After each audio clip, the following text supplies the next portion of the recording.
There was little time left before the day of the upper limit, and Christian needed to make a breakthrough. But it would take many years of work on himself. He did not know who invented the system of the sage who owns life, but now he is a hostage to it, even though he has all the qualities to be on top of the world. The guy is now in the body of a beggar and is trying to master this system, and he is not used to this world. He would be happy to know it. Chris was sitting among the icons, and in 6 years he had mastered 4 degrees, which is the pace for the most average student. But the main thing is stability. The guy put his palm to the pentagram, and a wall rose. He knew that in years to come, he would definitely reach the peak. He entered a room with unknown structures, and if he can do it, he might be able to go home. Clutching the machine, he was convinced that even if it took many years of waiting and everything came true, it was worth it.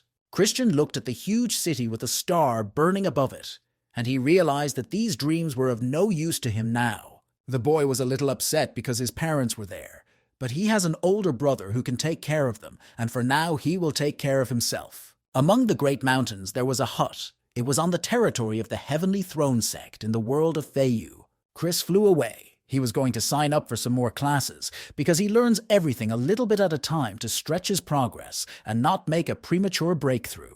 He saw someone downstairs. He asked them to come down and stop bragging about their intermediate level bodyweight technique. Lucas Vi was considered talented because, being at the 4th level of the bookmark, he was able to defeat a 6th level beast with a single blow. While Christian was landing, the guy was already running to him. He really wanted him to teach him the lightweight technique. He had a plan that if this technique was developed and reached a higher level, he would be able to fly faster, and it would be better than the Skyrider technique. Lucas was a little angry, because if he wanted to fly faster, he would have to pay less attention to attacking techniques and would have time for this one. He explained that he couldn't help but train his attacking technique, because what would he do if he saw an animal in the forest? The boy became even more angry after Chris told him not to go into the forest, because he did not understand how such a talented student always chose the path of cowardice. In the forest we could see fire and hear people screaming and animals growling. It turned out that untamed animals had escaped from the animal management department. Then Lucas was badly wounded and could no longer continue the battle, and one of the beasts stood in front of him and growled with its mouth open. Someone appeared from the side and struck the wolves with their magic spears, so that the boy even covered himself. He was amazed as the 2 wolves flew back, splashing their blood all over the place. Christian came up to him and asked if he was okay and if he could get up on his own, and he was shocked at his abilities. He enthusiastically asked him to teach him his deadly techniques, because Chris was able to combine 3 spells and release them in one go, but he didn't understand why he was still at this stage. Their conversation was interrupted by students who were discussing a master who taught attack spells and managed to reach the golden elixir stage in 50 years. But the guy didn't understand why he needed to learn offensive attacks instead of defensive attacks if surviving meant winning.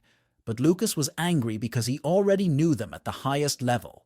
Christian stood in front of the blackboard and tried to choose something for himself, but it was a little difficult because he passed some of the classes and didn't have enough money for others. A scroll on the use of medicinal plants in alchemy caught his attention. He approached a girl sitting at the registration desk and asked her to enroll him in their course. The girl told me that the course lasts 3 days and costs 50 spiritual stones, but a jade spell is a gift. He was both angry and disappointed, because even after a year of doing the tasks, he had not earned 100 spiritual stones, so he would have to develop with most of the income. She added that without their course, it would be impossible to study alchemy, because the mentor gives you the basics, and you have to learn the rest about medicinal plants on your own.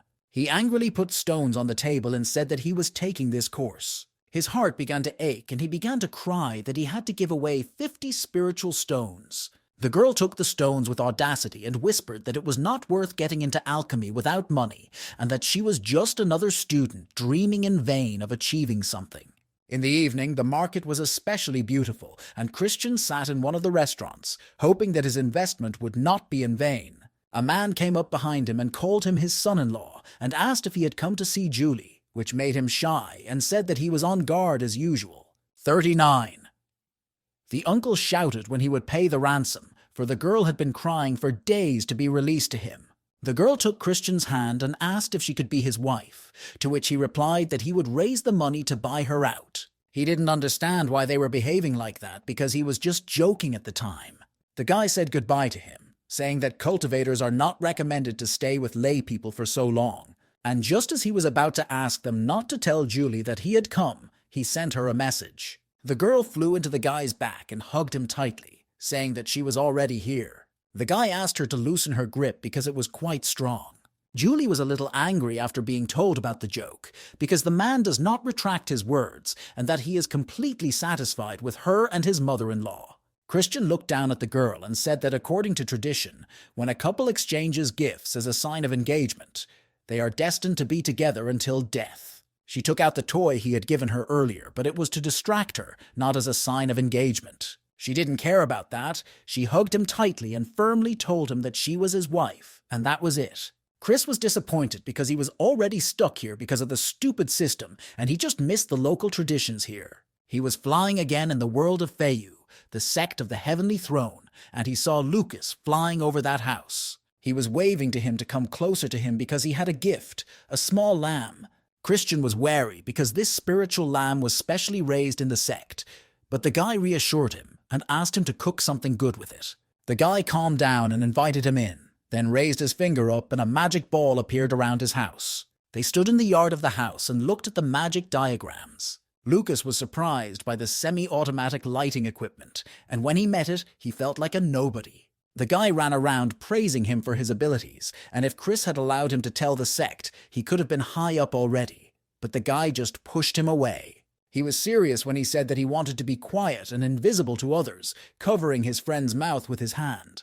Chris already knew who he could have been, but his priority was to stay out of risky stories and survive, because the survivor wins. He ordered them to bring the lamb to him, and Lucas immediately picked it up and carried it away, but he did not understand whether they were going to roast it whole. The guy was waiting for the lamb to cook, and when it was ready, his friend was delighted with the aroma of the dish. When Christian lifted the lid, they were both shocked to see how shiny the dish looked, because he had used a secret technique for the highest level of lamb cooking. Lucas was drooling over the dish, wanted to kiss it, and then started rustling around in his bag looking for something. He lifted up a stone. It was a spiritual stone to the wind, because as they say, a lamb is a lamb without wine. Chris noticed that he had everything in the pouch, and it meant that one of the instructors liked him while he was pouring the wine.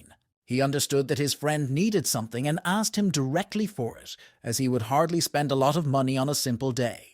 He was excited to tell me that he decided to join a combat unit that had taken notice of him, and his mentor was also from there. The guy was pouring wine in frustration, realizing that he might die on one of the missions and they would never see each other again.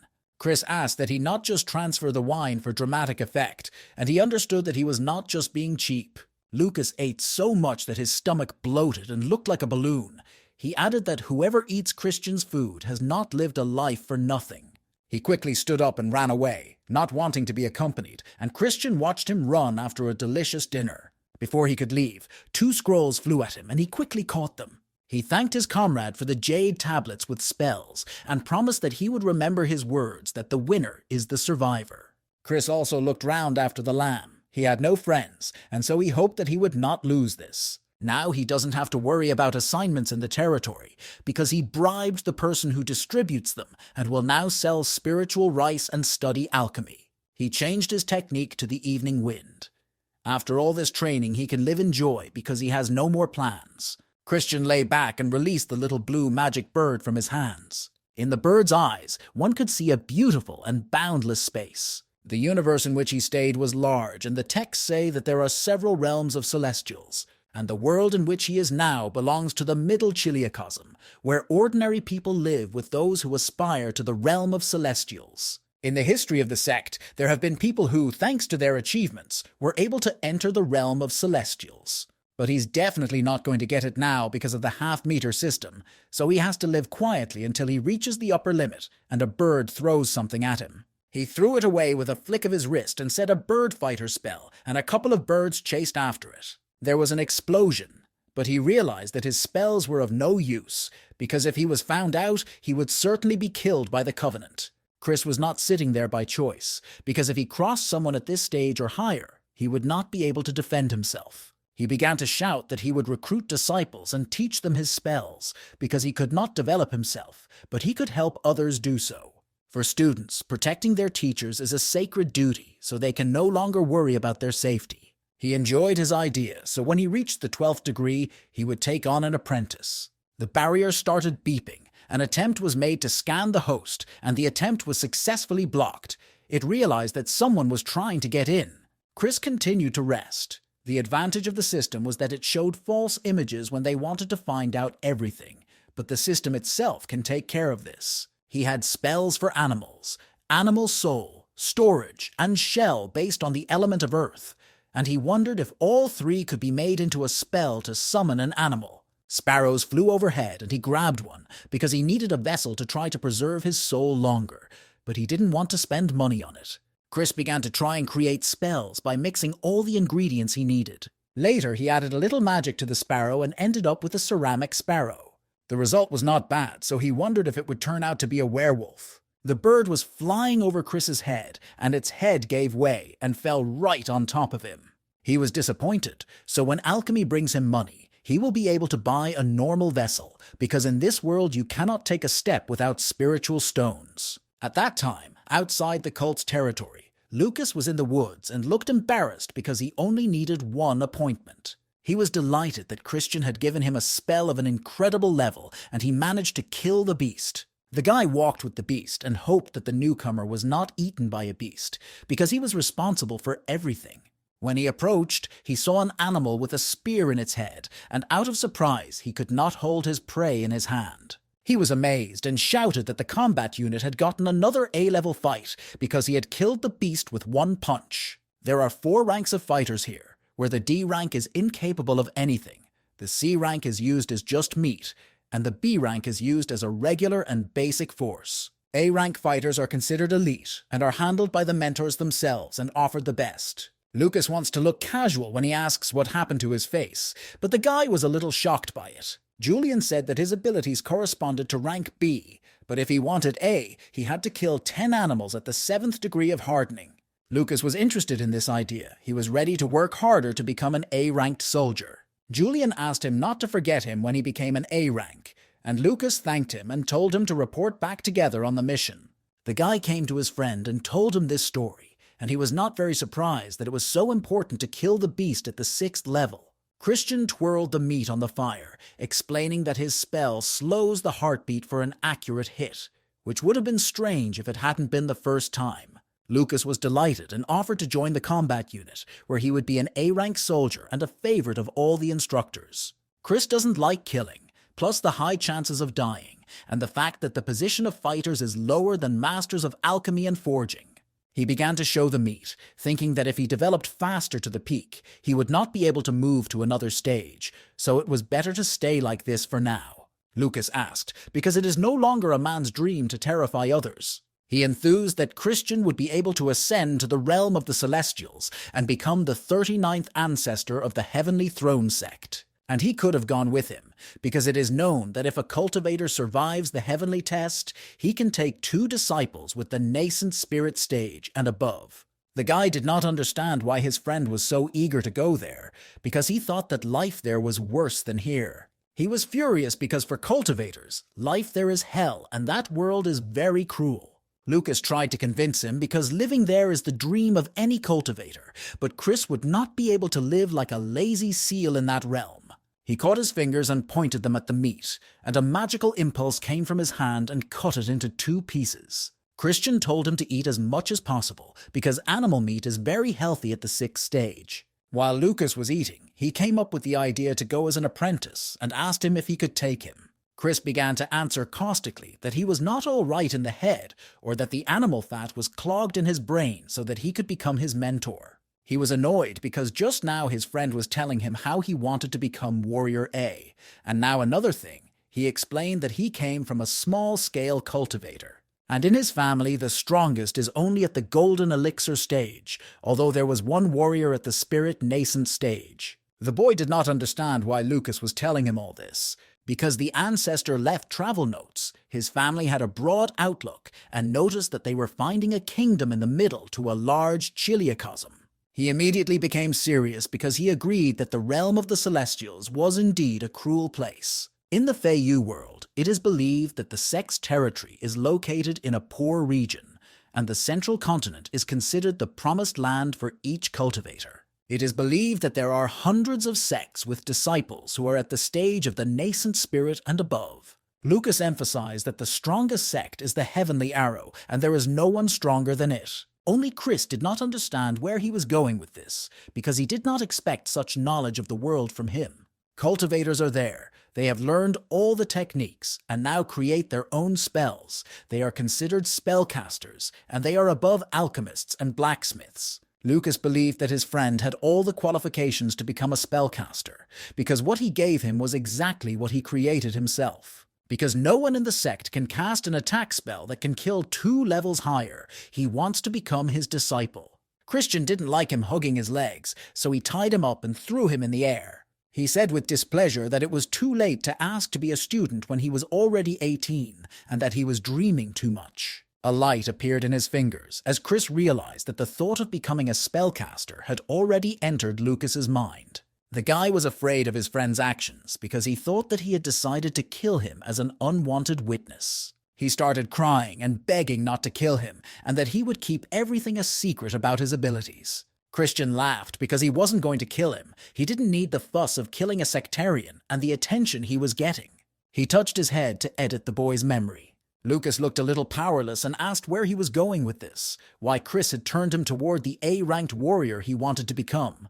He regained his strength and his eyes shone because he strongly hoped that his friend would help him with this. They lay down on a rock and the guy said he would help, because how can you not help a friend? Christian sat down at his desk. He needed to write down everything about this world as quickly as possible, because as it turned out, the sect was not even close to the strongest. He wanted to know where the central continent was and what difficulties he would face on the way, and he wondered if he really needed to. The guy laid down with a book and decided that he would not train today, but would have a rest. He was lying there thinking about a computer with internet access. Then it wouldn't be so sad to be a sage with life. He was too tired of clearing his brain and restraining his desires. Chris was very surprised when he saw a large ship in the sky. It was a 500-meter-long ship with several hundred sentries watching the airspace on Firebirds. But the big ship was not alone. It was defended by smaller vessels about 300 meters away. He thought they were on an expedition to find valuable resources and wanted to build a ship when he learned blacksmithing. Someone knocked, but the guy wasn't expecting anyone. He thought it was Lucas again. Christian laughed a little and asked what he was doing here, since he was supposed to be on a mission. But the guy didn't look good. His leg was covered in blood, and when Chris saw it, he immediately started asking what happened. He approached his friend and wanted to sit down, telling him that he had been injured in the course of the task and had taken a couple of days off to recover. Lucas asked to stay with him, but the boy did not understand, because he gave a spell of relief to the body, and if he used it, the beast would not get it. He wanted to change the subject because the beast had a level 7 defense and could only be defeated with its spells, so he decided to go for a head-on collision.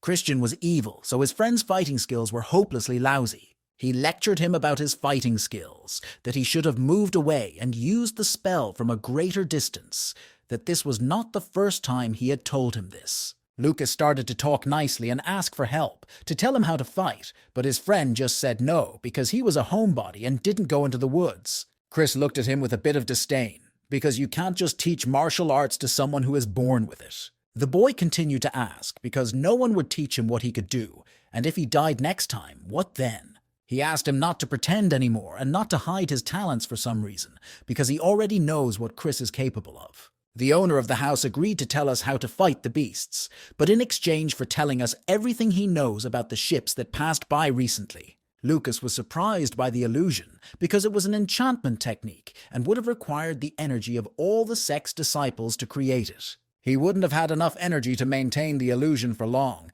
so he had to start the training battle for his friend now. He said that now the guy would meet a fast beast with good defense, something he needed, and snapped his fingers. A large stone mantis appeared, and it had the 7th degree of protection, and it had 15 minutes to kill, after which it would analyze it. The mantis had already started attacking the guy, which he did not expect so quickly.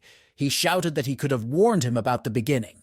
Lucas began to use different techniques against the beast, sometimes the light pen technique, sometimes fire spikes. But the beast dodged the enemy's attacks, and the boy was surprised at how fast it was. Christian watched the boy's battle with the mantis and said that it moves fast, but releases its spikes slowly. Lucas became angry and no longer paid attention to his opponent after he said that this was a kindergarten level. Because of this, the enemy threw a punch, and a guy came up to them and asked what he was distracted by during the fight. The guy was upset, wounded and dirty because he had lost this battle with a stronger opponent. Chris began to analyze and told me that he lost the fight because he was unable to assess his opponent, observe and predict his actions. He put his 2 fingers to his friend's forehead and tapped lightly, hammering it into his head that either man or beast has habits. He continued to teach and explain that he needed to use a spell to seal his movement, but he needed to know where he would be next. He added that if he had been a little more attentive, he would have known where to hit, and then he would not have been able to dodge his fiery spike. He showed him a mistake, after which his actions were nervous and chaotic, and even then he lost this battle. The beast managed to dodge 4 attacks, and he never realized how it moved, and all the while, Lucas looked down and listened to his friend. He wondered how Christian had managed to create this incredible illusion, because it was as if he still felt the pain of his injuries and was watching the battle at the same time. He continued to ask questions and wanted to know more about his shortcomings, and the guy told him to focus on these for now, because they would not go away. He said that if he had more time, he would teach me something else, a phrase he really likes and gives him more confidence. Chris sat back and wanted to hear everything his friend knew about flying ships. They lay down on their sunbeds and rested. He raised the question of flying ships again, and the guy said that he would tell him everything. Lucas lowered his glasses and was ready to tell an ancient story. A giant ship. 500 years ago, the Supreme Teacher gathered all the Sect's property and went to the central continent to order a ship. And because of this, the Sect did not accept disciples under the age of 50 because they could barely support themselves. And when hungry people saw spiritual stones, they went crazy and lost their minds. It was only when a ship appeared in the Sect that life returned and began to improve, and then they began to be considered a serious force. Christian didn't understand why they had to suffer so much. Were they preparing for war or for the search for resources? As Lucas said, they were preparing for new, valuable resources. Half of Feiyu's territory is covered by the sea, and it is believed that there are many valuable resources there, and resources that have not been seen on land are also hidden in the depths. But the guy said that the sea was too dangerous to send great warriors, and then Chris added that he needed a flying ship. He confirmed his words because giant monsters could appear in the sea, and if the ship is flying, it is possible to fight them off. Lucas pointed to the sky and said that a flying ship can not only move on land and sea, but also go beyond the sky horizon. Chris was interested in this idea that you could go beyond the skyline, which meant going into space. But this opportunity is available only to the higher sects. Ordinary people enjoy traveling by sea. Christian made a contrast between a flying ship and a nuclear weapon because it meant that it showed the position of the sect and was a symbol of power. He got up and asked if it was possible to get on board to inspect it. But only 4 types are allowed on the ship: experts in research spells, A-rank warriors, masters of alchemy and forging, and a commander who knows all this. Lucas offered to become an A-ranked warrior, or a 3rd-ranked master of alchemy and forging, but Chris realized that he would need hundreds of years to achieve this. The guy was dizzy when he realized how much money was needed to become a master of forging and alchemy of the 3rd class and above. Because of this, Lucas tried to lure him back to the combat unit, but he refused because he was not interested in killing. He wanted to finish studying alchemy and start blacksmithing to build a ship, but his friend was angry because he wouldn't even have enough money. Christian arrived at the alchemy classroom and realized that if he had studied like this in his past life, his parents would have been very happy. He was serious and asked to be waited for, because he would definitely find a way to get out of here and back to them. Chris approached the girl and said hello, and that he wanted to sign up for a course on making pills. She told me about the conditions of study. The payment was 500 stones and 100 points of merit per year, and there were 2 days off a month and joining the alchemists. He was shocked by the prices and thought it was robbery, but there was no other way out, so he gave her the bag of spiritual stones. The girl asked me to follow her up the stairs and opened the door to the study hall. He was amazed by the spacious place and the large temple, which the tower reaches up to the clouds. She realized from his face that this was the first time he had ever left his village and did not understand why such people were getting into alchemy. She looked at him with contempt and added that she had told him everything, wishing to become a great master of alchemy as soon as possible. Chris thanked him with joy on his face that he was surprised by his mood. There were a lot of people in the classroom, all sitting at desks hoping to learn alchemy. He smelled a sweet aroma and wondered what it was. A very beautiful girl appeared in front of him and asked if it was his first time here at the class. He was so fascinated by her that he blushed, introduced himself and asked how he could address her. The girl fixed her hair and introduced herself as Amalia Walker and explained that when her father was unable to teach, she did it instead. Chris was still bored with her and answered boringly, so she decided to ask if everything was okay or if something was wrong.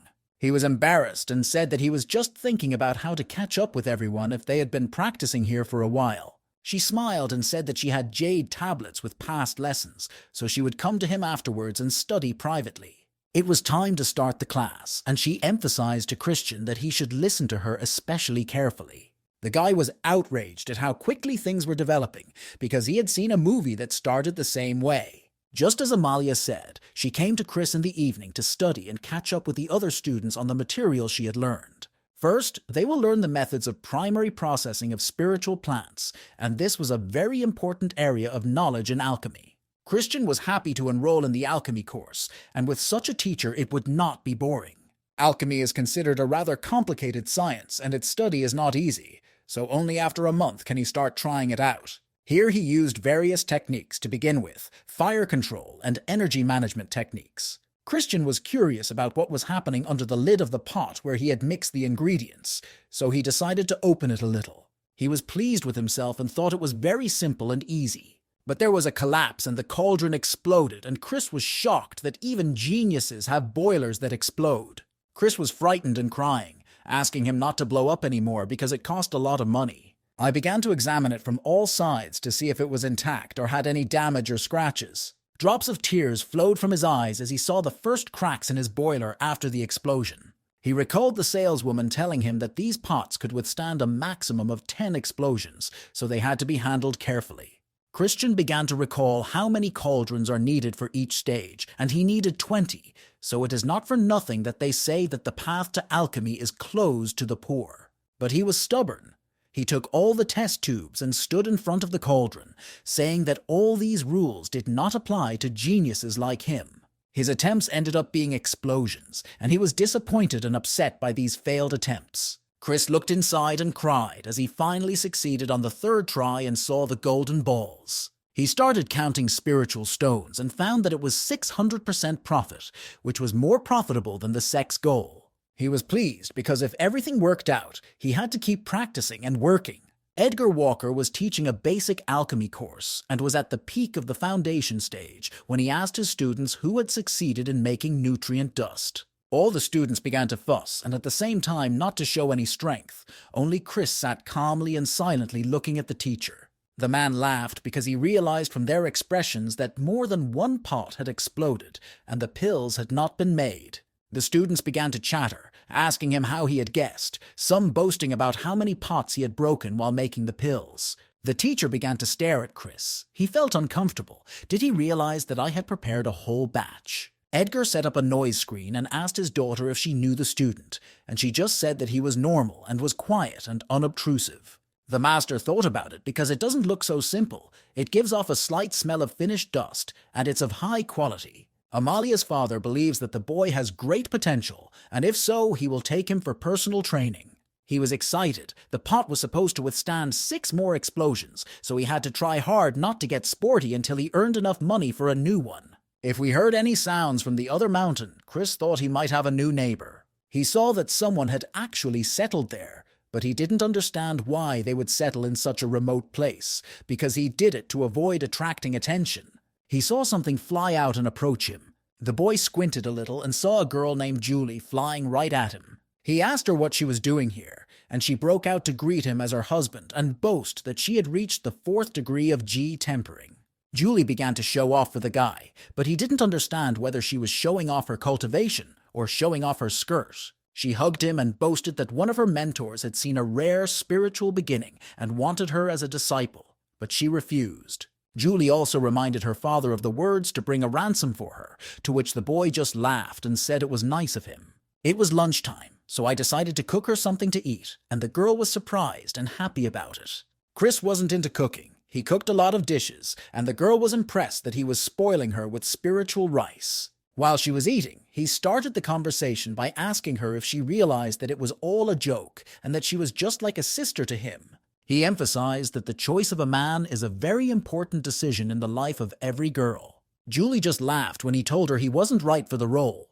The girl began to cry. Her tears fell into the bowl of rice.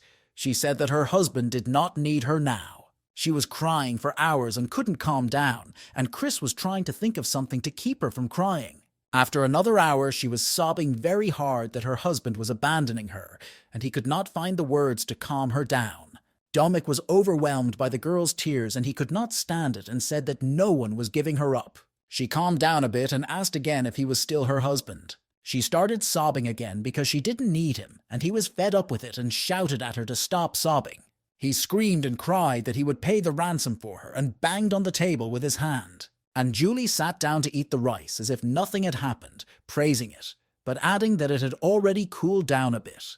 Christian didn't understand her behavior. She was playing dumb and asked who taught her that. He screamed a lot and started crying, picking at his hair, that he had been used. Julie puffed out her cheeks and said that it wasn't true and that she really wanted them to be husband and wife. Christian could no longer stand it, so he left it at that and patted the girl's head. The girl prepared all sorts of sweets for the boy and began to offer him one of the goodies. When Julie wanted to approach him and take what he was eating, he held her back with his hand. Something in the sky caught Christian's attention, and he looked up.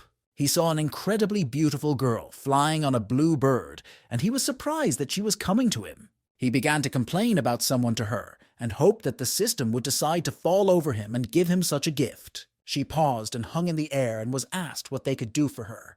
The girl came to pick up someone from the Heavenly Throne Sect. Chris coughed a little and was glad that he was really lucky at last. But the beauty asked Julie if she wanted to become her ward. She was addressed by a voice saying that he hoped she had come to take someone from this sect. The man was serious, for although the girl was a carrier of the heavenly spirit, she was not worthy of his attention. The girl on the bird was very confident and said that they were connected to Julie, so she would take her for herself and let the man consider her his debtor. They asked her if she wanted to become an apprentice, and then they could take her to the realm of the Celestials. But the girl seemed to be asleep. The girl was fascinated but didn't know whether to accept, and Chris stood by and was shocked because it was a great opportunity. Julie turned to the boy and asked him what she should do, and all the representatives began to stare at him. Chris realized that they were using divine consciousness. The girl had a pleasant smell, but the man made him nauseous. He sighed. It was hard to keep it up without anyone suspecting anything. He said it was a great opportunity, and he couldn't have answered any other way with so many eyes watching. Plus, it was a way to fuse it from himself. The girl asked her mentor if she could attend, and she said that she had no methods of promising celibacy and did not interfere in her personal life. She added that if the owner of the heavenly spirit chose him, he must be special. Julie decided to do as her husband told her and accepted the offer, and her husband congratulated them both. The lady said that if she had already agreed, she was taking her with her. The guy sat down and sighed, unable to believe that he no longer had a wife, and he had just started to get used to her. Chris lay there wondering why so many people were better than him, and when they would stop showing up, even though he was stuck at this stage. But he couldn't sit around. He decided to upgrade his 5 elements technique, which is in trend right now, and it was not for nothing that he bought it. Someone knocked, and Chris saw Lukacs in front of him and asked if he had been in the primeval forest for a month. He told me that he had gone hunting in the forest and killed 8 animals of a higher rank than him, and now he needed 2 more, but it turned out to be harder than he thought. Christian realized that he had been through a lot in a month, and Lucas confirmed this by saying that he was on the verge of death every day. His friend wanted to ask him for advice on how to deal with them, because it was only because of his spell that he was still alive. Chris looked at him reluctantly and asked what those animals looked like. One of the beasts was a shrew, and its defense technique meant that in times of danger it would close up, and if it was not killed immediately, it would not have a chance later. There was also a blood cat with its fingernails that could inflict fatal blows, so he was lucky that he had his defensive techniques ready. And the guy began to press for pity, but Chris had no desire to complete his tasks, and he added that he had not recovered from the loss of his wife. But then he changed his mind and had a trick. He wanted to teach a secret technique that kills a beast with a single blow, and the guy was delighted with the idea. He put 2 fingers to his friend's head and told him that it was created by a great bald master, and he got it by a lucky accident. Christian looked very cunning and had to show me how the technique worked. He created 2 great theologians with the abilities of the animals he described, one able to hide in the ground, and the other fast and good at attacking.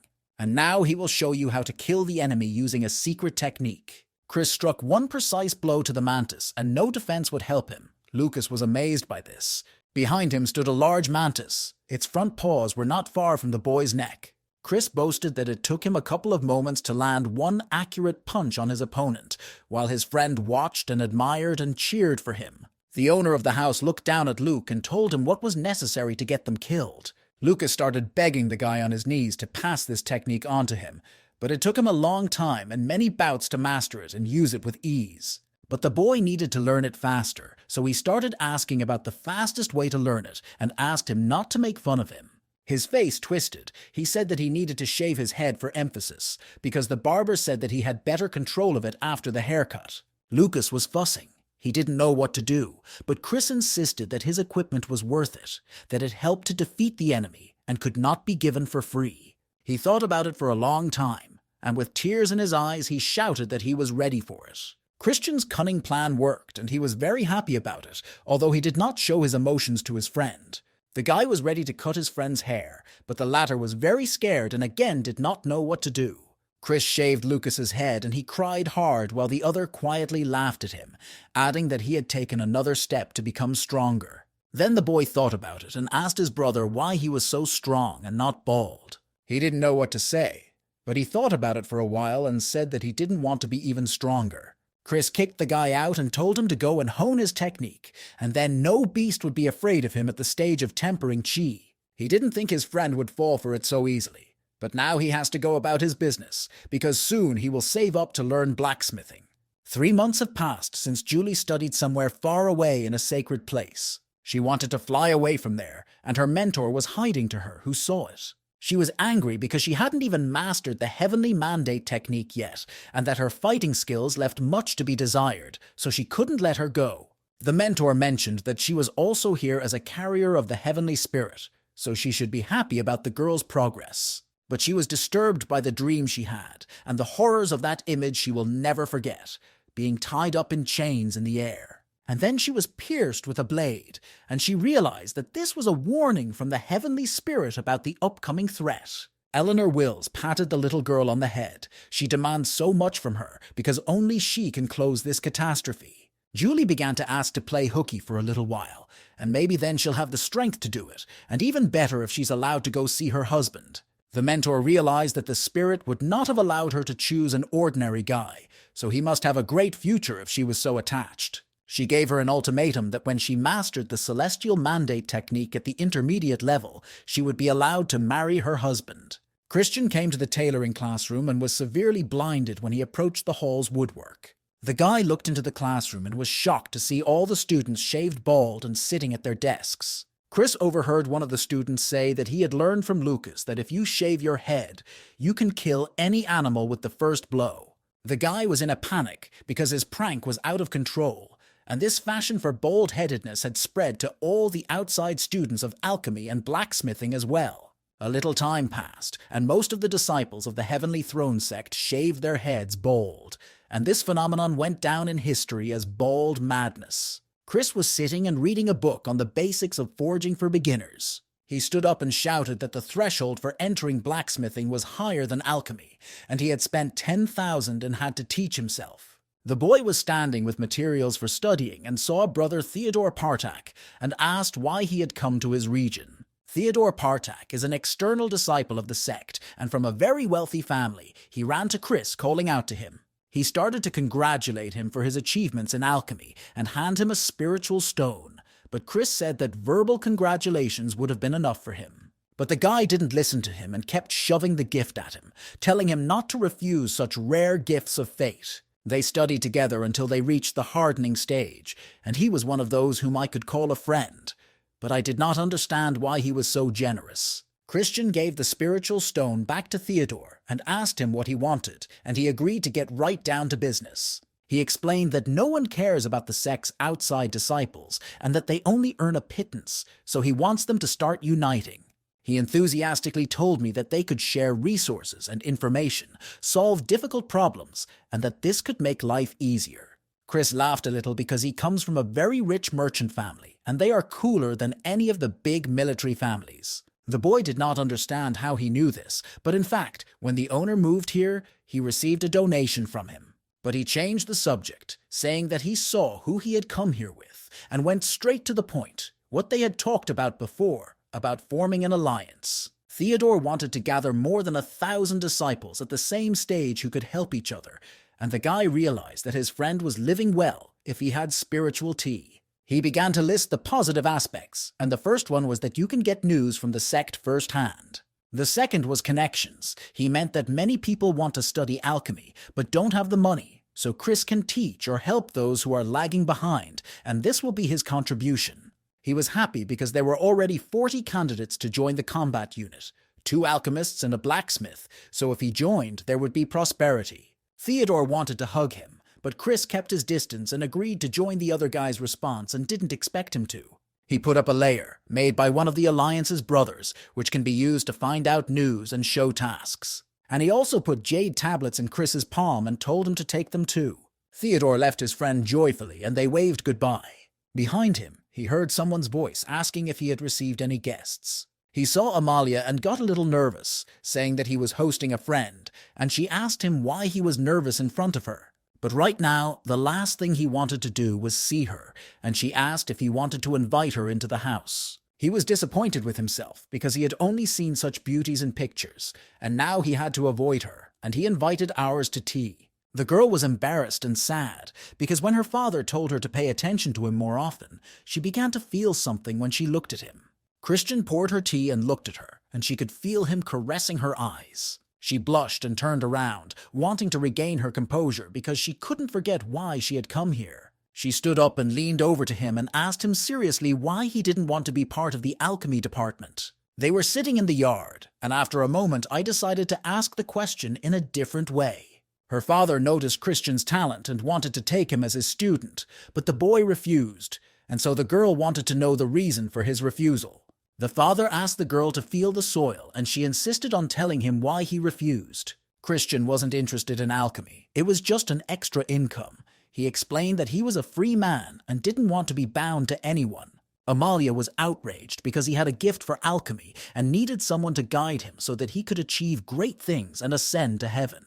He realized that it was difficult to convince her in this way and that he needed to tell her some of the truth, because he could not get rid of her that way.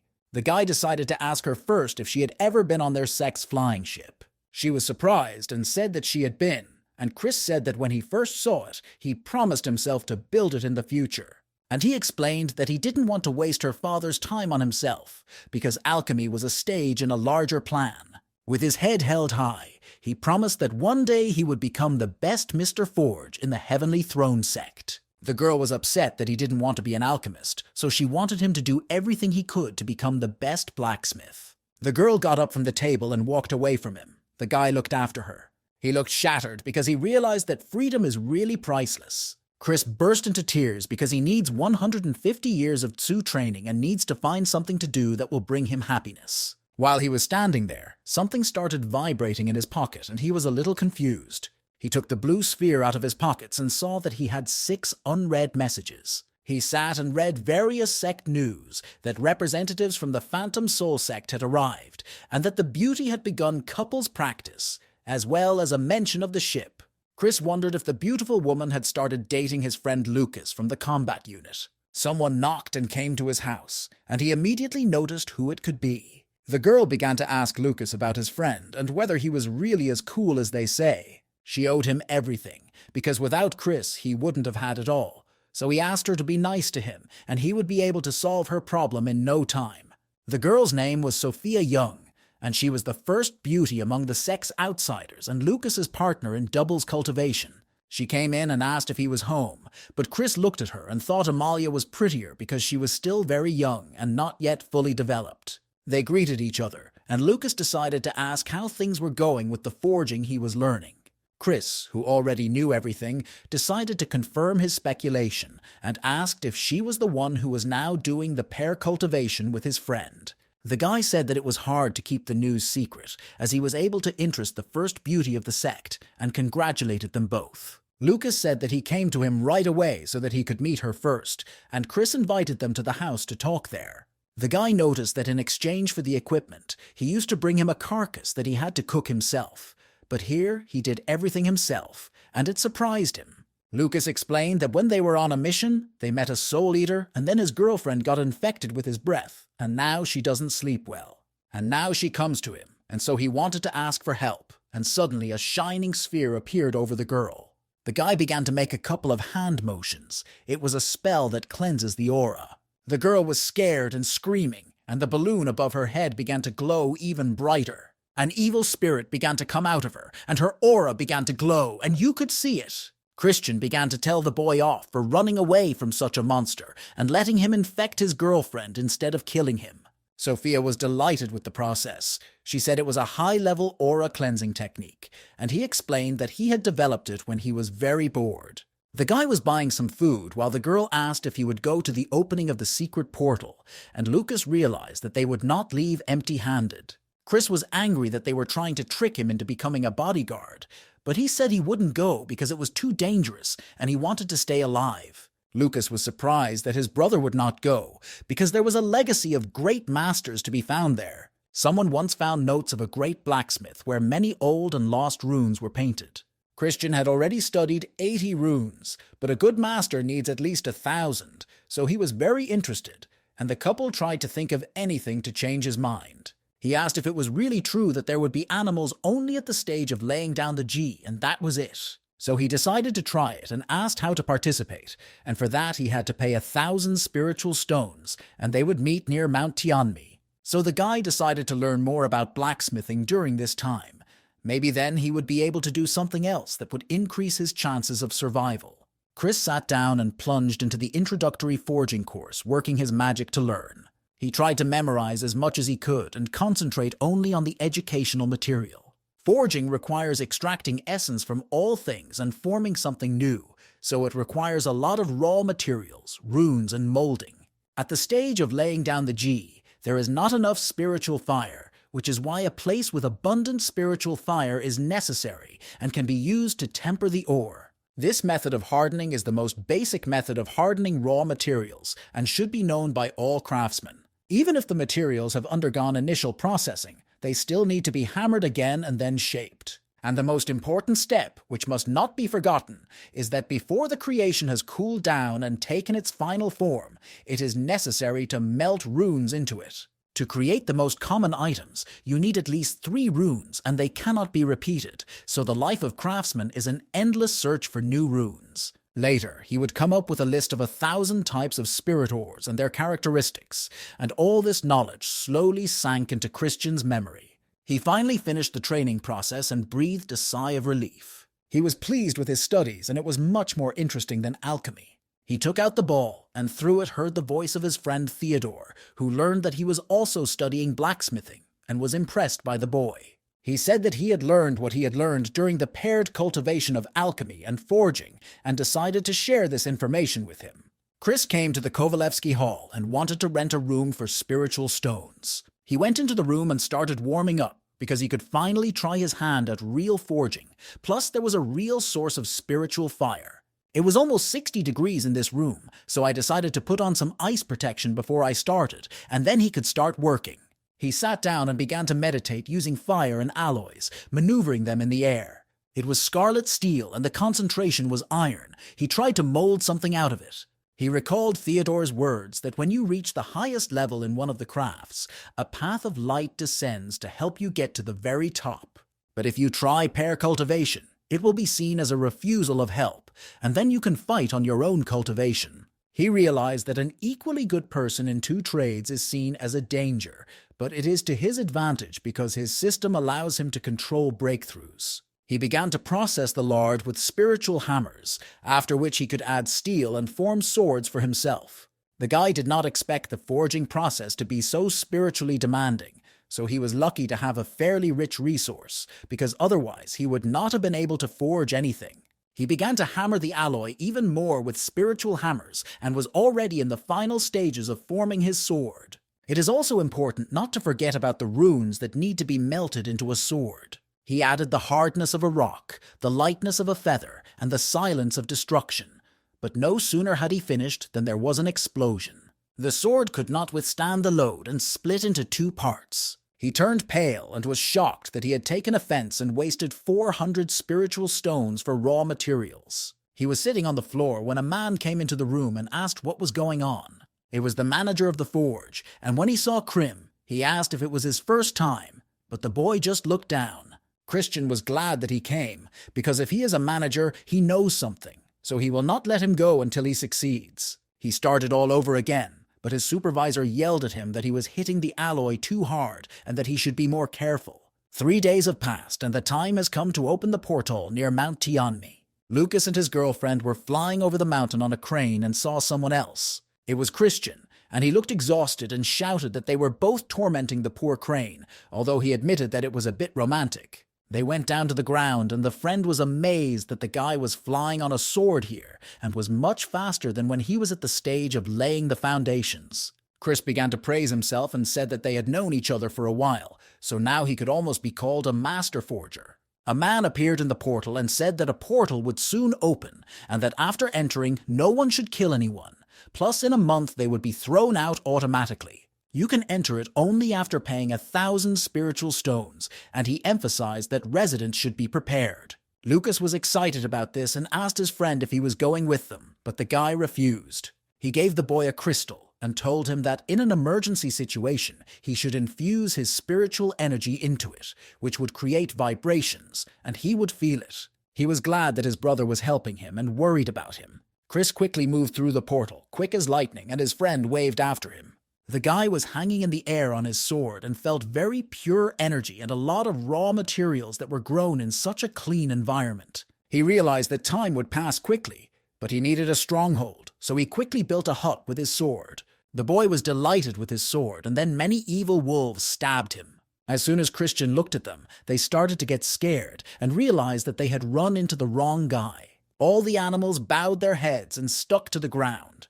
They were useful to the boy as helpers, and so he ordered them to bring something that would be valuable and useful. He had almost finished building the house, and his next step was to search for the runes that had been left by the blacksmith. The boy approached the lake because he thought there might be something useful there, but before he knew it, the water rose in front of him. The guy asked me not to panic. He had just conquered a flying sword, but now everything is fine. Someone from his sect got there before him, and the guy congratulated him on such a serious achievement. It was Alex Wright, the bearer of a soft and relaxed voice, and he had just conquered a flying sword. Christian was annoyed and shouted how he should address him, and wondered why he looked so much like the main character more than he did. Chris bowed and introduced himself as an outside disciple of the sect. The guy looked at him with a curtain because he was more beautiful than him. His sword looked very good, and probably had a seal, and had already had a lot of kills. He said hello to Christian, but the guy didn't understand what he wanted from him. Alex wanted to give him a pearl as a sign of acquaintance. The meaning of the gift was clear. The guy wanted to cover his mouth so that he wouldn't tell anyone else about the loot. It was hard for him to decide, because he understood what it meant and what the consequences could be. Different thoughts came into his head, sometimes off-topic, sometimes about what functions trigonometry performs, or what he had learned, heard, or seen. Alex came closer to the boy and asked if he didn't like the gift or what he wanted to say with his actions. But Christian accepted the gift and thanked him, saying that he understood everything that was required of him. The guy wanted to stay away from it because the main characters are not only lucky, but also get into dangerous situations. Alex jumped on his flying sword and said goodbye to him, saying that perhaps their paths would cross again. He was not satisfied with the meeting and had no desire to see him again, because they lose minor comrades along the way, and he does not want to do that. The young man had already returned to his house in the evening. Chris threw the turtle and said with contempt that he was definitely the main character, who came out of the bottom of the lake clean and even gouged out the turtle's eyes, even though they were cheap. But he liked this place and could still find a lot of valuable things for himself. The young man's attention was drawn to the door opposite and decided to open it. Behind the door, he saw a green glow and was so frightened that he started screaming that it was ghosts. The animals he had recently tamed came into the house and he was immediately happy that it was them. It has already produced various valuable items such as rootless flowers and red copper fruits. He was very pleased that the animals brought many items and even spiritual stones, so he thought that maybe there was a mine with spiritual stones. The animals showed how they had collected so many items, because as soon as the portal opened and they went in, there were already dead people. He activated the agility mode and wanted to go to bed early so that he could work hard tomorrow, because you can't be safe and you have to remember safety. The sun had not yet risen in the morning, and Chris was already preparing breakfast and wondering whether he should get up before the sun. The guy heard some sounds behind him. Did someone else get up as early as he did? He recognized Alex's flying sword. Could it be him again? The boy could not understand whether he was trying to bewitch him or not, but the young man with the sword was glad to see the boy again. He was not happy to see him again, but there was no way out, so he offered to join him for a meal. The boy inhaled the smell of cooked food and liked it. Christian asked him who he was, whether he was an A-rank fighter in the combat unit, but the guy said no. He was a candidate for swordsman and a student of one of the mentors. Chris had heard about him. He came from a great family of swordsmen and was a great master of his craft, so he really had a great future ahead of him. The guy praised him, saying that he had a great natural talent and that when he came back with this big catch, his growth would be even greater. But Alex was upset because a couple of months ago he was at the foundation stage and his cultivation had slipped to the 9th stage. And now he wants to gain as much wealth as possible, because if he becomes a civilian, he wants to live a comfortable life. The guy was a little embarrassed by Alex's story because he did not expect to hear it from him. Chris tried to encourage him that he would get his cultivation back and return to his place, and that he should stay away from him for sure. The young man grabbed the boy's hands and began to thank him for trying to cheer him up, because the others, having heard the story, were laughing and despising him. Alex was touched and wanted to be friends with Christian. The young man kept approaching him, but he tried to dodge him because he did not want to be friends with him, because he was dangerous. The boy began to recover from the young man's insistence, and he would not have given up if a mentor had appeared in the ring at the 3rd stage. After an hour of wandering in the forest, he found the tree he was looking for, called the spiritual tree, and he wanted to make a ship out of it. Birds began to gather in the sky, and they attracted the boy's attention. After waving his hand a couple of times, blue lines appeared, and a paw of the beast emerged from the forest. A large bear appeared. He was at the 8th stage of G tempering and would be the one on whom he would test his product. His sword was the first product he forged. It is silent as a drive, kills stealthily, and you can fly with it. And he pointed his sword toward the beast, and it began to stiffen. Christian was pleased with the sword because the beast began to spray blood clots. Behind him, needles flew, almost imperceptible and striking with cold light, and he hoped that no one would distract him from building the ship now. Christian was very happy, because he had worked for half a day, and now he had a flying ship above him. If the heavens had not given him life, the world would have lived in darkness. The boy's joy was interrupted by the hesitation he felt, which meant that Lucas was in trouble. He jumped on the ship and commanded to go forward to help his friend. Lucas ran and saved Sophia from giant wasps. A whole flock of wasps gathered in a bunch and flew directly at the pair. The girl was scared. She was not sure that Christian would be able to save them in time. Sophia was determined and wanted to use the secret technique of setting fire to her own spirit and blood so that they could both escape. Lucas used the technique of speed and moved a little further away from the wasps, but they did not hesitate and released their stingers. They dodged the needles and the boy asked to wait a little longer because he trusted his brother. He put a speed pill in his mouth to buy some more time. He was glad that Chris had once taught him the technique of escaping from the battlefield, even though it consumes a lot of spiritual energy. The girl said that taking speed pills was not the answer and asked him to allow her to use the technique of setting fire to his spirit and blood.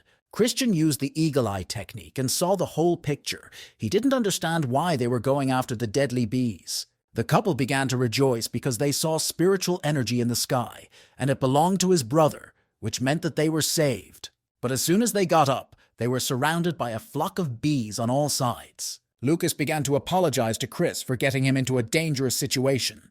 But the guy was not afraid and used the technique of a destructive sound wave. And after the wave passed, the flock of peaches fell dead and their souls left their bodies. Christian dropped a hook from the ship and caught Lucas by the scruff of the neck and pulled them onto the ship. The guy was cooking. He was grilling meat on the fire while the boy and the girl were walking away from the adventure. He was completely exhausted, and the technique took a lot of spiritual energy from him, and now he needs a couple of days to recover. How much will he lose after that time? Now he cannot use the technique where spiritual energy is needed, but he can use the technique where mental energy is needed. Lucas started screaming that he had gone to hell and was being taken to purgatory, but Chris said that because he had framed his friend, he would definitely go there someday. He got up joyfully and was surprised that he was still alive and that he and Sophie had been saved from those bees. Chris tossed them a bottle while they cried and hugged each other. He gave them a sedative elixir because they were slightly concussed by the sound wave and might have brain problems, and he felt sorry for the young man because one bullet made a good profit. Lucas was very emotional and thanked his friend for saving him for the second time. The guy got angry and calculated the expenses and started yelling at him that he owed him $20,000 for his services and was waiting for it when he returned home. The guy asked me to be his debtor, and the girl behind him started touching him. She pinched him and he flew up because it hurt so much, and Sophia innocently asked if he was in pain. The girl started crying harder because she did not believe they had survived. As Chris ate, he heard the voice of a girl behind him, thanking him profusely for saving her. He wondered who was so smart and came up with the idea to provoke the deadly bees. Lucas began to justify that the plan was perfect, but something went wrong, and he overestimated the technique of escaping from the battlefield.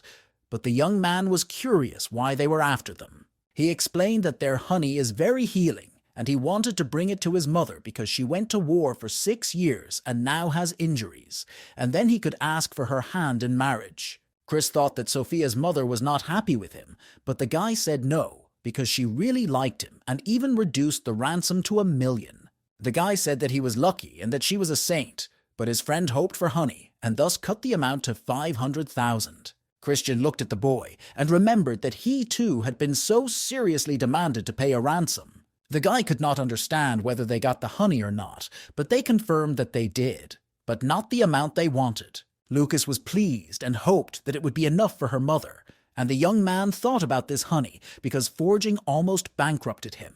And so he asked the newlyweds how much it cost, and they said 2,000 spiritual stones per liter. The guy was surprised at the amount and started asking where they got it and if they could describe the place. Christian was stubborn. Nothing was impossible for him when he could make serious money, and certainly the bees would not stop him. The boy rode a deer into a bamboo grove of deadly bees. He stood in front of a beautiful bamboo forest and asked if the territory of deadly bees was really ahead. He told the deer to hide somewhere and put his palm to its head. The reindeer called him a psycho, and Christian flew to the death bees and was quite happy. The guy used the illusion and started showing off in front of the bees, showing that they were of the same blood and he was not their enemy. The swarm fell in love with such a bee and did not move it at all, so it could move freely between them. He looked at the mountains of honey, which is what he was looking for, and hoped that it would enrich him greatly. He started counting the money and how many liters he needed to sell, and came to the conclusion that he needed to sell 10,000 liters, and he would be financially independent. Chris met with a queen bee, and she was more resistant to the enchantment technique than the others. He used the technique of paralysis of consciousness, and a window appeared in front of him saying that this honey belonged to the Sect of the Heavenly Throne, and that the disciples could take some as a reward, but not more than 1,000 liters. Everything he had thought up just fell apart before his eyes. The elders' hall began a discussion about the student who managed to bypass a swarm of bees and almost paralyzed a queen bee, and they decided that he was worthy of attention.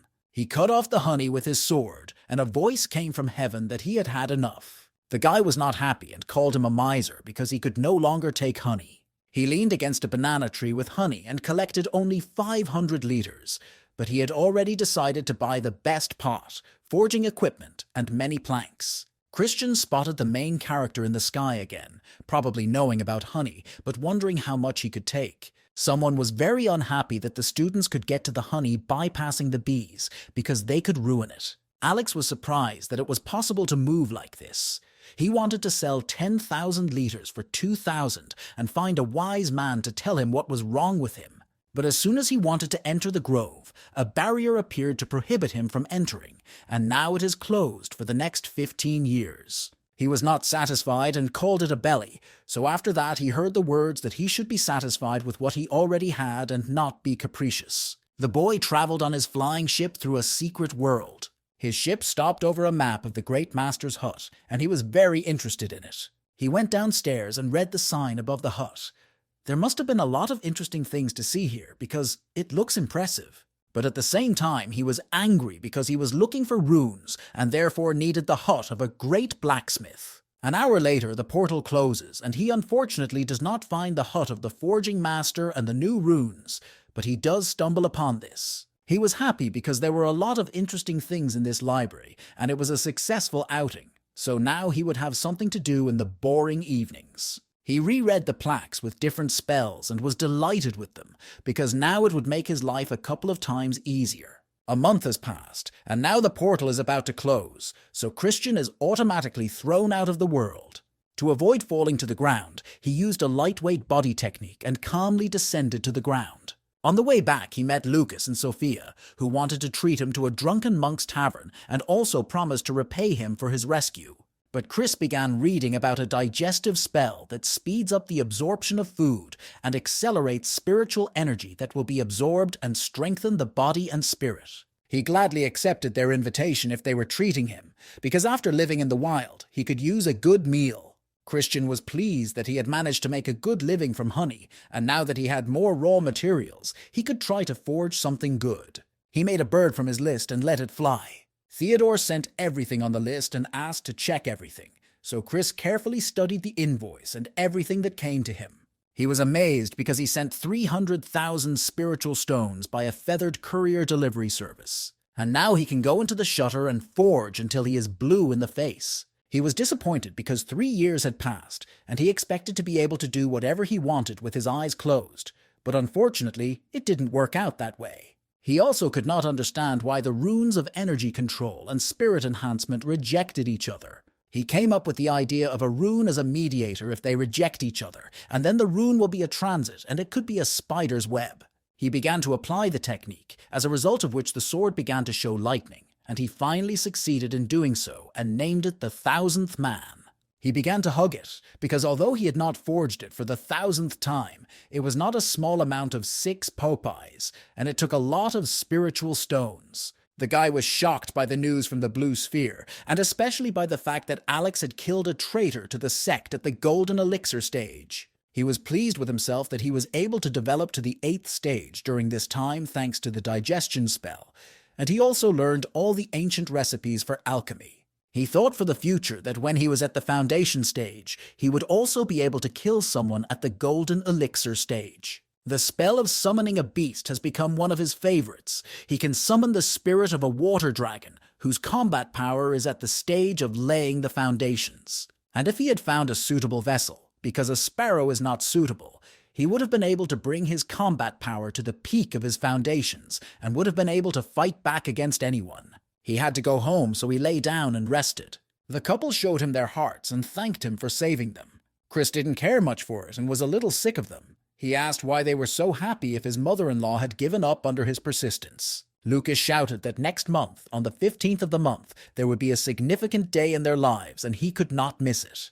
They tried to please him and make him eat well, but the boy did not understand why they were so lavish. Christian was not in charge of them, although they looked nice, but he was supposed to be a great sage, and is there really a woman in the world who deserves his attention? He finished everything and got up from the table and commanded them to follow him. Lucas was surprised by the room with many objects that he had shackled, and the girl was amazed by his talents. She believed that no one could compare to him.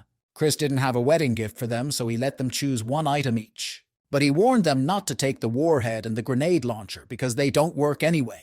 Sophia wished for 2 swords, one white and one pink, the white one being responsible for speed and penetration, while the pink one enchants the enemy and creates illusions. Lucas chose the 1,000 Blades, a sword that can split into pieces and take on other shapes, and thus reduces the effectiveness of the opponent's defense. He realized that he had spent a lot of raw materials and time on these objects, but since he had accustomed them to his care, he would have to bear it steadily. On the 15th of the next month, he will be going outside the sect for the first time, so he needs to prepare. A month later, Chris appeared in the sect square with a large and heavy bag on his back. Lucas's wedding is to take place in the city of Dayton, which is 6,000 kilometers away from the sect. He was surprised by the distance, but remembered that he had a personal flying ship. Christian saw the protagonist again, but he hoped that they would not have to travel with him. He carried his large sack in front of him, trying to hide from it. Alex said hello and was glad to meet him again. He had tried to find him after the portal, but it didn't work out, and now they met again, which is proof of their connection. Even though Christian was not happy about it, he decided to congratulate him on his popularity and the fact that he was now a hero. So he decided to seize the moment. From behind the boy, Alex saw a large ship and asked him if it was his. So the guy jumped on the ship and began to take an interest in it, especially the aero clamp that increases speed. But the owner asked him not to waste his time on it. And he said he was going to the wedding of one of their brothers and asked where he was going. He smiled and asked if my brother's name was Lucas Y. And Alex was immediately happy that they were going there together and that they could talk all the way.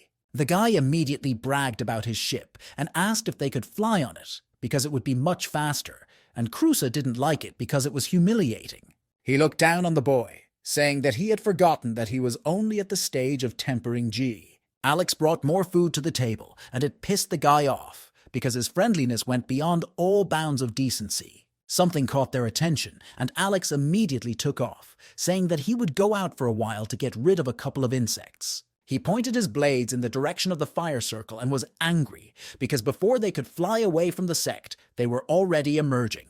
Chris was eating and looking at this scene, 5 things symbolizing the 5 elements, and it was already like an obsessive-compulsive disorder. And he saw a bunch of bad guys, and he knew that it would be dangerous to be around this guy. He was angry at himself for not being able to scare him away from him, to keep him away, because he knew that friendship with the protagonist was impossible. Alex began to apologize to the guy for getting him involved and explained that these were guys at the golden elixir stage and he would distract them and send the ship away. He boldly said that they had come for him, so he shouldn't worry and that he could defend himself. He was a little scared because they could have caught up with him and killed him, and the soldiers surrounded the ship, at least 5 of them against 1. Alex started using different techniques and created a magical sinkhole under the ship.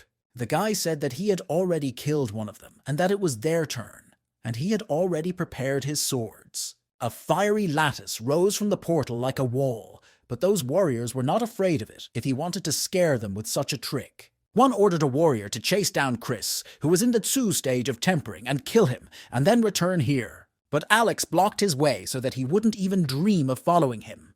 But his sword was blocked and he was unable to launch an attack. A sword was put to the butt of the sword, and the bad guy boldly said that he would not be able to defend his friend. He started to get angry with them, but they told him not to worry and to save his strength. He had to focus his attention on them and threatened them viciously, saying that no one would come out alive. Chris began to make a mistake and promised that if he survived today, he would never leave the Sect's territory again.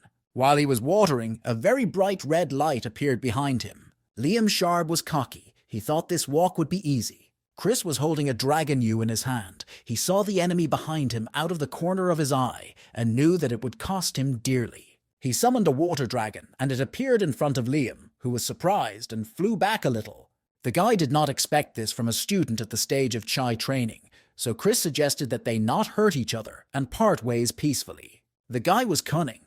He paid 5,000 spiritual stones to get the spiritual energy out, so it should last for 15 minutes. The guy with his scolopendra was hostile, so he rejected the student's offer. The dragon easily dealt with his animal, and he was shocked as he quickly pumped it with energy to the point of a golden elixir. The guy ordered his beast to kill him, and it memorized the target in its patterns and headed for it. After the explosion, Chris began to panic that if he returned home, he would make 10 more dragons like this and never leave the Sect's territory again. The dragon pierced the evildoer, but he did not give up and said that he would not be able to escape, so he threw a small monster in his wake. At first the guy was scared, but he immediately used a couple of defense techniques. However, the enemy's strike passed through all the defense domes and hit the guy directly. Chris fell down and realized that it was a technique of psychological warfare, and it was very bad. It started to penetrate his head. He fell off the ship and started flying down and was disappointed because he was probably dead. Somewhere in the mountains there was a hut with small children in it. The girl asked her brother how soon the day would come when they could eat meat. The boy just smiled and wiped Christian, saying that he would do so as soon as this immortal celestial woke up. They saw him falling and remembered the words of their grandfather, who said that if they took care of him, and even if they did not become them, they would live in wealth. He took him by the hand and realized that by the look of him, they would not be able to enjoy a sumptuous meal anytime soon. Although the guy seemed to be sleeping, he had already scouted the situation with his unconscious perception and was glad to be rescued. Chris fought with the Soul Eater for half a month, gnawing away at him bit by bit, but only now he was able to defeat it. The boy and the girl wanted to leave the room to change the water, but they were called. Christian woke up and said, smiling, that they wouldn't get much for such a massage. They recalled the words of their grandfather, who told them to hit their foreheads on the ground and ask him to take them as disciples, and then their lives would be improved. The children fell to the ground and began to bow down and ask him to make them his disciples. Chris applied the technique and asked them to stand up, and their hands began to glow. The guy scanned them and said that at best they would be shotgun meat, but they were decent, so he asked why they wanted to become his students. They shouted in unison that they wanted to eat meat every day. At first he was surprised, but then he mellowed, because it was a confirmation of their honesty. He was satisfied with the answer, but he still had to find out more. He cast magic on them and they seemed to fall asleep in the air. Human nature is unchangeable, and his test was to show everything.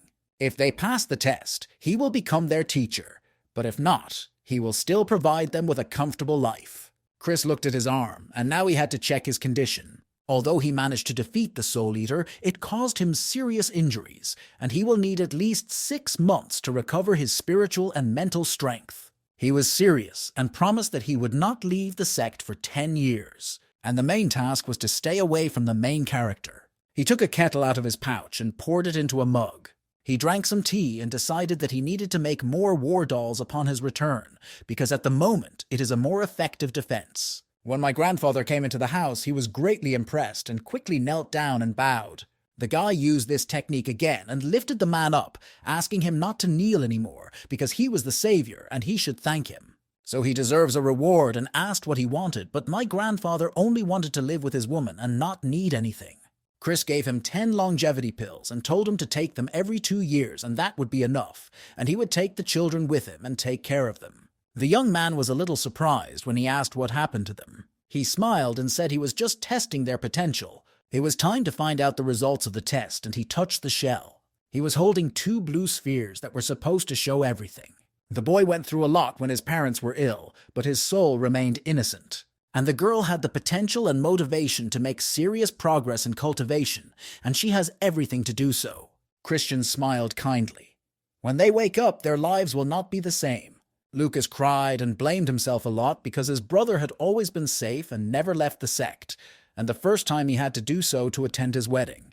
The girl brought some goodies and tried to support him and believed that Krim was fine and was somewhere treating his wounds, and then he would come back. But the guy didn't want to listen, because he had never left since they met, and the first time was his last. Lucas looked down and told Sophia that he would wait here until he returned. The girl was surprised, and he wanted to give him the red envelope he had prepared. So she decided to sit down next to him and stay to wait together for their friend. The older man said that the children met the criteria of their sect and gave them plaques to confirm their identity, and congratulated him and his students. They boarded the ship and set sail, and a boy came up to him and asked if it was hard to become like him. Chris smiled. If they obeyed him, the path would be easy, and he liked him so responsible, and naive questions added to the cuteness. He asked a little cautiously if they would eat meat every day, and the girl started shouting where it was. The kid stood there in amazement, and Christian just laughed back and added that he would do it 3 times a day. A young couple was sitting in front of the gate to their house when they saw their brother's flying ship. Lucas immediately rushed to Nevi's boyfriend, hoping that he was alive, because he had already thought of all sorts of things, and the worst thing for Chris was that he had missed their wedding. The guy didn't care about that, because the main thing for him was that his friend was alive. The guy saw the children from behind and asked if they were his. Lucas was frightened that he gave birth in 2 weeks and they grew up so quickly, and his wife was surprised at her husband, because where is it possible to do this so quickly?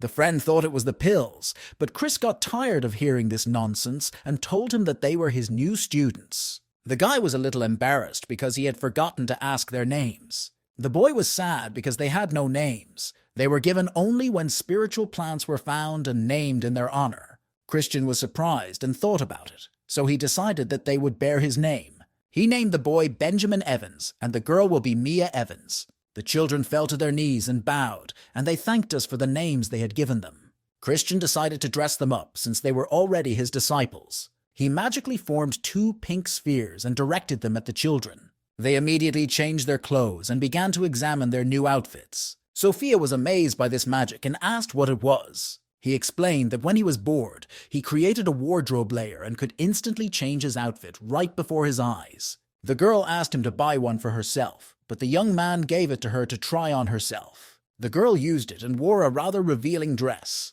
Lucas closed the children's eyes and shouted at her to choose something else. Each of the girl's outfits was very revealing, and her husband was constantly yelling at her to change it. Sophia changed into her own outfit and thanked her brother. She doesn't know much about women's clothing, so she will try it on at home. Although Lucas was flushed, he changed the subject to something to celebrate: the first disciples of Jesus. So the mentor asked the children if anyone wanted to eat something meaty. Lucas pulled a red envelope out of his pocket and handed it to his friend to accept. He added that the guy knew what it was for, so he took it. Christian was very happy that he was so talented and had many orders from Theodore, but now he has the opportunity to make many battle dolls. The man reproached him for taking private orders at such a difficult time for the sect, when there was a shortage of blacksmiths. The day before, he was told that if he didn't find a blacksmith who knew how to engrave runes, he could hang himself. He did not expect that while wandering the streets he would find such a treasure and his task would be fulfilled. The guy apologized and explained that he had been wounded and had been back for a couple of days, so he had to complete the task in order not to let his brothers down, and tomorrow he would familiarize himself with the sect's tasks. The man apologized and asked what he was forging, and if he could give him some mentoring advice. The man was impressed with the result and praised him for his mastery of basic runes at a good level. Christian said he had a lot of imagination, listed all the elements and used an external fire, and the result was good. He didn't want to retrain, but thought he would be a great master, so he asked him how many runes he knew and reminded him of the sect's mission. With a snap of his fingers, a carriage appeared, and he wanted to take him right away to repair their main ship. He asked if he had ever been to the domestic sector and told me to prepare to see something unusual. They flew away, but a monster appeared on their way, and he panicked again, because it turned out to be even more dangerous than being with the main character. The man tried to calm him down and explained that these water dragons were in the process of merging and were guarding the sect and were interested in seeing a potential client. He began to say in his handwriting that for 10,000 spiritual stones he could ride them on horseback. The guy didn't understand why he was talking about going to prostitutes and why he was saying what he was saying. He laughed and said that he was not so rich now to spend such sums on entertainment, but he planned to have such watchmen in a couple of 100 years. The man felt sorry because it was not a forgotten experience, and we went through the gate. They stopped, and he explained that he had called him to help restore the cladding and bond the damaged runes. He offered to pay 1,000 spiritual stones for a square mat and teach 20 new runes, so the boy asked about some of them. He knew the runes for spatial stabilization and crossing energies, so the guy stayed to watch and wait for the blacksmith. Christian watched the blacksmiths at work and waited for the master at the hollow stage. The repair of the ship looked like a simple repair job, and he was only interested in the part with the damaged runes, and the rest was routine work. Chris turned when asked if he was the newly arrived blacksmith. The guy asked if he had any questions about the work, but he didn't and was ready to do it. He was encouraged by the fact that he understood everything just by looking at the work of others and asked them to work faster, because his bonus depended on it. The guy took a melting pot and began to melt into the cracks of the ship. Koval was surprised that a self-taught man could do the job so quickly, and he was so out of his depth. He realized that now he would not be able to work on a lazy day, because he would take his place. 2 months passed and the ship looked as good as new. Finally, it was all over for Christian.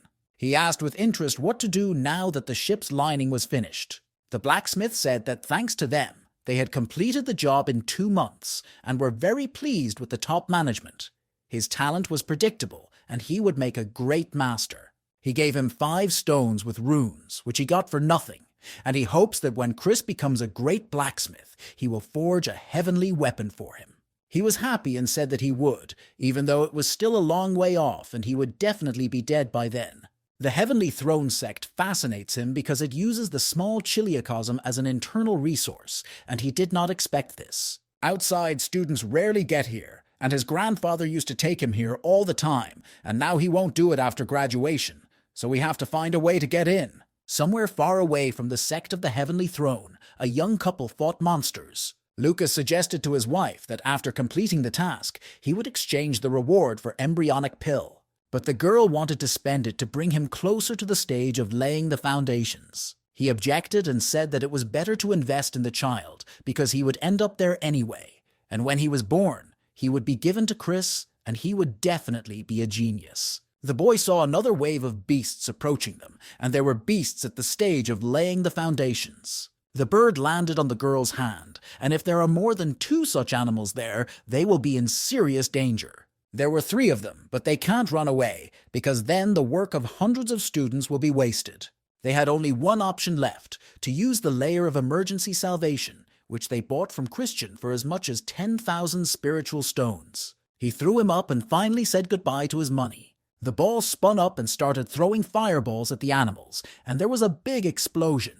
Lucas was a little angry because his brother could have warned him about the powerful explosion and the strong blast wave. He is devastated because if Christian had been with him in the combat unit, he would have killed them quickly, and he would not have had to spend 10,000 spiritual stones. The girl was outraged that he was learning so much from him, and her combat training was not even half as good as his. He said that it was impossible to compare them because he was a unicorn, and his combat training was excellent. She suggested that the next time they met, they wrestle, and that he should last 3 seconds, but the guy laughed and took 5 seconds. In the crater, after the explosion, he noticed a green glow at the bottom.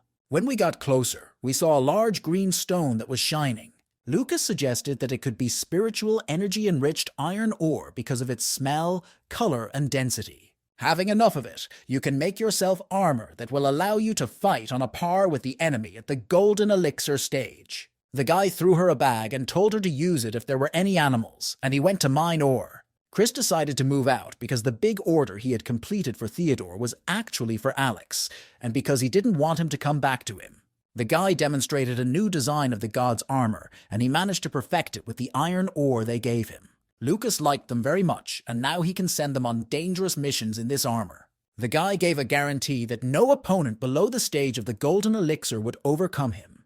The young man asked if it had only defensive characteristics, and Chris offered to put it on and evaluate it himself. It was as if the guy was advertising. The suit was both comfortable and reliable. It was all in one bottle. This armor consists of 16 separate elements. Together, they can increase spiritual power by 2 or 3 times and guarantee protection. You can switch the attack mode at any time if necessary. Lucas used fire from his palm and broke the stone. He was amazed by the amazing speed at which it flew. He was amazed by everything. It was a miracle of blacksmithing, and now he was not afraid of anyone. Chris asked if he had made a mistake in giving him the ore. At first he thought he would be in debt for such valuable raw materials, but it turned out the other way around. The boy asked them to look after the house and his students, because he wants to go on an expedition that could last quite a while. The newlyweds were only in favor of him because he constantly helps them and saves them, and so they were happy to help him. They started to organize a theater and were sad that their brother was already going on expeditions, and they didn't even know when they would be able to do that. But Christian had a bad feeling that he might meet someone there, because it was a really unique opportunity. He hoped that his premonitions about Alex would turn out to be false. A month later, Chris arrived at the ship and showed his boarding pass at the entrance and went inside. He was fascinated by such a large ship, and one day he will build one for himself. When he went up to the deck, he heard Alex talking to him about how he had moved, and hadn't even told him anything about it. The guy came back and said that he should probably call him Dear Brother, because he was already at the stage of the golden elixir, and this meeting would not end well. Alex said that he shouldn't, because they had known each other for a long time and had become like family, that Chris had already decided to get off the ship, but he didn't know if it was too late. The guy turned to the guard and asked for a good cabin for his friend, so he suggested the one on the left next to him because it was not yet occupied. First, he will give a tour of the ship, and later in the evening, when the supplies are loaded, they will have dinner and a couple of drinks. In the evening, the dining room was a bit crowded and Chris couldn't get away from him. He was all exhausted, so he decided to pretend to go to the bathroom to get rid of it. Alex was told to make friends with him and that this would bring him many blessings, so he tried to please him by bringing him spiritual food of the highest quality. He tried to smile and say that it must have cost a lot of stones, but he said no, because it was free for the crew. Christian was asked how he coped with his strange illness, which he described. He was touched that he remembered and explained that after he returned, everything disappeared and he was still at the stage of laying the foundations. And after that, he went to the family of the girl who broke off the engagement and beat all her brothers. He looked shattered when he said that he hoped it would wash away the shame of breaking off the engagement, but she went to a mentor and was able to put him down with one hand. Alex has become more serious. He doesn't care about the Mahayana stage, because in 3 years he will be able to improve and show them all what he can do. The guy burst into tears and went to hug him, calling him his foster brother, and that their friendship would be eternal, but Chris only wanted him to leave him alone. The young man wanted to leave and said that he had important things to do, but Alex didn't understand what could be more important than swearing eternal friendship. During the repairs, he noticed that the most important runes are on the inside, and he wants to study them here, not drink wine with his brother Alex. A man appeared behind Christian, and he did not expect someone at the stage of chi training to have such a determined look. I decided to offer him to become his apprentice. The man asked him what department he was from and how he ended up in this one, because he has all the makings to be an excellent blacksmith, and Chris said that he was still on his own. So he asked if he wanted to become part of the forging department. Christian said that he was a first-level alchemist and was only interested in runes out of sheer curiosity. The master was annoyed that another alchemist was involved, because a real man's passion should be forging, and the boy only waved goodbye. He understood that if he joined, he would not be able to live as freely as he does now, and if he did not break through to the stage of laying the foundations, it would be even worse. Alex appeared from behind me and said that it was a great happiness when such a serious master called me to be his student. What a stupid habit to sneak up on him from behind, because one day he will give him a heart attack. But the guy apologized. It was all because of the girl. He asked why cheat if he could just refuse, but Chris said that he was involved in both forging and alchemy. He did not want to raise additional questions because he wants to succeed in both crafts and not stray from the path of dual cultivation. Alex threw up and decided to walk on the deck and get away from it a little bit. The voice told him to make friends with him because he was definitely not easy. Christian was surprised to see a large and long monster above the ship.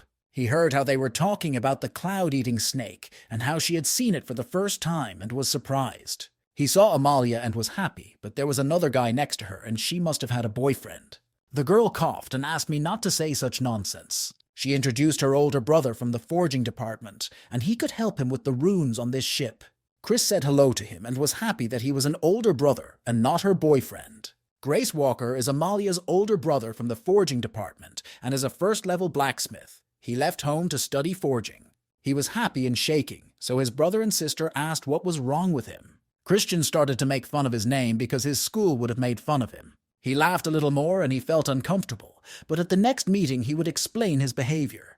The guy looked into the distance, and the ship announced that everyone was on alert. He was watching a warship of artillery, and this is something that should arouse passion in men. He saw the guns and wanted to see them in action as soon as possible. Grace stood with Chris and realized that their thoughts coincided. He said this is what real men need to forge, but he didn't like the suddenness of it. The guy wanted to apologize for his behavior, explaining that he had an idea and wanted to write it down, and he understood because it could have slipped out. Amalia's brother asked if it was fate that brought them together, since they had both given up alchemy to study blacksmithing, and if he would like to share his thoughts with him.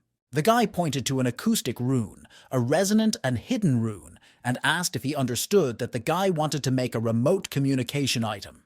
But ordinary runes can be bound, but without external support, they can only go up to 100 kilometers, and Chris realizes that he does know something. But that was not all, and the guy was a little scared and did not understand why these runes were outside the device. The guy was going about his business and wanted to give him time to digest everything, and Grace sat down and began to think. Before he could walk away, he heard behind him that the guy had understood everything.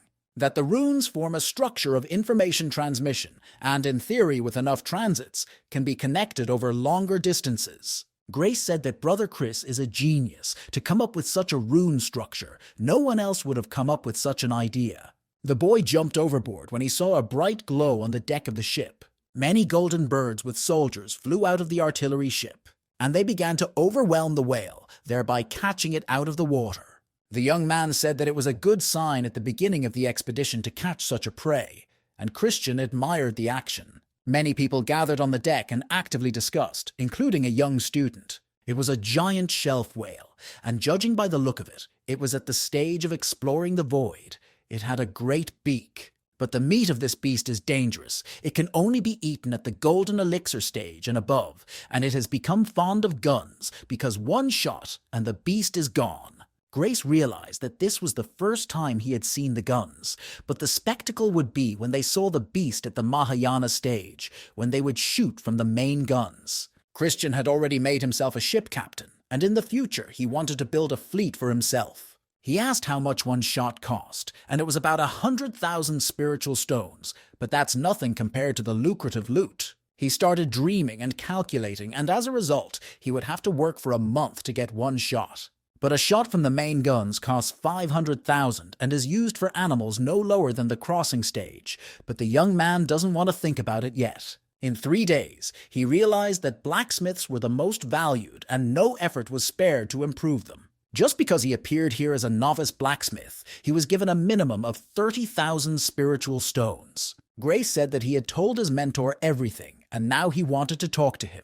He was angry because he didn't want to draw the attention of another mentor. Chris followed the guy and came to a small door that one might think was not quite spacious inside. The boy was surprised by the size of the room and thought that perhaps special runes were used to expand the ship. The mentor asked if he was the one who had come up with the original way to make a remote connection, and the young man introduced himself to the master. He said that he had a lively mind and thought that it was possible to realize the idea that if you put 36 transits, you could cover the entire continent. I can even use existing communication devices for this purpose, and if they are modified, we can even start a dialogue with optical display. Christian listened to the old man and realized that he wanted to communicate with his grandchildren via video. And the mentor offered to become his apprentice because he had all the talents necessary for a blacksmith. The guy began to encourage him, saying that he was the best and that he was valued and respected by the head of the sect and that they could become brothers in the department. Chris bowed and refused, saying that he was following the path of dual cultivation and could not devote all his time and energy to forging.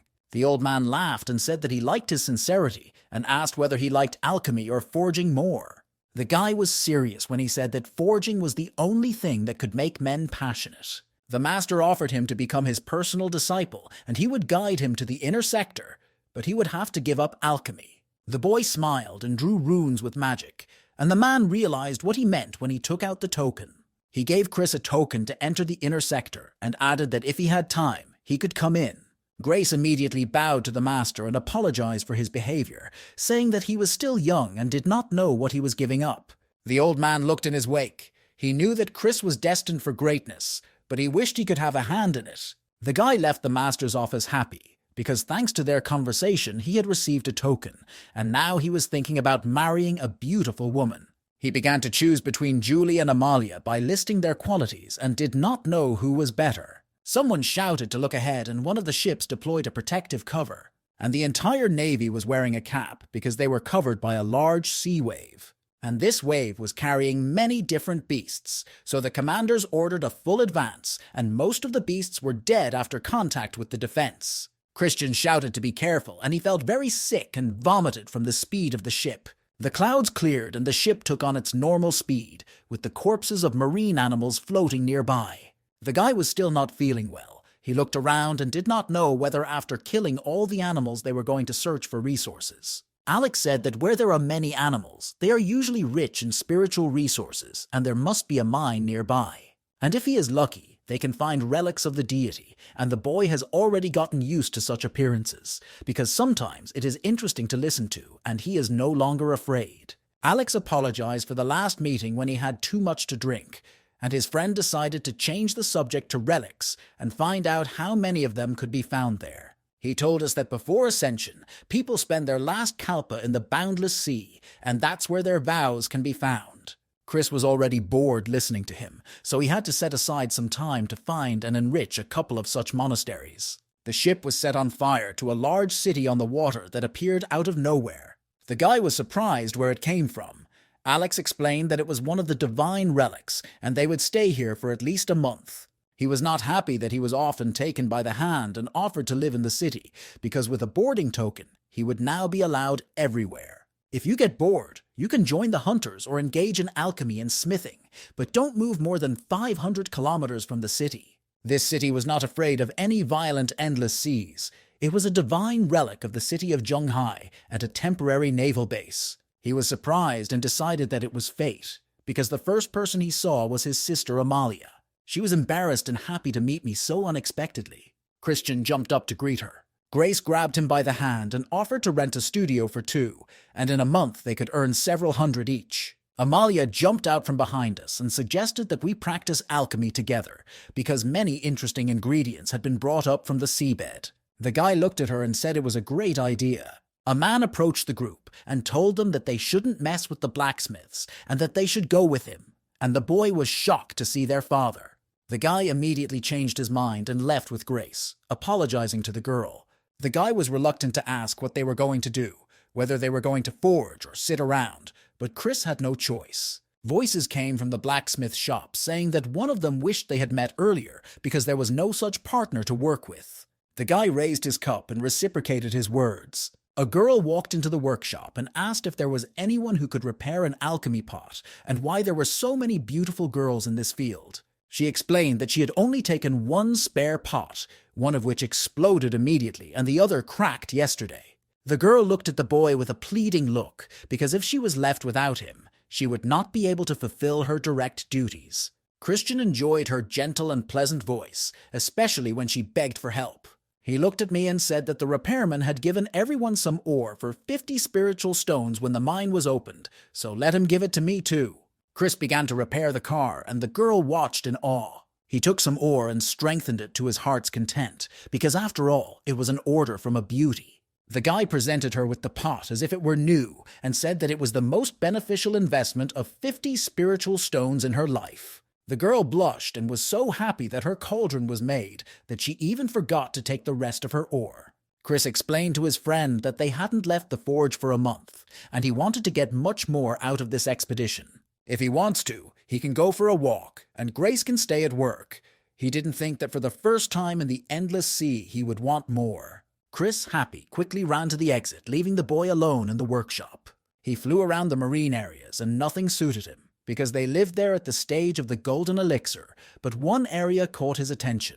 And now he has time for his own expedition, so he goes there on a submarine. Chris was pleased because in his previous life he needed a lot of money to go underwater, and now he is his own submariner. He has been swimming in these waters for hours, and so far nothing. It was dark and nothing was visible. Looking at the ship's indicators, he realized that he was 50,000 below sea level. And now it was time for the search, so he got various modules for measuring spiritual energy, detecting organisms, and night optical navigation. He saw a big underwater beast and got very scared, and Alex was next to him.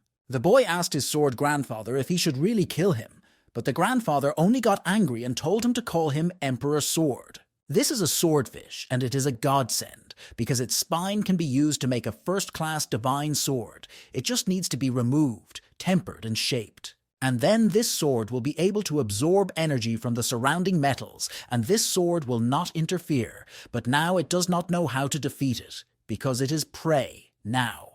And his grandfather gave him the idea to swim to his friend and start fighting the beast with all his strength, and then he would help him.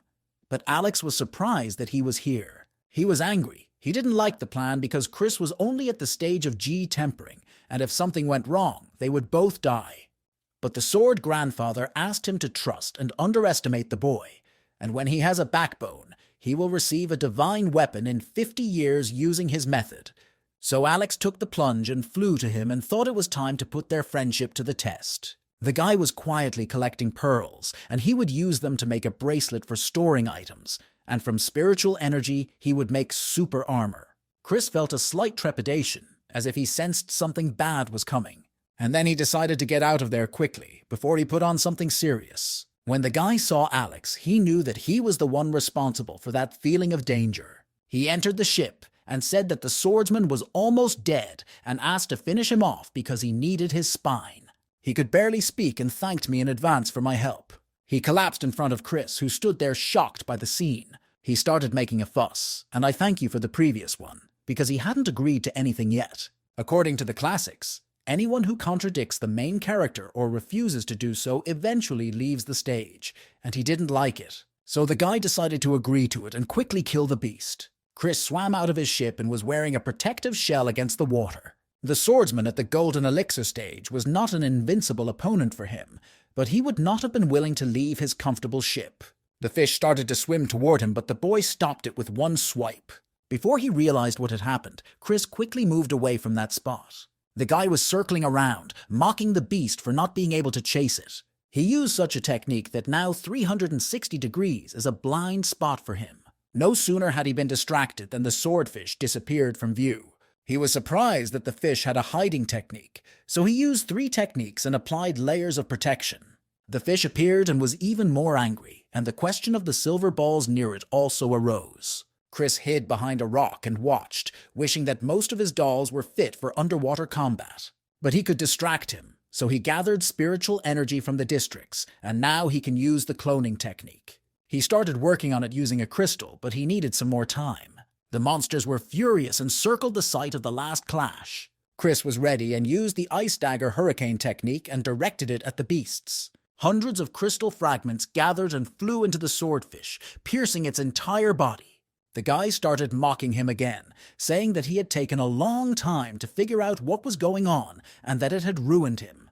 Chris was very upset because all of his mercury ball snakes died in one fight, and he spent 80,000 stones on it. The grandfather watched with the boy. He admired his fighting talent, which was better than his grandson's. If he had been at a higher stage, he would have killed him in 2 counts. The guy put a pill in his mouth and he started talking nonsense. And then he started crying and apologizing for getting him involved, because even he didn't have the strength to deal with him. He immediately ran to hug him and was happy that he was alive and asked if he was injured anywhere. Chris assured him that everything was fine and showed him where his fish was. The boy looked at the bag with emotion and praised it for being what it was and could not believe that it had made it. Christian said that he could not do otherwise, and Alex gave him a warehouse ring that holds 333 cubic meters. The boy was not comfortable accepting such a gift, because only a master with full knowledge of the expansion runes could bind him. Something strange began to happen, as if some force was pulling me out of the water. Chris didn't understand what had happened, and Alex explained that they had moved to a small chiliocosm, but they would have to report it. The place looked deserted and abandoned. Apparently, it had already been robbed many times before they arrived. The guy said that they could grieve for their lost prey later, because now they were in danger. Chris asked me, slightly arrogantly, if I had the strength to fight. Alex was a little frightened, but he immediately composed himself and told the swordsman grandfather to report the situation. This world was created by one of the swordsmen, and you can leave it after full recovery, and here you can find items of the swordsman's legacy. His grandfather warned him and said that he needed 10 days to recover, and that he should not die and kill his friend during that time. Alex said that he was exhausted, so he offered to hide, but Chris refused because it was too late to hide, and they had to run. There were more and more birds every second, and they were flying after the ship. So the guy asked if there was any way to get out, since he had a wise mentor who could come up with something. He firmly said that after he recovers, he will be able to find a way out, but it will take 10 days. Chris said he would defend him during these 10 days. Alex said to fly to the side where the swordsman's house was located, and his inheritance should be there. The only thing he hoped was that nothing would happen during this time. When they saw the land, the guy said they needed to get to the Heritage Hall. There was a statue of the swordsman Yongsheng in the hall, and in his modest room, let them feel at home and happy to share their heritage. They ignored their grandfather and took everything, and perhaps their fates will cross again in the big chiliocosm and they can become friends.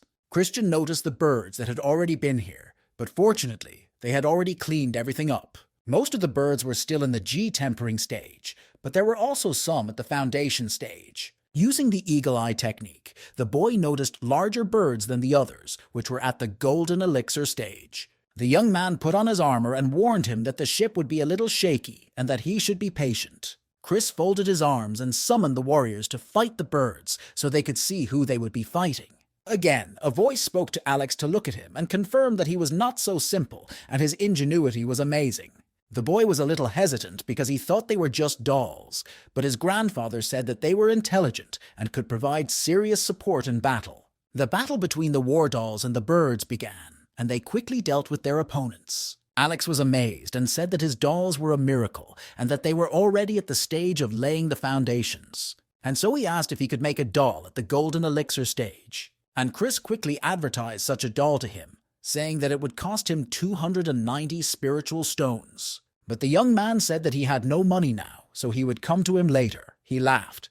What kind of a protagonist is he if he is poor? This test was too difficult for him with his level of strength. The boy was disappointed because all his dolls at the stage of laying the foundations were broken in battle. He was crying over his artwork. It was also his hard-earned money, and Alex asked him to stay for 5 more days and he would recover. Chris agreed and wished him to recover well and to take his time. He turned around and flew back to the ship, completely overwhelmed with lunch and indignation.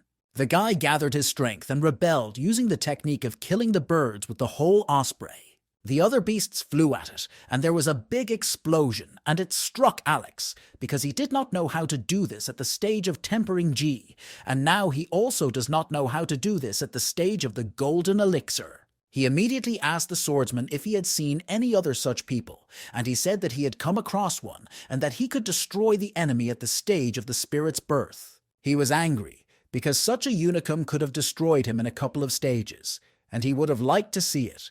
But his mentor said that he would meet with him again.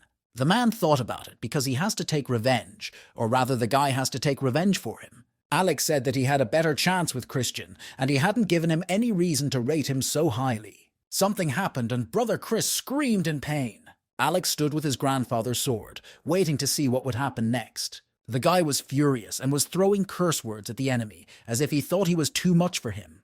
The birds had the ability to launch psychic sound attacks, but he didn't understand where they came up with such perverse threats. Chris got a little angry that they were getting personal and decided to show his and see if he could survive it. He seemed to have gone crazy and knocked the birds out of formation, asking how his colonels were. Chris entered the artillery battery deployment mode and added more supplements to the birds, so that Alex was already afraid of him, because he would not be able to fight him. Alex said he was ready and the guy called the underwater tray.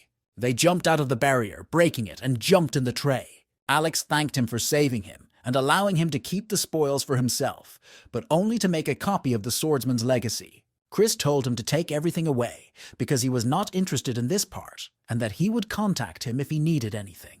The guy looked down and didn't know how to thank him for everything he had given him. Christian clenched his fist, because he had been waiting for these words from him for a long time.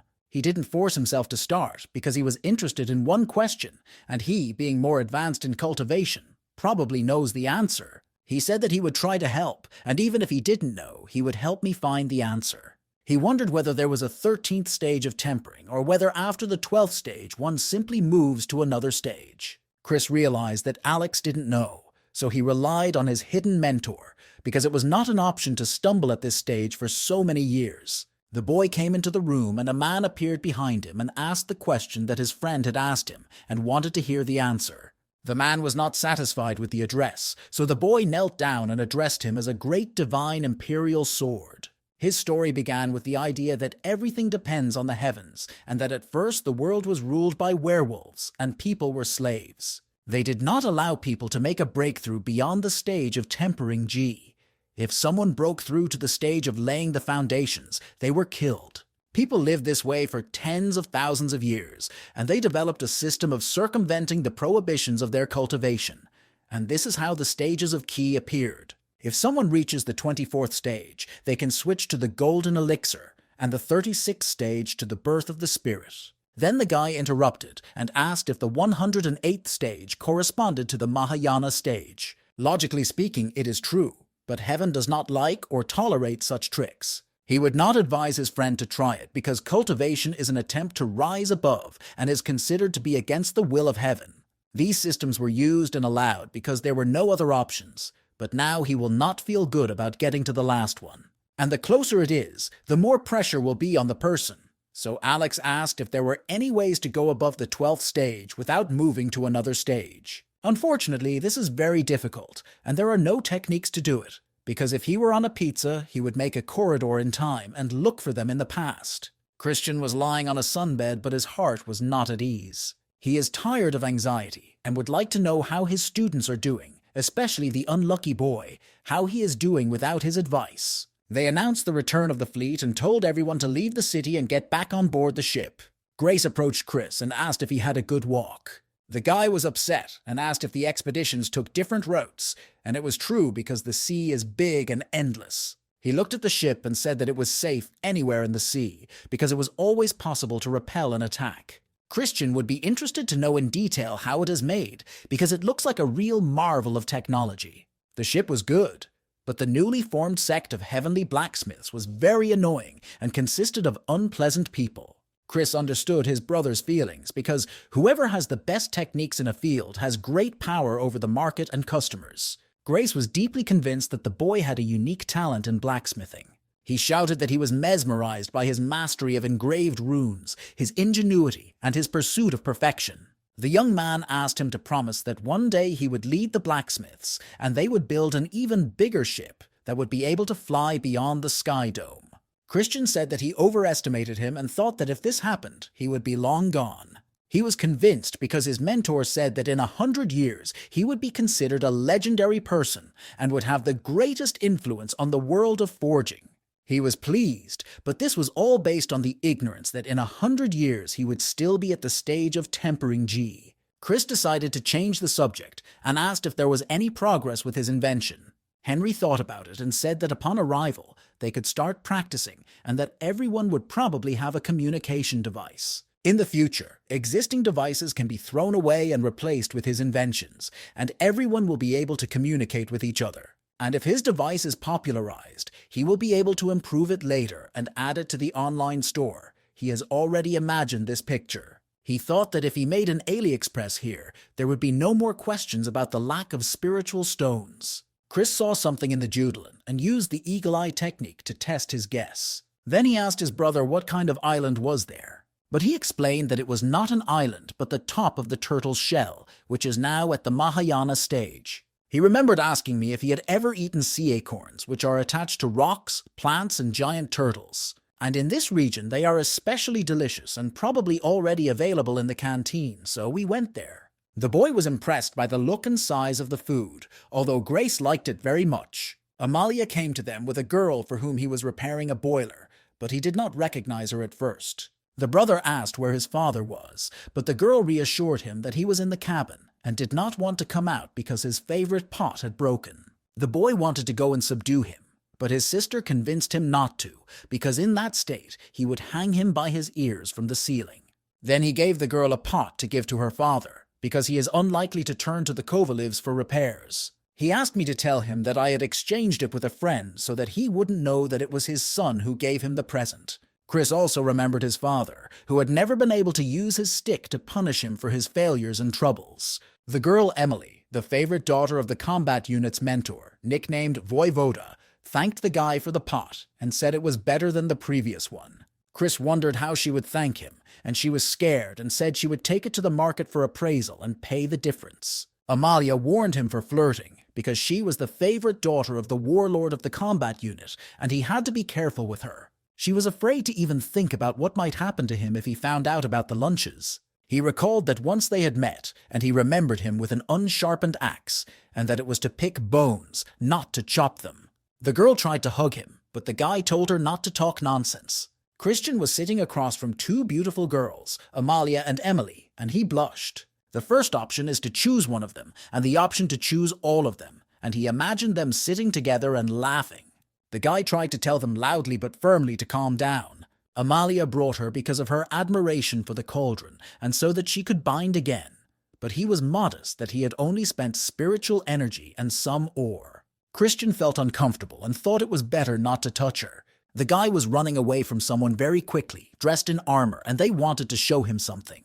The guy quickly ran away from the girls who offered him pleasure and had to report because the territory was part of a sect and werewolves were roaming around. A beautiful girl was sitting in front of the young man, offering him a closer look, and he was shocked. It was a bit difficult for him, and at the wrong time for him, they surrounded him from all sides. One of the girls used magic and tied the boy up. She wanted to know what he was capable of and was ready to sacrifice her sisters, but he only threatened them with a sect that would find them and skin them.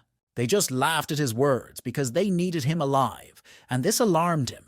It was as if they had bewitched Lucas and dragged him away with them, promising to arrange a paradise on earth for him. Christian seemed to feel that something was wrong with his friend, even though he had often been in deadly situations and always managed to survive. He calmed down a bit, because when he came back, he would be able to get him out of the most terrible battles, as always. 3 days later, Alex came and told me that the methods of the 13 degrees of tempering of G and above had been lost. He also learned that he shouldn't practice this technique because it can provoke heaven's wrath, and then it will end badly for him. Although he was sleepy, he realized that there was no point in lying.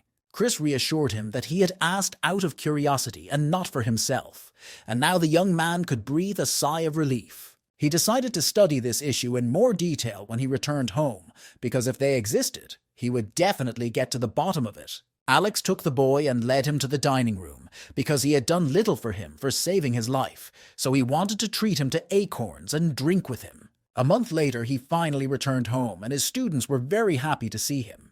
The children asked him to take them with him next time, because if they were not there, who would take care of him? Chris gave the student a hard time asking if he had practiced while his mentor was away.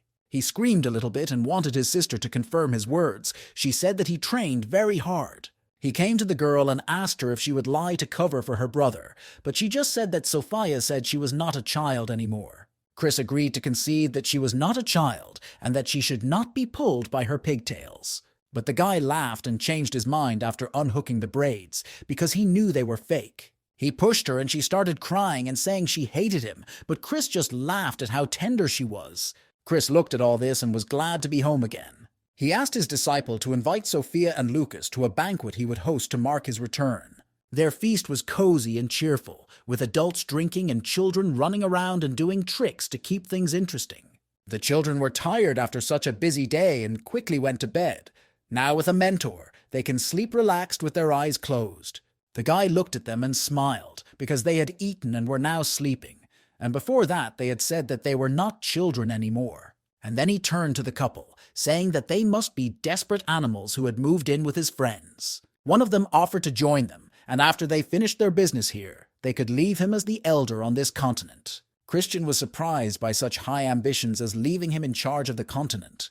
The young man didn't care about their business because they had moved in with his friends, which meant that their conversation would be quick and short. They put on costumes that he had once made and prepared for the attack because he did not want to solve it any other way. He took them both by the skin of their teeth and asked if they really thought they could defeat him in the armor he had created, or if it wasn't clear from Lucas's memories. The werewolf got a pentagram in his eyes and said that he didn't have long to resist, and that they would have time to get to know each other better. And they disappeared from Christian's property, which was a bit of a shock to him. He heard a voice that sounded like Julie, asking if her husband was back. And the girl immediately threw herself into the guy's arms and swept him off his feet. She was very forthcoming and said that everything was ready, both the bathroom and the table, so she asked what he wanted first. Then she would whisper in his ear whether he would start right away or start with the sweets first. Christian was annoyed and picked her up, because if she was a sweetie, he would prefer the third scenario.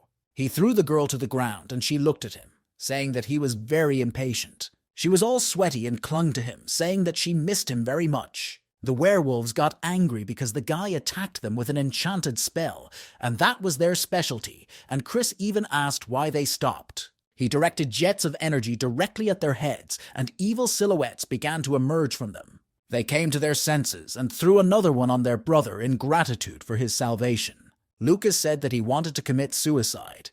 But he remembered his words that the main thing was to come back, and he would get him out of anything, and he did not regret it. Christian was very serious. He wanted to see what they had done to his friend, and he would pay them back in double because he knew the current spells. Lucas asked them to simply destroy them, but Chris was against it because he had to avenge his brother in the highest category. Due to the war between the two worlds, the passage between them is held by several sects, but a group of werewolves was able to cross into their world through superior technology. He began to see girls hugging him and was annoyed by this because it was probably a memory from them. Chris didn't even expect them to mock him like that, but he was very tense because his wife saw it all. Lucas tried to explain to her that it wasn't him anymore and that they had him under complete control, but Sophia didn't want to hear it. The girl suggested that they shouldn't fight in public, but rather talk at home, and Chris threw the guy a ball. Christian said that he could keep everything. The main thing was to tell the management quickly, and Lucas was crushed that his brother had set him up like that. A werewolf hideout was located near the border area, and there were battles near it. He even felt sorry for them, because in a couple of days their hiding place was discovered.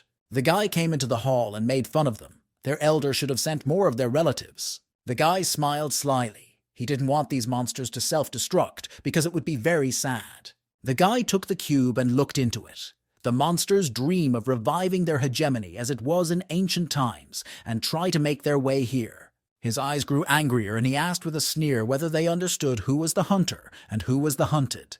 For a year now, Chris has been sitting in his house releasing energy, and it has been 14 years since he arrived in this world. He took the car out of the box. His memories of his past life never went away, and his guilt was always with him. And every year these memories cause him to feel acute feelings of sadness. Chris realized that he had to drive these thoughts away, that sooner or later he would return home, and that depression would not bring him any closer to that. A familiar chill ran through the guy's body again, and he turned to see the main character.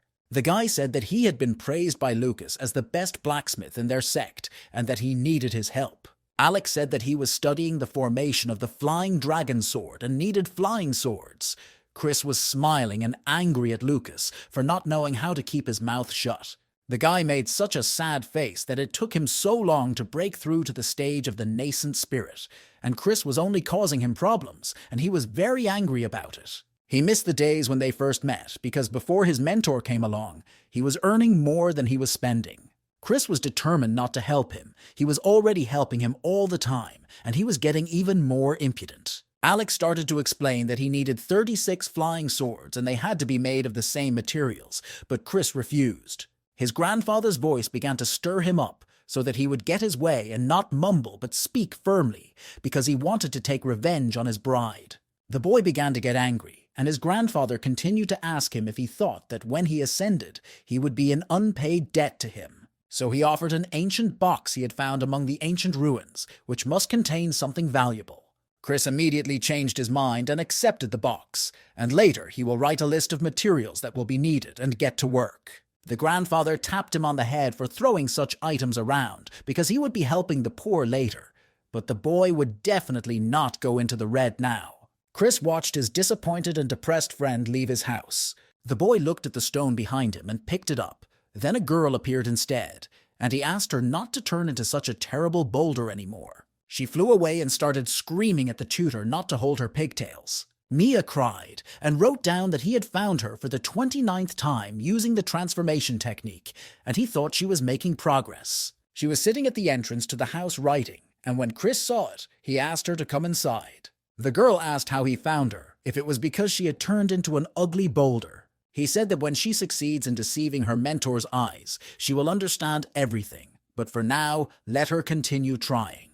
He liked the tea very much, and she thought that his face did not always correspond to his age. She was asked if she had brought anything interesting from the assignment. Chris was surprised that she had sacrificed all her prey for this piece of willow. It was amazing because the lightning that hit this tree imprinted a natural thunder rune. Christian used his magic to take this unique natural rune for himself, and from the pieces of willow he made a pill with life force that would restore her health in case of a fatal wound and handed it to her. He asked where her brother was, and Benjamin had gone with Lucas on a mission, so he asked her to tell him that an excessive desire to develop faster could lead to the opposite.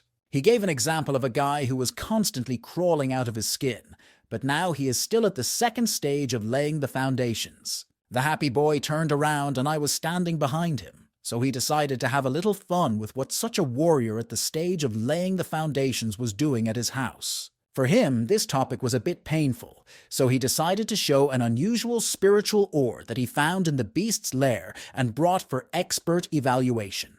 Chris was surprised when his friend opened the lid. He was still useful. The guy just wanted to kill him in the morning when he found out that he was telling everyone about him and even told his brother Alex where he lived. But in that case, he will regret it, but only if he tells us where he found it. Christian was looking at the ore. Even though Lucas was talentless, he somehow managed to find such an exotic ore. This is the first time that he comes across spiritual ore with such characteristics, because it retains the embedded consciousness for a long time. It also interacts well with other objects, and if you put such a piece in a war doll, it will have a piece of his consciousness in it. That's why he did it. He put a small piece of ore in one of his dolls. Christian wants to test a newer model of the monkey, the conscious version. He created a beast with the help of magic and wanted to spar with it. The opponents stood opposite each other, and the guy was a judge and announced the start of the fight. The monkey first observed and calculated the weakness, while the wolf did not hesitate to attack it. The doll quickly blocked his attack and launched its own attack. Chris was surprised that the fight was over so quickly, and that there would be no continuation. It's impressive that a small piece of ore has turned a war doll into a killing monster with 5 times its strength. When Lucas came over, he was amazed that Chris was already killing animals in his backyard and asked if he didn't know what else to do. He asked why the young man had come. He had damaged his armor after the situation with the werewolves' foxes, and he brought everything according to the list to repair it. He rejoiced early on when his wife gave him spiritual stones to restore his armor and asked him if he knew that there was a sect of the 100 Flowers 20 kilometers away. He told me that the disciples of that sect are very hungry for men, and if there is a handsome guy, they immediately begin to seduce him. He said that one of his sect members never returned, and when his mentor went to get him, he barely made it back alive. Chris smiled slyly and asked if he still didn't understand what he was getting at. The guy went into the house and told him not to go there, and if he did, he should not forget about the means of protection. Lucas was a little worried, even though he hadn't planned to go. A man approached him and said that in the near future he would have to go to the Sect of the 100 Flowers. He was a little scared because he didn't want to go there. He just talked about it with his brother. The mentor was serious. They would hold a joint conference to share experiences, and the head of the sect would personally harm the best students. He said that Lucas was the best student in the school, and that he would not let him miss this chance, and that he would not disgrace him. He started crying and begging the teacher because he is a family man and he could not go there. He took him by the face and agreed that it was dangerous for him to go there with such a face. So the teacher said that he would help him and that he didn't have to worry about it. From Chris's yard, voices were heard discussing the value of an item. And what the guy can't do cheaper, he can only make him a digging stick. Alex asked me to tell him what else he could save on because he doesn't have 100,000 spiritual stones. Chris could not listen to this anymore. He is probably the poorest protagonist in the story. Where are his rare swords, valuable items? A voice addressed him and asked if he had no savings, but the guy could have millions, but he was constantly spending it. Chris said that he could only give advice now, to try his luck farther away from the sect, because there are better chances there. Alex pawned a few items, and the girl said he could buy them back within a year after paying the interest. My grandfather began to say that if he found himself in the big Heliacosm, he would not say that he was his student. The boy was angry at this and let him collect resources himself. Christian didn't care about anything. He was calm and sang a melody. Finally, he removed the seal from the box, although it took a lot of effort, and now he will see what the main character gave him. He opened the box and was surprised by what was inside. Alex started looking in his pockets for his jade bowl for lighting and asked his grandfather if he had seen it, because he didn't know where he put it. He was disappointed. It was just a bowl for lighting. Probably the swordsman's grandfather had put it there and taken the treasure out.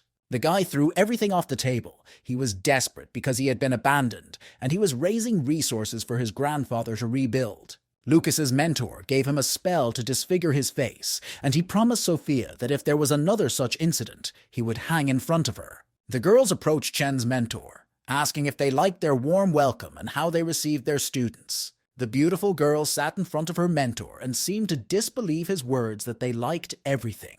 She looked at the guy and asked him why he was hiding his real identity. The girl asked if she was not beautiful and why he was hiding his eyes, and the mentor explained that if he raised them, he would never leave. The boy tried his best to avoid oncoming glances and touches. He looked at the girl's feet with horror, but she tried to charm him into stroking them. He realized that it was starting all over again, but he was not allowed to and tried to hold on. Chris could not understand why he was constantly unlucky around Alex and that fate was not fair to him. He was always in the red because of him. A bird came to him, and if he had 500 more of them, he could awaken a faint spiritual fire and then become a third-class blacksmith. Once again, he is convinced that he has to stay away from the protagonist, and if he doesn't, he will move away again. Before he knew it, Alex showed up with all the materials he needed and would be able to pick up his flying swords in 2 months. He ran up to his friend and thanked him for his advice, because he had found a mine rich in iron, but there were many werewolves there, and he said in secret that they could dig up 5 million spiritual stones of ore there. The mine is guarded by a herd of large down elephants at the golden elixir stage and a couple at the spirit birth, and they can leave after work is done. Chris didn't understand whether he wanted to take him away or sign a death warrant, because in his previous adventures he had almost died twice. The guy decided to leave him alone, but Alex asked him not to leave because he wanted to share with him as a brother. He ran after him, telling him that he would become the first swordsman and Chris the first blacksmith, and they would ascend together and their friendship would be legendary. He was all wet and grabbed the guy, said they were perfect for each other. He praised himself and him, saying that they were born avenger and blacksmith, and that this union was foreseen by heaven. Christian was very confused by this and asked why he alone could not dig it up. Because he can't do it alone. Someone has to distract him and someone else has to dig, because if they are all killed, serious problems will begin. In addition, large-bodied elephants occupy a place between werewolves and beasts, and killing them is considered a bad omen. Chris said he wouldn't go, but he would give him a laborer, hide him somewhere near the mine and divert his attention, and he would do everything. My grandfather's voice told me not to stop and try to shake something else interesting and useful out of it. Alex went on to say that it could be very dangerous to go into the lair of terrible beasts without it. Chris couldn't take it anymore and gave him another set of armor, but he needs to return it to him, because if he helps him, he can make a lot of money. Then he has to come back for all this in 3 months, so the guy goes to reconnoiter the situation near the mine to avoid wasting time. Christian looked up and thought that his mentor was working against him, since Alex would not have thought of it. Because when he asked for something, his smile was strained, and it was clear that he was uncomfortable and did not want it. So he had to defend himself. He was angry because last time he had replaced the treasure with a glowing ball, and when the time came, he would remind the old man of everything. Lucas was annoyed because he had never made so much mental effort to be chaste before, but he passed the test. The beautiful girl turned to him, because if they were not destined to be together, maybe they could hug each other goodbye. But the guy still refused, because he was a family man, and it was possible to say goodbye in words. But the girl didn't care, and threw her arms around him and left a kiss on his neck. He quickly unhooked her from him. A lip mark lit up on his neck, and his eyes began to burn. They asked him what had made him angry, but he immediately softened and asked why they were doing this to him. He had done nothing wrong to them. The girl made such a sad face, as if she had done nothing wrong, just noticed him as her own. The man smiled and asked to what he owed this unexpected visit. The girl just brought her student to see her husband and asked him not to look at her like that. She had no respect for his sect and was not going to join it because she could take whatever she wanted for herself. He just laughed and said that he had no such thoughts. He only wanted to make the short visit comfortable. The girl praised the tea. It was exquisite, and her husband hadn't even tried it yet because it wasn't worth it. And she asked me to make another cup of this tea. Christian was embarrassed because the girl had grown tall and they had been apart for a long time. Julie appeared at the gate and turned to greet her husband. He asked her why she had become attached to him if her mentor was in the Mahayana stage, but she did not listen and hugged him because she missed him so much. He thought that she would forget him with such a powerful mentor. The children were surprised to learn that the girl who looked like a celestial and flew in on a large bird was the mentor's wife. They started laughing, and the girl asked me to take away the drool because her clothes were made of natural silk. Julie happily offered to fly with her and have children and live together for the rest of their lives. He said that he didn't want to make up his mind during the cultivation process and her mentor would be against it, so they could wait a while longer.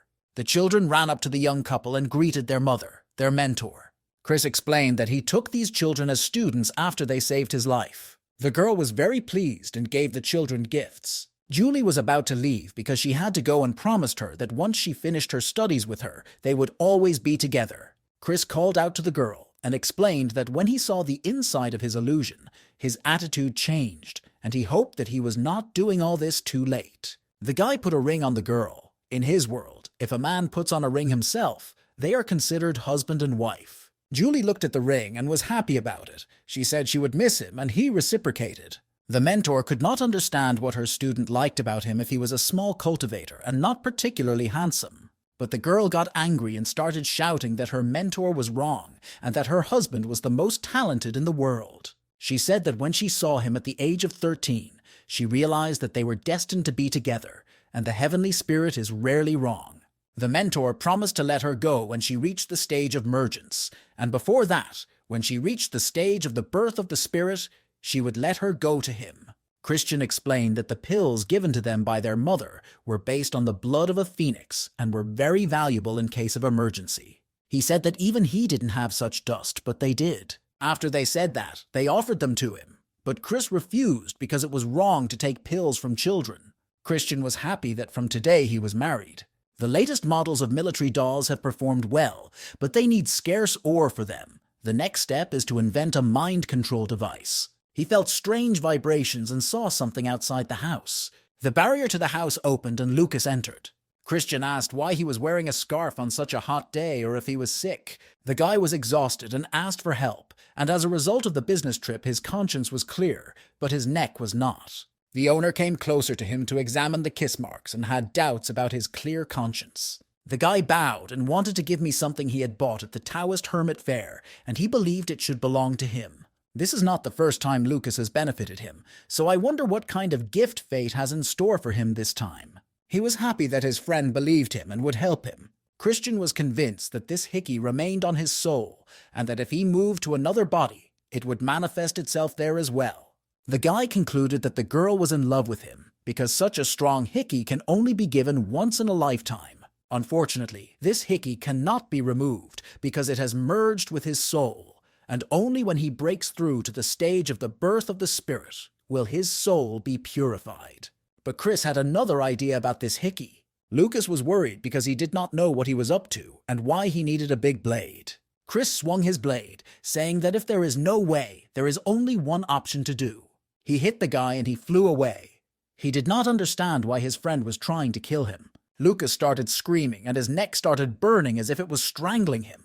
While he was screaming, his friend quickly threw the pill into his mouth and closed it so that it wouldn't fly out. The guy was surprised, and he explained that if he told him, he would have been even more frightened, so he decided to act without any publicity. He looked in the mirror and saw a scar on his neck that was almost jewelry-like but still burning.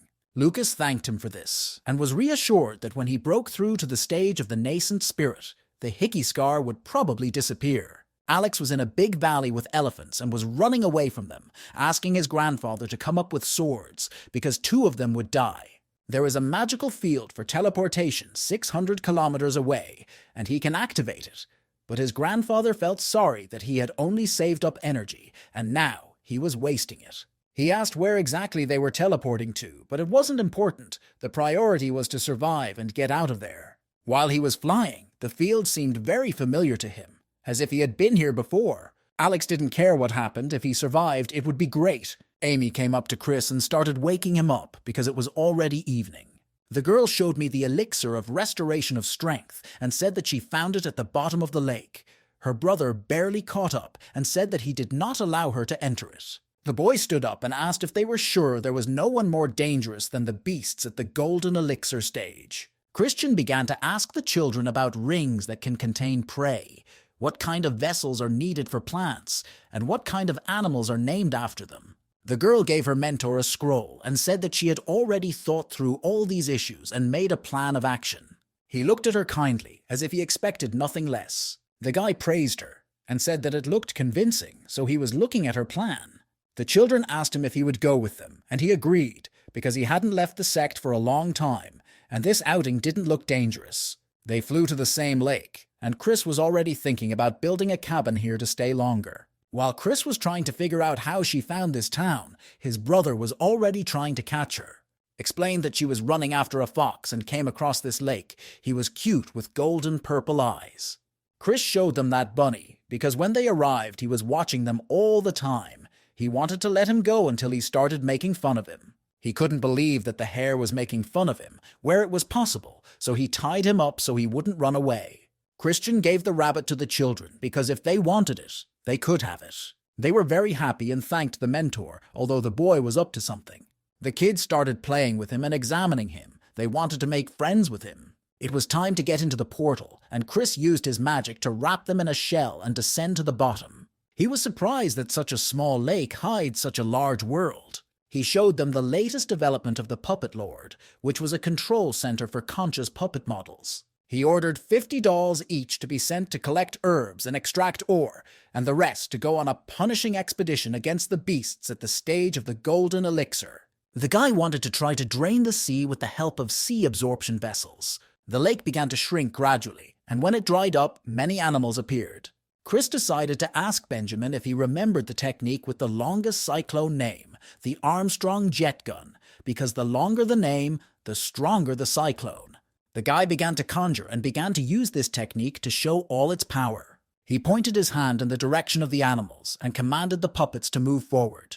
The children were amazed by their mentor because all the beasts turned to dust, and a person at the G-tempering stage was able to smash the beasts at the elixir stage with one swipe. Chris decided that now was the time to establish authority, because later it would be difficult to impress them, and the boy wanted to try the spirit cannon. But for that, I got a slap on the head from my mentor, because the most important thing is safety, and you can't be so bold.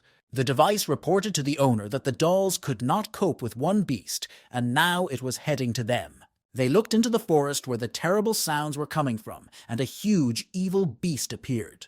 The girl changed her mind about panicking, because they have a mentor with them, so everything will be fine. The children set themselves up to repel the attack because the beast must be resisted. Christian was pleased, because they had no fear at all. The beast was heading towards them, so the boy asked them to move back, because it was too big for them. He was determined and asked me to closely follow his actions and absorb his invaluable experience. The guy tried to hit the animal, but it managed to dodge. The beast roared and ducked. It spread its large wings. Chris was shocked by this. The guy challenged himself and dealt with those who could fly. He gave instructions that if the animal was lying damaged and the body was lifeless, to continue killing it anyway, just in case. This was impressive, because this time the catch must have been large, the entire lake fitting into the vessel of the seas. He realized that if he had been in the company of Alex, he would have run into a more terrible danger, and if he had survived, he would have left with nothing.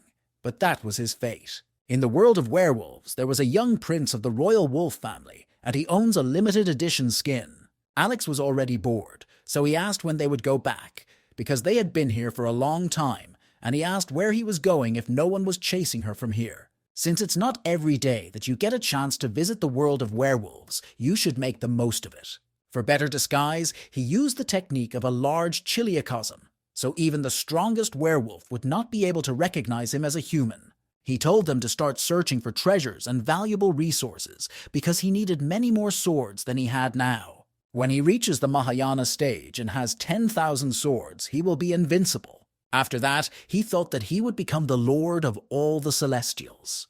But he was immediately disappointed in where he was going to get 10,000 swords, because if you buy simple swords from laymen, they are of no use. When he reaches the stage of crossing over, his grandfather will take him to his treasure hoard, which will cover all the costs of making 10,000 flying swords. Alex's eyes lit up when he heard that, and he wanted to do it so badly. A large and powerful hand grabbed the two strangers, so the spirit immediately decided to leave him and told him to act according to the situation. The voice asked him if he was not afraid to walk in such scary places alone and wanted to take him as a disciple because he loves the brave. Christian stopped overprotecting his students after the catch at the bottom of the lake and let them develop on their own. So he devoted all his time to making pills and weapons and lived quietly and was not disturbed by Alex during this time. He was shocked that time was passing so quickly, and before he knew it, he had lived for 36 years. He recalled how yesterday Lucas had his first child, and now he was a student, and he was a little touched by this. Mia asked her mentor why he was sighing so sadly. He burst into tears because he doesn't know what will happen to him, especially if he doesn't break through to the stage of laying the foundations within 100 years. The girl felt that he was not so simple and that he had a plan, which is why he did not break through to other stages for so long. Besides, everyone knows that he is better than Lucas and that he would move the heavens to find a way to help. When the girl said that he would be the strongest for her, Chris blushed at these pleasant words. She started to get angry with him because she didn't know how to stop him from grabbing her pigtails. Chris did not understand why the Sect's inner disciples did not sit in the inner sector, but went to him all the time. Lucas was embarrassed and said hello to his friend, saying that he couldn't stay away from his friend for so long. The mentor said that his son was on a mission, so he would not see him, but the father did not come to him, but to his friend. The children have gone about their business, so now he can say why he came. He wanted to ask to accept another student, the son of his friend, and looked at him with pleading eyes. Chris thought he meant himself by the word friend. The young man covered his face with his hands because he was ashamed, but his friend wanted to hear all the details. 7 years ago, a disciple from the Thousand Clouds sect came to them, and they often went on missions with her, and on one of them they came across a snake. The snake of the 7 desires released a poison that causes sexual desire before dying, and we were both struck by it. Chris started to laugh, but the guy said he was struggling to keep his body clean. Lucas looked crushed and asked if his friend had ever heard of interspiritual conception, but he didn't understand what his friend was talking about. After being hit by this poison, they fought desperately against this desire, but their souls merged into one, which led to the birth of a new life. He knew it didn't sound true, but it was true, and Chris thought about it, because it meant that this child must be special, and it would be a sin to refuse. Chris asked where his mother was, and whether she would be willing to take him on as a disciple, but she died 2 years ago when she returned to her sect. The young man thought about it and decided to look at him first, and only then would he make his decision. They went outside the house and saw a little boy sitting by a tree. His name was John, and he was 6 years old, and he was smart because he already knew 1,000 hieroglyphics. The mentor decided to ask him if he wanted to become his student. He wanted this because Lucas had told him about his mentor and that he could become an invincible cultivator with him. Chris asked why he wanted to be invincible, and he explained that he wanted to find his father and make him repent at his mother's grave. The mentor looked at Lucas and said that he was also rumored to be a victim, but his goal was worthy, so he approved of it. The last step was that if the boy passed the test, he would take him on as an apprentice. The boy slowly closed his eyes and fell asleep, because that's how this test is done. Near the transport portal through which Alex got to the werewolf world, the animals came out and did not quite understand where they were, so they asked what they should do now. The commander of this gang was a big bear, and he inspected the perimeter. A pigeon flew by them, and the bear used his magic to take out its memories, and as a result, they realized that they had entered the world of humans. They had to report this discovery to the higher-ups, because now that they had a teleportation point, the return of their race's hegemony would be raised in the near future. Alex felt great about getting into this situation, but his grandfather told him to be glad that he had a mentor at the Mahayana stage and to listen to him carefully and learn everything. Christian finally managed to catch a decent quality sniper rifle, although the process was not easy. His students came running to him and told him that a wave of werewolves was approaching the border, and their commander was in the Mahayana stage, and it was not clear where they came from. They added that they had already killed all the inhabitants in the Xinjiang country, and he was not very surprised, but asked about the wave of werewolves. He thought about the war between humans and werewolves, and he also felt that the protagonist was somehow involved, because how could he not be? And if the war comes closer to them, the children will be taken to the front, and that is the last thing he would want. They have been growing up in front of him since they were 6 or 7 years old.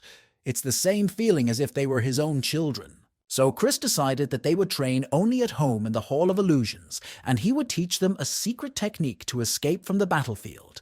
Then he would be calm for their lives. But first, we had to buy all the ingredients according to the list, as well as bring the souls of animals at the stage of laying the foundations, so he gave out the task. By the time the war comes, they need to be ready and armed with everything they need, because they will take everyone above the 2 stage, alchemists and blacksmiths. He created this hall to delve into astral illusions, and here they can hone their fighting skills and spells. Time is different from the real one. So he gave them tonic pills so they could avoid the side effects of the time difference. Once they accept them, they will stay here for 2 years, but in real time, only a month will pass, and he asked them not to waste time, but to improve their skills. A couple of million werewolves gathered near the border of Xiangzhou, leading 5 cathedrals in the Mahayana stage. The werewolf race has already swept through several border countries in a wave of destruction, and where they were, there were blood rivers. As they received information from the captured countries, the Mahayana stage of the Strishashin decided to destroy the magic field of teleportation. But one of the great swordsmen did not wait for the others, and destroyed the teleportation field himself, and with him the 2 at the stage of Mahayana.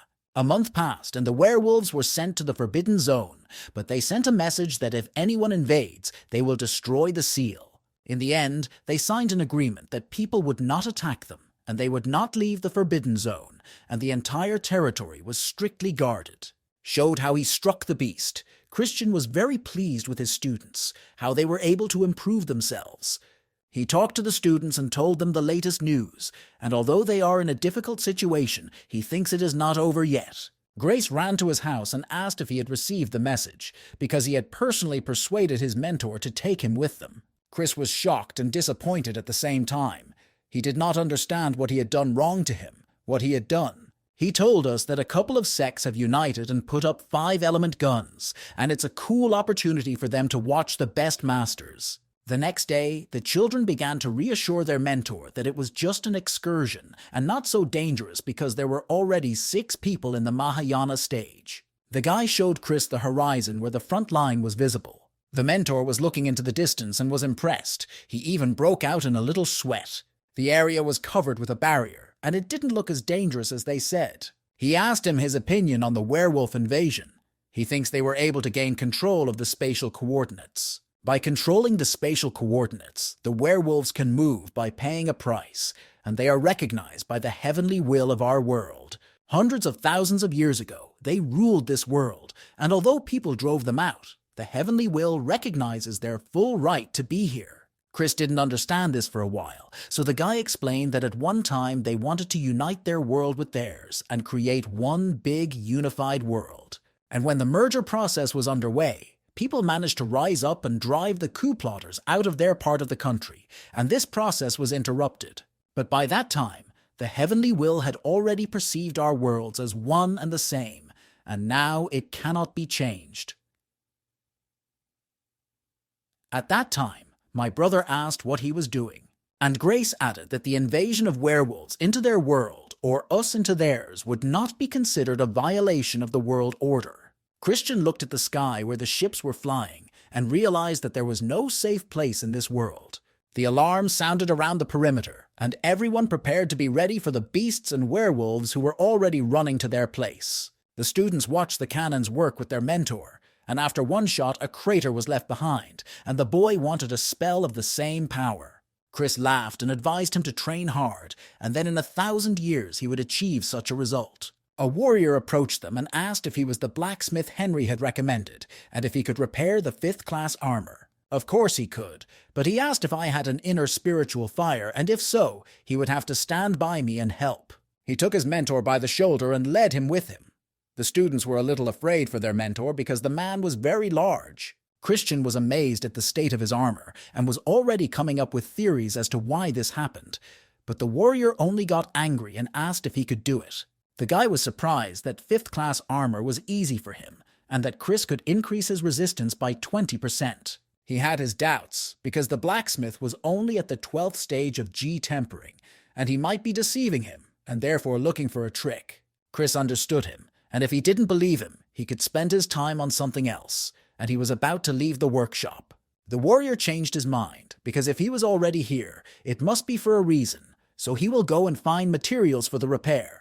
Christian went out into the yard and sighed, feigning fatigue.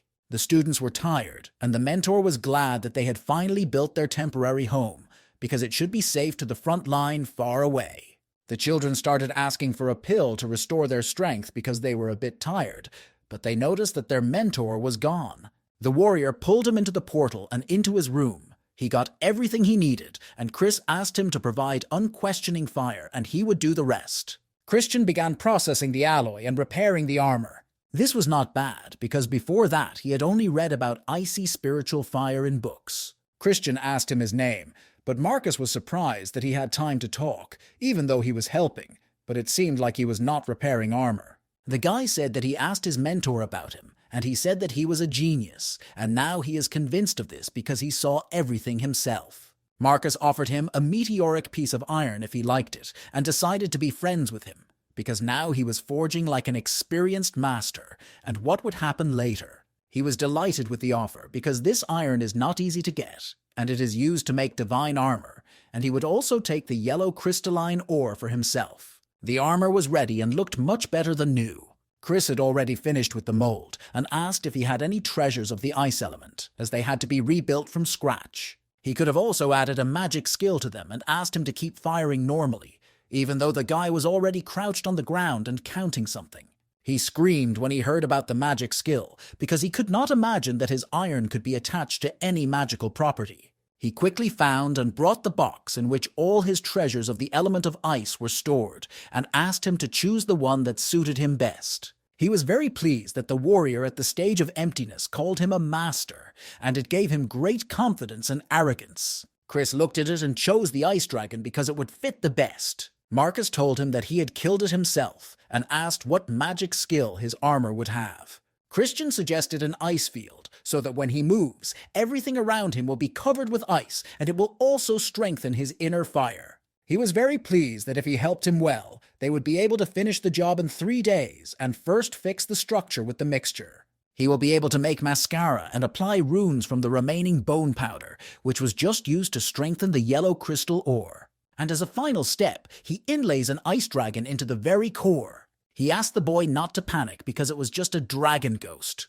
Marcus thanked the master, and as promised, gave him a piece of meteoric iron and 200,000 spiritual stones on top.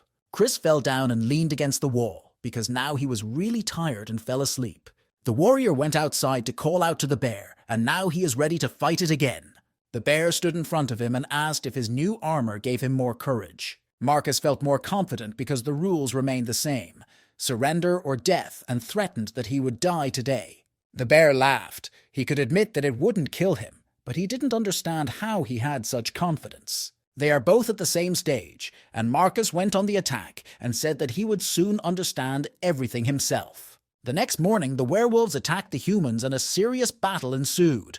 Took a rifle because after the warrior killed the bear, werewolves started crossing the front line more often and in large numbers. She pointed the scope at the birds, and they were all at the golden elixir stage. So it was a great opportunity for her to practice shooting, so she pulled the trigger and the bullet went through the bird. She was happy to kill the enemy at a distance of 1,000 meters, so the sniper rifle became her favorite toy. Soldiers began to run after the boy to stop him, saying that his spiritual energy would run out when he was surrounded by enemies.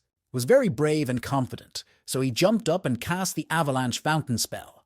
And the werewolves began to drown in the lava, and their souls came out of them to burn. In addition, he dropped more avalanche shafts into them. One of the monsters opened its mouth and began to attack the boy with its purple beam. The bird was already close to the student, but the sister shot it in time and killed the werewolf. But he was a little angry with her. Not only did the mentor give her a cool toy, but also him, so he took one of the cores from his bracelet and released a hurricane cannonball. And the animals began to fall to the ground like autumn leaves after the boy's attack. Marcus was not satisfied because they were not cruel, and the boy began to wonder whose students they could be, because they were strong.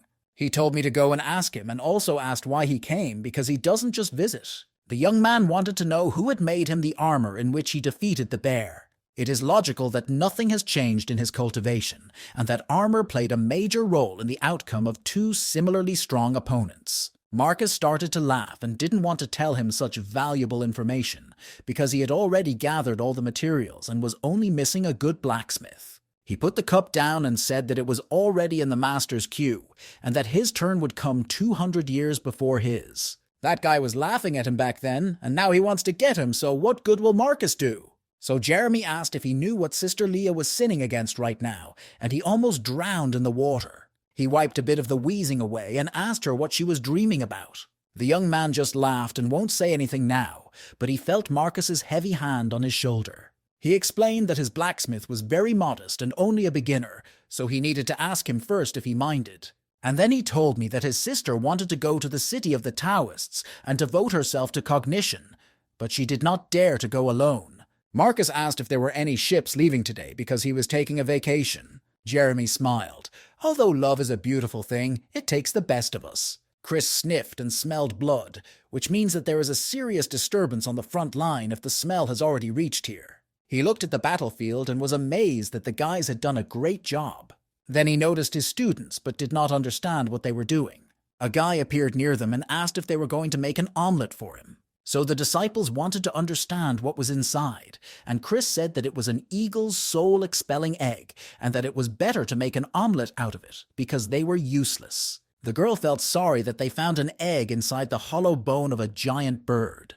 The mentor was very happy about this because he almost forgot and started touching her pigtails. He read that in ancient times there were also blacksmiths who had a system of runes and passed it on to others, but with the advent of humans, this system was broken. So he asked the next time they killed the beast to look for runes, and the girl kept screaming not to touch her pigtails. He got to the communication sphere, and Grace told him to go to them because they were going to make a giant 5-element cannon. The guy arrived at the border of the restricted zone in Tent Camp 2 and met with Grace. One of the mentors came out to them and ordered everyone to be quiet.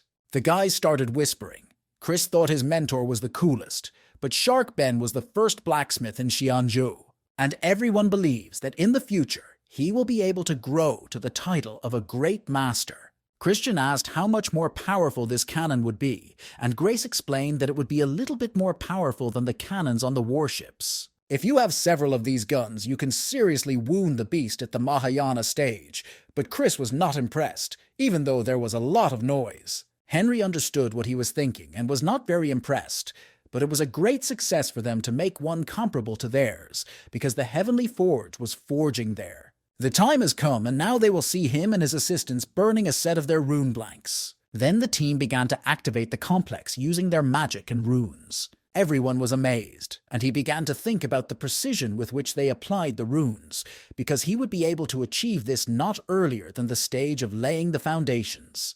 The 5-element cannon was ready, and a protective barrier was installed, so when they wanted to destroy it, they had to pass the spatial barrier first. Chris thought that this outing would give him a couple of nice ideas, and even if he wanted to, he could make the giant cannon smaller and carry it around. My friend asked if he could watch the next cannon being made, but he refused because he understood the idea and wanted to go for a walk. The guy was walking around the temporary settlement and overheard a soldier asking if he wanted to have tea with them. Chris was so funny and sneaked up on me. The girls offered to do a couple's cultivation and said he wouldn't regret it. He laughed and realized where everyone from the town was going, because there was a real red light district. Was angry and asked to stay away from him because women interfere with cultivation, and his mentor told him so. Chris was watching him from behind the beam and was shocked because he didn't remember saying anything like that to him. So he looked out and slapped the guy, who was puzzled and did not understand how his mentor had gotten there. The guy explained that he was dragged into a house by some women, and there were only half-naked girls complaining about their health, and he could not help because he was not a doctor or pharmacist. He started shouting again that if they had a fever, they should drink something from him, because even children know this, and they should treat themselves because he is not a doctor. The girls were furious, but he didn't understand why, and suggested that they resolve the conflict on the battlefield. He told him to be proud of him because he had never lost a battle with them, but Chris was disappointed how he had raised someone with a negative emotional intelligence. The next day, he was walking down the street and overheard 2 ladies talking about something that they were not happy about. There was a poster which said that he was a kicker and had beaten 48 girls, and if anyone saw him, they should immediately run away from him. Christian quickly ran home and gave me the mask, and asked me not to take it off until they got back to their place. I asked my sister to talk to my brother in her free time about communicating with girls, but she said there was no point in it because she had already tried. So he went back, because his student distracted him from the search for the runes, but it's good that it's not too late, so he can continue. He noticed his old friend Theodore sitting under the fence, crying. The guy was cleaning the room, or maybe he also wanted to make some money from the war. When they approached him, Theodore burst into tears and threw himself at Chris. He was desperate because everything had already been divided up before him, and other merchants were buying goods at lower prices than he was, and to compete with them, he had to work hard. For him, this was not a reason to break up, and he could find another way out, such as creating a new market and being a pioneer and monopolist there. He was sobbing but stopped for a moment and asked for the creation of a new market alone, and the older man had an idea of how to do it and asked if he was interested. He started shaking it, because if it made him good money, and the scheme worked, he would definitely share it with him. He started from a distance, saying that millions of people had been mobilized, and the front stretched for about 3,000 kilometers, and Theo was already impatient to hear it. He said that for just 4 million, you can connect the entire front line with a network of communication towers and another 2 million for a communication processing center, and then make devices from 3 runes, an optical rune, a communication rune, and an energy-focusing rune, and it will cost 2 spiritual stones. And with this, you can receive test messages and images from the general staff, but send only text messages for short-term popularization.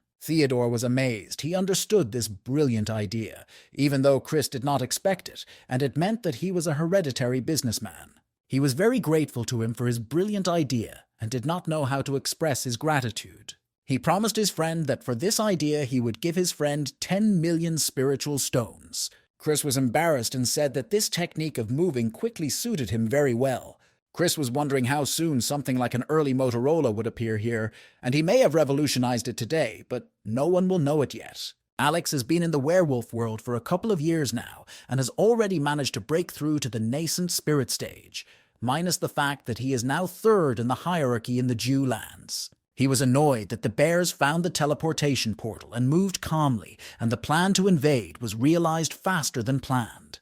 Dud the swordsman asked if he was so worried about the werewolf invasion that he was so distracted that he forgot to hide his human ears. He was very worried about what was happening there, and that he was a traitor to his species, but my grandfather tried to reassure him that they would not succeed.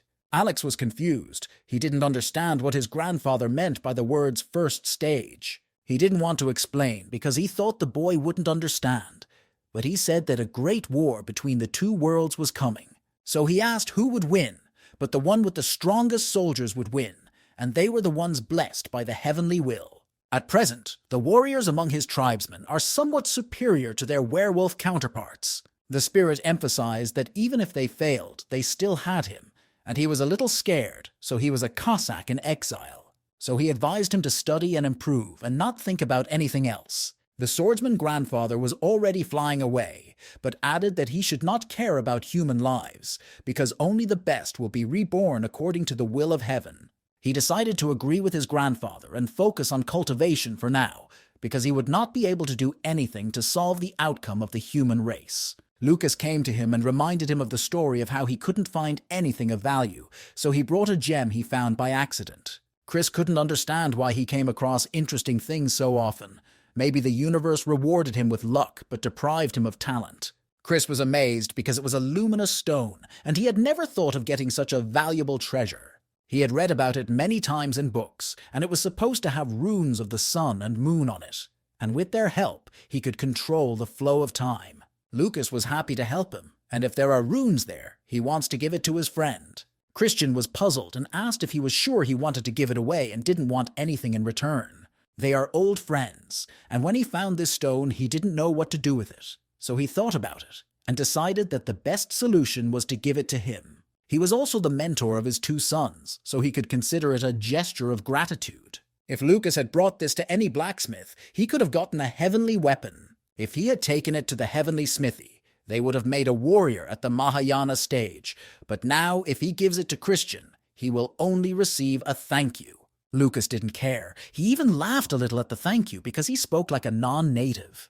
The boy only asked me to be a faithful brother to him, and that's all he needed, and for a young man this stone is like a mine in the middle of the desert. He said goodbye to his friend and thought how noble he was, and that this gem had runes that he needed to realize his next project. Lately, he has only been thinking about this project. He thought he would peacefully break through to the top at the specified time, but because of his students and their successes, it is difficult for him.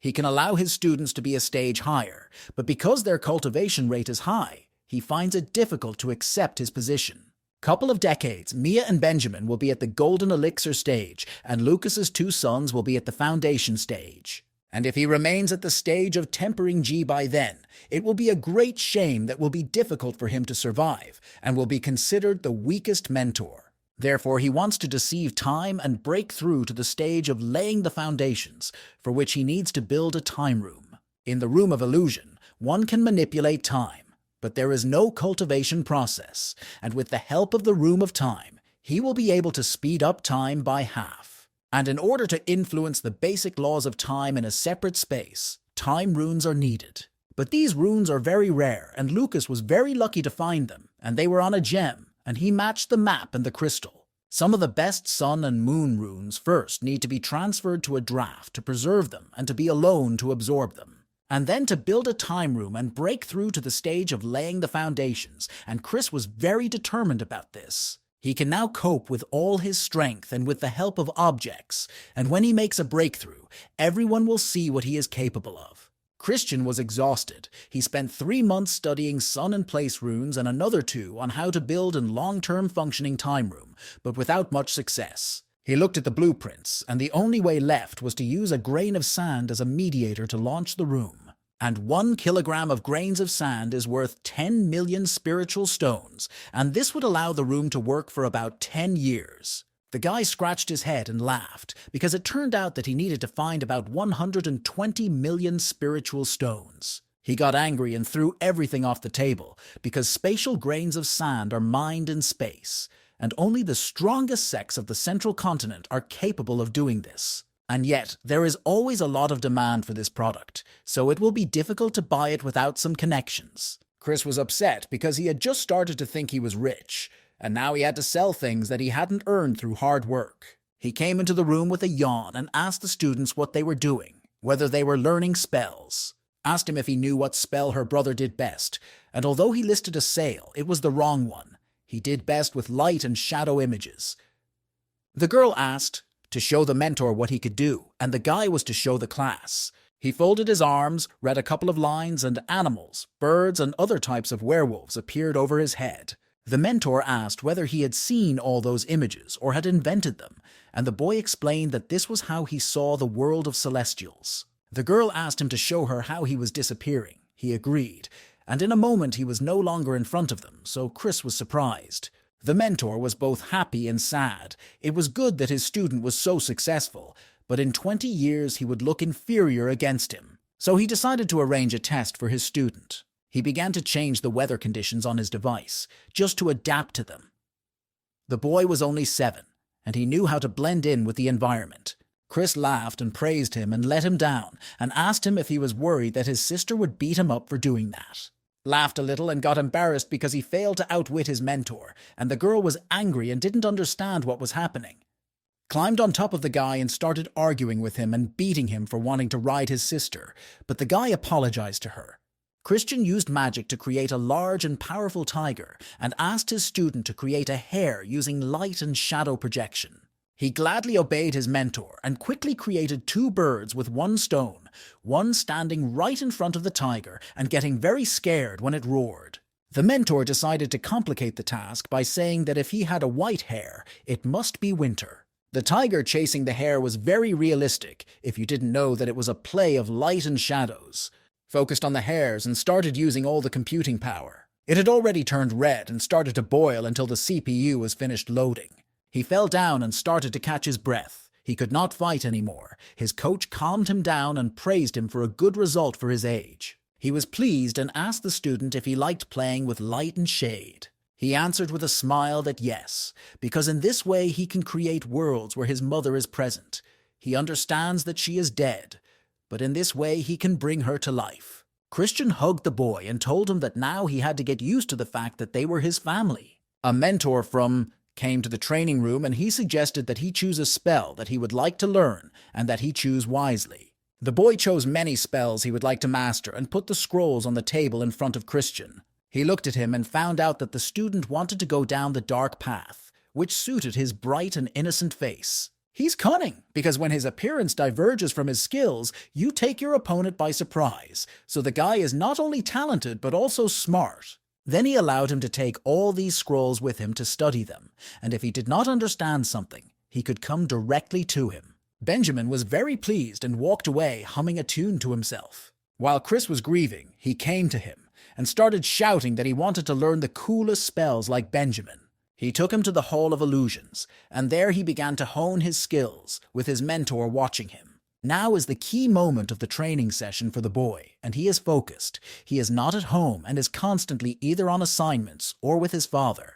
When he returned, he was jealous of Benjamin, but now he is swimming and realizes that his mentor pays a lot of attention to him. The boy was standing alone among the animals and was already a little tired from fighting them, and the beasts began to run at him. And at first he was a little confused, but he immediately took his sword and called out to them to respond to his call. And a barrier appeared in the middle of which he was, and the animals tried to get through, but they failed. Then the boy summoned the wind sword, and both swords of wind and thunder began to merge into one and formed an explosive blast that sent the beasts flying away.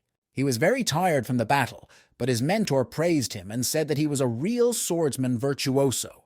He mastered the wind and thunderstorm technique faster than his elders, but he noted that in a real battle, he would have to be just as brave and determined. These werewolves were at the 6th stage of G tempering, but because of the joint attack, we can assume that their attack was at the 7th or even 8th stage. The guy understood that it was the first time he had done it, but he needed to train more to be confident, and he had been warned and was ready for it. In this case, Chris wanted to make it a little more difficult for him by taking 10 werewolves at the groundwork stage. The mentor created a new illusion, and the boy was a little shocked and asked him if it hurt much to die. He gave him a slap because he didn't understand why he was so scared and told him to watch carefully how to do it.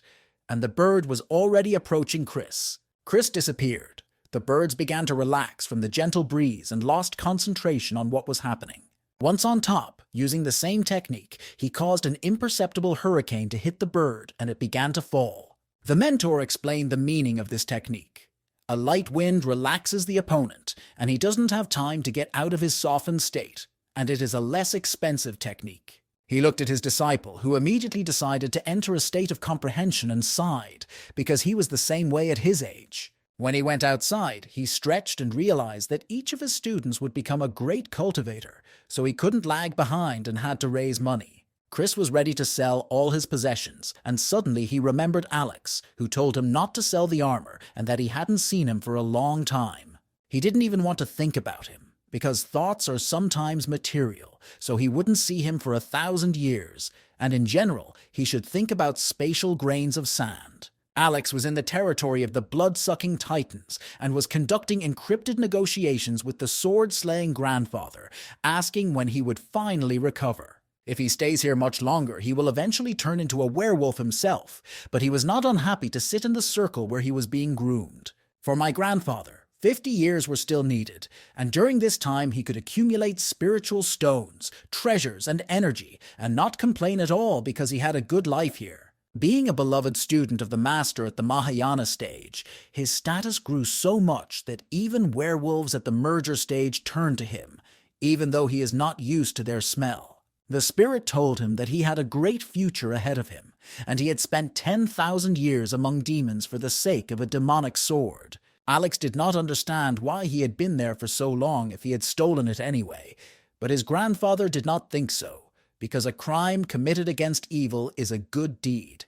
He stood up and firmly said that in another 50 years he would return to the world of people, because here he could not help but feel the sense of impending doom.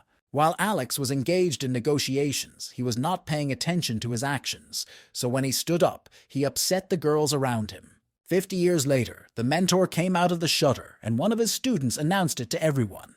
He turned to them and asked who had tuned the cuckoo for this time, because he did not remember doing so. Asked if he was approaching the time of his death, but he reassured him that he did not feel it, and his intuition rarely fails him.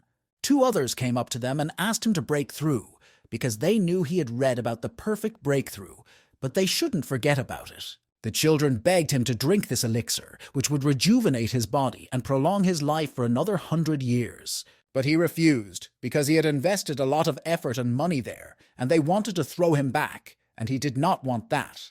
He looked at them and was proud of them because Benjamin and Mia were at the golden elixir stage and at the foundation stage, everything he thought would happen.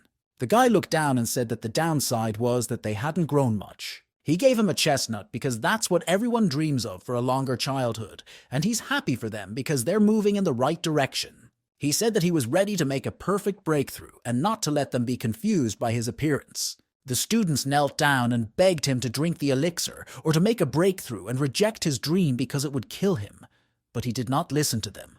The children began to cry, and one of them took their mentor and tied him up. Mia said that they would have to make the decision for him, because if he thinks that everything is under control, they need additional guarantees. He started to get angry with them, because they didn't even realize how much effort he had put into aging twice as fast and getting closer to death. The girl knocked him down and ran to him to apologize to him. He began to twitch and say that everything was under control, and she would only waste his idea because he had chosen this path. The student cried a lot and said that they didn't care about his idea, they just wanted him to live and brought the bottle of elixir closer to him. The girl began to turn the bottle over, and the drops slowly trickled down the walls and approached Chris's mouth, all standing in anticipation. Suddenly, Amy was lifted up from behind by her pigtails, and there stood the peak of the golden elixir and foundation stage, and scolded for disobeying her mentor. He understood her feelings, but asked her not to forget that he was their mentor. Christian said that he only needed 1 month, and that if nothing worked and he did not break through, he would drink the cooling elixir himself. He sighed heavily and looked at his disciples and ordered them to rise. He asked why they hadn't understood him in all these years, because he never takes risks, and if he goes this way, he is sure of success. For the mentor, it was a moving day, and so Benjamin decided to take care, so he told Mia to use a spell to confuse him. He and John would take the dolls, and William would break out into the hall to pour the elixir. So everyone prepared and stood in front of the mentor's door, waiting for the decisive moment. Christian was sitting in his room meditating and began to have doubts about the system. All it did was report intrusions. He sat there and was as focused as possible, and he had great faith in this system. He saw a screen about moving to a higher stage, but it took 30 minutes to get ready. He thought about it and hoped that his beloved students would not escape at such a crucial moment, because he could hold them. He began to hope that after his return, the system would open additional functions such as a store or a skill or a weapon, or at least a lottery. Alex stood at the portal and looked at it. He had been in the werewolf world for 60 years, and now it was time to return. His grandfather tried to convince him again, saying that he could eventually become a werewolf fighter and help humanity, and that he had a lot of unfinished business in the human world. He was sad because his parents are waiting for him, and Christian probably misses him, so he can't stay here, plus he sees himself as noble in a battle with them. He was confident in his words, and had already figured out how he would explain his absence and say that he had seen a portal in the ground with rich treasures. The old swordsman agreed to help him, but first he had something to say and pointed to the teleportation field to the human world. That some events look random, but they would have happened anyway, and anyone could have been in his place. The children stood and looked up at the sky and were amazed to see 5 colored clouds of good omen, and that they corresponded to the 5 elements of their mentor. Christian stood up and 5 streams of energy came to him. He breathed deeply and kept his concentration, which meant that he was doing well. The boy was hanging in the center of the elixir field, which grew larger each time, and reached 999 fathoms. The mentor succeeded, and now he can go back to work. When Chris came out of his room and into the courtyard, his disciples greeted him and bowed. He leaned over to the children and laughed at the fact that they did not believe in him and doubted him, and now, at the stage of laying the foundations, he could handle them. He was shocked by the feeling of freezing cold that went through his body and felt that a bloody war was coming.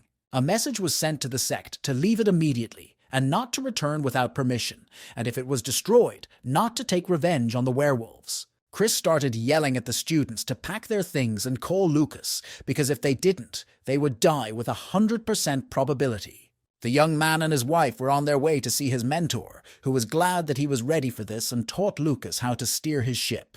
Everyone had already gotten on board and was quite serious about the development of events. When Alex got to the human world, but didn't understand what this thing was, it was a werewolf tripod, and therefore needed to be transported to another place. His mentor appeared behind him. He had been waiting for him to return for a long time and offered to ask him in gratitude if he wanted the whole continent to be destroyed. The mentor laughed and said that when he destroyed everything and there was not a single living person left here, he would name it after him. He took it in his hand and squeezed it, saying that he was going to see a wonderful sight. But a tripod fell on him, and the werewolf let Alex out of his hand, and he began to fall into a portal. The mentor didn't understand what had happened, and it seems that the boy had moved on.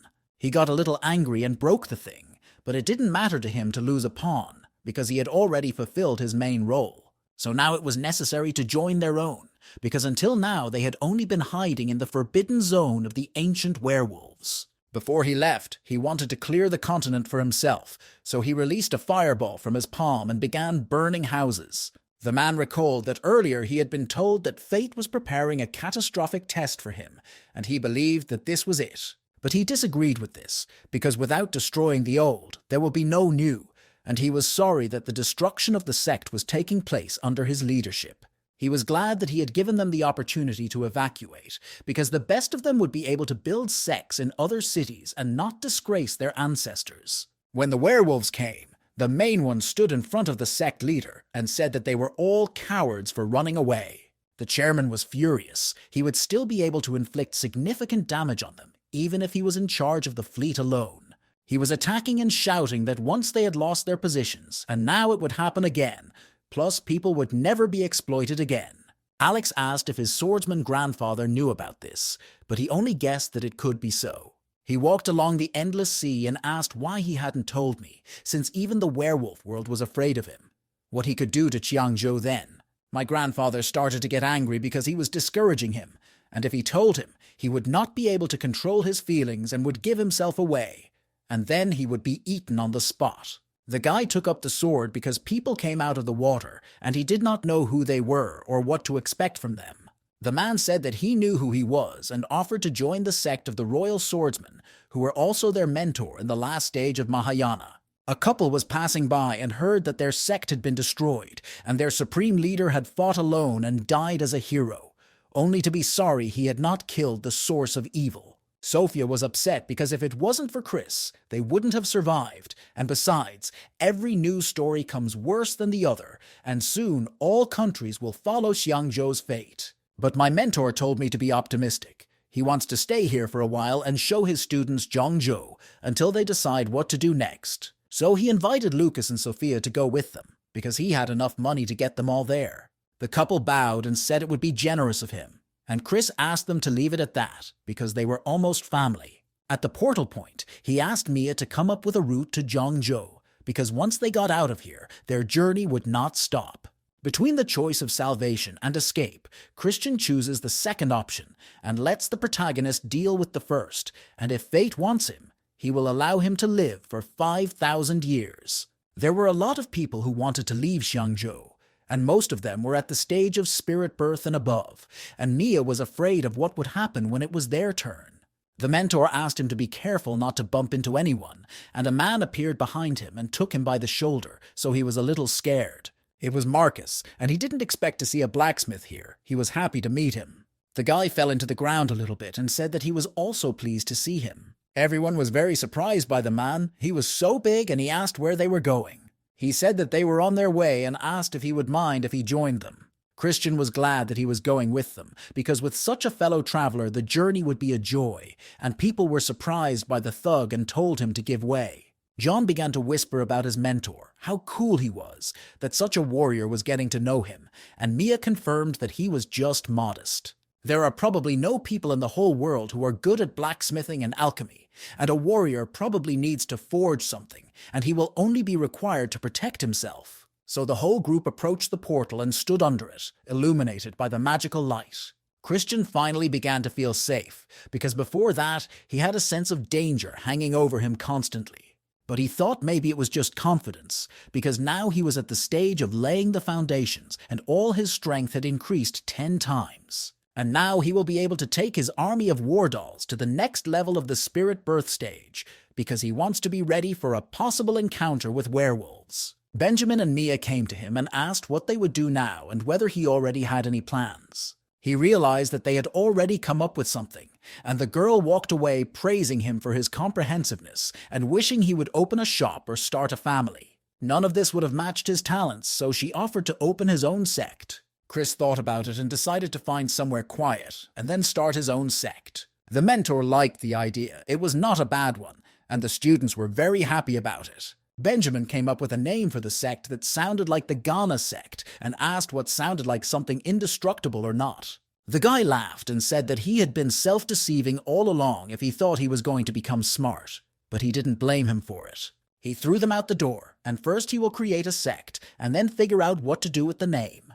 Chris began to rejoice and admire himself because he would have his own sect. He explained that because of his cultivation, he had not yet decided to make divine items, so the golden elixir would be the first thing to help him. Marcus laughed and agreed, and will be looking forward to that moment. Christian thanked his friend for helping him get here, because without him it would have been difficult, and they agreed to meet in 50 years. The warrior said that he was his favorite blacksmith, so he would never miss this meeting. Plus, he would have a special gift prepared for him. Marcus went on his way, and if the world does not collapse, their meeting will take place, and the guy wished him a good journey. The student asked what they were going to do now, but first they had to get some food to help them recover, and then they would look for a place for a new sect. Chris was very pleased to see that there was a dense spiritual energy here, because compared to the Heavenly Throne sect, it was not often that you could find this. Benjamin loved it because it was the center of their world for a reason, and he wanted to walk around the city. He looked up and did not understand why these small cloud islands were needed above the city. They were confronted by boys who began to boast about their sects, arguing whose was better and offering them to join them. Chris began to think about the sect's head at the stage of crossing over because there were a couple of such mentors in the Heavenly Throne sect. They began to compare notes again, saying that some kings were better than others, or were famous for their large gatherings, or whatever they could remember, and they told each other. Chris just clapped and John ran, using the freezing technique, and the two arguing were hugging. There was a lot of noise while they were walking down the streets. People were distracted by something and making noise. The man appeared in front of them again and asked them to familiarize themselves with the basic information about their hospitality in the region. The information from the scrolls began to penetrate his consciousness, and he was surprised that his invention was popular and had advanced so much since then. They have created a full-fledged communication center and use spiritual energy to transmit data, so those islands are base stations for communication. The most important people are not in sects. They are the organization that stands above them. It collects all the taxes, and you need their permission to create your own sect. First, they need to study the map, where there are dots where there are already sects, and the bolder the dots, the more powerful the sect, while their uncle searches for information in the city. The students sat and listened to the mentor, who first chose the area and then watched it live. The main parameters were few sects, resources, and comfort for the students. And one more parameter is to be on the intersection of communications, so that you can easily connect to the grid connecting the entire continent. One of the students stopped and made a sign with his hands for the tutor to wait. Mia said that if there was such a place, it would have been occupied long ago. Chris was a little upset and angry with her, even though she told the truth, but he wants to find such a place. While Chris was busy with his student and thinking, Benjamin studied the map and showed a possible location for a new sect. He pointed to an island near the endless sea, with a forest and a town close to it, and most importantly, it was unoccupied. Christian began to think about it, even though the other students were not happy about it because they thought he was not a good fit. My sister came over and whispered that if it was so perfect and not occupied, it must be problematic. But the guy didn't care, because they are not afraid of difficulties, because with their mentor, nothing is scary. Chris looked at his brother and sister and said that he had always been stupid. But he thought about this option, and that this time he might be right. He had to investigate it personally first, and then draw conclusions. The boy went to find out about the island and told the children to continue their search, because they needed a couple of options. Christian came to the man and gave him a bag of treasures and wanted to ask him about the place and why there were no sects there. It was the largest Taoist city on the western side of the continent, and there were many sects, one of which was as high as the 9th level. But over time, the resources of the area disappeared. Because of the large number of sects, even the coastal shallow areas were cleared and lost their ability to recover. The man added that after a few waves of beasts, the city was devastated and all the nearby sects moved to new places. He ate and listened to the stories with enthusiasm, asked if there were really no resources at all, but the man said that there were not. He added that mines can be found deep in the forest, but there are many different animals there and it comes with many risks. He turned around and saw that he had more guests and invited them inside. Alex was standing in the doorway, and if they were destined to meet, they would meet in a foreign land, but Chris didn't like it at all, so he told them to scatter.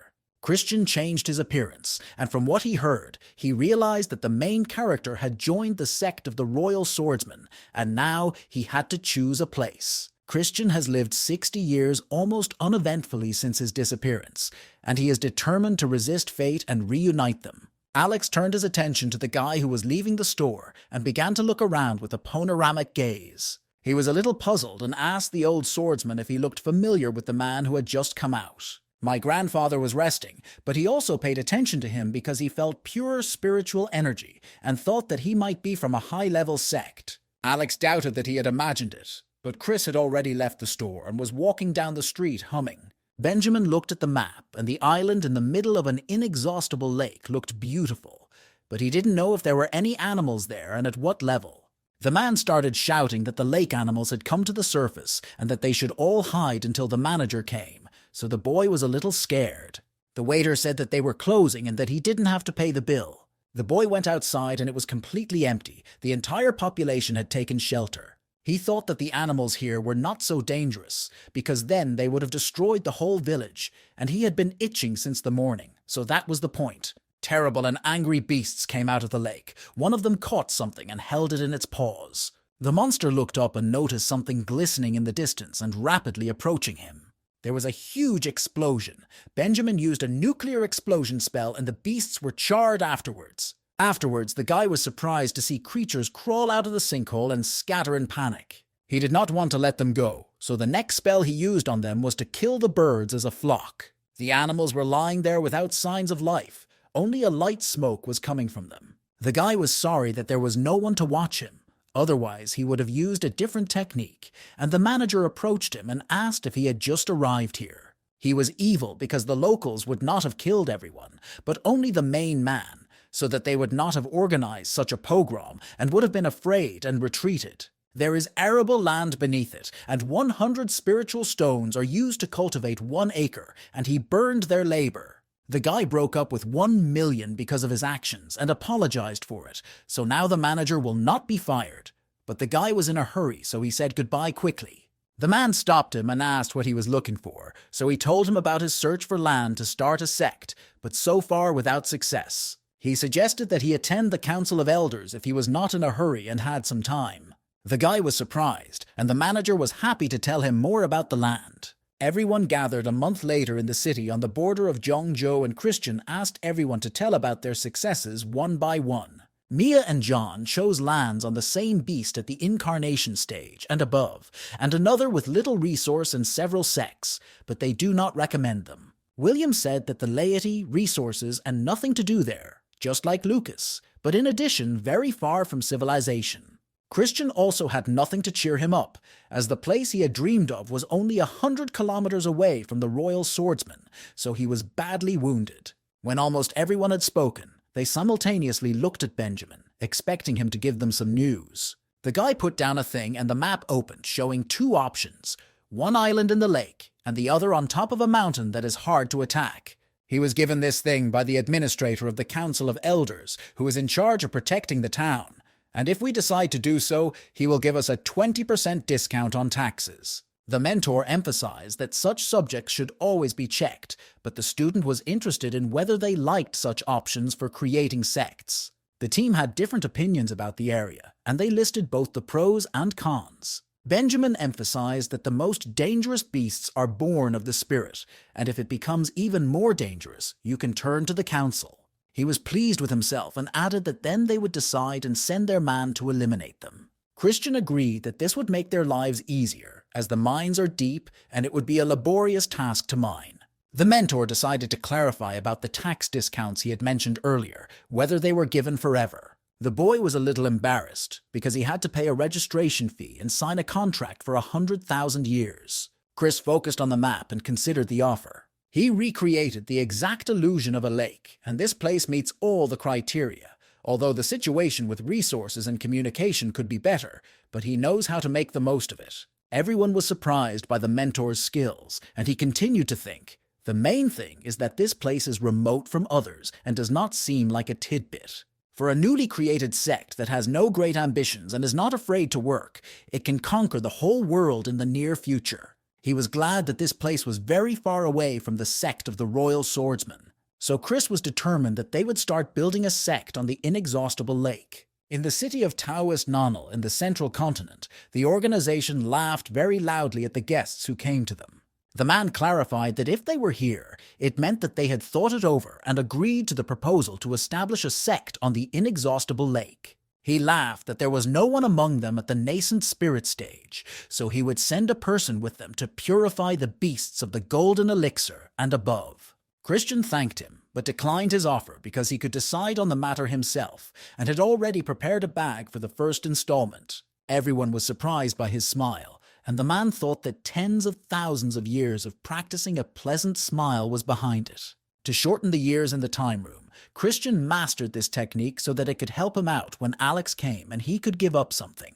The man agreed to make this territory officially their sect, and every 5 years they have to provide protection for the laity and accept 100 disciples. He gave the rest of the information in jade tablets and asked them to read it carefully. They were all heading to the largest island of the inexhaustible lake, and they were all happy because it was now their fiefdom. Chris landed, and in this world there were unwritten rules, one of which was that the main temple building of the sect should be on top of a mountain. And if there are no high mountains nearby, they build with the expectation of future transfer to a cloud island, and the group looked into the distance at the highest point of the island. Chris gave John the opportunity to design their new home the way he envisioned it. The guy reported that his project was designed for 10,000 people and asked if it was suitable, and the mentor liked it very much and decided to keep it. His assistant began scanning the building and came up with the result that it would take 15 days and the number of workers, after which Christian approved. Construction was in full swing, with workers working non-stop on the building. His students were surprised that he could control more than 1,000 puppets at the same time, and they wanted to be able to do it too. He was pleased and decided to boast that they were only seeing the tip of the iceberg of his abilities, and the children began to tell him that he was the best. Lucas approached him and was surprised that after decades of friendship, he could still surprise him and offered to fix it. Chris began to push him away and said that he was really stupid if he didn't realize what he had always been hiding, so the son asked what was wrong with his father. The boy was pleased with the work, but it was not over yet, so his dolls would have to run and work a little more. He ordered the cleaners to scour the island and kill the animals at the stage of laying the foundations and above, as well as to explore the lake's waters. Mia was assigned to the reconnaissance unit and had to explore the bottom of the lake and record the locations of mines and look for other resources along the way. The recruiting department went in search of students and gave John a jade tablet with the parameters they should meet. Chris was surprised that they had a daughter, but ordered that if the beasts came here, the dolls should be moved because they had no fighting skills. Christian was pleased that he had distributed all the duties and tasks that were needed, and now he could do his own. He needed a vault to store all their valuables for security purposes, so he created a shrew to dig it. Next in line is an automated farm, because it will be necessary to feed 100 students, and the leftovers can be sold, and medicinal plants can be grown. The next is an assembly line for the production of spiritual class weapons for action dolls. The only pity is that only one type of rifle is possible. Therefore, its capabilities are currently exhausted, but when it reaches the golden elixir stage, it will be able to turn around normally.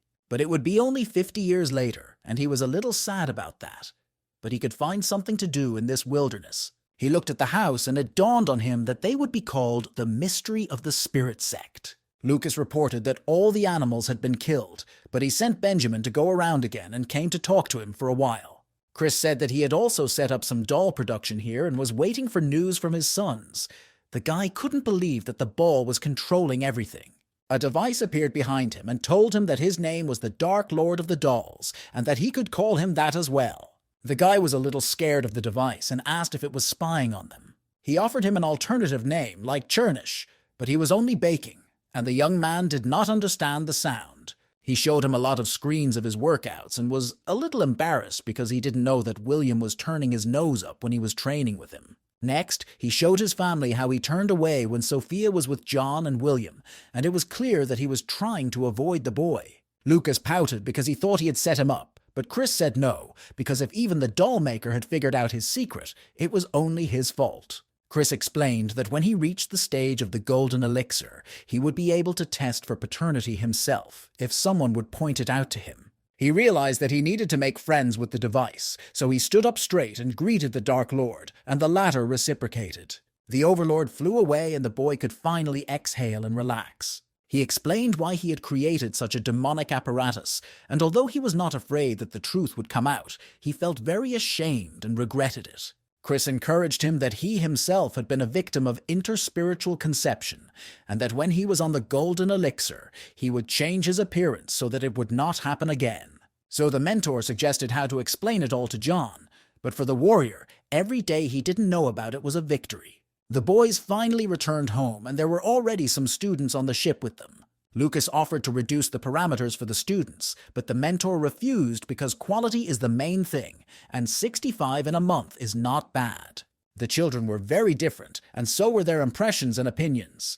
Some thought for their parents, some finally saw how cultivators live, and most importantly, they were selected. John sat and recalled the words of the older man when he asked him if he wanted to be his mentor. When they landed, the guy made a report that all the students met the requirements and listed them by their characteristics. Christian praised them and ordered them to take them to Sophia's house so that she could accommodate them, and they could rest, and then go to collect more, and then the sect would be formed. Now he has to choose the head of the sect, and he thinks that Mia is a good fit because the others are doing their own thing, and she is careful, not stupid, and has no such flaws. John said that they were not very tired, so they were already on their way to find new students and boarded the ship. Chris waved goodbye to them and asked them who they were so good at, and his friend was standing next to him listening. Lucas said that only a deaf person would not hear his hints, and if he wanted to laugh at him, he should do it quietly. The girl was impressed by the ship. It can go down tens of thousands of meters underwater, which is something few cultivators can do. She looked at the records, which said that 60,000 years ago there had been a werewolf invasion, but it was quickly suppressed. The reason for the appearance was an underwater turbulent current, and somewhere on the bottom there must be a weak point with an unstable environment, and there must be runes there. Instead of exploring the area herself, the girl decided to ask her mentor to make a device for finding valuable items. She made a report via the connection, and her mentor liked the idea of a cutout for finding treasures of different composition. Christian said that tomorrow she would be able to pick him up and informed her that she would become the head of the sect, and when there were 100 disciples, she would take office. The girl was happy and at the same time confused. She did not know what to do, why she was doing it, and many other questions that worried her. The mentor started to ask her if she had any brothers or friends, but after thinking about it, she doubted it and agreed with his decision. She also asked if their uncle Lucas could be a possibility, but Chris knew that he was not so easy to deal with and did not consider him at all. She sighed, because now she would have to search for information and knowledge about how to be a sect leader and realized that it would be difficult. Chris sat and sighed heavily, because although the sect is almost formed, they have no time to rest, because compared to other sects, they are like homeless people. He was very sorry because he had invested most of his saves in the room, which would last until the golden elixir, and then it would stop functioning. He couldn't give up because now he was not alone. He had a whole sect behind him, and the lake had a lot of resources, although mostly iron ore. But that didn't matter. He praised himself that even a basic rune turned into gold in his hands, and that even if all the resources were deep, he could build an entire fleet. A day later, on the shore of a vast lake, Chris handed his friend a shopping list and spiritual stones and told him to take his wife and organize a honeymoon. He knew that he needed a lot of materials to equip the house and decided to send him as a supplier because he was not doing anything anyway. And he could not be let go alone, so he told me to take his wife with him because he would make a baby with someone else. He was very impressed that his friend had given him 100 million spiritual stones. Lucas asked him slyly if he was worried about running away, but he wasn't, and told him to have fun with his wife in the city and buy everything on the list. He liked the idea of running away better, But he did everything according to the instructions, and finally his friend threw him a mask and told him to put it on. He said that this mask changes his appearance, and now every time he leaves the Sect's territory, he has to wear it. He also noted that they are a sect of the Sacrament of the Spirit, and that outside the sect, one cannot discuss their internal affairs with anyone. He just smiled and took the mask because it was his style. He sent his friends away, and now he can think about what other things he has to do. The first thing to do is to install a system of protection for the entire island and a satellite reconnaissance system along the perimeter of the lake. Then send the dolls on a hunt, and finally, when they have enough iron ore, research the market and create a product and a conveyor for it.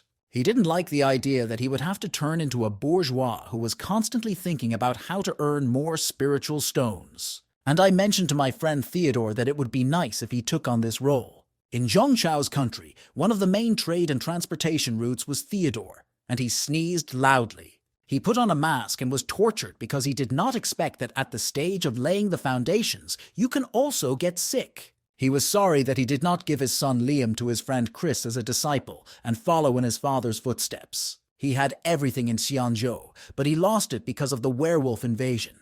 And now in this rich country, he has nothing to do with his epics and no strength to rise either. He recalled how after meeting Chris, he had gotten into contact and had good success, and this invasion had negated all his efforts. He put a sphere to his face where there were no messages from him, and he missed him so much. His son tried to support him, saying that they were now in the central continent and could turn around here, but he believed that there was no chance. He was desperate, but a couple passing by caught his attention. He quickly knocked it out and began to recall his name, calling out to them to stop.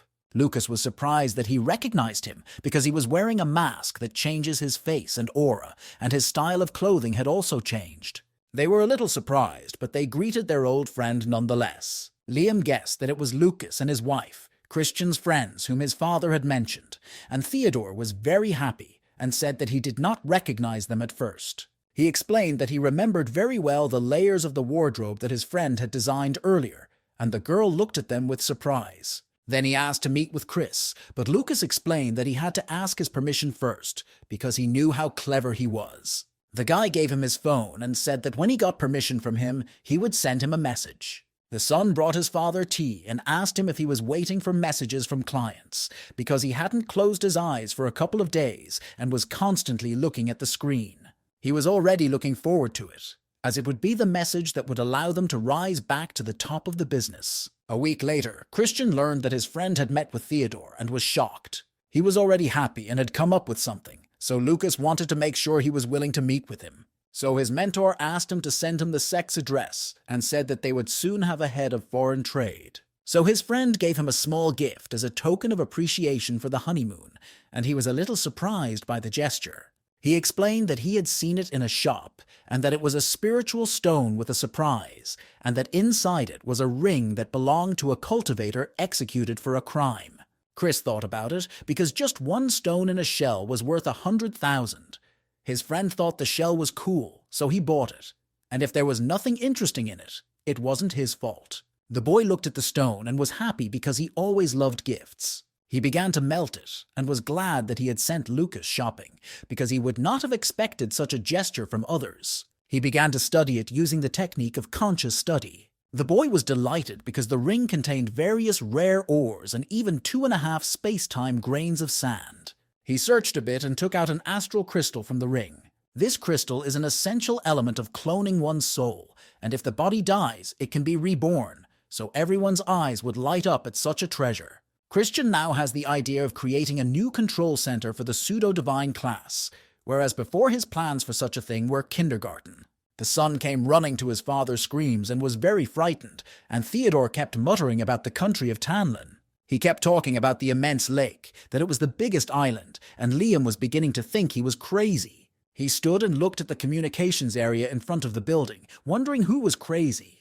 He was adamant in asking me to tell the 4 mothers that they were going to see Brother Chris. He decided to create his own system because the one he received was practically selfless, and now, thanks to his gift, it is possible.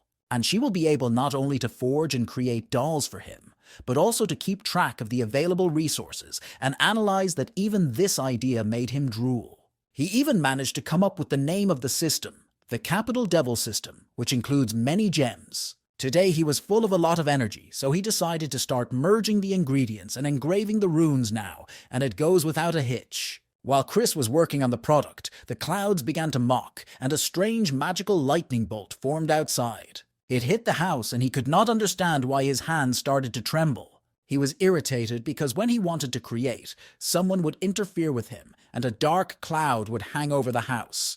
The mentor continued and managed to create a system. He was happy. The system asked him what the first order would be. Christian got excited and began to reread the list of things he needed to do, such as creating an army of dolls or refining iron ore. The system could only fulfill the first two requirements, and the rest required resources, and he was a little embarrassed because it was their first meeting. He agreed and said that his system was developed on the basis of a capital B system, but the robot could not guess its name. Chris grimaced and called it Grape, because it was all purple and it was too artificial now, but he agreed as long as he liked it. A ship with Theodore and his son Liam arrived on the Sect's territory. He quickly began to run and threw himself into Chris's arms, his tears welling up because he missed him so much. The head greeted him, and his friend immediately began to say that he already knew something about the Sect and wanted to join, so he beat his mentor to the punch about advertising the Sect. He invited the guy inside and offered him a seat to discuss everything, since he was ahead of him. He didn't care that they had just started. Chris explained that he needed it because he was planning to open a foreign trade department. Theodore started to catch up with him and said that he wanted to make him the head of this department. He was offered to take half of the profits, but he was embarrassed because he had just arrived as chairman and there was a lot of competition in the market. Chris thought that if he was giving up half of it, it was important for him to have fun and offered 1% to keep him motivated. The mentor called Vinohradinka, and he instantly appeared and showed him a screen where he chose to build a foreign trade department. Christian did not doubt his talent and watched him rejoice and ran to his son to tell him that although he had been in business for 100 years, now it was all beginning. The puppets were tired, a little more, and the system of mining from the bottom will start, and the spiritual iron will be enough for the full defense of the island. He began to dream about building satellites, unmanned missiles, and the time when he would hand over all his responsibilities to Mia. And when he has done all this, he will be able to devote all his time to his beloved. Something went wrong and his dreams were shattered. Chris decided to find out for himself what happened. He saw the invasion of the beasts from a bird's eye view and became very angry, and he would not let them destroy his sect. Someone ducked out of the water and struck the animals hard, and they began to scramble and growl. The warrior began to cut off the tentacles of the beasts and injure them, and blood began to spray in all directions. Chris was glad that Benjamin had returned in time, but his sister was worried that he would not be able to cope, even with the armor of the third-generation god. He said that although he was stupid, he knew his job. He explained that when he taught them a set of magic skills, she did not master the last and most important one, but he did. Another strong and powerful beast appeared from the lake and roared at the whole neighborhood. When the girl saw the beast at the stage of the spirit's birth, she was afraid for her brother and explained to her mentor that she had to help. The guy detained her and told her that her brother was having fun, and if she could fit in, she would ruin his fun. He was confident in his verbal, and that the beast at the stage of the spirit's birth was not his opponent, because he could finish it off with one shot.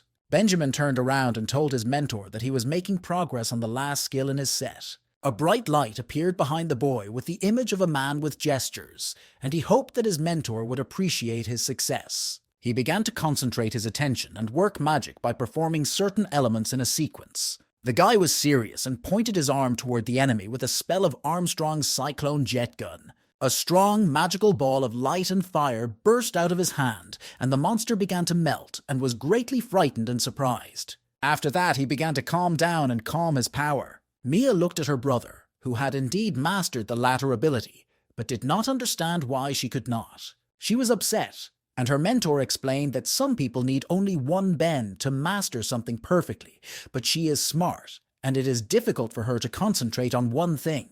Benjamin began to rejoice and flew to his mentor, asking if he had seen what he had come up with in the end. He started shouting at him that he had used a multi-armed mirage, but he had used only a couple of arms and it made no sense. At first he was shocked and a little upset and decided to explain himself to his mentor, but he interrupted him. Chris smiled and his expression changed as he complimented the student on his last shot because it was a bomb. His eyes lit up and he was happy to be praised and to do well. Theodore and Liam watched them, and then his father asked if he had convinced him that he was right. He explained that this was a personal disciple of his, and that there are 4 of them, and that the rise of the sect was only a matter of time with such a leader. He looked at his son slyly and said that the main task now was to become important at the beginning of the journey, and the son trusted his father. Theodore asked his son to write up a report on their experiments and make a clear account of them, and he would go with it to Christian's head. The guy was depressed because he had less than 100 million left, and his confidence in the future was melting away with his fortune. Chris started to cry and thought about Theodore and how he was doing with his experiments, because if he didn't get the stones, he would have to stop the projects. Theodore came into the office and asked to see the report, but he didn't ask in a formal way because he had passed the job to Mia. He attacked his mentor and said that he had done all this for the younger generation and to free himself up for important things. Chris read the report and pondered the proposal to produce the armor of God and wondered if it was too bizarre for the local public. Theodore said no, because similar armor is already on the market and is made by a heavenly smithy. He said that there are only 6 or 7 sets, but they are inferior in quality, and if mass production is started, they will take over the market. He spoke enthusiastically about the idea of movement and thought that these 2 areas could raise the whole situation in a short time. Chris showed a mini-farm he had developed, but Theodore did not appreciate it, explaining that there are many such products on the market. He agreed with him and called Vinohradinka to his room. I asked them to suspend the production of mini-farms and, on the contrary, to calculate for armor, and when they raise enough iron to think about moving. The 4 personal apprentices were embarrassed and watched the head of the trading department leave in a good mood. The children looked in on their mentor, who was a little surprised and asked what was going on. Christian laughed a little when they offered to sell the Phoenix blood pills and treasures he doesn't use to earn spiritual stones. He was very angry with them and asked who they took him for to do such a thing. Mia began to cry and he poked her with his finger, explaining that her life was priceless and that this pill could save her at a critical moment. He emphasized that they can help to move from the stage of dividing the spirit to incarnation, and that such treasures cannot be thrown away. The guys began to calm the girl down and encourage her, so the guy asked if they had anything else for him. Mia glowed a little and asked to cancel the rule of overcoming a doll of her own level, so she and her brother were ready to move on to the stage of spirit birth. Chris was shocked and started shouting at the girl, asking her if they wanted to grow up to be scum because they had average natural gifts and that they needed a careful approach, because he would like to meet them in heaven. But with this approach it will not work. The guys stood aside and were glad that they were not in her place. Although she was delighted with the mentor, his main disadvantage was his high demands, and she felt depressed after the conversation. All the students stood there unhappy and looking at the mentor as if they were looking at him, so he told them to stop acting like that. He gave them a chance to prove themselves, and the condition was to hold out against him for 5 minutes, and they could run or fight at point-blank range, whatever they wanted to do. Chris looked at the students with a smile and said that he would then allow them to advance to the next stage by skipping the Battle Doll Challenge. But he asked me not to complain about him later and say that it was not fair because he was only at the stage of laying the foundations. The children were worried because their mentor is not a simple cultivator and never gets involved in losing ventures, so it was difficult to decide. Benjamin decided to take on this challenge because he had long wanted to fight his mentor. John tried to restrain his mentor and said he could only hold him down for 5 seconds, and he got dizzy. The other students began to run decisively to attack the mentor, while their friend held him back a little more. The children were convinced that it was all intangible, and that they could not be afraid to hurt their mentor badly, so they sent a strong blow at him. Chris decided not to hold back. He liked the idea, but noticed that he was too slow for it. He also responded to the students' attack and used a double mirror that absorbed everything and began to use Benjamin's skeleton. And he was the first to drop out of this test, as he did not last 5 minutes in the fight and allowed himself to be killed. Something began to fall out of the mentor's hand, and he asked Mia if she had given up on direct confrontation and decided to hide. He noticed a flower that began to bloom and pointed his hand with falling peas at it. The girl was upset by the defeat, and Chris smiled lightly at her without giving away all his emotions. He called William and promised to fight only with swords without any tricks, and a sword appeared in his hand. He ran up and asked what was the point of fighting if even his sister couldn't hide from him. He held his sword tightly and was sweating a little, but he asked his mentor not to hit him hard, realizing the consequences of the collision. When he agreed to the students' condition, they clashed swords. The students were frustrated and exhausted by the battle, and Chris noted that there were 2 golden elixirs among them, but they were unable to defeat him at the foundation stage. He was being cunning because they would not break through to the higher stage before him, and that would be 50 years away, although if we use the time room, it would be only 25. 3 months passed, and Christian was sitting in his room, and the sounds of an active thought process could be heard coming from him. The guy was alarmed by the number of orders, but Theodore said that this was just the first batch, and that when they proved themselves, there would be more. He looked at the guy, because it was many times more than he had optimistically calculated, and then the head of the sect praised him for his excellent work. Chris went up to the guy and put his hand on his shoulder, saying that this was their first victory, and thanked him from the whole sect. Chris began to study the rune Stormstone and examined it for the presence of the thunderstorm runes of the intersection he found while walking. He picked it up and looked at it as far as he could remember, and he realized that the main purpose was to melt it down into a simple object, and there would be a chance to turn it into a divine one. The guy lifted the stone above him and did not understand why he had been very lucky lately, as if he was picking up gifts from fate. He was delighted with the stone and hoped that he would not have to pay for it. While Chris was swearing at the stone, Vinograda flew up to him and started waving it in front of his face to draw attention to himself. The system said that the order required an uninterrupted supply of iron, and that it would take 148 days to complete. So the head of the sect gave him a ring with iron ore and told him to start production. The production of armor and sets was in full swing, and the dolls worked non-stop on the assembly line. Chris leaned over and asked about the production of pills, because they can also make money. The system explained that you can only use the simplest pills of medium quality and summarized everything. He leaned on the system and agreed with it, because we had to start somewhere, and ordered us to start tomorrow. A screen with a map and coordinates appeared in front of him, and he wondered why Mia had sent it to him and what it meant. From the island of the Sacrament of the Spirit, Chris came to the girl, and she was in a hurry to show him something. Her mentor asked her if she had found anything interesting, and she just laughed, keeping the intrigue alive. The girl decided to organize a quiz so that the boy could guess what she found, and he could think about it. When he was about to say that Mia interrupted him and found one of the worlds of the Malakiliacosm, he was a little annoyed, because it was as if she wanted him to guess. Christian's eyes lit up and asked her to tell him the most important thing, and whether she had learned anything valuable in that world. She was a little angry because the world was small and there were no special treasures and the spiritual aura was poor. She shouted that none of this mattered and that the most important thing was that there were people there, or rather, an entire state. The girl was excited to tell him that people were achieving the golden elixir, but Chris didn't want to hear it, because they wouldn't be able to support them. They have no resources and can barely feed themselves, but she didn't care because this was the first world she had found on her own. Mia reluctantly admitted that she would not have found it without the help of a treasure hunter, so her mentor told her to mark the place just in case. He said that when he was on the golden elixir, he would be able to connect this world with the sect and send some of the energy, and maybe something would come of it. Some guy burst in and started shouting to be welcomed by high society as a new resident. Chris was lying with his head on the ground and asked Mia to evaluate his fighting abilities, although he was a good swordsman, but with many shortcomings. The mentor was still lying down when the boy began to ask if this was the world of the Celestials and what they were doing when they were down on the ground. The girl greeted the new resident and said that he was in the world of cultivators and that this was the territory, but she did not have time to prove it. Chris told him to fly to the southeast because that's where all the interesting things are, and he quickly took the girl and ran. Mia could not understand the mentor, as the man Voznesensk means special, but he explained that he felt trouble from him, so they were not on the same path with him.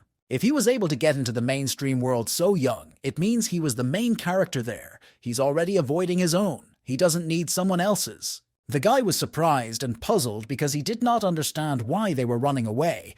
He asked if all people here were so cold. While Chris was trying to catch a fish, a guy he had met before came by and asked if they had a cultist sect. He was irritated and said that everything was written on the gate, but the young man did not understand the writing of this world. The mentor did not show any emotion and explained that he was on the territory of the spiritual mystery sect. He sat down next to him and asked him what he needed to do to become part of their sect. Chris was alarmed and told him to look around first because they were just a small provincial sect and didn't grab stars from the sky. The guy was surprised that the young man caught a fish and explained that if he got to them right away, it meant something, and if he had to take the test, he was ready. He quickly got up and ordered Vino Radinka to call William to him now. The boy quickly flew to his mentor and asked him how he could be of service to him. He explained that his fellow swordsman wanted to join the sect, and the condition for entry was to defeat his student, and then he would accept him immediately. The young man thanked him for the opportunity and focused on the enemy, threatening that he would not spare him. He introduced himself as Oliver Collins, the first Avenger of the Kun Kingdom. William introduced himself, and Christian began to shout at him that he should not disgrace his mentor and that he would be waiting for him nearby. They quickly prepared and rushed to attack. They clashed with their swords, and the guy activated the wind. Oliver felt a gentle breeze wash over his entire body. He realized that the faint breeze was very different from his degree of danger and immediately activated his defense. William was already there and whispered that it wouldn't help him, thus puzzling him. But the young man struck the boy, and he flew away from him, falling down, but he pointed his sword at him and sent a strong, explosive energy into him. The guy barely got up and admitted his defeat in this battle. William landed and explained that it was about swords, and if he had a good sword, he would have lasted longer, and Chris was proud of his swords. His mentor began to mock him, saying that the difference could hardly be justified when the opponents had a stage difference. He was disappointed and tired, and asked him if he would give him another chance. William began to tease his mentor, and the latter gave him 3 attempts to beat the boy at least once, and then he would accept him. The boy asked if he had any magic skills for him and John, but Chris asked them to take their time unless they were ready for the puppet test. He imagined himself lying unconscious, with his brother crying over him and saying that they had failed again. He laughed at the fact that we weren't ready yet, so I replied that we shouldn't beg for skills then. He recalled the situation from the battle and wanted to hear William's assessment of his opponent. He explained that if he had such a weapon, he would not give it up and imagined Oliver crying about the sword and training with it. Christian looked at the boy and warned him that he would come back, and if he lost, he would abandon him and kick him out of the sect. The mentor's words scared the boy, and he put his hand on his head. William was angry and said that this would not happen, but Chris just laughed and hoped that Oliver would not come before the golden elixir, and then he would have a magical skill. The guy asked if he was creating it himself, but the leader had already done everything and named the sword of the merger of heaven and earth and pointed to it. The student was already impressed, but the mentor added that it was not yet finished and still needed to be strengthened. He said with conviction that in 2 years he would definitely break through, and Chris asked him to take a crab to his sister so she could cook it. Christian was very pleased with the dinner and praised Mia for her culinary skills. All the boys supported the mentor and began to praise their sister, which made her feel ashamed and blush. Chris began by asking if everyone had eaten, what they thought of the sect's development plan he had outlined. Mia asked to go on a treasure hunt, and John leaned back and said he would like to fly around the entire central continent. William didn't want to go on a trip when he got the magic skill, so Benjamin decided to stay and protect the sect and his mentor. Christian got angry and slapped him because he meant the development of the sect, not their fun, but the boy could not understand why he was the only one who decided to stay. He was bursting with anger that he had not cared for and raised such ungrateful students. The mentor banged on the table and said that the initial phase would take 5 years, and even after that, they would be responsible for resources and eliminating threats. He put his other hand on the table and set a condition that each of them should take 3 students and raise worthy members of the sect. And he shouted that the whole territory heard that no travel could be for a student below the stage of the golden elixir. 6 months passed, and Christian walked to and fro at the entrance to the house, waiting for a guest. He was pleased with Theodore's work, because in 6 months he earned 400 million for the sect on armor. The head decided to allocate 20 million for the creation of a trading company, and everything is at his discretion, and it is understood that he will be in charge. He shared that with this amount, he would create a network of stores, and they would be able to get the news firsthand, so Chris didn't even doubt him. Theodore was pleased with himself, so he jumped up and down and left the office of the sect leader. Chris was hugging a bag of money. All he needed was a big ballroom cruise ship like he had in his last sect. They spent tens of billions returning from the expedition, and the sect needs a flying ship with artillery. He told Hrdinka to save her resources for the future. Lucas came to him and told him about the situation with the werewolves, that they had taken over the whole of Xiangzhou and were invading neighboring countries. Chris had already heard about it and said that the elders who guarded the passage between the two worlds had gone to fight them and were looking for volunteers. And cautiously, the guy asked if he could go there if he wasn't really needed here. He was worried and explained that he was able to visit his family right away. Although Chris felt sorry for him, he didn't want to stop him, but first he would forge some good equipment for him. 3 months later, the head of the sect handed him a ring with materials that would help him develop to the point of spirit birth. But he asked him to come back here in 50 years and hoped that his wife wouldn't kill him for another romantic escapade. Lucum thanked his friend for everything and said that the LDS sect was forever his home. Christian ruffled his hair and laughed and told him to get lost, so their farewell seemed quite light and innocent. He realized that for a friend of his nature, living in the middle of nowhere on an island was like living in a prison, so he let him go. 3 months later, a man came to the sect of the Sacrament of the Spirit and poured him tea. The clerk of the Council of Elders did not understand who this girl was and what she was doing here. He explained that she was his student and the new head of the sect. He was just a mentor, and asked why he had come to see them. The man continued that they were new here and did not yet understand how their relationship worked. Then I decided to show them the tax data so they could check it. And Chris was very shocked that he owed 30 million and did not understand how he had such accurate data. The man laughed and explained that the Council of Elders was founded by 36 Aryans 30,000 years ago, and now it is 56. And each of them has a unique technique and nothing is impossible for them, and they know everything in detail thanks to the 10 divine objects. The first celestial watchdog device that keeps an eye on everything, the second starship that can be used to get anywhere. The next were mirrors that show all the reasons and everything is counted, and Chris was tired of listening to this because the clerk was just showing off. When he was done listing, he wanted to explain why he was telling all this. He looked at them with contempt, because if they don't have the resources to match, they'd better not evade taxes, because there are many sects like that here. Chris handed the clerk the full amount of the debt, and he was glad that they had come to an understanding. The head asked if they were attacked by a villain who wanted to destroy the sect. Would the Council of Elders help them? He laughed and said that if it was any werewolves, they would not interfere in other cases. At most, they would put him on the wanted list and put a reward on him, but Chris didn't like that because it wouldn't help him at all. The clerk tried to reassure them that it was peaceful here and that the villains were working in another city, so he said goodbye to the owners. He used his magic to stop him because he had something else he wanted to ask. Chris asked if they would tell information about their sect because they don't like attention from outsiders, and that guy is hanging around. The clerk replied that it was easy to resolve the issue if they wanted to keep it a secret, because one guy had already come and asked. The guy watched him fly away from his territory, and he didn't care. He was ready to accept 10%. He wasn't surprised that they stayed on top for so long, and they had no obligations. All they have to do is collect everything, and it doesn't matter who succeeds or goes bankrupt, they will still get their percentage. Mia did not fully understand the mentor and asked what it meant to groping, and he explained that they collect money from ordinary people. The girl got excited about it and suggested that they join the council when they became strong.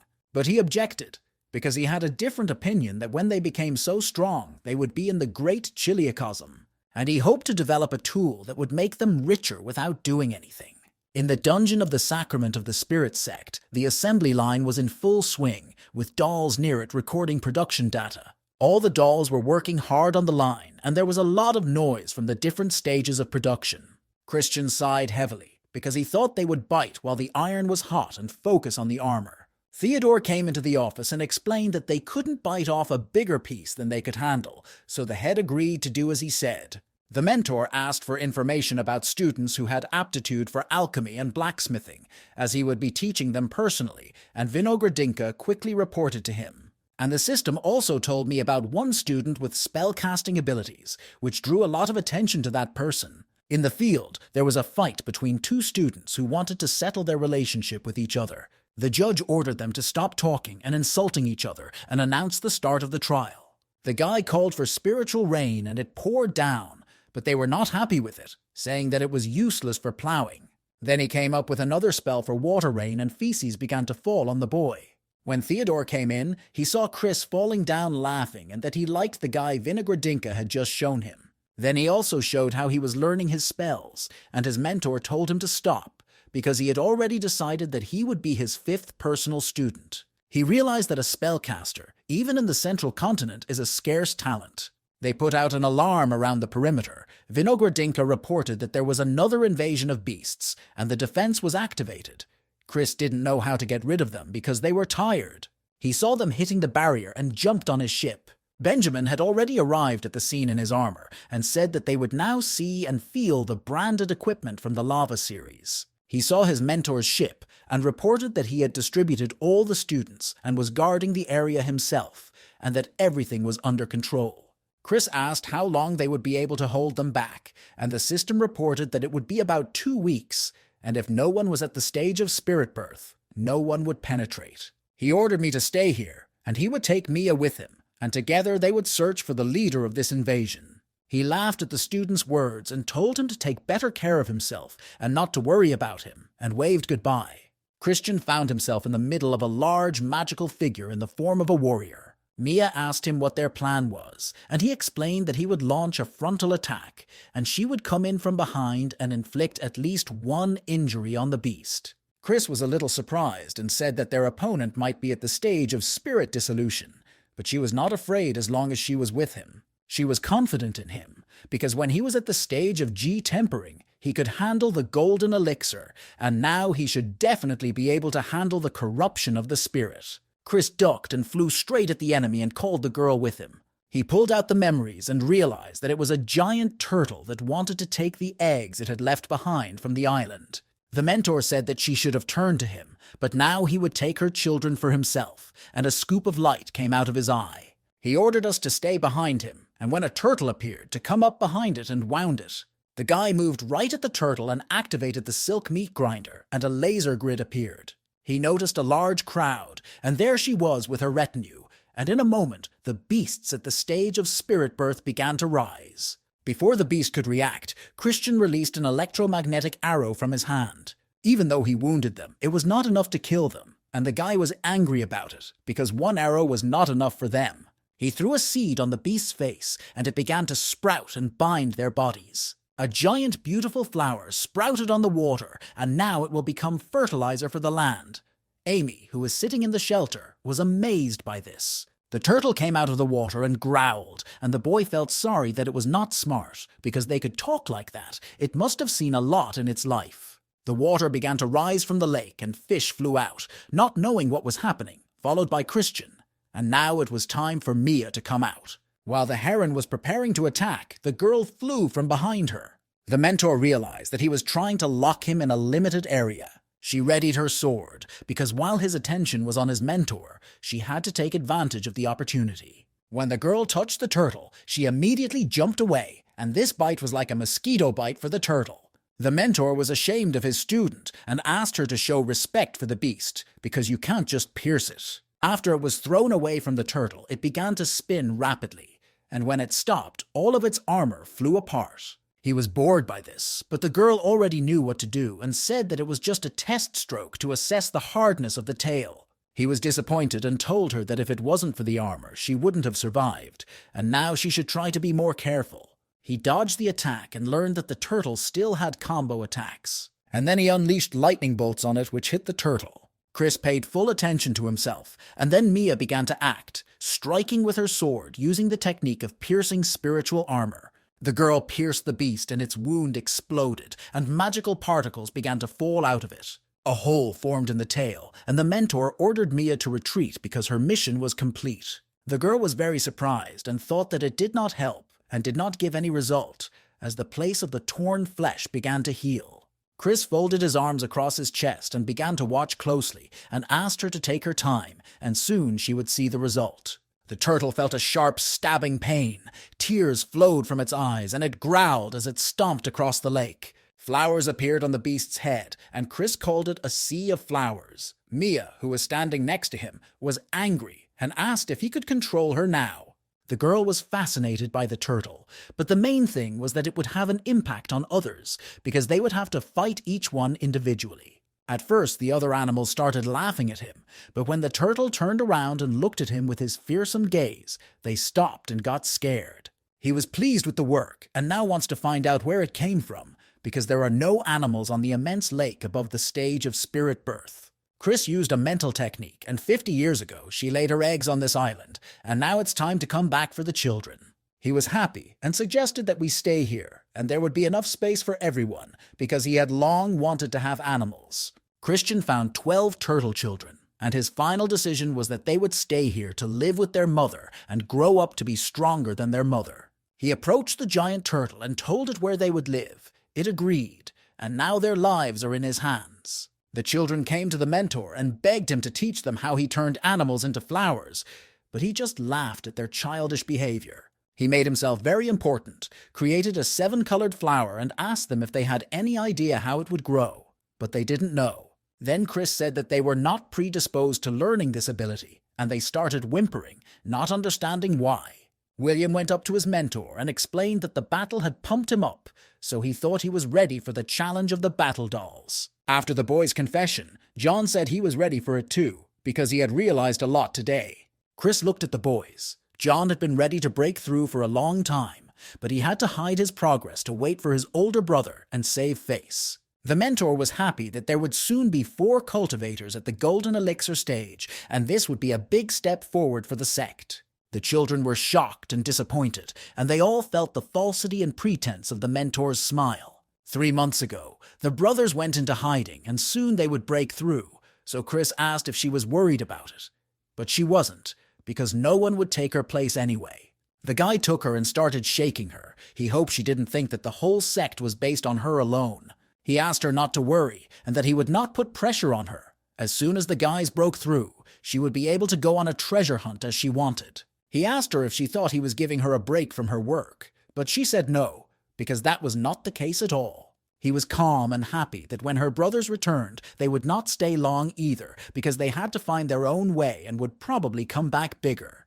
The girl was a bit of a handful and promised to travel only on the central continent, so that she could return quickly at any time. Chris started pulling at her pigtails because he could see through her that she was eager to leave, but it was out of the question. A man's silhouette appeared in the sky, and magical music began to play. This is how the heavens welcomed the manifestation of the first cultivator, Benjamin's spirit, in the sect at the stage of spirit birth. The door opened, and a young man ran out and reported to his mentor that he had successfully broken through to the stage of spirit birth. Chris was happy and told him to go rest until he stabilized the flow of spiritual energy and not to train actively. 2 more brothers came out after the guy and reported on the successful breakthrough. They looked very happy. He smiled at them, but inside he reproached himself, for he was again weaker than all his disciples. He gave them scrolls with magical powers, but it's not certain that they will become invincible, but they will definitely be useful far from home. They wanted to go on a journey, and now no one is holding them back. But the requirement is that they do not leave the central continent until they have mastered all the abilities from the scroll. 3 days later, John, William, and Mia left for their travels, so they left the sect's neighborhood. Christian was upset because there was no one else over 18, but Theodore tried to encourage him that the new generation would soon grow up too. He looked at the yard where the students were, and it was true that in 10 years they would be completely independent. The guy was angry. Naruto, the demon slayer, was playing in his head because Chris had gotten him hooked on it, because a spellcaster has no place without imagination. The mentor came to him and invited Hunter to lunch. He became angry and seemed to go crazy, threatening to destroy the entire village. While he was waving his arms, Chris told him to wake up because he had already left the illusion. They were eating pasta, and the mentor repeated his words and asked if he would really leave no one behind. But the boy said that the pasta seller and the beautiful girl could stay. Hunter was a little exhausted, but he still kept thinking about the old man and how he had to be killed. The boy was annoyed that the man could not give the protagonist a normal, happy childhood, and could not understand why he was so cruel to him. Chris was eating and thinking that it would be unusual if the main character had an ordinary childhood, and in general, it is dangerous to hang around them.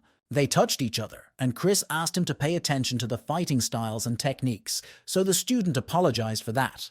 He brought a piece of food to the boy's mouth and said that he would keep him busy with something else when he had gone through the entire manga and anime library. The tutor was a little red-faced because 3 of his 5 students had run away and he would have to have fun with him alone, so he apologized in advance. Ethan Parker was the natural manager and has been running the Sect's affairs for 5 years, reading production reports while Chris fished. He was surprised by the latest news that the head of the illusion department, John, would soon arrive at the Sect and be accompanied by 2 children, and then let Ethan go. Hunter missed him and asked how his mentor could see the managerial talent in his brother Parker. He explained that it was immediately apparent that watching him as a child, one could get an idea of his character in his adult life. Christian reminded him of his dung rain, and he laughed slyly because he didn't think he had any ideas about it from that time. Hunter boasted that he had perfected this spell to the final tornado, and Chris asked why he was wasting his time. The guy got excited because no one could stop his development and wanted to show his latest idea, and his mentor just asked him not to be nervous because no one was holding him back. Chris got a little scared and put a couple of umbrellas over himself, but the guy hurried to reassure him because he had something else in mind. He clutched something small in his hand and said something about the fusion of metal and fire. And he launched an explosive jet of energy from his finger. He analyzed that the energy consumption and combat power were on par, so this idea had a chance to live. Christian looked at him in surprise and asked if he was showing it to praise him or scold him, and after these words the boy froze. The mentor strongly criticized his spells of accuracy and range, and asked him if he knew what a firearm was and why a barrel was needed. So he fired a bullet directly at the bird's head, and it went through and it began to fall down rapidly. Hunter was amazed that his mentor had used as much spiritual energy as he did to achieve such accuracy in shooting from 1,000 meters. His mentor told me that he invented this spell at the 5th degree of G's tempering, but because of his weakness, he hasn't used it since. He said that he was 20 this year, and had never left the Sect since he was caught, and would let him go for a year when Theodore came back and left again. Chris wanted the boy to visit every major city in the central continent. Hunter wasn't too happy with the idea because he didn't want to go anywhere. He still had a lot to learn, and he didn't see anything interesting outside. But Christian had already made up his mind, and was expecting photos from 24 major cities on the continent, and they should have stories about the city. The guy turned around and said that when he arrived here, he swore that when he became a cultivator, he would return to the village and get married. So it was time to fulfill his vow. The guy was very upset and crying. Chris did not understand him and got angry and asked what was wrong with him. While fishing, it turned out that the girl had already gotten married, but the guy thought there was no chance with her anyway, and Chris regretted not kicking her out sooner.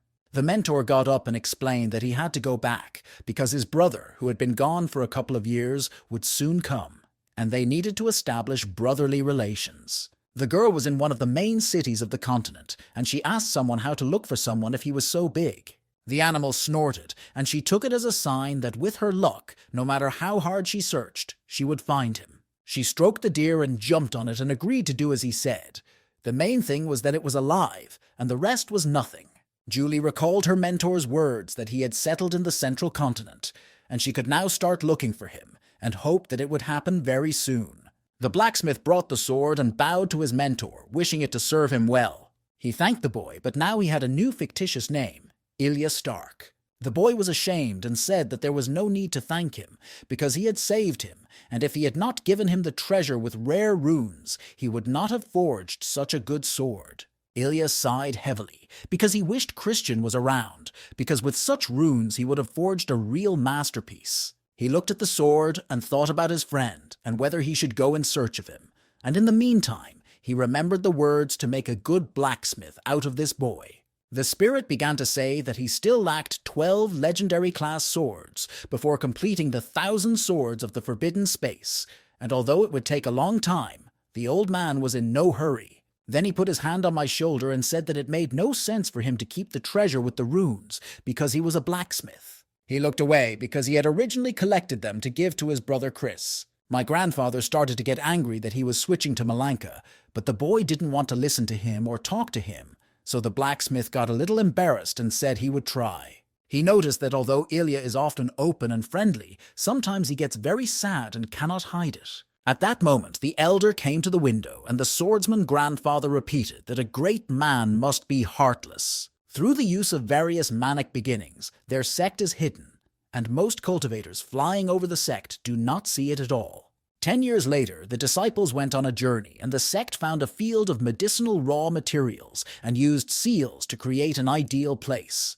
They also had a ring protecting the entrance gate, which collected all the spiritual energy, processed it into a liquid, and it flowed into a spiritual pond with a waterfall. The liquid in the pond continues to thicken, and when it reaches the limit, wonderful animals are created, but they are of little use, but they make a cool impression. A frog sat on his shoulder and asked if he wanted more information about other objects. The girl asked the gentleman what kind of thing fell on her when they left. But the frog answered her question. He assumed that this creature was born in a spiritual pond. John was amazed. He hadn't even finished the caramel berries when he arrived, and told the children that it was time to meet their mentor. He was impressed with Chris because he had refined his original design to perfection. He almost forgot and turned into a child, explaining that all the students had made a pact to remain children to show honor and respect. He laughed because his mentor complained that others might misunderstand him, but they owed him their lives, so it didn't matter what they said. He ordered the children to behave like him and show him full respect. John went into the house and saw his mentor with the bird, bowed and said that he was back. He was very frightened and surprised when he saw the children and asked if they were his grandchildren. Chris rushed over to the boy and was amazed that he was the youngest, but the first to bring the babies and hang them up when he made them. John was sweating and explained that these were not his children, and he had only saved them. He explained that his parents died when bandits came to the city and slaughtered everyone, and when he arrived there, he found only them. Chris helped him because he knew what it was like to be without parents, so he couldn't pass by and asked about their spiritual roots. He told me that the boy was a natural blacksmith and the girl was an alchemist, and that they met the requirements of our sect, so he brought them here. John gave a command to the children, and on 2 occasions they shouted in unison to be accepted by the master. He laughed because his life was becoming cyclical, and he congratulated them and said that from now on the sect could be considered their new home. The children ran away happy, and the mentor invited the student to tea and talked to him for a while. Chris saw in his eyes that he was confused and struggling with inner demons, and asked him if he remembered why he had asked to be a disciple. John remembered, but he was just a kid then, and the reason he became a cultivator sounds a little silly now. And he said that he had recently found new motivation and set a new goal, which surprised his mentor. His target became one of his demons, and Chris did not want him to send his father to his mother, and did not know how to explain that he was conceived by accident. The boy had already mentioned Lucas's name, but his mentor interrupted him because he wanted to hear about his new motivation first, and so he quickly changed the subject. But John continued to talk, and if Lucas is really his father, he wants to use the ability of 100 rebirths. Chris didn't show his face and asked if it was too much, even though he wanted to call it off. He was pouring tea, and he had a desire for them to live one life together, because it's not forever anyway. Chris agreed, because one life is not so much, and as for his father, he would have to find out for himself. The mentor asked where William was. He had just mastered all his magical abilities and was now fighting werewolves in Shenyangzhou somewhere. The head casually asked if they were still on good terms even when there were doubts, and he explained that this was not the case. Many years ago, in the illusion training room, William gave his hand to a young man who was watching and not so determined at the time. Then the boy said that his father was friends with his mother, and he promised to take care of him. So he would do it too, even though the level was easy for him and not for his brother. It was a bit difficult for William, but he continued to talk because they have the same mentor, so they are almost family and he can call him brother. Then they wrapped themselves in a blanket and sat by the fire, and John couldn't sleep because he missed his mother, so his brother offered to lean on him. Although he was not sure that Lucas was his father, his son was forever his brother, because he was the first person he had ever known after his mother's death. Chris asked how long he would stay, and he said a month, and then he would go to his brother's house to help him, and William beamed at the mention of himself. He turned around and felt a bad feeling, and then the silhouette of a powerful beast appeared behind him. He began to run away from the beast, crying and asking his son to help him and save him. William reproached his father for asking him not to come here, for he would figure it out himself, and for following in my footsteps again.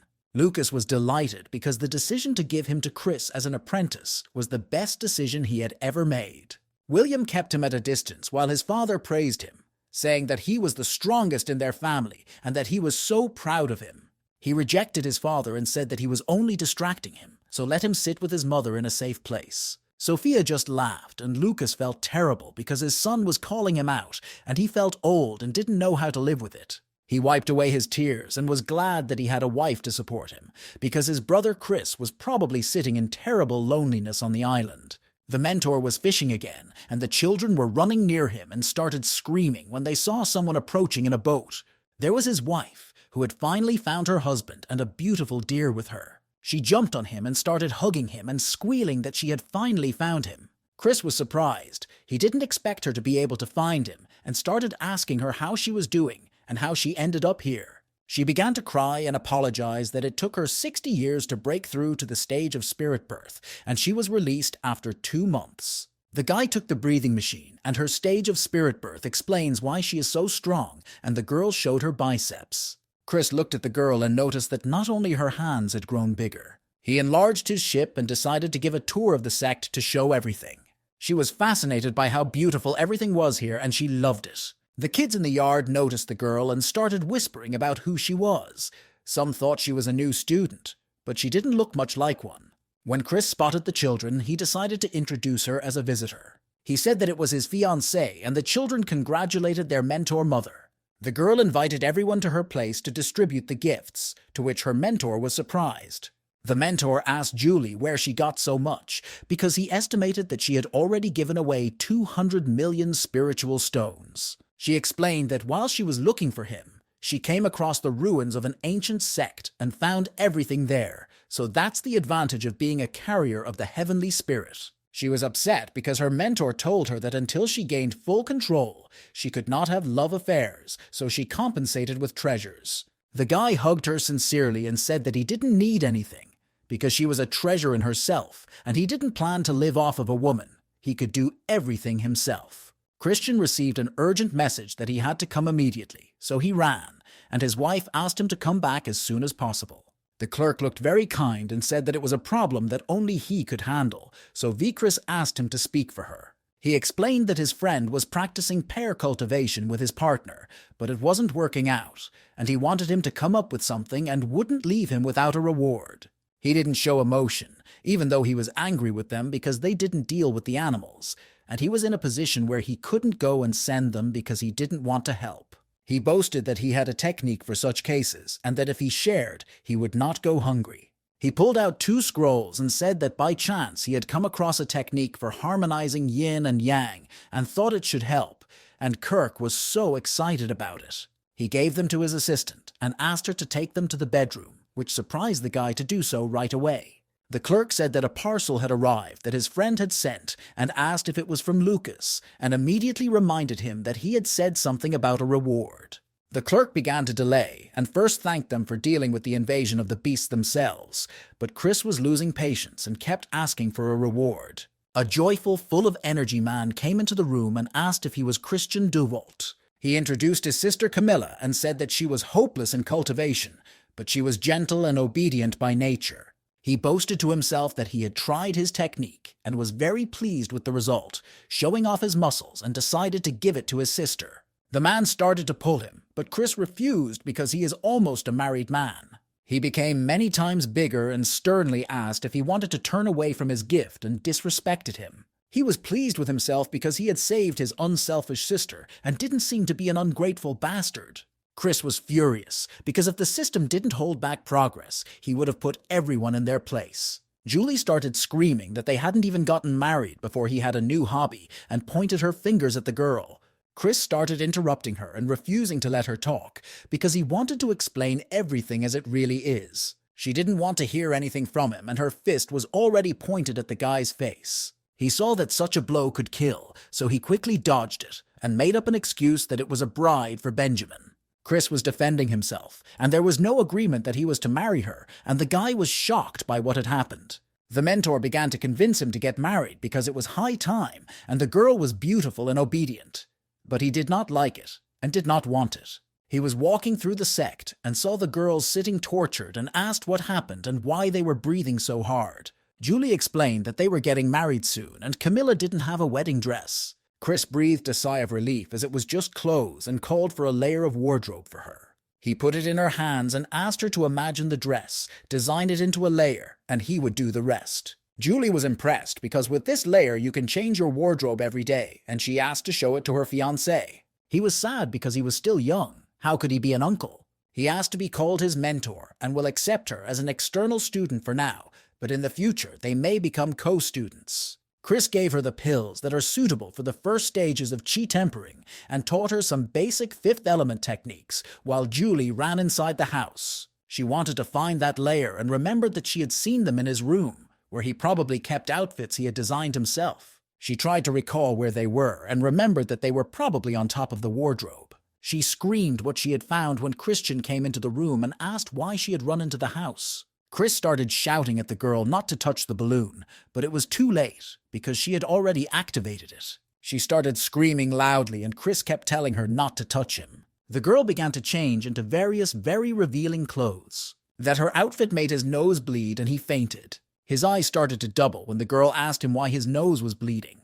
Chris was touched and asked me not to worry about him because after seeing this, it was no longer a pity to die. Amy opened the door and was very angry because she had received an invitation to the wedding and could not believe it. Julie grabbed the ball and ran away. The guy was confused and shouted where she was running to, and the girl stood next to him and asked if she had interrupted them. Amy said she would apologize when she saw it, but she wouldn't apologize to him because she came back with something and he would definitely like it. The guy said she was too active and offered to make her a calming tea. She started the story by saying that she joined a group of treasure hunters to find a small chiliocosm and was shocked by the amount of resources left there. She told me that she was a good student and left the doll behind and hid behind a rock while the fight was going on.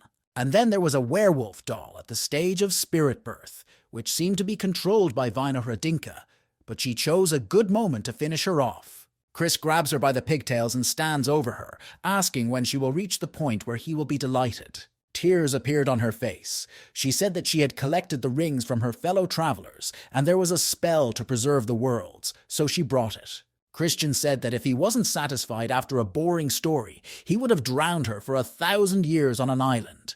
I praised her for the gift. He looked at the world with special attention and saw a celestial ship in it, and was completely delighted. He couldn't look at the ship after the lecture and the facts he was admiring, and there are only a couple of them on the planet.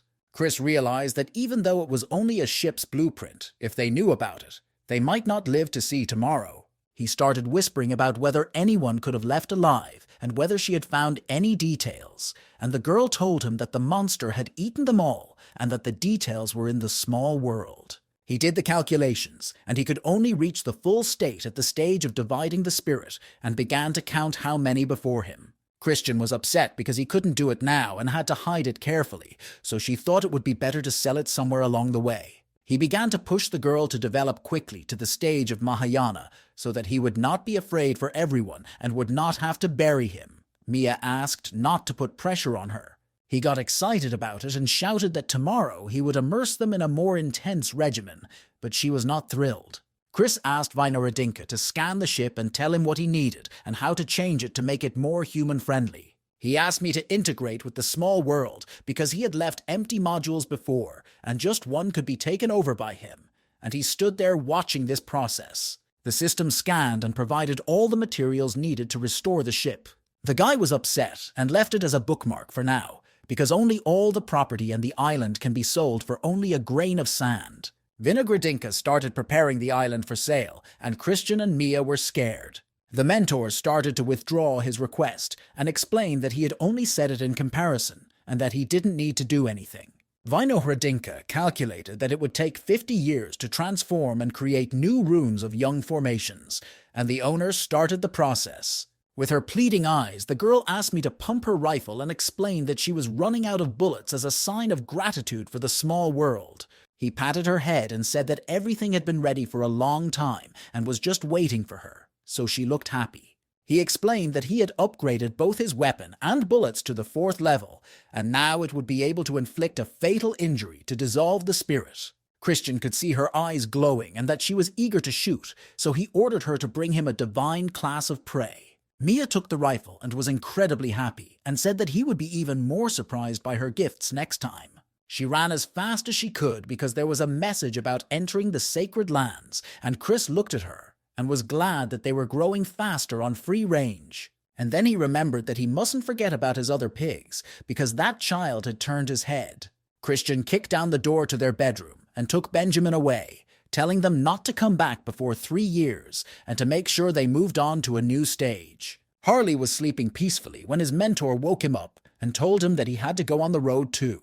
He brought them to Theodore and ordered the couple to go their separate ways and to drop the boy off in the largest city when they all got off the island. He said that he remembered the spatial and temporal grains of sand and would work on it. Oliver fell face down on the ground after a battle with a war doll, and Chris asked if he was hurt badly. He praised the boy and said that he had made a great leap in 10 years and his student was happy to fight him, but he had 2 attempts left. The guy spat out seaweed and said that he didn't need to be consoled because he was not destined to join his sect. Chris said that he knew why he was here, because he wanted to look after his world, which he found here, and asked if he wanted to buy it back. He realized that he had a chance and asked how much he wanted for it. And the head gave him a 20% discount because he was a good guy, or for that amount of treasure. Chris said that if he accumulates this amount in 100 years, he will have the whole world to himself, and Oliver thanked him for that. He was excited because if everything worked out, this deal would be a real gift of fate,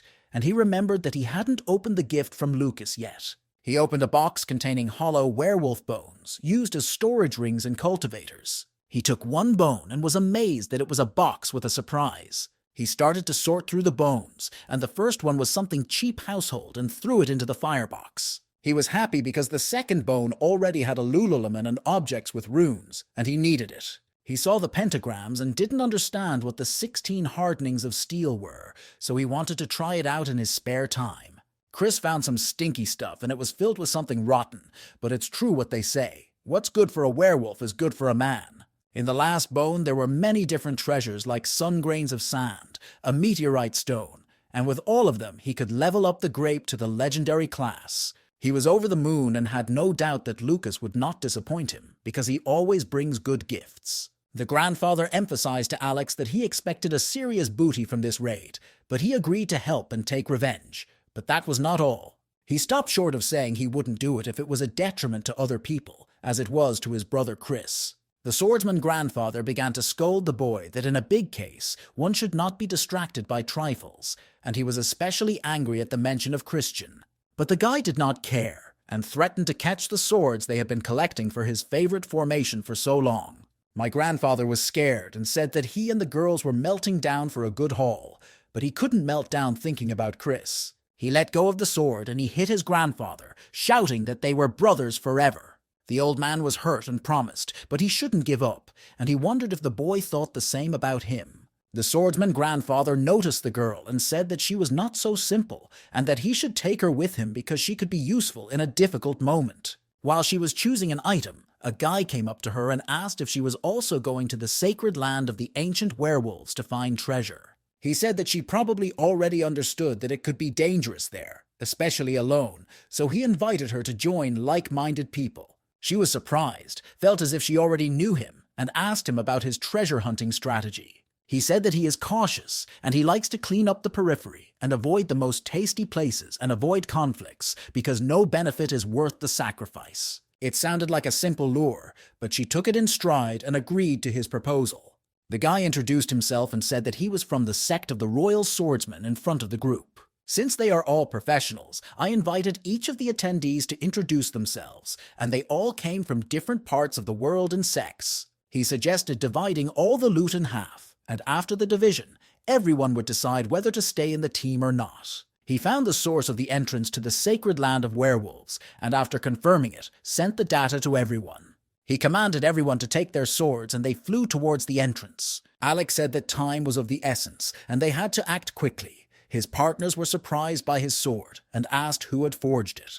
The swordsman grandfather thought that the first one inside would die, so he advised us to hurry but not too much. My grandfather noticed that none of his partners were easy, But in case of danger, he told them to keep an eye on the girl with pigtails because she could kill him. He decided not to quarrel with her in this case, especially over the prey. Everyone was hanging in the air and Alex pointed to the gate above. It was the entrance to another world. Chris was walking on a turtle and opened the news and saw that the Intelligence Bureau was broadcasting from the gate. The journalist told the audience that everyone was wildly interested in this gate, especially those who are treasure hunters. They learned that 150 years ago, the place was inhabited by 9-tailed werewolf foxes, which is why it was named that way.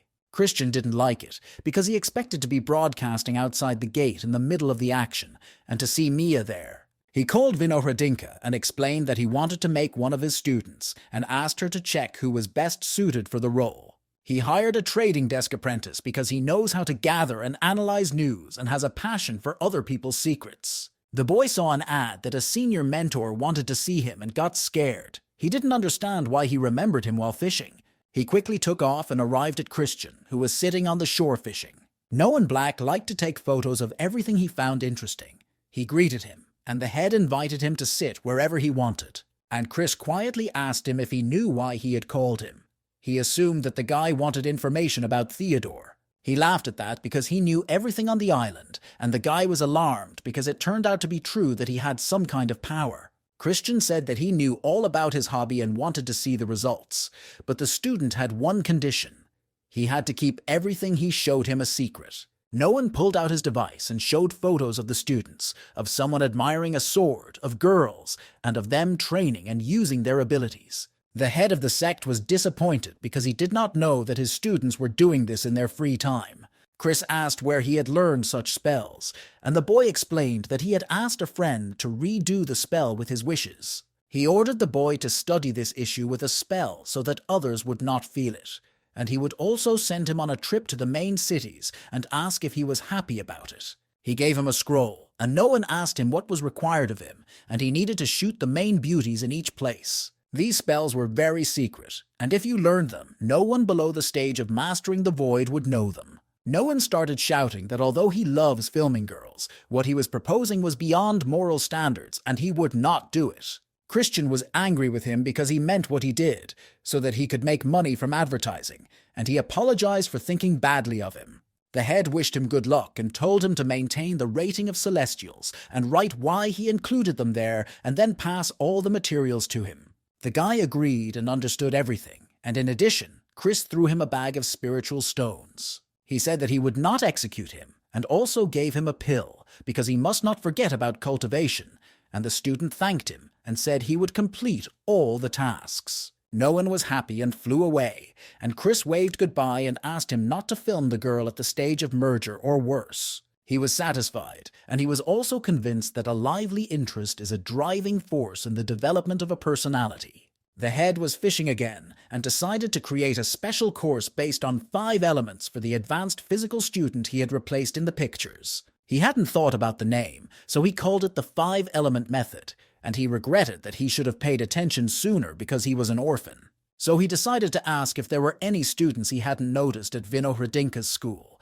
and there were many, ranging from creating dolls to combining runes. Chris thought of creating personalized training for each of them to unlock their potential and build a list because the best students need the best equipment. He was determined because there are thousands of paths to immortality, and the main thing is to find your own and not to leave it. After 3 months in the sect, some students received a message to come to the main treasury and receive teaching material. The dolls handed out educational materials and said that the senior mentor had developed it for them personally and that everything they needed could be found in the chest. Sam Lees was surprised because the chest contained heavy armor, chi-tempering pills, and the training course itself. He was very touched that the sect treated him so well and he was ready to give his life for it. Other students with special abilities received their own teaching materials and equipment and were very happy to be treated so well and trusted. Christian watched as his students enthusiastically looked at all their materials and thanked him. They were happy to have their talents recognized. He was also happy for them and praised them, and he really wanted to see them take off in their careers. At this time, 2 groups of searchers met in the Nine-Tails den on the cliff, and Alex tried to resolve the situation by lowering his group in front of the higher stage people. He had already stretched his arms and explained that they were just wandering around the periphery and picking up all sorts of trinkets that cultivators of their level didn't need. The grandfather explained that there were 3 for the birth of the spirit and 2 for the corruption, so they had to deal with the weaker ones first, and the young man said to give the rings to save his life. One of the group members collected 3 rings and handed them to a representative of the other side. The guy asked that Alex give his ring away because it was a hopeless situation and they would not be able to cope with them. The enemy was bold and asked him with arrogance what he thought about giving him the ring. Alex had already activated his swords and said that he would not give them up without a fight and threatened that it would not be easy for them. He activated the flying dragon formation and the young man liked it because it was more fun for him, while the others stood there in amazement. The battle began and one of them fell dead. The older one realized that it was a long-range weapon, and this raised the question of whether someone had ambushed them. Alex took advantage of the confusion, and it was the perfect moment to join the fight. Mia was 3 kilometers away from the battle, and those 2, at the stage of spirit formation, were best suited to test her new bullets. The grandfather was encouraging him to finish with them, and the boy was annoyed because he didn't understand why the girl was lurking. Alex crossed his arms and stood in a sword stance and summoned the greedy throat of a flying dragon, but the enemy dodged the blow. One of the enemies used consciousness reconnaissance and found out that this was the only formation he had, so he had to clear out his partner with weapons and deal with him. The swordsman grandfather suggested that they were looking for a girl and she was waiting for the right moment, so he decided to create one for her. So he used a flying dragon ring takedown and they got the hint, and one said they needed to get out of here so he would cover him. The girl laughed at the fact that they used a shield, as she thought it would not help them. The shield began to break and the guy got scared, and in a moment the bullet went through his head and flew on, leaving a spray of blood. The young man realized where she was hiding and planned to take out her intestines after she fired a shot, and his friend was killed.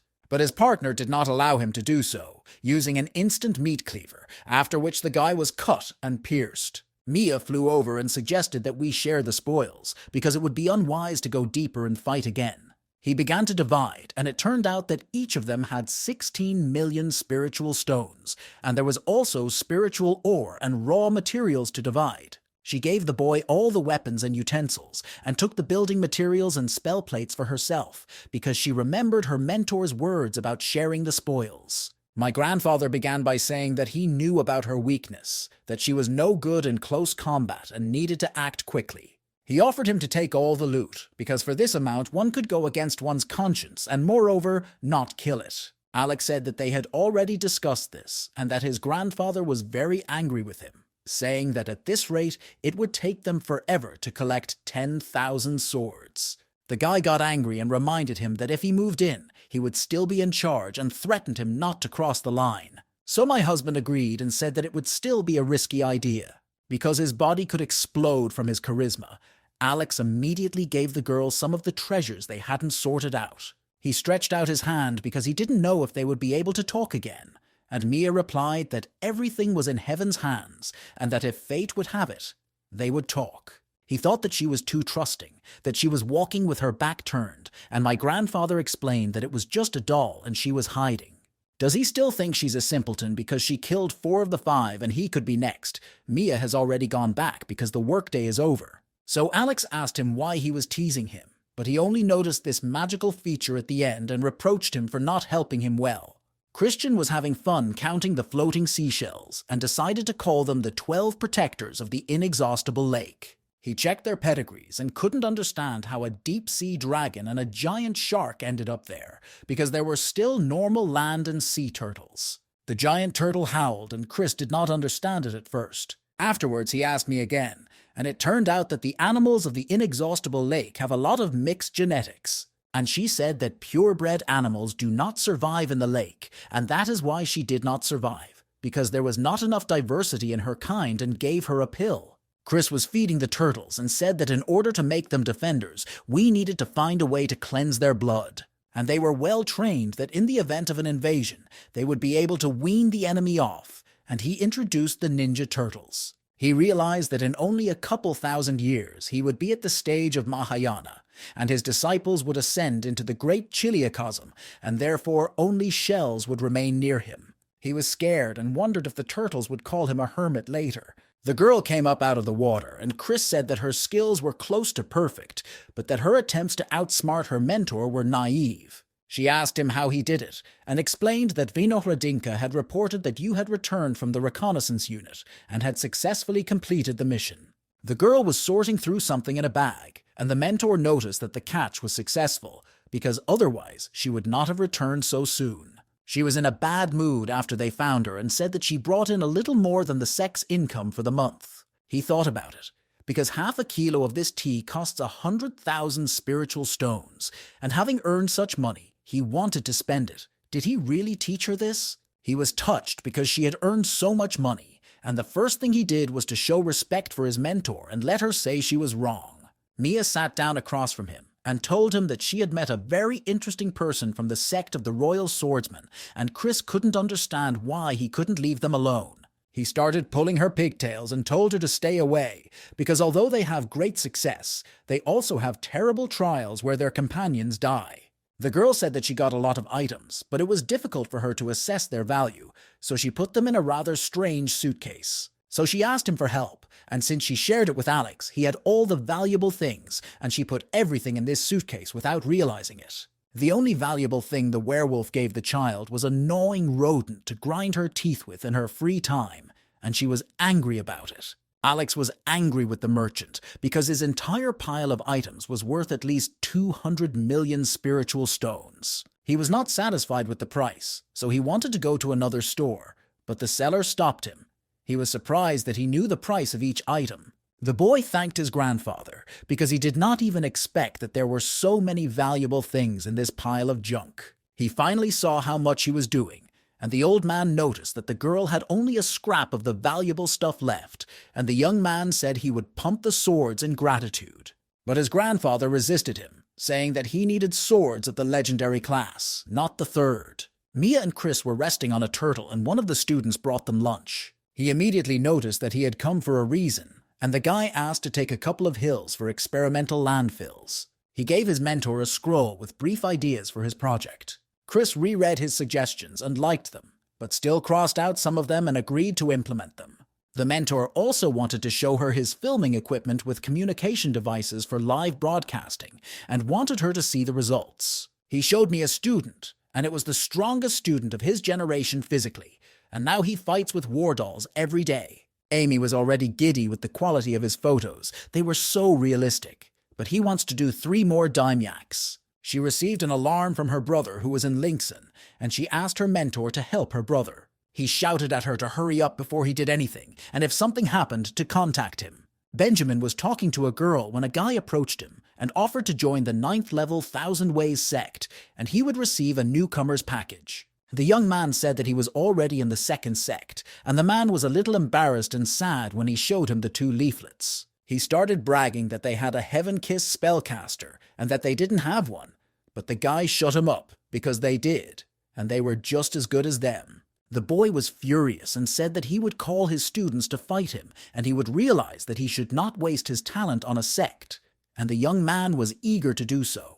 He ran up to the advertiser and asked if there was a fighting arena somewhere near them, because he was all for it, for competition. They arrived at the 1000 Sword Sect, and Mia was eager to see the battle and decided to bring her mentor along. He was presented with 3 of the best students, and if he defeated one by one, he would abandon the idea that they were better suited to him than his sect. The enemy was surprised by the appearance of the mentor, and they were told that he wanted to see if his favorite student would pass into safe hands. He crumpled a little, muttered, and agreed to this act. The guy was cheerful and self-confident, so he suggested that if they wanted to attack in 3s, they could. They were angry at Benjamin's insolence, and threatened him that they would show him what he was really worth. The battle dome was raised, and Chris called the children to watch their older brother defend the honor of their sect, and they were surprised that he had found a new victim. They started watching the fight, and the mentor said that his opponent was underdeveloped if he wanted to hide in such a small area. When Benjamin was ready, he unleashed freezing, assault fire, and rain on the enemy, who hoped that this was his only trick. Benjamin was bold and said that their G training students were better at disguise and called for the next one. The next one said that his technique was based on wearing armor, and the young man did not mind it because he loved it. Benjamin sent a lava waterfall, and the others were shocked because it was an original spell and did not understand how they could have such a spellcaster of this level. They mentally agreed that they needed to find their caster and lure him to their side at any cost. Chris was so shocked that he choked and felt like he had just been used. The audience wore goggles because the student used a nuclear explosion, and the enemy's eyes hurt from the bright light. They tore down the dome and attacked him, saying that such maniacs need to contain werewolves, and he was walking around their city like a tourist. And as a token of apology for his time, they presented him with a mug of the source element of wood. Benjamin was uncomfortable and did not want to take it, but the girl behind him started to stop him and they forced him to take it. Chris noticed that there were no delays when he watched the fight live, which indicates an impressive data transfer rate. He decided to send the doll to the outside world instead of himself, because the data transmission speed and lack of delays are good in the central continent. He was fascinated by it, because with a good signal, he could control it no worse than a character in a game, and it would be reliable and, most importantly, safe. The children did not understand their mentor's condition, but he grabbed them and they flew away to test some idea. And the turtles asked for pills, or if they would not be fed today.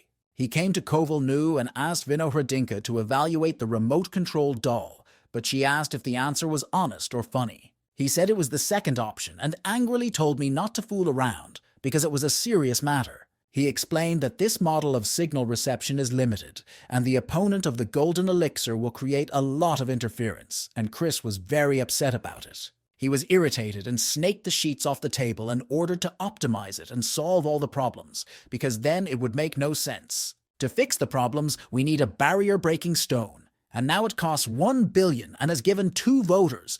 Either Lucas will bring it or buy it himself. It was hard for him to make a choice, but it was too naive to expect a friend to do so, so he clicked the buy button himself. Christian began to cry when he was approached by a delivery man who brought a parcel of 1 billion spiritual stones. He began to forge, and now no one will stop him from creating a fully functional avatar. 10 days later, he showed his creation to Mia and controlled them with a joystick. She was impressed and it looked cool. Chris introduced her to his understudy, who will be going on long journeys on dangerous missions instead of him, and he will be managing him from here. She hugged her understudy, and finally she will be able to do a treasure hunt with her mentor, because she was tired of random partners and he liked the idea. He gave her a layer that was a wireless base station so that every point would have a good signal. He ordered to protect the station as the apple of his eye, because it cost half of his fortune, and she almost cried from his pressure. He quickly put the girl in the car and sped her off to get the treasure to test the doll. The boys were sitting at the table, and John decided to ask about Lucas's condition because he had been bitten by a snake, and William replied that he was hallucinating but should get better.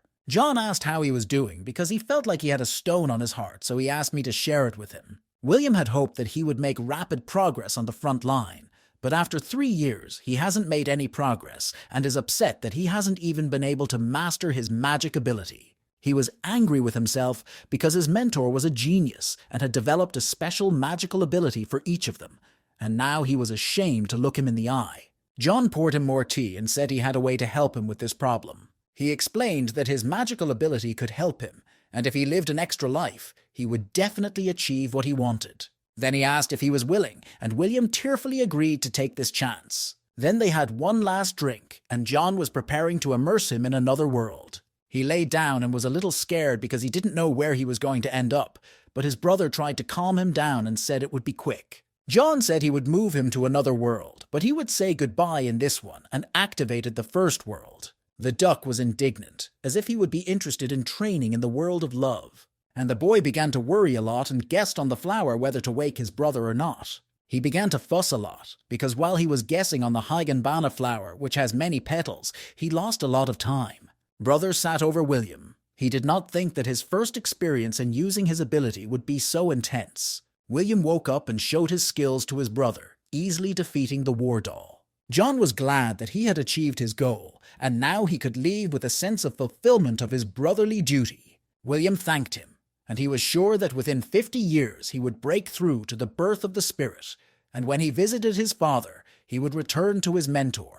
He was called out and asked if he regretted living this life. He thought about it, because his memories only came back to him when he was 50, and before that, life was a miracle.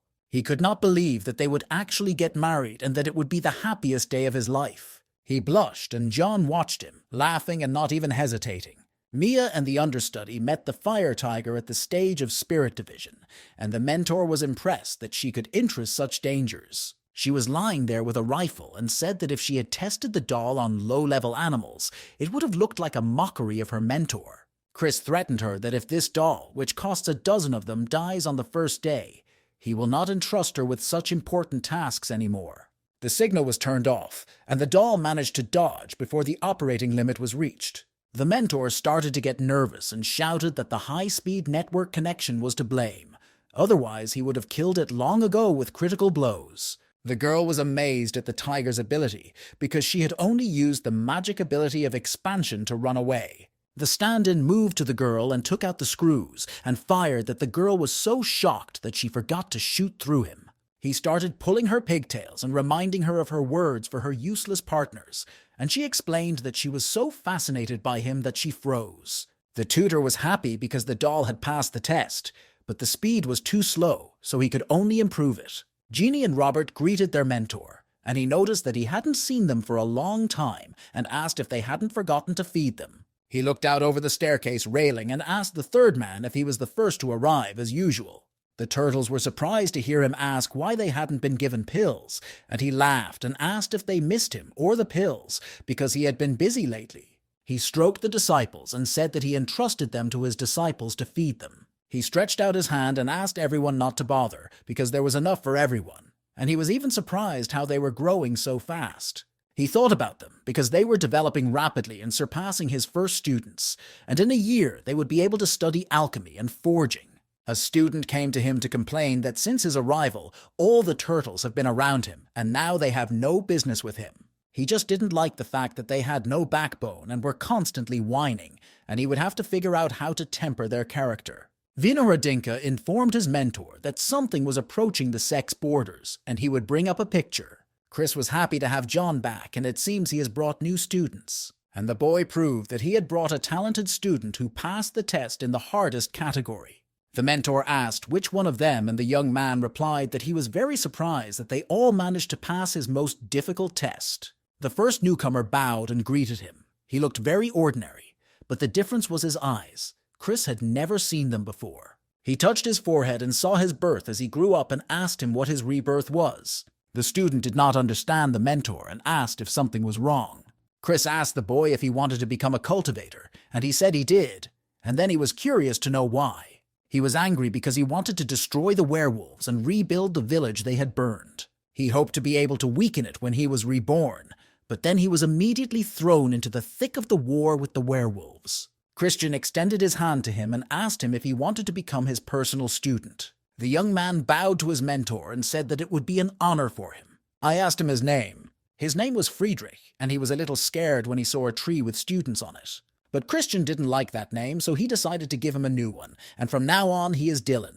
He called the man and ordered him to take the new student and show him everything, as well as to take the twins, because they had classes soon. 50 John asked his mentor if he thought this guy was considered a rebirth. He wondered if he was someone's great rebirth or endowed with a heavenly mandate, and had no other explanation for this. Chris thought that the young man was a good candidate for the role of protagonist, because there were many cultivators in the world, and if he grew up, he could turn it to his advantage. John was a little uncomfortable because he was so surprised by the talents that he didn't pay attention to it, and they asked where his parents were, and they were in Linksing.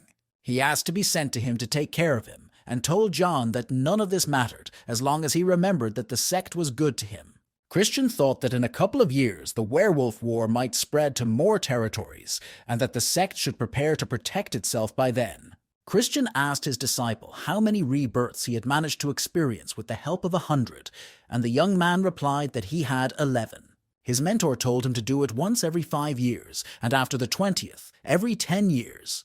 But John didn't know if he was making it up or if it was really necessary. He gave him the Sutra of 1,000 Dreams and 100 Paths, because after studying it, it would help stabilize the emotional state after each awakening.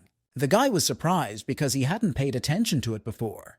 John turned to his mentor and remembered all the positive moments with him and how he helped him, so he bowed and thanked Chris. He tapped the boy on the back, because that was his duty when he became a mentor, and the boy tapped him on the back, and John cried with his head bowed. He offered him to stay for a couple of years and noticed that his state of mind was shattered due to the overload of stress. The guy was given a tour and told the story that the sect was founded 12 years ago and is considered the first level. Showed what a beautiful nature they have, because green mountains and emerald waters are a prerequisite for good development. Dylan assessed the formation as containing werewolves only at the void stage, but with room for development and a good function of hiding the sect. The next one was spiritual waterfalls, and he liked it very much, because one day you can level up the pearls to the divine class. He liked the initial conditions. He was able to rekindle his memories and got into a promising sect, so he had nothing to complain about. Because compared to the small Chiliocosm, he died at the age of 150 due to illness and old age, and he regretted the years he had lived. Showed the training ground and that all the students were now at the stage of tempering G, and the young man thought about it, because here a small sect is stronger than his world. The boy was amazed and puzzled that in 12 years in this paradise city, no one had advanced beyond the temperament of Tsu. The guide said that when he got to the middle stages of the Tsu bookmark, he would know the answer to his question. He sat in his room and drew, thinking about the technical elements present in the sect, such as dolls, artificial intelligence, and so on. He was shocked, because no one had ever seen anything like this when crossing the central continent, not even in the vast Chiliocosm. He recalled how his mentor touched him, and thought that he must have realized that he was being reborn. Or perhaps this is not his first life, and he has been reborn as well. But he didn't care about that. His goal was to learn all the knowledge and then, after the 9th attempt at rebirth, to be born as a Buddha. 77. The correspondent introduced himself and asked her to take a picture, and if he could ask a couple of questions for the main beauties of the continent. The girl was impressed and agreed, asking if everything was okay, and a guy entered the frame asking for help with his luggage. Chris was pleased that his sister was doing well and was glad that he had bet on him because he was doing a good job. John noticed that for cultivators who break through to a certain level, they change their appearance to the ideal, or so they think. The main thing about them is their temperament, because they are all different.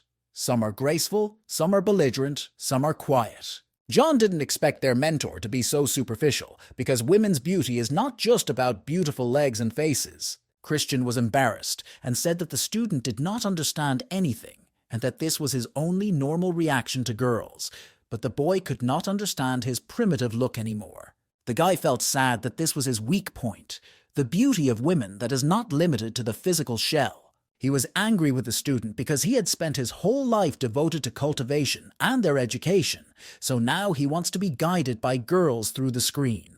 He explained that he ended up in the brothel by accident because a courtesan rescued him and paid her by painting pictures and composing poetry. Chris gave him a stack of paper and told him to write to each girl in the materials, praising her beauty. The guy was impressed when he looked at the leaflets, and if he is not superficial, he should be able to do it easily. John laughed at the words of his mentor, who asked him not to distract him anymore and to write. Mia came on the air and was happy to finally get through to them and ask if they were doing anything important. She informed her brother that she had contacted the sect and informed them that they were going to the front and that they were being held accountable for their entire sect through the Council of Elders. Benjamin asked her why she ended the conversation so quickly and explained that it was important to say something.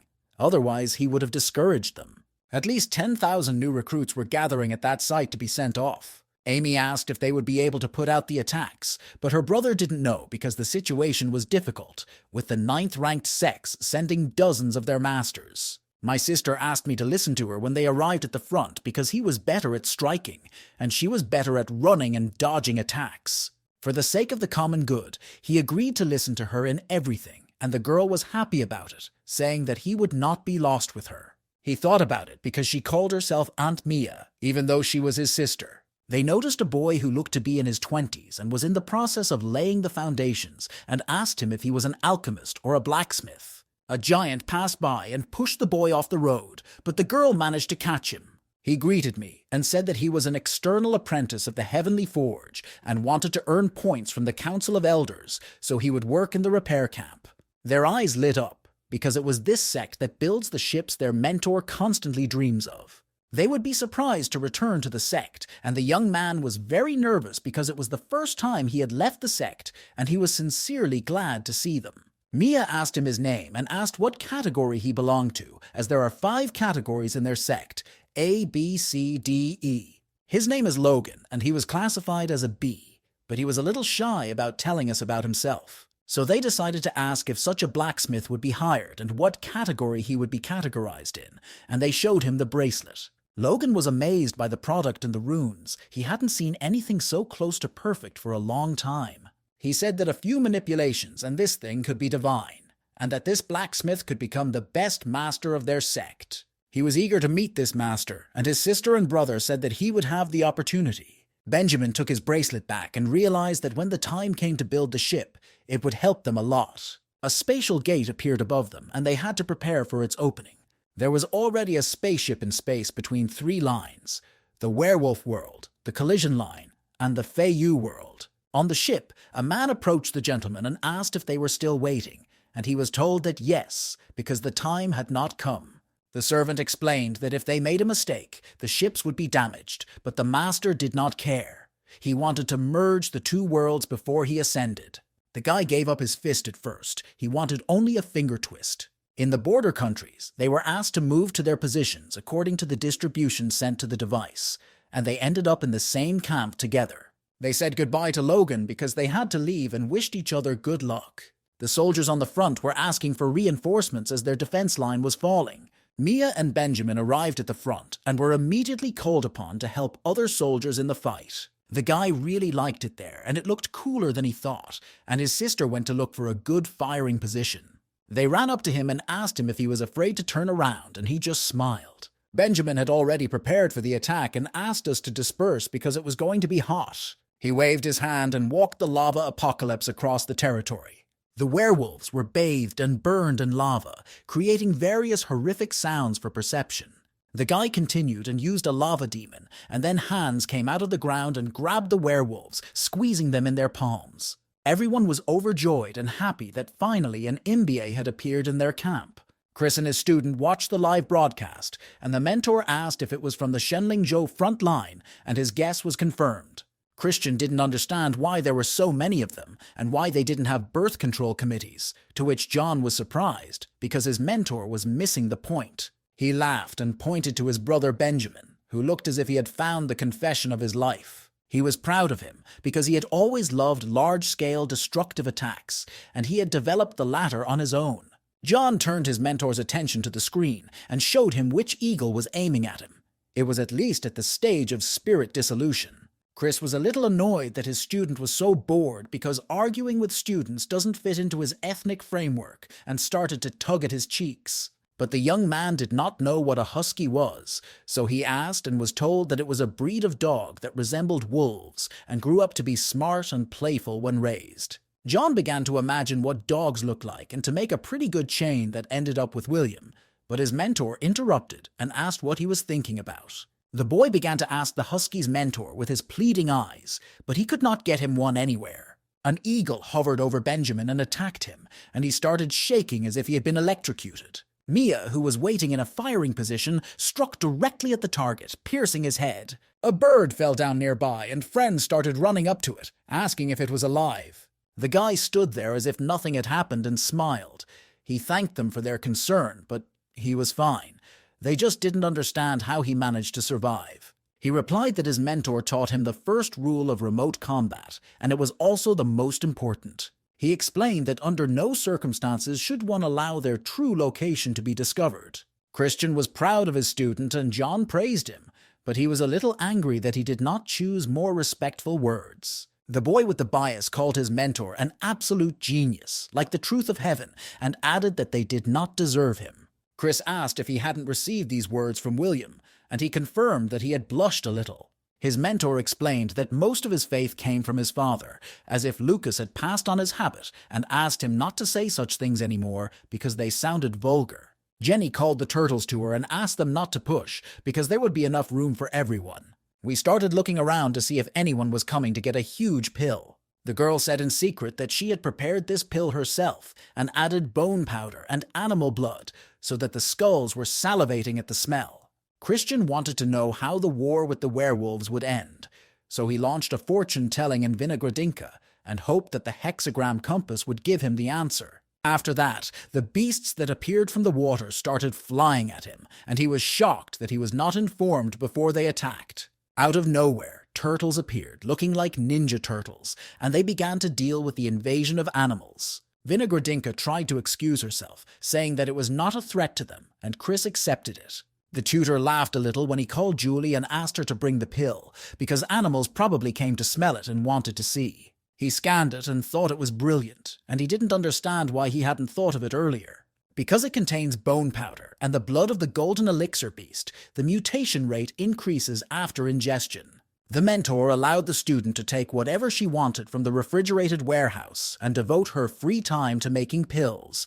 He fully supports her. Christian thought that with the world in such an unstable situation, the sect must be stronger than ever, so it was worth bringing Lucas and the others back. Alex was pleased because in one day of beating werewolves, he had gained enough points to exchange a 5th-class sword. But he was dissatisfied and began to calculate how long it would take him to earn 1,000 swords, and his grandfather added that it was not his place to decide on the war. He showed me that no one has ever appeared here at the stage of crossing over, although the Heavenly Court of Dragons is above it, and they are engaged in the fuss of insects here. He noted that real serious events are hidden from the eyes of pawns like him. There were battles in the area beyond the edge of the sky, and one of the masters had to drive the enemy ship to the point where the Lord wanted them to be, and then his task was completed. The ships began to collide with each other, and the enemy drove them here on purpose. The ship was heading for some kind of shell, and the question was whether they wanted to use human blood to unseal the ancient werewolves. People threatened them not to even dream about it because it would never happen. The man spent all his property to buy 2 shells of thunderous punishment, and they were worth it, so he was happy with his purchase. The Lord ordered us to collect the spoils of war for now, because the merger of the 2 worlds would soon begin. He smiled slyly, saying that the other side wanted to lure the ancient werewolves to their side, and he would like to see how they would succeed. In the airspace above the border, there was a celestial dragon court, and one of the masters at the Mahayana stage called to go with him to exterminate the werewolves. The guy was amazed at how quickly they wanted to end the war, that they forgot about the trophies, so Mia offered to do it for them. Everyone was rapidly heading for the enemy, and the students were thinking about how to exchange points. So the boy wanted heavenly runes, and the girl wanted polar dust for his next breakthrough. The men locked the werewolf in a circle and insolently told her to use her blood for the seal, and she was shocked by the brazen way the men acted. She laughed more viciously and warned them that their unintentional successes had turned their heads and would ruin them, and she threw them to the ground, summoning a pentagram. And giant werewolves began to rise from the ground, hungry for flesh, roaring and trying to free themselves from their hold. The Mahayana masses pledged to restrain this monster until the arrival of their lord. They created a sword formation to destroy the enemy from 10 sides, but he only covered his hand from the sword attack. The giant monster caught the purple ball with one hand, breaking all the swords. The masters were amazed that he was unaffected by divine-class swords forged specifically to kill werewolves. The monster was already hovering over them and laughing, and they unanimously apologized to the bishop for not being able to restrain it. The werewolf stood in a light glow, and instead of a head, a flower was blooming. A jet of bright light washed down from heaven into the monster, which could not stand on its feet, and the masters realized that the Lord was already here. The bishop underestimated the enemy because his forces were more powerful, but he thanked the masters and said that he would handle the rest. Benjamin suggested staying here until they got the first news, and Mia agreed because her mentor always said to assess the situation first. Christian got in touch with them and told them that he felt something was wrong and was going into an unplanned lockdown, and that they should return home as soon as possible. The mentor told Robert that since he was going to the cloister, he didn't need to bring food, but that he shouldn't forget to feed the turtles. Dylan hesitantly came in and asked if his mentor had called him. He explained to the boy that for each of his personal students, he develops a magical ability that enhances their best qualities. But the problem with him was that he was perfect in everything, and it was hard to decide which direction to go, so I asked him what he thought about it. Christian didn't know who he was, or whether he was someone great or had a heavenly mandate. He even doubted leaving the sect and going into hiding. Dylan bowed to him and said he wanted to follow the path of spells. After 5 lifetimes, he is fed up with alchemy and forging, and the main question is whether this mentor will help him and teach him new things, because if not, there is no point in staying.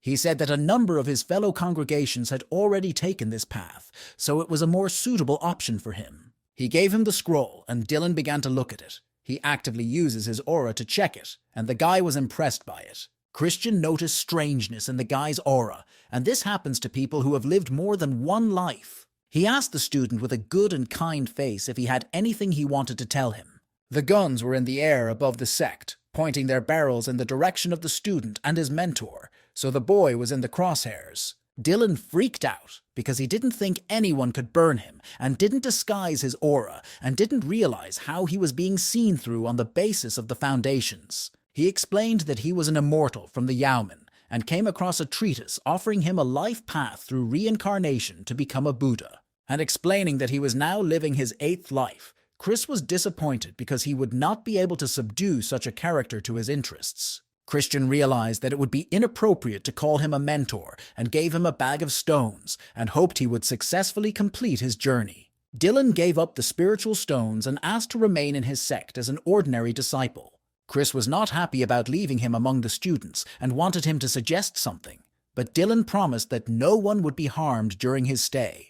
He also gladly offered spells of technology and magical abilities from the world of the Great Chiliacosm.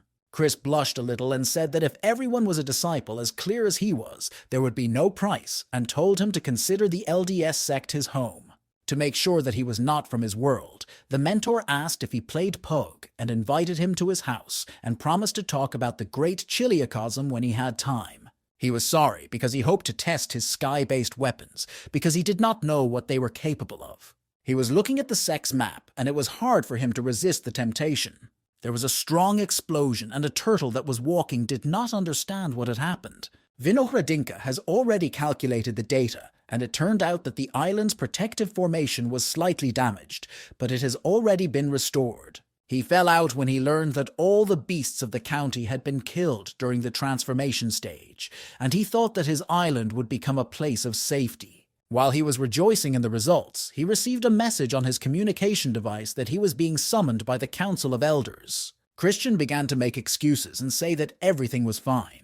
They were just conducting small tests, but assured me that everything was under control. His communication device began to develop from calls to his cell phone, which was starting to piss Chris off because he couldn't go into hiding. Mia and her brother walked Logan to Kianlian's studio, and he was grateful for it. Benjamin noticed something and pulled his sister's hair to call her name. She got angry and asked him where he got the courage to pull her hair, and he showed her the sign. Henry was forging and thinking that more than 10 years had passed, and he didn't know where his brother Chris was now, whether he had broken through to the stage of laying the foundations or not. He was sweating and thinking that he must have given up blacksmithing, and greeted the guests by saying that he was patching up objects above the 5th grade. The children were shy when they saw their mentor's friend and greeted him. Henry recognized them and was glad to see them because it might help him learn something about his brother. Rumors spread through the sect that the mentor had come out of hiding, and 3 months had passed. Chris seemed to have done everything and reached the peak of laying the foundations, developed a 5-element course, and finished improving the defensive formation. He remembered that Henry and Lucas and their family were due to arrive soon because they had called him earlier and figured it should be around now. As soon as the ship arrived, my friend immediately went to him, saying what a paradise he had made for himself and was amazed by everything. In an instant, he falls down and starts vomiting. Chris barely managed to jump away and asked what was wrong with him. He explained that they had a very thick spiritual aura here, but it was not scary, and he would soon get used to it. The head only told him to clean up after himself. Gold chains appeared in the sky above the sect, and everyone was surprised, raising their heads up. William didn't know what it was, and decided to ask his mentor what kind of chains had just appeared. Christian took his compass out of his pocket to read hexagrams. The Lord ordered to activate the communication chains of the worlds and to notify all the sects to prepare for heavy battles. When they destroy everyone, he will elevate the united world into the Great Chiliacosm, and he began to concentrate his magic on this. Chris was at a loss and looked frustrated as he held the fortune-telling compass in his hands. Chris was angry with the higher-ups, saying that if there is a merger in 20 years, they don't have time to get ready, so they need to be actively preparing. He told his students to train harder and ordered them to finally cure Lucas, who was lying on Sophia's lap. And Henry appointed him head of the blacksmithing department and gave him the authority to use Reuniting, which shocked him. Christian dragged his friend along as he explained who the grape was, and the students greeted him. He led him to the dungeons of the island of the Sacrament of the Spirit, where the workers were actively working, and Vinogradinka was supervising them. Chris showed the production with working dolls and said that they would need to increase the army of combat dolls, and he would help them with this. The guy was amazed. He didn't understand how he had done so much in just a decade and thought about how much money he had invested in it. Theodore got in touch and said that prices had risen by 50%, so he tripled the price of their products. He was touched because he was his personal god of wealth and wished him enough time to make all the money in the world. Bears have appeared on the border between Shenlingzhou and Xiangzhou, some of them stuck in magic trees. They rushed to attack a defenseless girl. They were mountain bears in a herd of dissolving spirits. Benjamin appeared behind the beast and asked if he was not at all curious about what was happening behind him. First, he sent heavy rain at him, and the next step was targeted freezing, and the enemy was frozen in ice. The guy turned around and flew off a little to break the ice into small pieces. Rachel from the Thousand Ways Sect thanked him, and she thought he only specialized in the element of fire, but it turned out he knew water spells as well. He was modest and said that it was a team effort, because if she hadn't distracted him, he wouldn't have been able to use it openly. The bear tried to negotiate. If they let him go, he would tell them where the main treasure of his clan was. Mia went up to her brother and said the words of her mentor that you don't negotiate with a defeated enemy, you have to finish him off, so she shot him in the heart. Rachel was sorry to leave the company because she enjoyed working with them in the werewolf-slaying business, but she was called to the cult. Benjamin held out his fist and said that there was more to do, so they would definitely meet again.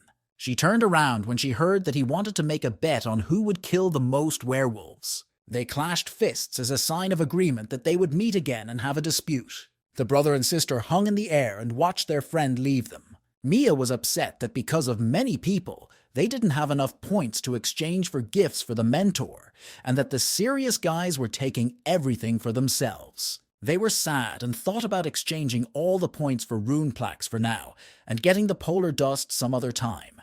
He agreed to do this and then go back to the sect, because he was worried that no one was protecting his mentor, and his sister agreed because it sounded like a plan. The group from the Royal Swordsman sect had killed many beasts, and Alex was asked by his grandfather if he had thought it through. His grandfather was setting him up to go to the forbidden lands of the ancient werewolves to begin his ascent, but he wasn't sure and wanted a partner. He started listing items that would make him a lot of money, such as the blood of ancient werewolves or random artifacts. Alex was drooling, and he took a step forward and said that his grandfather had convinced him and didn't need to tell him where to go or what to do. The swordsman grandfather explained that Vladika had to seal or destroy the ancient werewolves, and now the main thing is to get there when it is safe, and then he will tell everything.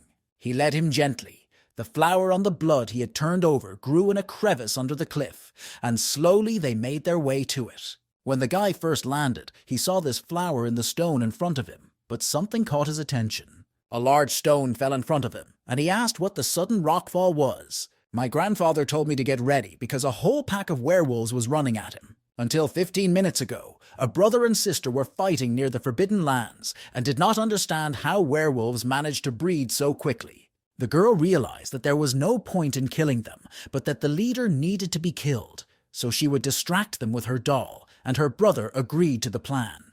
She took a position and began to cover her brother as he ran forward, and then they ran in different directions. Alex was confused about where so many rats had come from and made complaints, but it didn't matter anymore. He had to run because everything was about to collapse. They were satisfied with their work because when they chased the doll, they didn't think to return and were confused about how their leader was killed. Benjamin took the head and hoped that it would be enough for a gift to his mentor, and that the sooner they exchanged it, the sooner they would return home. Alex sat down and started crying. He didn't understand why, because he had just seen the flower on the blood and he was so close. They were told that the aura with the heavenly runes would attract attention and that they needed to be taken to a safe place as soon as possible, and they thanked them. They were already getting attention, and Mia was happy and hoped that her mentor would be delighted. The girl saw that her sister had turned into an alley and they could not smell them, so they began to fuss and hurry.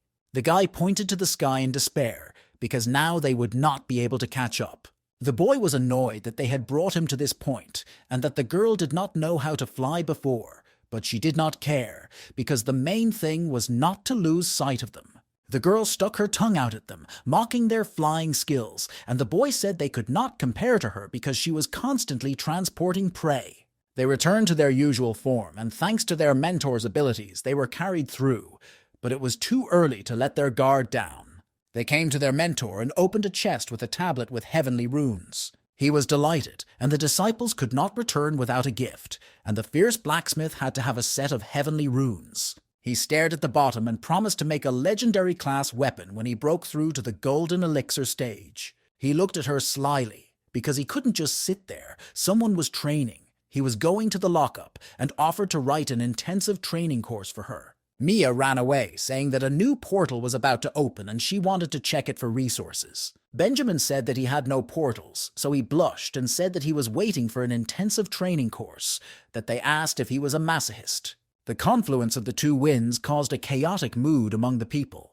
The girl walked around humming a song and was watched by hustlers who felt like a fish out of water in unstable times. Chris was already in the 3rd hour of his lockup when he ran in, saying that there was a trouble, that something terrible had happened to the head of the sect. He looked at the girl and felt so sorry for her, but she just said that she had a couple of scratches and that she was not little anymore, to go complaining. Benjamin was very disturbed and showed her condition. Her body was covered with wounds. There was no living space. The guy asked me not to say anything, but Mia didn't listen and told me about the city of Linksing, the stage of mastering the void, and her brother gave her a couple of drops of the wood element. They took away the storage ring, and tears flowed from her eyes, because it was the ring her mentor had given her. They were shocked and aggressive, and Christian tried to calm Mia down and promised that he would make them pay for everything. He ordered Vinohradinka to take a couple of dolls at the birth of the spirit and go in search of them, and they boarded a ship to set sail. He came into the room and was angry, addressing those who had done this or who had not been taught not to offend the weak. The boy took the joystick and will take care of their behavior himself and show them what it is like to insult those who are weaker than them.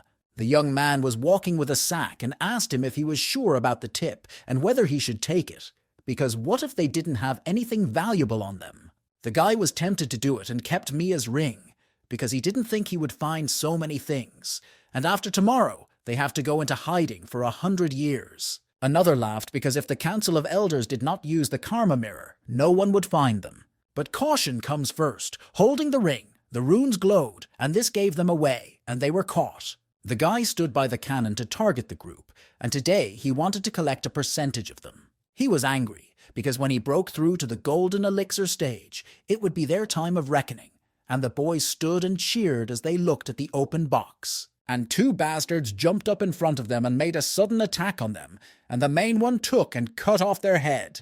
They began to take the valuables from the box, and people began to kick and scream, asking who gave them the tip. There was a big explosion, and the robbers laughed, because they didn't bother to explain themselves to the insects. Christian watched everything and realized that they were very arrogant and wanted to show them his latest masterpiece. He pressed the start button on the screen, and the satellite flying overhead released its magic current. An electric circle formed around them, and they did not realize what was happening. And they started to panic.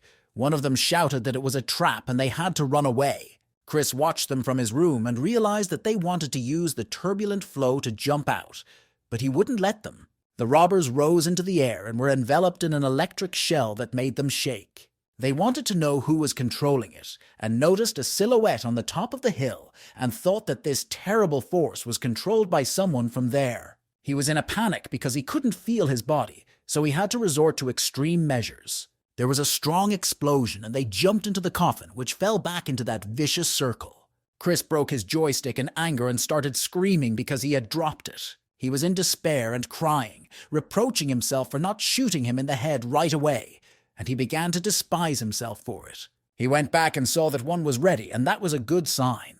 The doll took the guy, and he was supposed to take him to Mia so she could decide what to do with him. I could hear Chris's voice from the house, forcing me to drink a couple more drops, as it was necessary for such injuries. Mia explained that the essence of the tree element is not lying around, and those 2 drops cost a fortune, so the clone was already thinking about using the power. The mentor explained that she had to obey him, and she could not compare because she was his student, and her life was the most valuable thing in the world. He showed her some footage and explained that he had already partially avenged her. She will get the other one next time, and the one at the stage of transformation of the spirit will soon be here, and she will be able to do as she wants. She lowered her head and started crying, and she was very grateful to her mentor. Christian hugged her. For him, taking on a student was like having children, only without a wife. He explained that he would also expect them to take care of him in his old age, and told them to hurry up and break through, because the sect needed them. The mentor wiped her tears and asked why her brother had left her alone.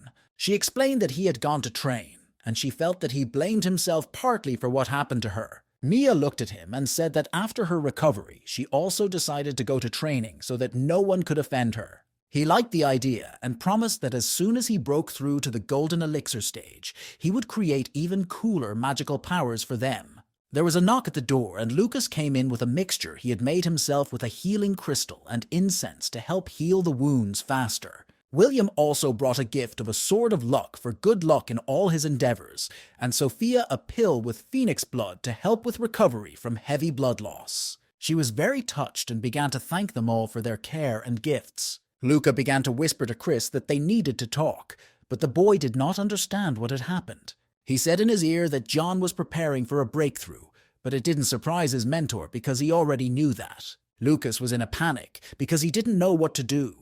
He felt that his son was already guessing, and after the breakthrough, he would be able to check everything.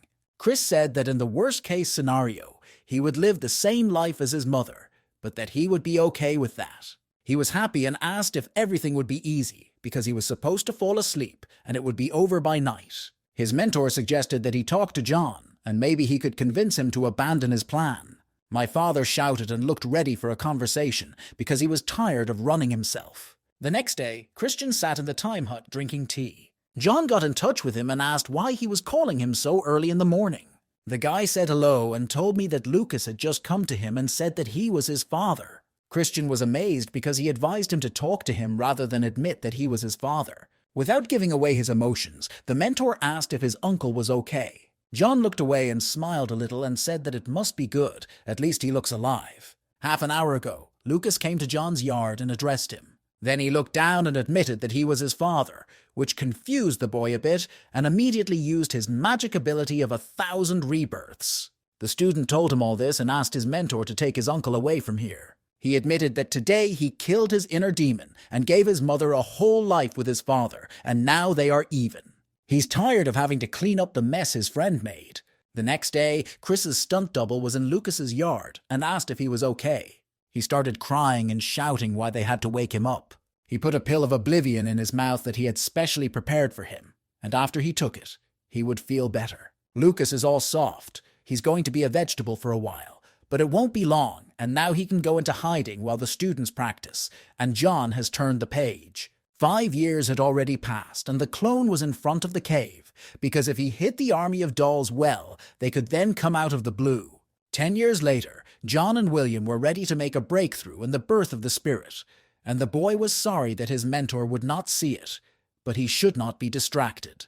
A little more time, and the merger of the 2 worlds will take place, and the Lord ordered the heavenly forge to reduce the price of sea and heavenly ships. He was pleased because a little more and it would be very hot on the vast expanse of the endless sea. When the shield started to break down, Chris asked us to wait until it was broken. The bishop was told that the werewolves were throwing teleportation discs and redirecting themselves to the central continent, and they could not be counted. He used the mirror of change and ordered all the sects to be prepared, because the mirror would only absorb at the stage of merger and above, and they would have to deal with the rest. Robert was riding a turtle when he saw something flying overhead. He didn't know what it was and thought it was a meteor shower. Vinegradinka reported that the werewolf aura had been launched, and that they would be here soon, and that she was now waiting for further instructions. Chris understood everything, even though he didn't look very good, but he had been preparing for this for a long time. A large number of wolves began to pop out of the portal, and one of them said that today would be the beginning of the countdown to the ascension of the wolf tribe. Ships began to approach the portal, and war dolls began to jump out of them. The wolves were interested in the dolls and wondered whether they would like the embodiment of the wolf-fighting spirit and began to attack them. The system recorded what they were, which ones had a protective effect, and was already preparing guns of the third type, from the 1st to the 10th. She sent a request to use 20% of the capacity, and they seemed to be able to crush this bunch, and the mentor gave permission. The wolves were losing, and this was communicated by others, that their elders at the stage of fusion and above were gone. They had all disappeared, and the 9-tailed foxes were all dead. They were shocked, because without a leader, the majority would turn into a bunch of sheep, and they decided to retreat immediately. There was a strong explosion, and the werewolves began to actively activate their teleportation discs. The members of the council looked at all this and asked the elder whether they should be allowed to retreat or not, because they decided to retreat. But the teleportation ring cracked, and they were left with no choice but to fight. They had a supportive force in the form of Benjamin and Mia. They were confident, and it turned out that they could not do without them. They interacted with each other and were a good team, and by applying shock therapy with lava hell on the enemy, a powerful explosion occurred. A council member noted that the spiritual mystery sect is still young, but they can defend themselves, and another said that it is better not to get in their way, or they will hurt you.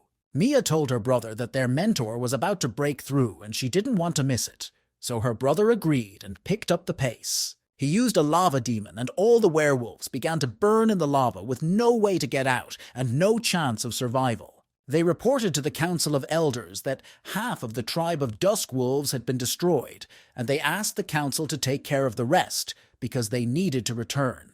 The elder agreed and said that they would soon find time to visit their sect. After his speech, the brother and sister quickly flew away, and the man was surprised at how fast they were. When they arrived at the time hut, they shrank back and asked the brothers if their mentor had already broken through. John turned around and said no, because heaven will tell them when it happens. A bell began to ring in the sky, and a golden dragon with a firebird circled around it. The disciples were amazed because John was right, that the heavens would let him know when his mentor made a breakthrough, and the smell of the elixir was strong, and it was amazing. William was not in the mood and did not understand what his mentor was doing, that there was a whole steam going on in the sky. They hoped that Vinogradinka did not let others see it. Everyone was very impressed by this action, but the guy was still not happy that it was still going on. Benjamin started shouting at William to close his eyes and try to feel the divine rhythm of the heavenly brush. Dylan was very impressed by this. He did not expect to see such a sight. When Chris came out, he was surrounded by his students, and the young man was biting his nails and thinking that in his 8 lives he had been doing something completely different from his mentor. A golden pill appeared in front of him, and when he took it, he returned to his youthful state, and he breathed a sigh of relief because he was finally able to shed that old age. When he came out, he saw my students at the entrance, cheering for him and congratulating him on his breakthrough to the golden elixir stage. This news spread throughout the territory, and it was a holiday for the students. They all congratulated their senior mentor. He gathered his students and told them that he was now in charge of the masters of alchemy and smithing, and had rethought the 5 elements method, so they would need to take it again. He called Vinogradinka and ordered him to find the scoundrel in the city of Jew, and he spotted him. So it will be easy to find him, or bring him alive, or his head. Although they try to remain unnoticed, the mentor will not allow his students to offend him, and the sky has turned black over the city. Now he is ready to put an end to it.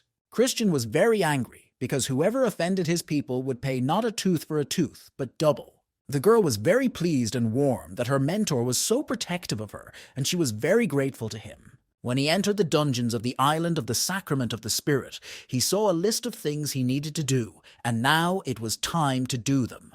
He picked up the grape and applied the secret of the 8 trigrams to it and directed his power to it. While he was working, the question of how to transform her arose, and he didn't even know if he would be able to recognize her later. The system began to say synthetic things, that he had never held her so tenderly, and that perhaps there would be a change in their relationship, a new stage. Chris asked if she had upgraded, and he told her that now she needs a little bit of her power to do all the tasks and can disengage. He pulled her closer, It looked like he was upset and wanted all the details, but she refused because she couldn't fulfill the request right then and there, and Chris was confused by this. Vinogradinka reported that some foreign objects had illegally invaded the territory of the inexhaustible lake. Chris asked not to destroy all the discs, but to keep one, and ordered his students to arrive at the place where the disc landed. John was by his mentor's side and assured him that they would get through it. The students understood that their mentor was busy with many things for so many years,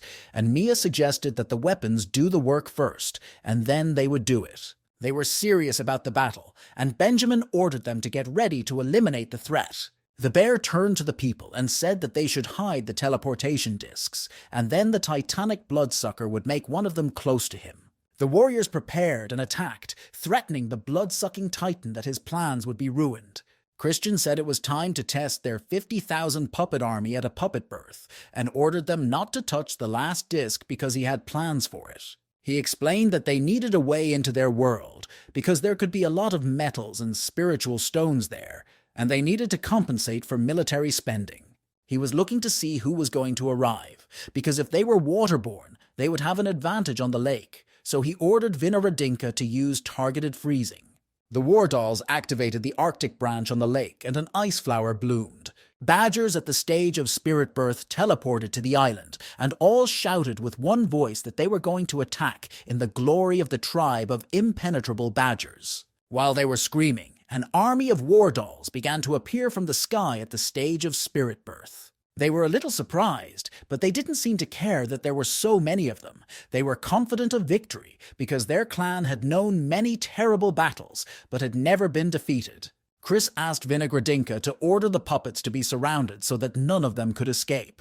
The students asked who the werewolves were who rushed into the surroundings. Their mood was stern, but he did not know, so their protector came to them. The man greeted the master and said that he had been sent by the Council of Elders to support the Sect. He was a worker at the stage of merger. So Christian asked if he knew what kind of werewolves they were, and the boy told him about the impenetrable badgers, and he was surprised that they hadn't gone extinct. Their main problem is that they are stupid and naive and are used as a suicide squad, even though they were great warriors and an elite clan. They have a teleportation device on their backs so that they can hide it, and other werewolves can get into the world without danger to their lives. As soon as Chris heard that they were easily suggestible, it was time for John to leave. He promised that no one would get through to the outside world. He began to speak to the badger to open the portal, and the animal did not understand whose voice it was, but in a moment it opened the portal. And he ordered them all to go to the portal, and they rushed there with all their might for the sake of the clan.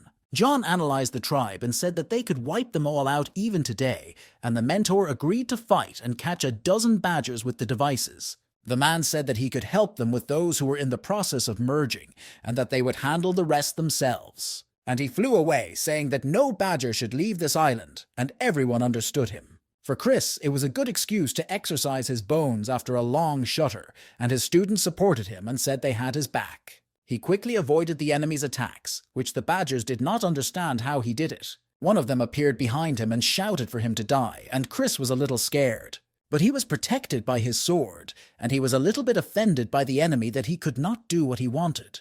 The man activated his sword with spells of incarnating the spirit of the sword and piercing spiritual armor. He threw a punch, but it ricocheted, and the shockwave threw the war dolls away. Christian grabbed his head when he saw this and thanked the worker for making it difficult, because with such friends, you don't need enemies. There was a gap, and it was a chance for them, so the man shouted that if they left his sect, the council would bring him to justice. He was irritated because he had made a hole in his line, and in case of something, he would be asked to pay for it. And where was the justice? The system said that all those who jumped out were detected and combat dolls had already been sent for them. He praised Vinogradinka for his good work. He tried to speak convincingly that not a single badger would escape from them, and that the Council of Elders did not have to worry about it. The mentor turned to his students and said that he would show them his new technique. He called it a trick so that tough guys don't come back to explosions, but Mia didn't like it because she was a girl. He snapped his fingers and there was a big explosion. He did not turn to look at it, unlike his students. Everyone ran up to him, praising how beautiful it was and asking him to teach them how to do it too, and Chris felt proud of himself. A fiery flower flew by, and the mentor was angry with the one who intercepted his moment of glory. He drooled and forgave the girl who had very beautiful legs. The girl sighed because she didn't know which clan she would encounter and didn't realize that she would meet the stupidest ones. She was at the stage of merging. She used her fire magic and unleashed a fire axe on the badger, which had used a defensive stance. But it didn't help them, and there was a powerful explosion, so that some of them managed to jump away and tried to run away. They realized they were losing and decided to retreat as quickly as possible. The badgers helped their comrades get off the ground and take a breath, and the older one announced that everyone needed to start retreating. Grace did not understand how they managed to survive to our times and thought about burning them all now. He stopped her and explained that the neighbors had already collected 6 teleportation stories, and she hadn't collected any, or she would get in trouble for it. The mentor was unhappy, because if she killed those already under his control, who would be able to extract resources for him? She started stroking his hand, saying how smart he was and how nice it was to be taken care of. Grace addressed them, explaining that some wolves had gone over to their side and that they would be given a comfortable world in a small chiliacosm. The badger disagreed and shouted at them. He sat down under the teleportation disc and hoped to be transported when fireballs flew towards him. And there was an explosion at that place. They didn't have time to move, and the teleportation disc itself fell and activated self-destruction. The explosive wave threw the girl so far back that Chris barely had time to grab her hand and pull her to him. He wafted and smelled, so hot was she like fire, and married her to a blooming rose. She leaned against him, and his nose started to bleed, and he begged for strength not to give in to his desires. Christian looked at her and explained that she had to be careful because the teleportation discs could have been torn off. The girl looked at him with admiration and thanked him for saving her. He tried to fight his desires because he already had a fiancée and had to keep his thoughts pure and shorten his natural urges. Christian looked at the stranger and asked if they wanted to set off unauthorized fireworks. After these words, the teleportation disc stopped its self-detonation. Grace was still hugging the boy, and he made himself out to be a hero, saying that he hadn't even been asked for permission and that they were dreaming too much. The girl said that her energy circulation had not recovered after the battle and asked him for a place to rest, and he was surprised that she hadn't even thought of anything. Chris offered to have a colleague look after her, but he suggested that he put her in as a nominal mentor because they don't have any. They explained to him that she had been rescued a couple of times in her life, so it was normal, and he asked John to find a place for Grace to rest. The man said that she practiced the cultivation of 100 passions and that he was probably one of her objects, but he couldn't because he was already engaged. He praised her, saying that she was very rich and that she had a heavenly ship, 2 sea stones, and many spiritual stones, which the boy swallowed hard. He felt very sorry for her and wanted to ask her for some spiritual stones just out of friendship, because he wanted them so badly. He took off his helmet and said that he would not sell it for profit, and that this was not the way of a true cultivator. The man said that it was okay that he had become an object, and that he respected his strong moral convictions, so he could just send her away. Grace thanked for the hospitality, and that she liked everything and the room she was given to rest in. I pressed against him to give him the bag and said that it was for discussing the interior, and she whispered in his ear that she would visit them often. Christian sighed heavily, because he did not know how much longer his moral principles would be tested. It was already a mockery. In the dungeon, there was a council with clones, but he was against it because he didn't create them to trade their bodies, but she had a lot of money. He was furious because he was against it, and if they didn't shut up, he would get rid of them like a marriage, but the clone suggested that one of them do it anyway. Chris shooed them both away and told them there would be no easy money and to go work. He began to feel sad and asked Vinogradinka if she had managed to contact her virtual werewolves in the world, and she explained that she hadn't yet, because the badgers who control them hadn't found a suitable place yet. The guy was desperate because he had turned down a rich investor, and he was having trouble getting resources, and he was not happy with the day he was having. The system informed him that he had created a new formula to reduce the cost of iron alloy. It would not be suitable for dolls, and for the rest of us, it could replace iron ore. He was happy to hear this news, because it was the only positive thing he had for the day, so he asked Vinogradinka to use his new alloy to create the bodies of the latest model of dolls. After the system's calculations for the spirit transformation stage, the enhanced strength hull required 20 million to launch 5 billion. He was shocked because as soon as he clamps down on one hole, another one appears, and he cannot achieve the balance of how the problem arose and solve it immediately. He was shocked when the doll took 100 million, and Vino Hrdinka said that 4 and 9 billion were still funny. Christian started yelling loudly for him to find a way to move the badgers faster because he needed the money. He was fishing and launched his own bait. He was in a good mood. Because of all the students, she is the most respectful, because she sometimes visits her mentor. She explained that the brothers smoked completely in preparation because they hated the thought that in case of serious danger, he would have to seek help on the outside. He blushed when he thought about Grace and how happy she would be.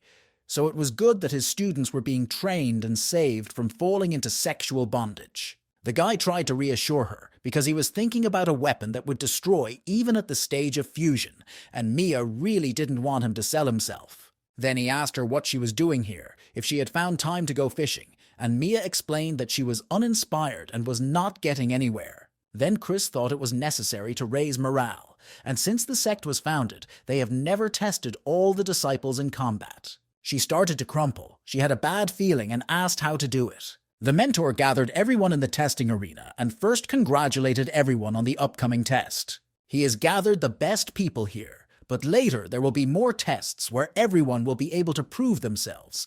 But now it's a game of survival, and the rules are simple. The selection principle will be based on the Battle Royale. The location is limited where there will be only initial skills. The rest of the weapons can be found in the equipment boxes. He explained that the area would be covered with poisonous gas and would shrink every 15 minutes, and that when approaching, they should get to the safe zone as soon as possible. The task will be to kill each participant and stay alive and ask the students if they understood the rules. He then announced that the first survival games were officially open. He waved his hand and a dome formed in the arena, inside of which were the students who had passed the selection.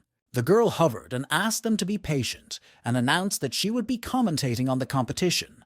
All the students were moved to the virtual world and they would see it soon. Hunter started yelling at his mentor why he hadn't selected him. He was also a student of the first selection. He reminded him of the fiscal tornadoes and said that he would literally shit all over his location. He offered a compromise. He wasn't ready now, but he would include it in the next one, because first he had to wean himself off the habit of throwing shit in any situation. Mia noticed the glow and thought it must be from the most valuable box, but decided not to say anything until she found at least some weapons. She was a little disappointed because there wasn't much in the box, and another student was already flying at her with a sword. Colin was serious about winning, so he apologized to his mentor. But the girl managed to shoot him quickly and a box appeared instead. She was glad that she had thought of the gun at the last moment, and that it was too early for the guy to catch up with her with such concealment skills. He was the first to be eliminated from the game, and she didn't think that he would be the first to play the box. Chris wondered how long she would last with the pistol, as she was used to a rifle, and asked what she would do now. At the same time, Benjamin was dealing with another student by attacking him with boxes. He noticed that the light pole had disappeared because someone must have gotten to it, but he didn't have to go far and he had to catch up with it. Out of the corner of his eye, he saw a stone flying at him, but the guy managed to put up a lava block. He guessed that it was Mia and asked if she was afraid to raise her hand to her older brother or if she wanted to go home in a hurry. She was standing behind a tree and asked him why he was hiding. If he was so brave, he should come out of hiding. He came out and started mocking her weapon, because he had put a hole in it and wanted to show that he was not as dumb as people thought. He laughed and found himself asking her behind her back why she wasn't pulling the trigger, seemingly upset that she didn't think he would guess. And they started fighting like brother and sister. She shouted for him to let her go, and he shouted for her to drop her gun. She was annoyed, because if she wanted to shoot him, she would have done it. But the guy was not sure about her because she was always cheating. The girl suggested that her brother unite against William and John and asked if he wanted to hear her plan to eliminate them. Mia explained that they were tied to each other and could not be defeated one by one, and her brother thought that they had already found each other and must have opened the chest. Christian started clapping because the sweet part was about to begin and he was looking forward to it. On the island of Royal Battles, there were battles between students and dolls. One student tried to shoot a grenade launcher, but the guy just laughed at him because he was not accurate again. He didn't remember that he had mastered the technique at that level. He must have found this function in the armor package. A student came at him and shouted that he should be punished for such a loss of concentration and that he was going to get it from him. John suggested that his illusions may not work here for Benjamin and Mia, but the younger generation has no chance. They were on top of their game and easily lured students into their traps. John thanked everyone for the equipment, and now they can be sent to a well-deserved rest and turned into boxes. The light beam appeared again, and this scheme was already worked out, so they began to wait for the elders to eat the bait. Jocelyn was shocked because some of the best students of her generation were killed, and said that her brother had expelled them with a particular cynicism. Hunter was upset and asked if he thought the students would learn something bad, but a cultivator could not survive by learning only the good. Chris said that students should be prepared for the meanness they might encounter in the outside world, and the boy decided to write it down. The brother and sister have already come to the same valuable box with equipment at all locations. But Mia felt that something was wrong. She felt that this place was like a trap. She pointed to the top, because if it was occupied, they would be on a platter, because you can't think of a more vulnerable position. Benjamin patted her head and asked if she wanted the items in the box. She looked at me with pleading eyes, because she really wanted to. There must have been valuable equipment and probably a rifle. And the guy went there, because then he had to take it, and what will happen will happen. She was pleased and proud of her brother, praising him. A sword crashed into the ground in front of him, and the guy asked who was so brave as to threaten him. William appeared in front of him and greeted him, and the boy reciprocated.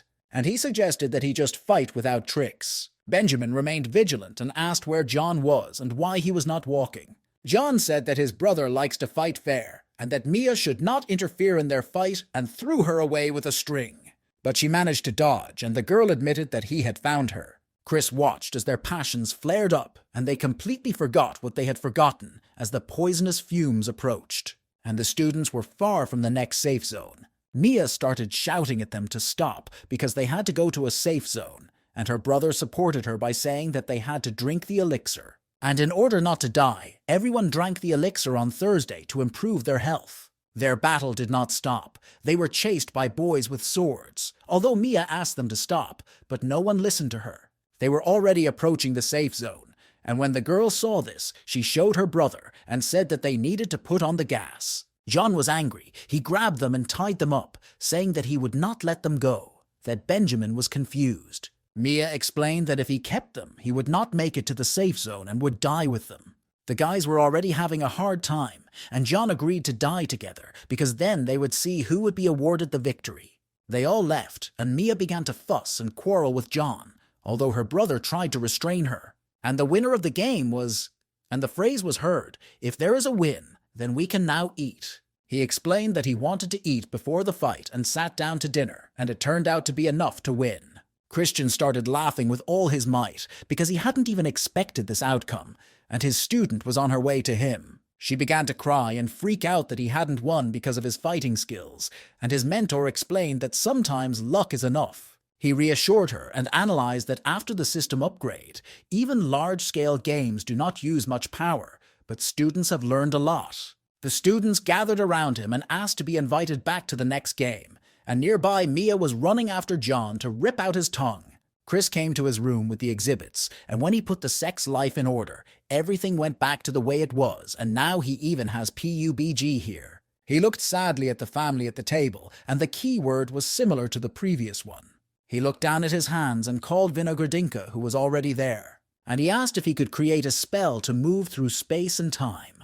The grape figured out that the owner's current state and capabilities to successfully cast the spell were there, and asked if he wanted to try. He looked at his family again and said firmly that he wanted to try. He closed the door to the next room and sat down, beginning to grow ready for work and unrolling the scroll. He plunged into magic, holding the open scroll above his head. Mia was playing with a slingshot, and Benjamin was studying the scrolls when a blue light barrel appeared in the distance. They were surprised and wondered what the mentor was working on because he looked very cool. And Benjamin started yelling at his sister that she was doing nothing, and the mentor was not allowing himself to rest, and she understood him and said she would train.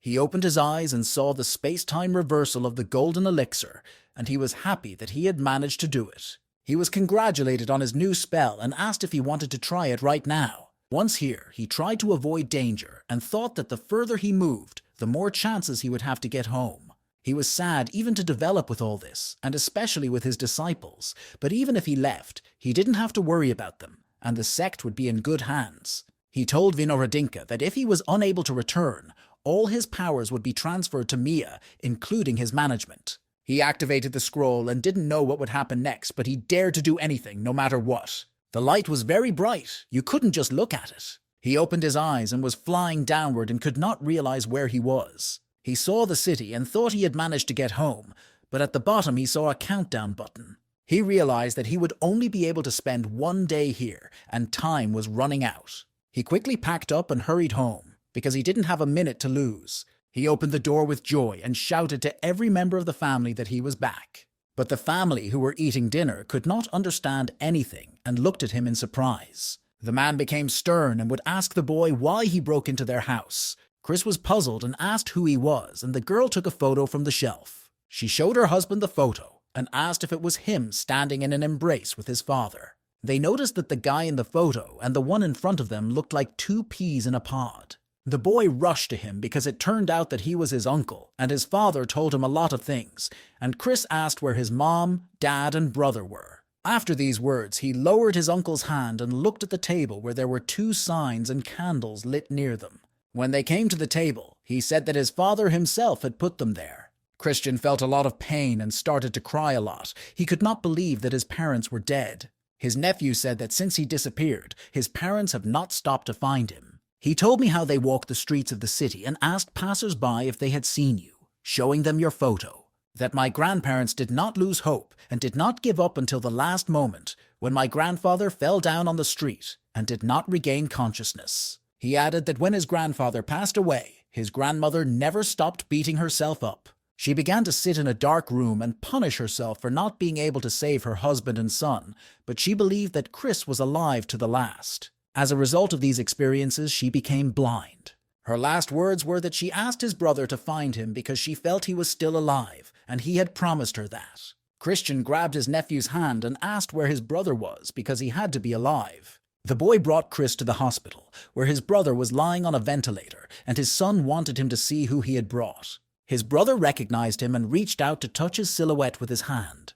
Chris said he was back and wanted to know what had happened to him. And now he and their parents could be at peace, and now their souls could find peace. And the heart support device started beeping, and a solid white line appeared on the screen, and my son started shouting to it. The doctors came to the ward and asked them to leave so that they would not block the passage. Chris was in despair. He came home and there was no one there, and his brother died in his arms from the last stage of stomach cancer. The guy was desperate, but he thought that death was a long-awaited deliverance from suffering.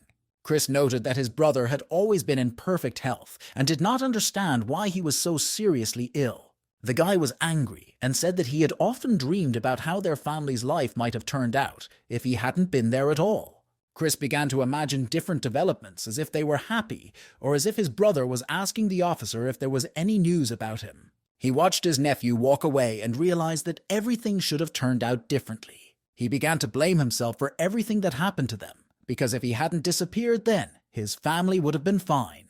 He wanted it to be so, and the price of his cultivation would be money if he could not change the fate of his loved ones. Christian moved back to his room and was stunned by what he saw.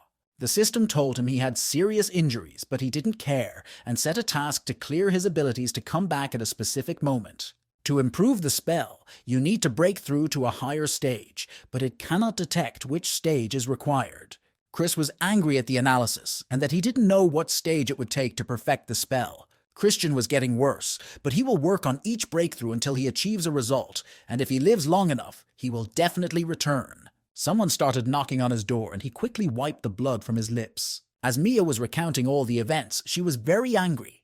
First, there was a pillar of light, then a dark sky, and finally, it disappeared. William and John were still standing behind them and were surprised by this, and then asked if he was okay. Christian recalled all the moments with his students, how he raised and taught them, and how they had fun together. He hugged his students and tried to reassure them that everything was fine. He also petted William and John and told them that with them, no matter what happens, everything will be fine. He was sitting in a dungeon and realized that he had been so distracted by cultivation that he had completely forgotten about looking into the future. He opened a fortune-telling compass, and apparently their future was not at all cloudless.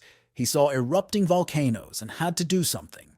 He thought that he did not offend anyone on the central continent and did not understand who wanted to destroy his sect, and looked at the clones who said that he was using them as slaves. From what he saw, a werewolf in the fusion stage will come for him when there is no opponent near him similar to Grace in the fusion stage. Christian noticed that Reuniting had managed to contact the werewolf world and wondered what the Badgers had found. And the system reported that they were able to dig up iron ore, consciousness retention ore, and medium-quality all-purpose ore. He had grandiose plans and said that he would let them continue digging, and as soon as they found something valuable, they should send it right away, because there are never too many resources. Chris ran to keep Grace by his side and ordered them to work on creating a shield of steadfastness, and the clone threatened him that they would find him hanged. Christian came to the beautiful lady and said hello. He said he wanted to consult her about cultivation. She ran to him and jumped on him because she could have used his help too, and put her finger to his lips to keep him quiet. He stood there like a stone because his blood pressure always rose in her company. He compared hard work to selling yourself and standing at the same weight, which leads to liver failure. The girl grabbed him and asked him what questions he had about cultivation. She snuggled closer and asked in her ear what they could do in her house. She wrapped her arms around his nose and explained that it would be a little tight when moving, and Chris was surprised at this ability, if he could do it too. They moved to a beautiful meadow and there were exquisite temples nearby. Fairies came out from under the flowers and whispered that their mistress was not alone and that it was her new husband, but the guy just said that he was visiting. She went up the stairs and called him and said that no one could find a better place to cultivate than her temple of the knowledge of truth. He had to pull himself together and make sure to buy time to keep her close to him for at least a month. She explained that she was cultivating the method of the 100 passions, and if his sect helped her make a breakthrough, she would thank them in a way he had never dreamed of. A maid came to the girl and told her that one of the villages with the civilians was under attack and asked her to come help. She asked me to report to the Council of Elders that she might be on the verge of a breakthrough and let them find a replacement for her for about a month. Chris was frightened and scared. He saw a teleportation ring above the sect, and it was the same enemy who was trying to lure his defender away. When the guy arrived with the snake, we were amazed at the defense he had built for himself. He could not understand why he still felt the aura of a warrior at the stage of merging. The snake said that they had not succeeded in luring her out and would come back later. Chris exhaled, because it turns out that he got away with it this time and managed to buy some time for himself. Grace started stroking him and telling him that he wasn't focused enough. She clung to him and asked him what he was thinking about. The guy was on the verge of a breakdown. He was trying to control himself around this lady. He quickly got up and ran away, saying that he was very tired today and offered to continue tomorrow. Grace was shocked. The girl waved goodbye to him and agreed to do so, saying that she would see him tomorrow. A month later, he was back in the dungeon cultivating, and the clones noticed that he was more energetic than usual because everyone resists temptation somewhere. Chris continued to create the shield, and Reuniting congratulated him on the successful creation of the legendary shield. One of the clones made a joke that now he wouldn't have to sell his body. He looked like a saint because now his body was no longer subject to worldly temptations. Lightning began to strike the snake from the sky, and it began to wriggle in pain. Chris noticed that her clicks were too high for him, and he was too much for her, so he pressed the lightning attack button. The snake was amazed that they noticed it so immediately, and could not understand how it happened. The students noticed that the sky had turned black, and that there was something in the sky, and one of them decided to quickly report it. Parts of the werewolves began to appear from the portal, threatening that everyone would die. The snake crawled out of the portal and laughed and called them miserable people, and the boy finally saw them because he had been waiting for them. It was furious because it didn't understand who he was that dared to attack it. He introduced himself, and with the appearance of the shield of steadfastness, no beast will pass unnoticed, especially the one he has been waiting for. He began to show off and brag to him and repeat again that he had been waiting for him, that the snake was so angry that he was so damned annoying. He started spitting and attacking the barrier, and at first Chris got scared, but then he calmed down and said that he was rude. The werewolf promised to make him his slave and would practice killing so many werewolves in his sect that he would forge for them for hundreds of years. Christian got angry with him and said that his leaving with Spit would not be tolerated and called Vinogradinka. The system reported that a dozen celestial weapons were ready, and another 360 cannons and thunder cannons were ready to teach him a lesson. He was stern and said he would show what would happen to anyone who neglected hygiene. Mia laughed at the werewolf, saying that he wouldn't last long in their land, and Benjamin felt bad because he couldn't fulfill his dream of saving his mentor. The snake got angry with him and said that he had already gotten it and quickly started crawling toward the barrier. Chris said that today he would demonstrate how to act against fast opponents at the merger stage. And he summoned his war dolls to attack the enemy. Mia started screaming that it was the same scoundrel and he had made a doll out of him and he loved her the most. Her brother saw this and asked her to calm down. Chris explained that the first step was to lure the enemy out and sent a flower and silk net at him. And they pointed it in the right direction and saw the snake trying to evade it. Christian activated a heavy water cupule formation through the system, and jets of water rose rapidly upward. The snake was caught in the middle and had no way to escape, thus limiting the maneuver for the fast enemy and depriving them of their main advantage. The snake was coming back, and he didn't understand whether Chris wanted to lock him up here because he was making it worse for himself, because he would stay here with him and called him crazy. And the werewolf spat on him, and the ball flew right at his mentor, and he was a little scared of it. He hissed and said that no one could survive the effects of his poison. But the doll boy shielded him from the poison, and he was amazed by this because he did not expect it. Chris was furious because again this cattle spitting, ill-mannered, but the beast didn't believe it because he was only at the stage of the golden elixir, and he was getting away with it. Chris stood firm, because if the shield hadn't protected him from the spit, he would have given up on his blacksmithing career. The snake did not like this, and believed that such a dangerous biped should not be left alive. He formed a triangle and said that when the enemy has exhausted the tricks he could use to catch you off guard, he can pull out his trump cards. And Christian began to use his magic ability of the many-armed Buddha. And in addition, he threw up a burning mantle, and the descent of the golden raven hit the snake with all its might, which began to spit. The mentor drew his sword and announced that the lesson was over. But the werewolf was not going to give up and wanted to show him where he belonged. A green flower began to appear, releasing a green jet, and the doll tried to hold it back. Benjamin got up and shouted to his mentor, and Mia asked if it was time to help him. He said that now he would understand what the stage of fusion was, because no one had ever managed to leave his area of darkness. He said that when his soul began to decompose, and when his area of darkness covered the sect, they would become part of him. Scary silhouettes began to climb towards Chris and his doll, ordering them to die and laughing at him. But he did not give up and began to form a kind of formation in the middle of this area. He was breathing heavily and asked if all those people were killed by him. He laughed and said yes, because he adores human souls, and there is something in them that strengthens him much more than the souls of werewolves. Something started pulling at his pants, and he saw a little girl who said she was in pain.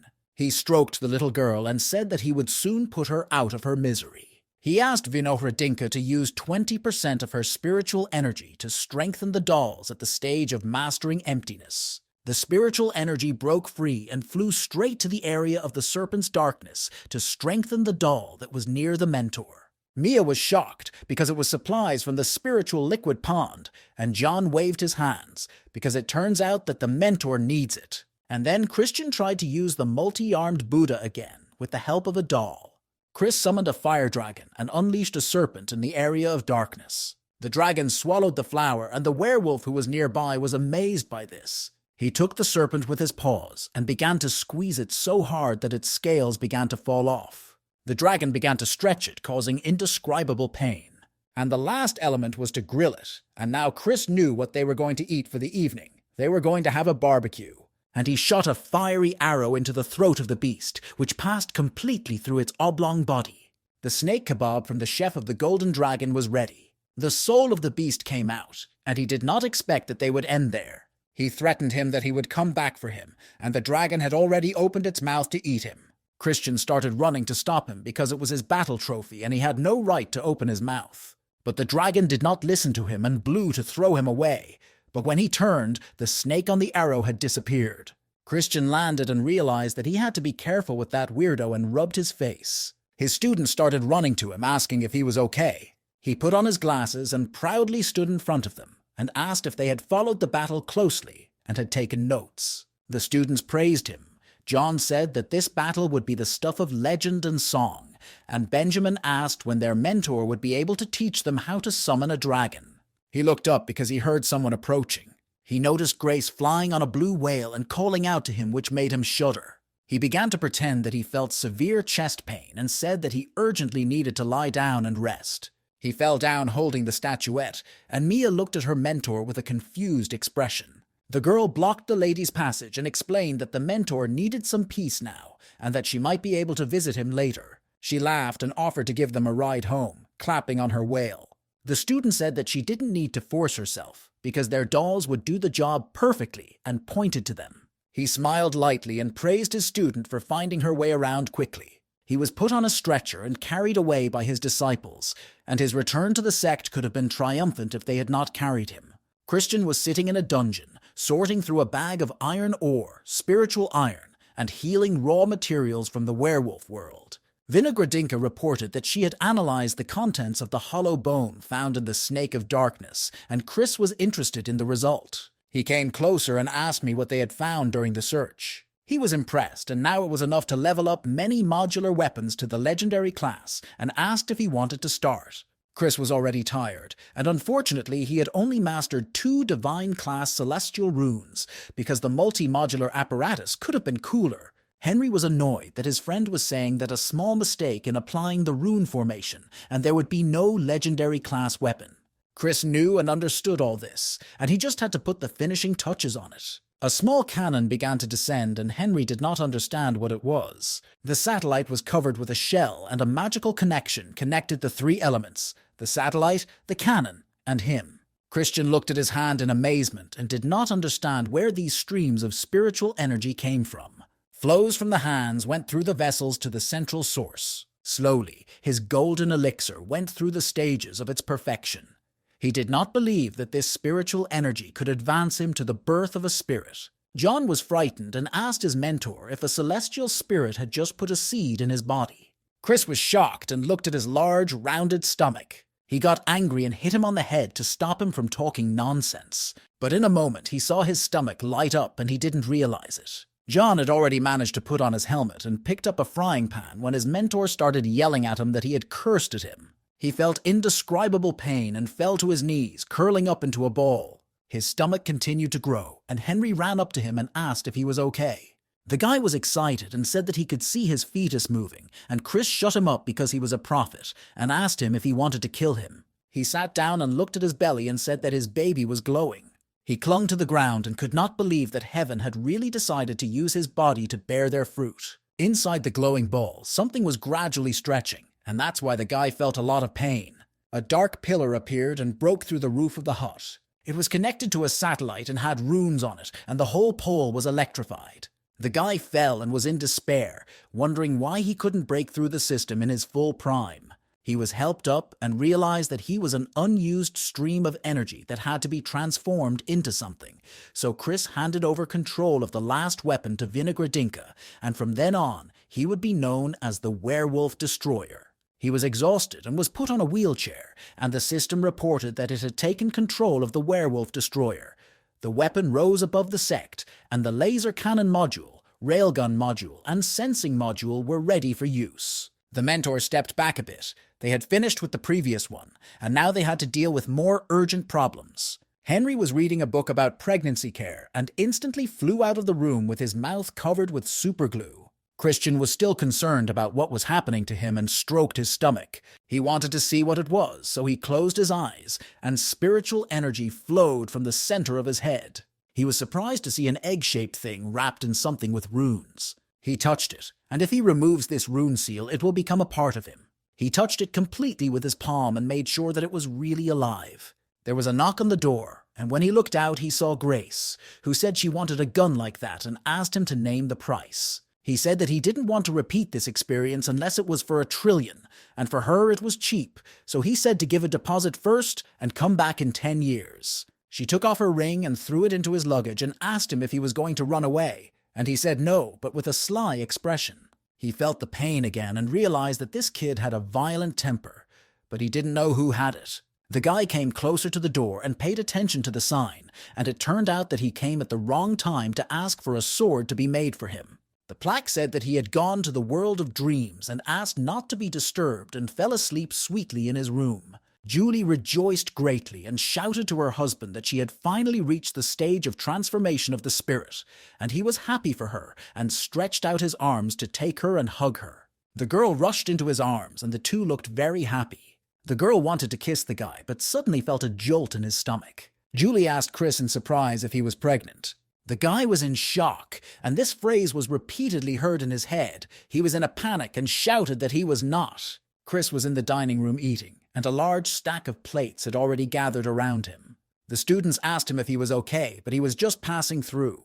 Benjamin offered to make tea, but Mia didn't understand how he could eat so much. Henry brought his signature wontons with steamed meat and put them in front of his friend, and the latter started eating them so fast that the guy even cracked a little. Chris liked them very much and asked us to make another 5 kilograms, and Henry was pleased that he liked them. The children came up behind him and asked him if he didn't think he had already eaten too much and offered him tea, and Mia asked him what was wrong. The mentor turned to them and began by saying that something was really happening to him and that he had something in his stomach, but he did not have time to say what. Henry shouted out with impatience that he had a baby in his belly and started laughing and tried to show it with gestures. Amy and Benjamin were shocked to hear that. He began to tell them that their mentor had been chosen by heaven and no one knew what would happen there, but they would still love him. Chris didn't show any emotion. He was running through different thoughts in his head and wanted to shut his friend up when a plate accidentally fell. He explained that a clot of energy had formed inside him, probably of celestial origin, but it was sealed, so he wanted to feed it. And he wanted to have the strength to break it down and asked if he had explained it clearly.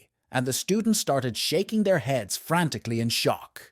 But Mia couldn't understand the difference between increased appetite and normal pregnancy, and Henry was hysterical and breathing into a bag on the floor. I came and told him about a couple of orders for dolls, a part of the royal stage, and an invitation to a talent competition, and Chris was interested.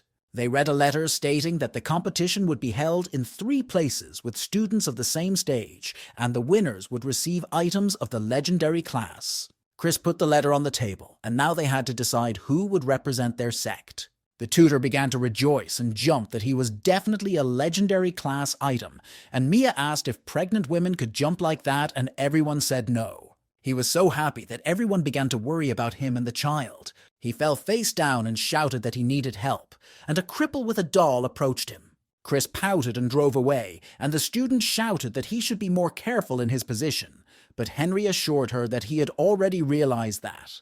Christian was sailing on the Sect ship and was in despair. He did not know when it would stop terrorizing him. William pulled the guy who was resisting with all sorts of methods, and his mentor paid attention to them. He said that he was Anthony and had a great talent for building sword formations, but because he had no money, he transferred to ordinary swordsman. But the boy screamed and refused, saying that he preferred to wield one sword, but William asked him not to lie to them. Christian got curious, and to find out, he used magic and held his hand in front of the boy's face. He asked him to close his eyes and not to be afraid, and a blue glow appeared in his palms. He heard the murmur of water and looked up to see a beautiful sky and admired it. Then he saw a lot of swords shining in different colors and flying over him, and he was standing in the water among hundreds of swords. And a sword appeared in front of him, shining with a golden glow, and the boy was surprised. Anthony stood and watched as this golden one descended among 1,000 swords in the sky. Christian asked the boy to say what he wanted most, and William joined him, asking him to speak from the heart. He started crying and said that he wanted to learn sword formations, and his mentor was not surprised, only saying that he already knew someone like that. He was pleased and gave him 2 more swords and a manual describing basic formations so that he could study for his health, because their sect takes care of its students. The student asked him what was wrong, and he explained that he had a friend whom he had not seen for a long time, and he was probably undergoing a transformation of the spirit. Alex sneezed, and his assistant asked him to rest more and take care of himself because you can get sick so quickly. The blacksmith gave him 5 6th-grade swords, and he can still make 14 5th-grade swords, but it will take 3 months. The boy took the sword and looked at it, and his grandfather asked him if he should buy new scissors, but he didn't understand what the point was. They weren't despicable, but he didn't have enough money for that because he spent all his money on swords. Alex started whining that there were no financial problems with his brother Chris, and his grandfather started yelling at him not to be a wimp and that a talent competition was coming up. Alex opened the letter and read it, and his eyes lit up at the thought of this competition, and especially the legendary class subject. He shouted that he was going to register and hid behind the clouds. One has become the head of a sect, and the other is interrupted by occasional earnings, and although fate has scattered them, they will be brought together again in the city of the Heavenly Forge. The children were delighted. Anthony said that there are pre-divinity classroom items here, and John liked the Tower of Illusions and wants to try it out. Christian stood in front of them and wanted them to notice that Benjamin and Mia were shocked when they looked at him. He shouted and started waving his hands and asking whoever wanted to take part in the talent competition to raise their hand. And the students began to come up with various excuses that someone was not fighting in the open, or that they were interested in the tower, and slowly gave up on the idea. Everyone said goodbye to the mentor and started running away, leaving him alone, and the mentors shouted for them to stop, but the children did not listen. Chris got angry and grabbed all four of them and asked who would get the legendary class item for him, and Benjamin volunteered, saying he wanted to flatter them. He began to hug his pet and said that he had no doubts about him, and gave him a couple of magical powers so that he could destroy everyone and take the youth with him. John and William tried to get their mentor to go see the Tower of Illusions, and Mia was having lunch with him. The boys left happy, and to make up with the student, he said he was going shopping and asked who wanted to get her attention. Mia's mood immediately lifted, and her eyes lit up at the thought of going shopping, and her mentor told her to follow him. She asked him for a minute to fix her hair, and he said that she would do it when she bought a lot of new clothes, and the girl was very happy. Alex was already walking away from the registration desk when Benjamin passed him in the opposite direction and was amazed at how many people were there. The guy replaced him and mentioned that his mentor had recognized him as a level 5 danger and that he was the same protagonist he was avoiding. As soon as they missed each other, the student decided to warn Christian as soon as possible so that he could be on the lookout. Mia didn't understand why he was looking at everything, because here the weapon is inferior to teaching what kind of dolls are made, but looking at them broadens his horizons. He said that the barrette looked great on her, and that she was the most beautiful in the city, and he saw that someone had sent him a message, and Mia asked who it was. He read from his student that he saw the main character, and Chris panicked because he had just escaped from his island and had already come across him. Alex looked in the door and asked if they were forging, and Chris jumped when he heard his voice, and the girl turned around and was shocked too. While he was standing in the doorway, his mentor jumped aside like a scalded man. The boy noticed that this young man looked very much like a friend of his heart, and Mia tried to talk him out of it. Chris turned around and started shouting that he was her fiancé and couldn't stand such smarmy cretins harassing his fiancée. He grabbed the girl and ran out. The boy who was sitting and eating looked at this love triangle, and Alex was shocked and wanted to explain everything. He ran out of the store like a madman and hit people on his way, and I was glad that he had a good reaction, because otherwise they would not have turned away from him. The next day, there was a battle at the foundation stage, and Anthony competed and used the 5 elements formation. Chris noticed that although he was talented, he had met a stronger opponent, and he was unlucky to meet such an opponent from the Flying Sword Sect. The enemy was attacking him and realized that something was up. He swung his sword, but Anthony blocked his blow, although it was difficult to restrain him. Alex was sorry and hurt to see how many swords were broken, so he decided to give him a couple of them after the battle that he didn't need. The swordsman grandfather rolled his eyes and asked if he decided to play the benefactor because he had so much money at his age that he would not have dreamed of at that time.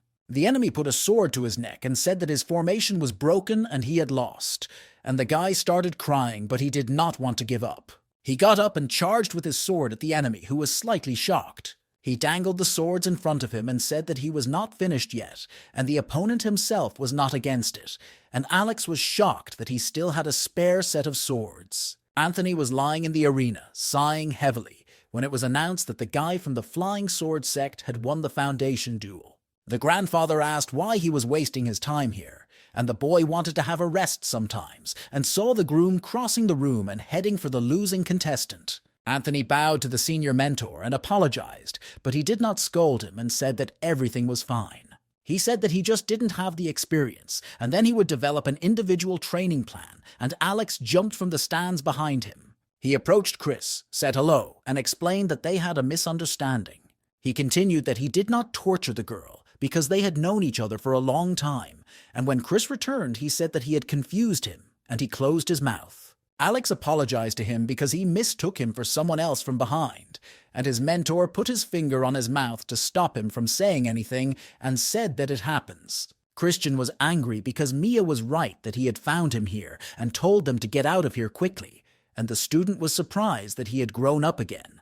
A guy was watching them as Benjamin was telling him on the pond how the food was prepared here and that it was still full of spiritual energy, so he wanted to order it.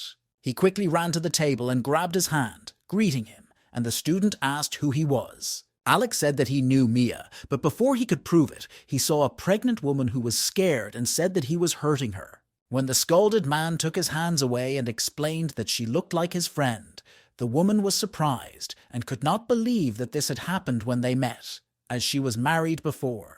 All the people in the cafe started whispering to each other and pointing fingers at him, saying that he had met the girl in front of her fiancé, and he started apologizing and running away. She began to cry that he had hurt her, but the student had already said that he could stop pretending and picked up the device. Chris was glad that now they were writing about him as a pervert and that he had to go to the police, but for some reason he was scaring his student with his behavior. The bells rang and announced that participants from the Royal Swordsman and Green Hill sects would meet in the final stage of the spirit transformation. The enemy was happy to see him and beat him up, shouting that he was a pervert. Alex dodged and tried to explain that it was a misunderstanding.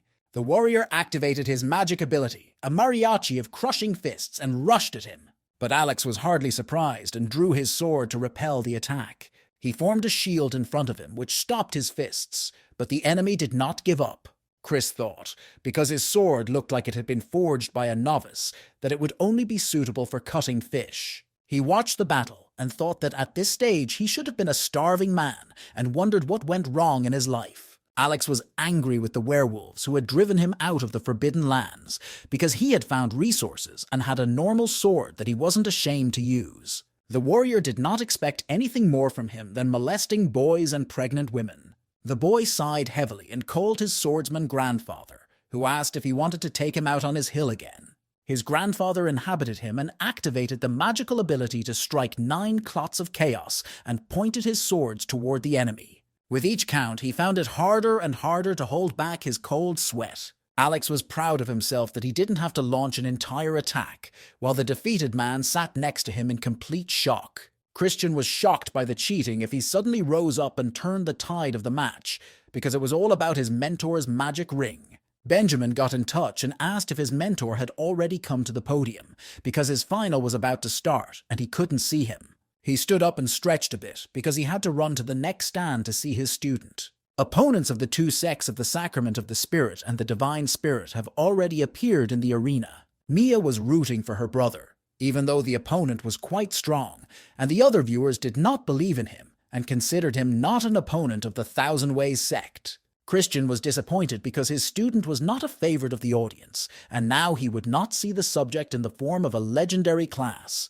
They started the fight with the first magical ability, Polar Night, but the enemy was not impressed, and in what was his signature move, there was bad news for him. Benjamin was sitting on the beast and decided to focus on defense while he tried to wear him down. The guy was annoyed and agreed to play by his rules. Chris tried to catch it with his ice tricks. When the enemy landed, he had blood coming out of his mouth, and he praised him because he had underestimated his opponent at first. Benjamin thanked him for his kind words and stood up on the beast, activating the multi-armed Buddha. I started throwing fireballs at him, but he covered himself with a shield. The shield was burned, but the guy did not give up and said that he was exhausted. Benjamin raised his hand and 3 black balloons with skulls appeared above him. The guy didn't care what the shells were filled with, because his shield would hold out, and he hoped that he would soon exhaust his spiritual energy. The guy barely survived the attacks and bombs that fell on him.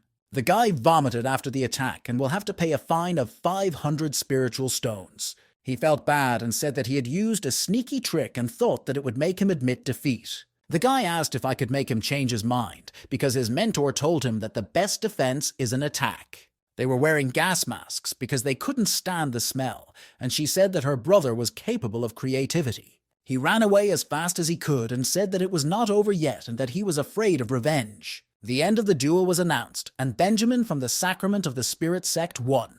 The enemy was in a panic because they could not wash that stench off you. A guy came up to him and said he would help him with it, and the guy was placed in a pink shell. The disciple asked him to forgive him, because in battle, all resources are good, and the witch loves to win, so he asked him not to hold grudges, but he did not care. They shook hands, and then the guy made a pained expression on his face and said that he was just lucky this time. Then Benjamin invited him to tea at the Sect if he didn't shit himself anymore, but the guy didn't even want to listen. Everyone was surprised that he won, because according to the calculations, he was supposed to take second place, but because he's shocked, the opponent could not stand it. The guy handed the thing over to his mentor and said that he didn't need it anymore, and he would come up with a better use for it. Chris was surprised by the disc of the 9 dragons because it could be added to the formation protecting their island. He thanked me for the gift and promised to make a legendary class item for him one day. The mentor told his students that now they were not afraid of their enemies at the stage of merger and could go travel wherever they wanted. Mia wanted to look for treasure again, and William wanted to visit the famous school of unsurpassed swordsmen, and they all went to the ship. Chris smiled at them as they left, even though he was very sad in his heart, but he had to keep smiling. The mentor gave his pet the essence of the water element, and he increased the power of his water technique by 50%. Chris was very bored that even the fish hadn't been biting lately and asked Vanokradinka if there was any news. She reported that 3 werewolves in the northern borders of the Sect had been spotted at the stage of fusion and asked whether to follow the elimination protocol. He got excited and told her to get the werewolf fighter and that the party would start soon. There were 3 poor animals, a snake, a badger, and a tiger, and they wanted to take away the energy clot of the dead spirit because the Sect invented it, and they are now the executors. The tiger was angry and told them to communicate telepathically or to shut up, because someone from the people could hear them. The badger sensed the danger in the air and confirmed that the spirit clot was in the inexhaustible lake and wanted to find it as soon as possible and escape. They felt a light breeze swaying a couple of blades of grass, and the tiger asked if he had already had lunch. In front of the animals, something rushed through the tiger's face and made a big hole, and blood splashes flew. They started shouting and making a fuss, saying that we had to go underground. Chris liked it and decided to get them underground with his railgun and gave Vanokradinka permission. And the weapon attacked the pit, and its shell went straight into the pit. He quickly caught up with the werewolves, and when they turned around, they were very frightened. The beaver was trying his best to dig the ground because he was so scared and carried the spirits of a tiger and a snake on his back. A clone approached him and asked if he was lost, and he was frightened and stunned when he saw him. The badger began to transform, and instead of him appeared a boy who asked to be pleased with him and sealed the mouths of both of his friends with spirits. Chris checked the information, and it was true, so Vanokradinka asked if he wanted to kill her or turn her into a pet. He was touched because he was very cute and pangolins are listed in the Red Book, and he began to actively pet him. Christian took the 2 werewolf spirit clots and put them in the werewolf ball, and asked him why they came here. He timidly explained that they had come to take away the spirit of the Serpent of Darkness that was supposed to be in the inexhaustible lake. Chris listened to him and began to think about whether he was telling the truth and whether the price was really a clot of darkness. He began to stare and asked if he knew the exact location, but the guy said that he was either possessing someone or attached to someone's body, but he did not know the details. The guy looked at him and said that he had no other choice. He took off his pants and started peeing in the lake, saying that he was wondering who had scared all the fish away and had no beak. And a frog with the spirit of a snake of darkness jumped out of the water, threatening to kill him. But the guy caught the clot and imprisoned it in a werewolf ball. The fool wanted to have a party, and the main competition was juggling werewolf balls. After he caught the clot, a giant turtle with shells jumped out of the water and began to apologize. The turtle was very angry, and Chris explained that he had forgotten that they were also in the lake and was very ashamed of his behavior. He wanted to change the subject and asked when her sons had managed to grow up so much and cultivate the attributes of ice, fire, and thunderstorms. and he was glad that his student was being fed pills. The turtle leaned toward him and howled, and he translated that it wanted to go with its children to the endless sea so that they could receive their inheritance. Christian was very sorry, but he agreed and asked them to return no later than 20 years later. Even though it's not a short time, even then it will be disgusting to return to the sport without the lake, and Chris shouted for them to return, because with the lake, his heart was also empty. He realized that he needed a replacement, but the badger started making noise that he couldn't swim, and that even if he controlled him, he would drown and die. The head set a condition that if he passed all the tests, he would become the Sect's protector, but the badger made a fuss that he had already told all the secrets, and he would have to let him go and fall asleep. And that was the first lesson I learned from Christian, that you can't stop thinking about self-defense for a second. Chris stood in the middle of a large magical circle, for he had a serious job to do. He had collected the werewolf spirit clots for a reason, and he had to use them. Borsuk shared a method of unbending the spirit, where you can release spiritual energy and direct it to strengthen an object, but it is dangerous to test it on people. But this technique was supposed to work on the island, and if it did, he had to ask the council whose people had them and order the system to embed them in the dragon's disc. The shifter bolus was embedded in the 9 dragons disc, and the growth process was successful. Chris was pleased with the result, and the fact that he was right. Golden dragons appeared in the sky, and the students on the ground panicked and began to run, but someone tried to calm them down. It was raining on the disciples, but it was not just any rain, it was spiritual rain, and one of the disciples shouted that he had broken through. And the disciples began to praise the senior mentor and thank him for pampering them. He asked Vinohradinka if it was a stupid thing to do, and asked how long the spiritual energy of those 3 werewolves could burn. He began to plan a takeoff scheme, which now has a task for impenetrable badgers, and he will need a lot of dead werewolves. In the werewolf world where badgers worked, the system announced a new task, that it needed clumps of spirits of the spirit birth stage and higher, and that the more the better. The badgers left their tools behind and wanted to go after the clan of night dogs, because they had been bothering them for a long time, and they had to deal with them. They began to revolt, saying that they should be killed and the clots should be collected for their master, and shouted death to the night dogs. A guy from the Thousand Ways Sect called the master and asked if he wanted to collect data outside the sky and that they had taken the doll. He was lying down and resting. He explained that he only wanted to be allowed to get on board and that he knew how to collect and take photos, and asked if it was a problem. They were happy to help him and kindly invited the doll on board and asked Chris to send it with them next time. They would be happy to have his company. He shrugged it off and laughed at it, because why would he risk it if a clone could do everything? Because it even sounds dangerous, and he would go when he created a starship.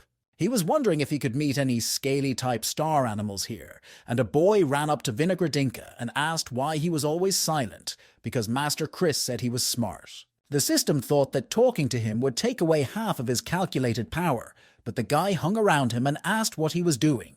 When they started attacking the ship, everyone started panicking and running to their cabins, and the system pushed the guy away because he needed to collect information during the battle. The disciples were circling the Supreme Teacher and asking him to run away, because none of them knew how to pilot during the heavenly battle and they might die. The mentor was angry with them because they were trainees and learned nothing, or they hoped that the heavenly robbery sect would allow them to collect resources in peace. He was very angry that this ship had a very complicated combat mode and could not figure out all these buttons and calculations. The master was about to command the enemy, but his disciples interrupted him and cried that without him, they would only lose the ship. He angrily shouted at them that they knew what they were doing, and that if all the loot went to rebuild the ship because of them, he would skin them. A light pole passed through the ship, and an alarm went off on the computer that the ship's side was badly damaged. The man thought about it and said that it couldn't go on like this, and decided to distract them so that they could escape, because he saw no other way out. Vinohradinka continued to analyze the damage to the ship and compare the results 6 hours later. The man told the students to run away while he bought them some time, but they started crying and said they would not go anywhere without him. He turned slightly to them and felt sorry for them and asked if they died with them, who would avenge him. Vinogradinka came through the door and threw the Supreme Mentor away, and the students had to catch him. But he had one condition. If he could do it, then 80% of the spoils would go to his master. The man was shocked because he did not know who he was and came closer to him to ask whose he was. The guy began to drink the system, explaining that it was Master Christian's from the Sacrament of the Spirit Sect and that he had asked him to come aboard, but now he would live it out. The senior mentor stopped him and asked if he was created to calculate operations and if he could handle piloting the ship. He proudly said that 99% of the time he successfully rescued them from the situation, and the remaining cases accounted for 1%. The man took him with him and said that he would sit at the main control and pilot. Vinogradinka asked to fasten his seatbelt because it would shake, because neglect of safety could lead to tears of its owner. Someone asked him if he would really entrust such a responsible mission to a doll that came from somewhere. The mentor turned on the serious mode and his shirt tore. He said angrily that it was better than just waiting for them to die. The doll began to control the ship and move quickly through space. The senior mentor watched him fly the ship and was scared for those flights. The students began to shout with joy that they had managed to dodge and were amazed that he had calculated the trajectory, firepower, and the pairing of the projectiles. The man was amazed and put his hand on the doll's shoulder and praised it, and he promised to reward his owner generously for his help upon his return.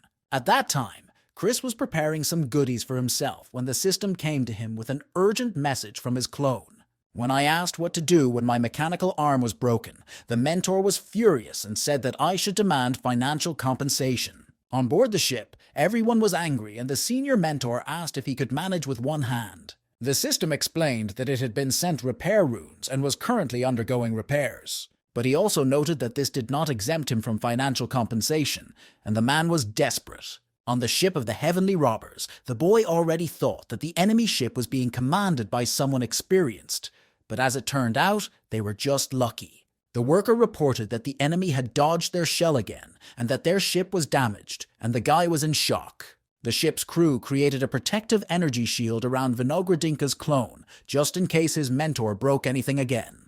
2 powerful explosions occurred in space, and the mission could now be considered successfully completed. The man felt sad that talented employees were not appreciated, and that his owner did not want to treat him as a human being. He ran to the doll and hugged it, crying, saying that he would save it from its owner, and it would become the most respected pilot in the Thousand Paths Sect. He jumped out of his arms, and the original received a request for an audio package with foul language and a report on the successful completion of the mission.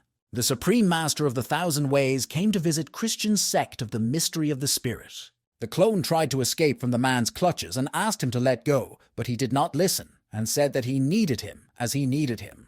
Christian came out to greet Master Christopher, but he didn't understand why the clone was torn apart if it wasn't meant for combat. He showed the screen and said that he would soon receive his reward, and he also wanted to buy his doll and wanted him to name the price. Christian smiled and explained that this doll was a clone of the main invention and could not be sold, and he did not know if he would be able to create something like this again. The man was serious and didn't care what Chris would do if he couldn't sell or create. The clone asked me to get rid of my stupid fantasies, because by analyzing his facial expressions, he could tell for sure that they were stupid. He put his hand on the clone and said they could discuss a temporary lease if they needed him to pilot the ship. Chris set his price at $50 billion for the flight, which freaked Christopher out and wanted to call a doctor. They started to tussle. Chris shouted that he couldn't be sure if he was financially independent, and the girl was watching. Grace coughed and greeted her mentor, who had forgotten about the system out of fear, and as a result, Christian fell to the ground with the system. In this case, he offered $20 billion for the flight thanks to Grace, and his mentor agreed to it and added that they could have avoided making a scene in the first place. The head of the sect explained that he had seen the materials from the expedition and wondered how they trained the pilots and whether they had any special simulators. Christopher said that he has a combat mode simulator developed by the Heavenly Forge sect. He showed Chris and Grace the disc and said that he couldn't pass the final test for a couple of 100 years. He activated the disc and they all rose into the air with a special magic spell. They were transported to the space where the ship was located, and the girl was impressed because it was very realistic, and Chris was reminded of the holodeck from Star Trek. He was disappointed because the graphics looked like a mosaic, and if he was developing a simulator, it would be at least 4,000. Christopher invited Christian inside and showed him the control panel and told him that there were a lot of compasses and especially buttons that were very difficult to understand and memorize. He first approached the sphere and first had to keep the ship in the right position. Many screens appeared in front of them, signaling the start of the final test. Christopher started to panic and said that he forgot to reset his progress and asked to withdraw from the challenge because he didn't see the point of starting it. He challenged himself because he thought it was no harder than a video game, and since he had a reunite, he would play with cheats. 3 black and large shells were flying at the ship with 20 seconds left before impact. The older man suggested shooting down the first and third shells with light artillery and dodging the other one, but the guy didn't like the idea of wasting 2 shells. On the panel, Christian selected the button with the large caliber cartridge, and when he saw what Chris was doing, he started to tell him that he wouldn't be able to do it. But the guy asked to watch in silence and fired the weapon, and the man was shocked by his naivety because he did not believe that 1 round could hit the shells. And there was a big explosion above the ship from the shells that were flying directly at the ship.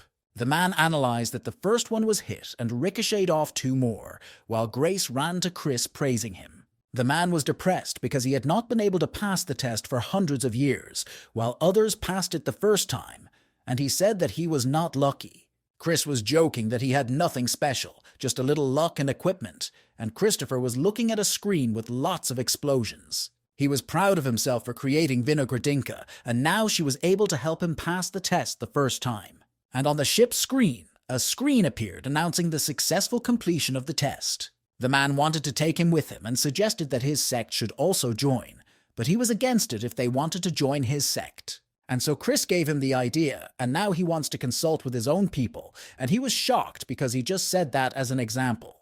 The guy was angry with himself, because if he offered his friends such a thing because of him, they would be offended and then not want to have anything to do with him. Grace grabbed his hand and said that she would visit them soon and explain everything, and offered him a celestial ship since he knew how to fly it, but she would get 30% of the loot. He was happy to have such a rich admirer, although his child did not like her, and she added that she would have 1 more condition. She wanted to become a full-fledged mentor in their sect, because her qualifications should be enough for that. Grace winked to indicate that they had an agreement, although Chris did not give his full consent, but remained silent. He didn't care if she wanted to. Let her. It wasn't like being a wife, and he had repeatedly made it clear to her that nothing could happen between them. A voice came from the portal, and the girl asked if her husband had not waited for her and found someone closer to him. He began to make excuses, telling everyone that he was almost a family man and that he would have married long ago, but she kept postponing the wedding. The girl flew in on a beautiful blue bird and said that they could get married anytime, even today, but she could not share a bed with him yet. The girl attacked him, and Chris realized that the fetus didn't like her either, and that he couldn't hug her. But if he did, he might hurt Julie. But he didn't care and decided to endure the pain and hugged his bride with joy.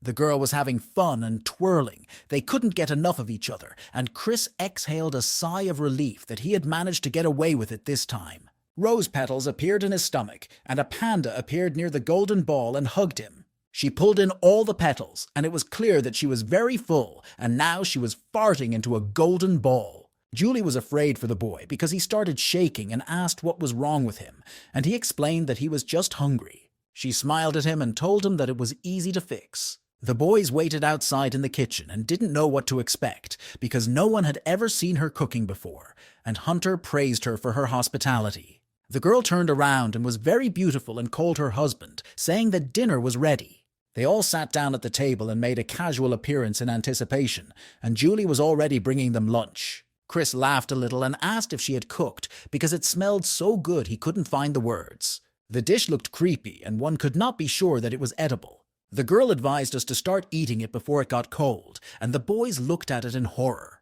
Hunter wanted to compare the dish to his feces technique, but Henry shut him up in time and said they admired how much spiritual energy was in there. And they ran away, saying that it was wrong to interfere with their company because they rarely see each other, and especially if they wanted to fulfill their marital duties. Chris started to cry because those scoundrels left him with this dish, and she blushed at his words because they weren't married yet to fulfill such responsibilities. Julie was surprised and asked him why he wasn't eating, if her dish didn't look appetizing. He decided to lie and said that he was delighted with the way it looked. The boy was very worried and resisted when she decided to feed him personally. He looked at her happy face and had to think of something to say in case he threw up, and she started feeding him. and Chris thought that they weren't married yet, and their union was already costing him a lot. He decided not to put off the torment because he just had to swallow it and forget it like a bad dream. Julie looked at him with her fascinated eyes and asked him how he liked her dish. Christian was on the verge of chewing it. Not only did it look like mucus, but it tasted terrible, and he didn't know what was more traumatizing. He could barely contain himself. He didn't know how he was supposed to reach the top when he couldn't stand his wife's cooking. Inside himself, he realized that his fetus liked it very much, and he could not understand what kind of pervert and monster was growing inside him. She noticed that he was greedy to hurry up and swallow quickly, because he had gotten his mouth all dirty, and she reached out to wipe it off. The guy was very pleased to be taken care of in such a way, and held his fiancée's hand near his lips. Julie was all red and scared, and she asked the man what he was doing, because that's not right. He licked his lips and realized that her food was terrible, but he had never eaten food so rich in spiritual energy before in his life. The girl fell down and the guy was scared for her, but before that he asked her where she got the ingredients for her dish. The girl was a little ashamed because she had cooked some old fermented octopus that her mentor had given her, and Chris's heart was begging to be pounded out of her chest. He took the cabbage out of the plate and recognized it because it was grown in his sect and filled with spiritual energy, probably because it was a carrier of the heavenly spirit. He forced himself to eat it because he thought it would help the fetus to break the seal, and the girl sat opposite and admired her husband. Chris wiped his mouth and said that while she was here, he would feed him 3 times a day. Julie was very happy and excited to cook for her husband. Hunter didn't understand him and thought it was the power of love, but Henry noticed that his mentor was a very fierce guy and he was scared of him.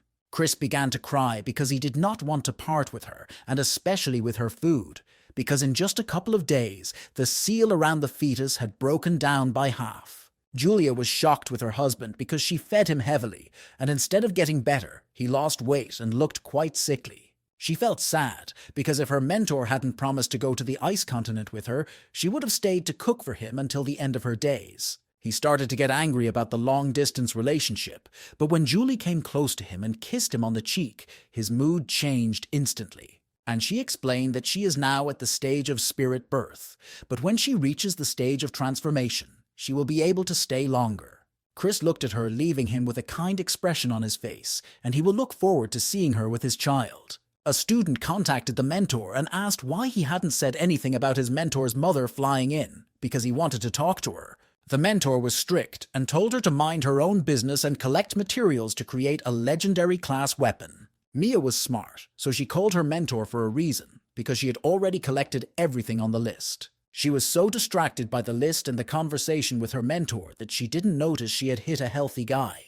And in a moment there was no one around. She didn't realize what had just happened. The mentor asked what was wrong, but only the girl wanted to tell him how she had changed her mind, and happily said that she was already flying home. She was flying on an airplane, but she got under a storm cloud with lightning and it caused her to panic. She managed to leave before lightning struck the plane and destroyed it with a powerful explosion, and she watched and thought how scary life is. Before she knew it, a storm eagle at the stage of merging began to fly at her from the cloud. She was a little angry because she realized who had left her vehicle and threatened him that he would be responsible for it. It formed a ball of lightning in its beak and directed it at the girl, burning everything in its path. Mia was furious because she wanted to get home as soon as possible, and now she has to stay late because of him. After a failed attempt to attack, she panicked because something was wrong with her ring and thought it had been replaced. The eagle began to overtake her with its layers, and she began to cry and call for her mentor, saying that his favorite student had been eaten. While the eagle was burning everything and the girl was screaming, war dolls appeared above her to save her. Christian was fishing from the shore and watched from his communication device. He shouted to Vino Hradinka that saving Mia was a priority. Chris was angry because whoever threatened his disciples must be punished and destroyed. Both the war doll and the clone stood in front of the Thunder Eagle, repelling its attacks with their shields. He wanted to show him what the power of technology was capable of and began to activate his clone. The clone rose from his hand. Strange strands of energy appeared, and he asked her to sit downstairs for a while or hide until he figured it out. At first, she did not understand, and then was very surprised when she saw wings behind her back, and they were very beautiful. He held out his hands and said that this was not all he was capable of, and that she should keep looking at him. He pulled on the arrow a couple of times and the eagle started to feed, with blood spraying from under its feathers. She started circling in the sky and Chris was happy about it, saying that's what she needed. The girl ran up and gave him a big hug, saying that her mentor was the coolest. He took her by the pigtails and asked her why she couldn't handle one bird on her own, and Mia asked him not to touch them because she would explain everything. The clone brought it to her mentor, and he began to tell her off for not listening to him and still wandering around a foreign land with a full ring of treasure. She was screaming and saying that someone had replaced the ring and she was completely unarmed, only a couple of guardian dolls were there. He noticed that the ring was very similar to the real one, and that only a perfect professional could make such an exact copy without being noticed. Chris used his light and shadow technique to see the memories at the moment when the ring disappeared. He saw Mia holding the device and she began to scream that at a given moment in her memories she had no contact with anyone at all. And while watching it, he noticed strange oscillations of the flashlight and he couldn't explain it because it wasn't the wind. He reminded them that love of knowledge is the right path and taught them to always pay attention to details. He put her into a dream and put her in the training room of illusions and had to find all the differences because until then she would not wake up. Mia was in a panic and crying, begging her mentor to sleep and get her out of there because she was already spinning in her head and had already realized everything. Chris looked angry because now it was time for the thief to be punished. The boys were amazed at the amount of treasure she had on her and the fact that someone was behind her, so they began to worry whether they would be able to escape punishment. But the guy assured me that he had worked cleanly and continued to examine the ring and saw something start to protrude from it. And from the Pignolo ring, something smelly, some green liquid. He began to kick and sweep this liquid off of him, shouting that it stank and he was going to vomit. He tried to wash away the stench, but it didn't work, and his friend asked him not to use a purification spell because it only made the situation worse. Hunter and Christian hit it off, and now they have spells that can't be broken and can command anyone. After leaving the Sect, William went to the City of the Heavenly Sword, because it is there that there is a large repository of cannons and knowledge that every swordsman should have. William trained the students, and since they stood in the rack for more than an hour, they could call him a teacher, and whoever stood the longest, he prepared a gift. The girl fell to the ground and apologized to her mentor because she couldn't do it anymore. So he turned to his assistant and told him that the students could rest in his auxiliary residence and that he should take her there. William looked at them angrily, for this exercise was invented by his mentor to test the potential of future swordsmen. Because the exercise requires a lot of physical and spiritual strength for most people, but you can catch a state where you merge with the sword and you can hold on for a long time. William did not expect that there would be 2 talented students of earthly rank among his disciples. He wanted to visit the Great Vault for an unlimited time, but he needed 10,000 points, so he had to kill 100 spirit births and 10 stages of division. A guy approached him and asked if he was too ambitious at the stage of spirit birth, because he was here alone, and werewolves do not walk around alone. He said that they stay in packs and with a spirit transformation leader, and so the guy decided to ask if he knew how to earn 10,000 points more easily. He boasted that he knew, but his services were paid for, and he could share them for 100 spiritual stones. William gave him the stones, and his eyes lit up from the bag of spiritual stones, and he began to show me, saying that if his goal was to visit a large canon repository, he would recommend this option. He said that every year the sect holds competitions, and the students who take the first place can stay for months in a large storage facility. And the guy gave him a few more stones as a tip, which shocked the storyteller. He asked him to add something else and advised him to take the Class B of the earthly rank. William turned slightly and thanked me and said he would remember. He approached the mentor, and he was impressed, because they had heard about their sect for a long time, especially after the talent competition, and he said that he wanted to be a teacher. The guy showed his aura, and the man was amazed and said that when he reached the transformation of the spirit, no one would stop him, and asked what class he wanted to teach. He was not interested in the heavenly class, nor in the heavenly class before the heavenly class. He was interested in the earthly class B. The guys were training hard, and it seemed very difficult for them to stand in a sword stance. Others were delighted to see them, because they managed to master the spirit of the sword, and a spectator said that in a little while, he would be able to do it too. After all this time, they were exhausted and hung in the arms of the dolls. William ordered to take the 2 disciples to the outhouse so they could rest, but someone stopped him. The assistant said that Colin should be at home taking care of his mother. He explained that this student was very talented and could have studied in a heavenly class, but he chose to do so that he could have the energy to do his homework. William was not happy about this and did not want it to hinder his progress and gave his mother the deworming because it was a chance for her to recover. He took out a paintbrush and asked his mentor if he could lure the two to their sect. Chris was against it because he thought his name sounded like the main characters, and that's not a good name in a cult, but he told him to be nice to him. He was thinking about it because Colin has all the prerequisites of a future protagonist, but as for Klaus, he didn't know what fate had in store for him. He asked to check William Klaus for suspicious items such as pills, vessels, or rings or anything else. He reported that he had found a jade necklace of unknown origin. Chris thought so, and told him to treat it as if it were his own children and to burn it. He was thinking about the main characters, some of them tragic, and he wouldn't be surprised to meet a protagonist from his world, or another from a small chiliocosm.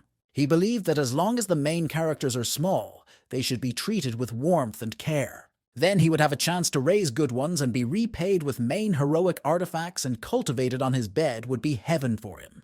William stood in front of the students and asked Klaus and Colin to come forward with a serious tone. The guy declared the two of them winners because they fainted at the same time and asked them both to win the competition.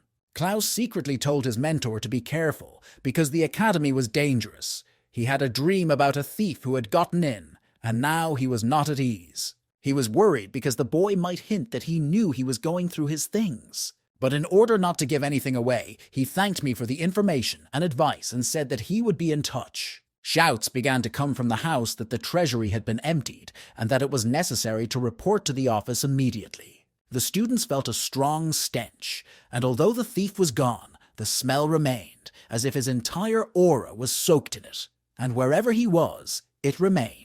He wrote to his sister that the thief who had stolen her ring had fallen into his mentor's stinking trap and was now cleaning out the treasury, and after that she ran to him. Mia was furious and was on her way to find him with her flying machine because he would pay 10 times the price for the theft. The brothers sat and drank, and John was amazed that he became a teacher because he thought he would be a mercenary or go wandering, but fate decided otherwise. William asked if his brother had forgotten about his request, but he could not afford to do so. It would be reckless. He presented him with a temple and told him that he had found a specialist to set up an external server and set the difficulty levels himself. And the guy presented it to him saying that he loved his students very much if he thought about it that way. William started laughing and stroking his brother so that he would not be jealous because he still loves him the most. He pretended to be a saint because his students lacked natural talents, and he wanted to illuminate their lives with a ray of hope. Mia came running to them and started drinking very fast. At first, the brothers didn't understand what she was doing here and asked her to drink quietly, or she would get sick. She explained that she was sure that he had emptied the treasury and that she was tired, because as soon as she smelled him and he was gone again, she felt as if she had fallen through the ground. She started to smell it again, and quickly said goodbye to her brothers to move to the place where she smelled the stench. The girl was in a tree and was watching someone whose aura was saturated with this stench. She smiled because she had finally caught him, but she also realized that he had brought her here for a reason, probably hoping to kill her here. He wanted to make a contract with her and threw the ring, saying that he would return it and she would rid him of the foul smell that permeated her aura. She covered her nose and asked him with contempt if he wanted to close the matter by returning her own ring. She was followed by war dolls, and the first condition was that he would pay her 10 times the amount of what he had stolen. The guy was surprised and still asked if it was tenfold because the girl was serious. He made a spiritual hand and put it over them and asked her if she was afraid that she would be killed. She threatened him in return because thanks to him they could track others, and if she told everyone, he would not be able to hide for long. He was shocked that she knew his real name, but he didn't care. He didn't believe that she was at the stage of spirit birth and that the dolls would do anything to him. Mia was already behind him and told him that a thief like him would not get very rich from such a sum. Jeremy was shocked at how fast she was and said as soon as he lost the tag, he could make up for it and become invisible and elusive again. He was annoyed because he couldn't get rid of her, he couldn't catch her, he couldn't get her off his tail, and so the only thing he could do was agree. He started laughing and said that the contents of that ring were 10 times what he had stolen from her, and wanted her to repent to heaven and take away the mark. She began to swear to the heavens to punish her if she could not rid him of this mark. She was satisfied with the contents of the ring and thanked me, and added that she would ask her man to come here and solve his problem. The weapon received a signal and activated Plan A and is now heading to its destination. Hunter landed near Mia and reported that Vinogradinka had sent him here and that to break the spell, he needed to read the spell aloud. Jeremy was furious and didn't believe he would ever be free of this stink again, but he was still a shit and the only thing that wouldn't stink for everyone. Mia realized that her mentor had decided to make fun of him in the end, and Hunter added that it would be enough to read about himself. The guy was cunning and was happy that the plot worked and opened the whirlpool that was trying to wash something away with magic. Hunter was knocked down and the guy said he wouldn't be him if he hadn't thrown them in the end. He used magic to take her ring because he was used to taking, not giving, but taking. And he began to laugh evilly that he would give it to some fool to open, and he would take all the contents for himself and remain intact. She laughed at him and told him that he had asked for it, and now he would experience the full power of the Sect's main weapon, the Sacrament of the Spirit. The system arrived at the target point and immediately found the target and opened fire, while the guy tried to escape. The birds began to fall after a powerful shot exploded, and the boy went down with them. Hunter stood in front of him, saying that he needed it, and pinned him to the ground with his new one. Amy showed the thief to the treasury guard and told him his name and told him to search it, because he probably had treasure on him and hoped they would reward her. He said that she was their thief and gave her 500,000 spiritual stones as a modest reward for her tremendous work. The girl was happy to get her ring back and the man gave it to her. Vinogradinka also did the math, and as it turned out, the redeployment and travel expenses totaled 500,000, and Hunter took it all for himself. Christian played and was angry that nothing was being caught from the werewolf world, and the only thing that came into their budget was Mia's reward. The clones were not happy either, but they were telling him to get a grip because he had annoyed them. He came back and smiled, saying that he already gave them a stable flow of energy for drawing runes and did not understand what the problem was. Chris was in complete despair and crying. The clones laughed, but the other one asked him to go back to work. Vinogradinka reported that a couple of valuable treasures had been taken from the werewolf world, and that he had noticed a hatchling that looked like a white tiger, and he was very interested in it. 2 months ago, the cradles were drilling through a wall, and when the stones collapsed, there was an animal lying under them, but they didn't know if it was alive. Lilka touched him and tried to move him, but the system had no information, and the only thing he was sure of was that he was a high-level beast. Chris was glad that the corpse was fresh and decided to hide it somewhere so that it would not begin to decompose. The system added that they were used by the dragon tribe to hatch eggs, and the mentor began to fuss and ran away. He ran into the room where his assistants were holding a large egg, and he wanted to check if it contained a dragon egg. Chris started admiring it and hugging it, because he didn't care about anything, because the time would come and it would crack, so he ordered to bring the egg to his room and he would wait for it to hatch. A fetus began to build in his stomach, and the guy began to talk to him, asking who he was or if he was the baby's father. His stomach began to grow larger, and Chris did not understand what was happening. He jumped up to the ceiling. It was so painful and unexpected, and started screaming to him that he was the only child he had. But the fetus did not listen to him and continued to stab him, causing the boy to fly around the room. He landed and clung to Vinogradinka and ordered him to get the egg out of here as soon as possible, or the fruit would kill him out of jealousy. So he told them to carry him to the pond with the spiritual liquid, because he thought that he would hatch faster that way, and laughed. The clone was the first to start shouting for him to get to work, because in addition to the planned orders, the head of Mia insisted on creating a second Vinogradinka. The installation of the second system was already underway, and Vinogradinka was not satisfied, and he spent more than he could reasonably afford to create his brother. And he reported that an abnormally high concentration of spiritual energy had been noticed above the sect, and he thought it was another serpent of darkness, and was happy to welcome him. He sat down, and this time he was already bored, and decided not to even get up, as he had done the first time, when it was unusual and boring. He lay down and enjoyed the peace, because he loved it when he could deal with problems lying down. Some projectile tried to approach him, but a shield appeared, and he was surprised to see runes just like the ones that were spinning around the fetus inside it. He was pleased that his child cared about him and wondered whether he was having a boy or a girl. He started screaming and was frightened that he was thinking like a pregnant girl, which shouldn't be the case because he is a man. While Chris was working with Reuniting, something started to happen that caught his attention. He saw a plane crash on the screen, and the system reported that it was falling directly on their sect, and that the blast wave could raise water that could wash everything away. Chris began to fuss and give out commands, so he ordered all the dolls to be sent to the place where the fall was possible. The puppets arrived at the possible scene and were already prepared, their hands enveloped in spiritual energy. Chris started working on the computer in earnest, clicking a lot of buttons and called in a water hand to help, and as a result, a circle formed in the middle of the lake. And when he activated it, the water went up and the dolls flew with it in the direction of the caravel. The guy was angry with his friend because every sortie could not go without a disaster, and although his conscience was gnawing at him, he wanted to try to minimize the losses. He thought it was a good idea to send the ship into the lake, because he thought it was in the middle of nowhere and there shouldn't be many people there, so almost no one would die. He braced himself with all his attention, focused on the ship and the environment in which he spotted the legendary weapon. He pointed it out to the boy and explained that if it was a legendary class weapon, there must be a sect nearby.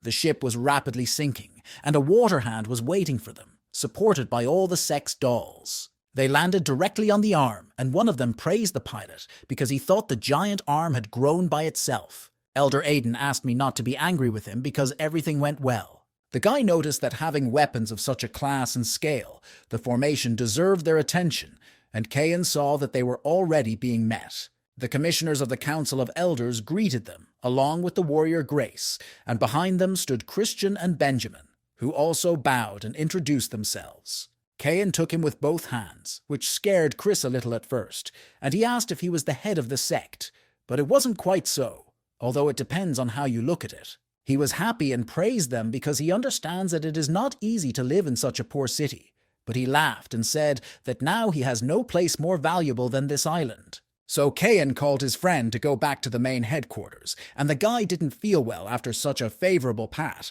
because now he needed a sick leave. Aiden was very excited and wanted to discuss his dolls and weapons with the master, so he grabbed his hands, but Chris didn't like the attention from the elders at the Mahayana. He was happy and pulled his mentor's hand to show him the guest rooms, because he might want to stay here for a couple of days. Chris was angry that everyone who passed by wanted to stay here, because it wasn't a recreation center, and he was already thinking of ways to make it not a cult. Aiden began to ask him if he created legendary class weapons and dolls, or if he created new ones with the hands of old ones, and he confirmed his theory. He grabbed him by the head and asked him if he had artificial intelligence with a lot of computing power, but he asked him to ask whatever he wanted and did not intend to hide it. And the elder told him that he had a friend who wanted a doll that could pilot in combat mode and whether he could make one, and Chris thought he was talking about himself. He added that the previous head of the Heavenly Forge sect had designed a model of a legendary class doll for him,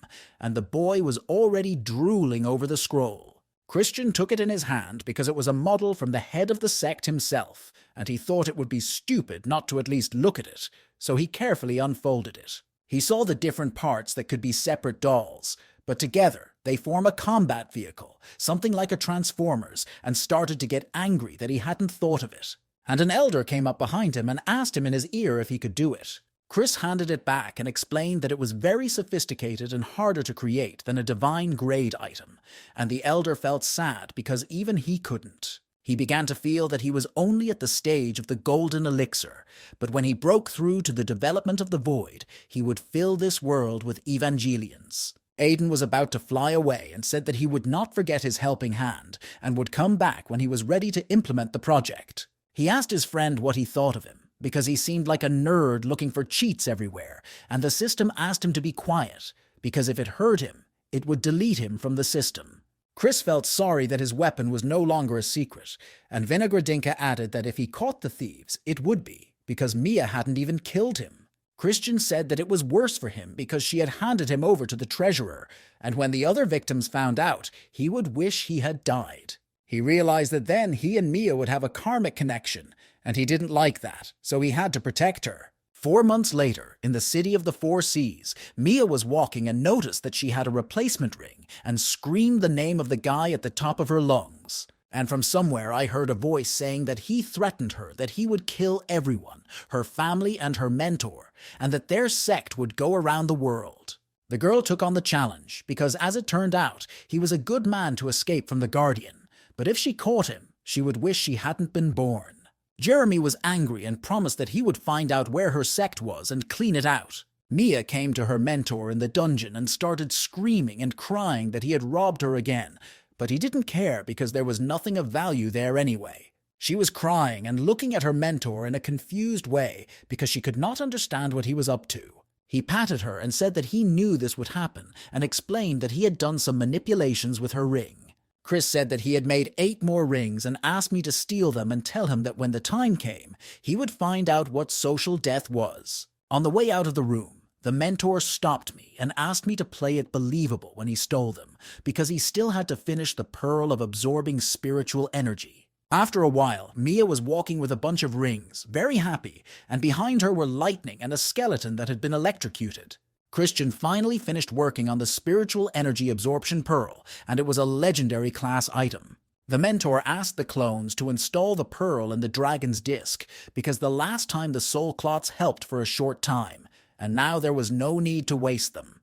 They entered the formation of the 9 dragons disc and began the process of placing the energy absorption pearl in the very center. Christian watched the process with Hredinka, and a disc was visible in the sky, with dragons rising around it. Someone shouted for everyone to pay attention to the formation, because it was filled with 9 celestial dragons. One of them swept over them and a spiritual rain came down, so that the disciples felt themselves overflowing with spiritual energy. A golden silhouette of something appeared on the side, and Christian and Hredinka wondered what it was. Chris analyzed the celestial phenomenon and thought that one of the disciples had made a breakthrough to the golden elixir, and it was confirmed to him because he had defeated a strong puppet. He saw a faint spot on the apparition and assumed that his cultivation was not strong, so he told the system that it needed a couple of drops of metal element essence. The celestial dragons came to the celestial phenomenon, which caused them to be surprised.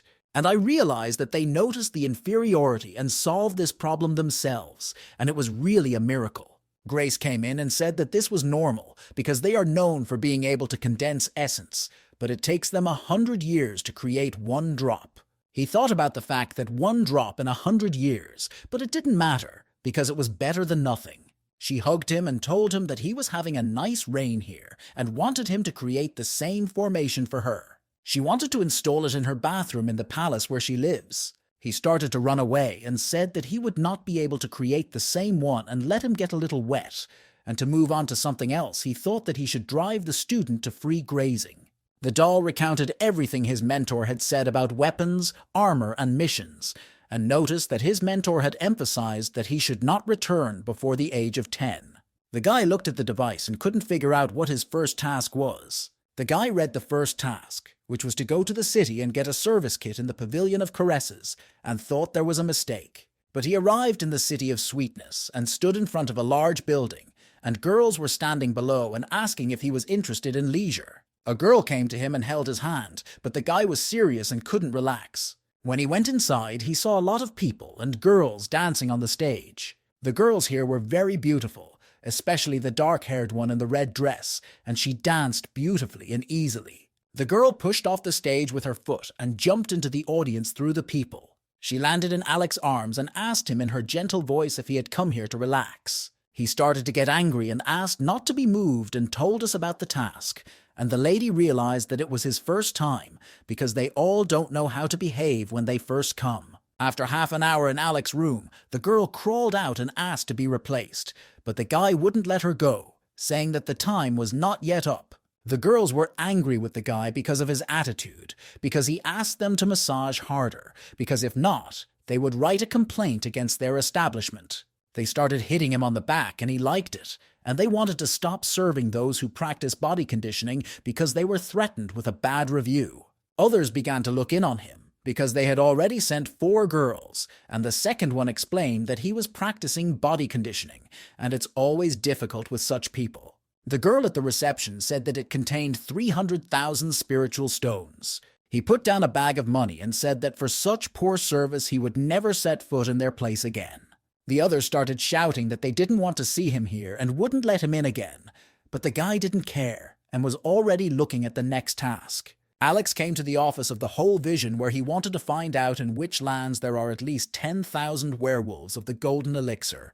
The man easily got the information and wrote it all down in a scroll where it was described in detail and said that it contained 2,000 spiritual stones. They had an exchange, and when he was hiding the scroll, he also said that they could get all the information. He turned back to the man and asked if they knew anything about him. The man sighed heavily and put his finger to his forehead, where golden courses with orbs and runes appeared. He was amazed when he said that he had participated in a talent competition because he had used a fake name and an aura hiding spell, and asked how he knew. The man smiled and said it was a secret, then begged for 100,000 spiritual stones for information about himself, which surprised the boy. Alex felt sorry that he had been played for 100,000 like a fool. With that money, he could have spent another hour in the pleasure pavilion. The guy felt a spiritual energy that passed near him and did not understand what it was. Then he saw that the ring had been replaced and started screaming that it had been stolen, and he didn't even feel as bad about losing the 100,000 as he did about losing the ring. The boy was uncomfortable, but he contacted his senior mentor and told him that he had been robbed, and at first he was surprised, but he understood everything right away. Christian was furious because he did not understand how the office knew all about his sect and his students. He thought that the council was leaking information to them. He began to recall the words of the elder, who said that there was nothing to hide from them, and Vinohradinka closed his mouth to the mentor because they could hear.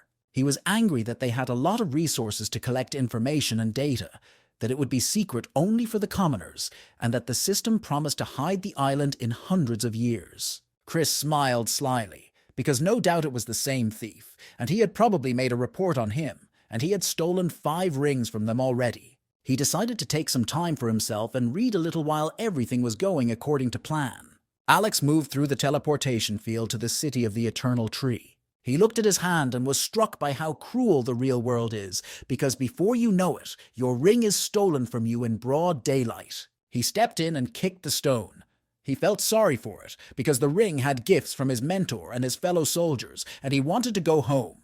Stones started falling from the mountain and a building collapsed, and he was standing below, and it scared him. He began to scream and cry, asking Vinogradinka for help in which direction he should go to kill the werewolves. The system informed him that it had analyzed all the available information and was thinking about an action plan, and that he needed to meet with the head of the sect first. He was surprised and asked if the head of Mia was also in this city. He was irritated and said that if he wasted time talking and asking questions like that, he would never find her again.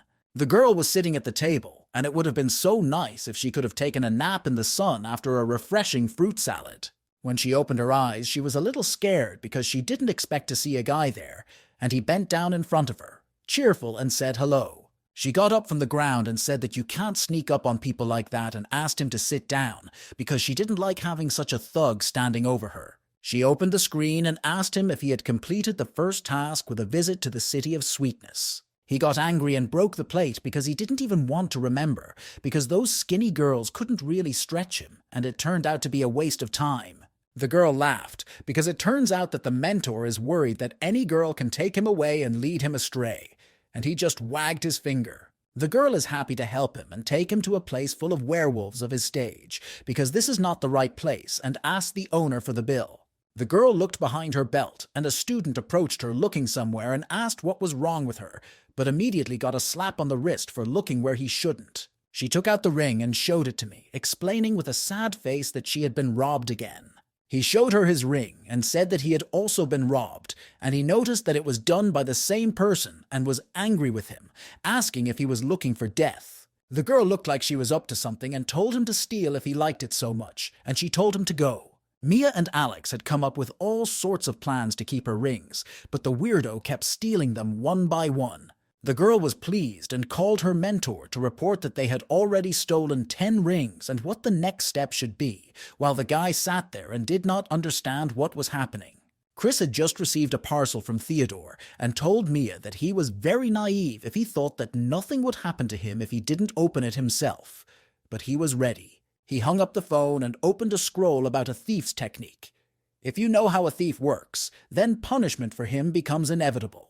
While they were drinking their tea, a guy came out of the bushes and started farting a lot, and everyone around him ran away from him because they couldn't get the smell out. He was shocked and did not understand why it was happening again, if he did not open the rings and felt a lot of shame, so he had to run away quickly. He was running down the street and farting all the time, and was panicking and crying because he didn't know how he was supposed to remain an elusive thief now with so much noise and stench. She asked Vinaradinka not to let him out of her sight anymore, because he must not escape, and she held a camera in her hands. She received a message with the knowledge that he understood everything, and admitted the loss, and was ready to give her everything he had, but asked to remove the spell.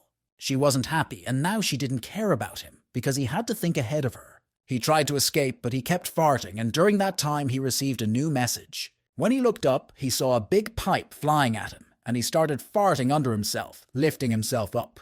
The pipe hit him with a powerful explosion, and at first he covered his face because he couldn't see properly. The explosion cracked the ground and the guy was lying next to it undisturbed, and a limited edition anti-sniffing aircraft flew over him. They were wearing protective helmets. The guy tried to move him with a stick and asked how they were going to take him because he was constantly farting. Mia presented the student with a special personal coffin that the mentor had designed for him. He carefully placed the boy in the coffin and asked what was special about him. She casually explained that the gas circulation system there was isolated. Alec thought it was too cruel, and the guy could no longer bear the stench in his coffin. And on the island, Hunter already suggested that his mentor come up with new smells, because he was getting bored with just intestinal gas. Chris acted like a child and told him that he was doing well, and the student reciprocated by explaining that he was learning from the best. As soon as Mia landed, she immediately went to her mentor and reported her return. The girl was sad and whimpering as she showed Christian the bag, and he asked why she was like that. Did she not take everything she wanted? Chris wanted an explanation, or she wasn't happy about the booty, but she didn't like what he started developing, thinking he was being badly influenced by Hunter. The boy ran up to his mentor and asked her to protect him, and she started shouting that after their missions they stank, and she was not allowed to do that because she was a girl. He asked the girl not to cry and showed her the gifts he had prepared for her, and that he had improved her equipment and created another doll. She had a comprehensive upgrade, improving her scaled shield and spiritual attunement, as well as a doll that was at the stage of mastering emptiness. While Mia was choosing what perfume she wanted her mentor to create for her, he gestured to Hunter to get out of here. 378. He began to run as fast as he could, despite being tied up, because he noticed that she had been holding a grudge against him for a long time, and he didn't want any trouble. Mia was looking for someone, and in the world of experienced thieves, they hide like frightened rats. At home, she sought at least a little comfort and asked to be held by her mentor. Cole was tired and dirty and asked the teacher if he was close to winning this time and held his hand. William was pleased that 6 of his students had already been able to awaken the spirit of the sword and looked at the boys as they were already actively using it. He went up to the boys and told Klaus that he had almost missed out on winning because he had acted very risky, and the young man thanked him for his valuable remark. He said goodbye to his brother and teacher and went home to look after his mother. William gave Kai 2 scrolls with magical powers because he did not have enough experience to follow the path of the 100 swords, so he advised him to master that first. He was very happy that his mentor decided to share this knowledge with him. But he immediately covered his mouth with his hands and got scared, then began to apologize to him, saying that it came out accidentally because he was excited. And he presented the situation as him being scared of his mentor for getting close to them and becoming their mentor because they are potential protagonists. He would show him classical inscriptions where, by the time the main character kills all his crows and villains, many of his friends and mentors will have died alongside him. And the last thing he said was that his job as a teacher is very dangerous. He felt guilty, but because they are talented, and if they have a bad teacher, they can go down a crooked path, so he will keep his distance. He exhaled and calmly said that these abilities would be enough for him until the peak of the foundation stage, but warned me not to share them with anyone. Colin was happy and said that in 10 days there would be an annual competition and promised that he would not be ashamed of it. He looked up at the sky and thought that a year had already passed and had completely forgotten that he had taken it upon himself to visit the great canon repository. 10 days later, the Heavenly Sword Academy held its annual competition in a battle arena located in the sky. The hosts handed out registration cards to everyone and asked them to make sure where their site was and to warm up well before starting. William decided to make a small gift and gave them boots to move faster. The competition was about to start, and the representatives of the sects were already seated in the stands, and the boy met someone's eyes. And someone felt either sick or hurt and began to scream, asking where the teachers with such strong spiritual swords came from, because he almost fainted from the sight of them. Some of them started discussing the students and didn't think there would be so much talent here. Noticed a couple of heavenly ranked students who would make good first-class killers. One liked a guy who used magic, but first he wanted to watch him for about 2 or 3 years. The elder was interested in the students of Class B of the earthly rank, because they had serious basic training, and he would be ready to take them under his wing, while others asked to leave them. William said that although their students lacked natural talent, by the end of their studies they would be ready for independent living, and the asymmetry decided to flatter him. But the guy hoped that as soon as Kai or Klaus took first place, he would send them to a large canon repository and forget about teaching. White evil wolves began to come out of the portal and run right at the boy. The assistant was very nervous and asked the teacher what to do. People were panicking and started screaming and calling for help. He took his sword and answered her question, which is what every teacher should do. He started running to his students because his task as a teacher was to protect them. While Christian was studying the letter, a red screen with urgent news came on. He read this message and was angry because this is where William posts it. He ordered Hredinka to prepare a ship and dolls, and to take a gift that would contain everything a victorious monkey would need at the stage of emptiness. The wolves were running forward despite the cries of the students for help, and William was heading towards them on a ship.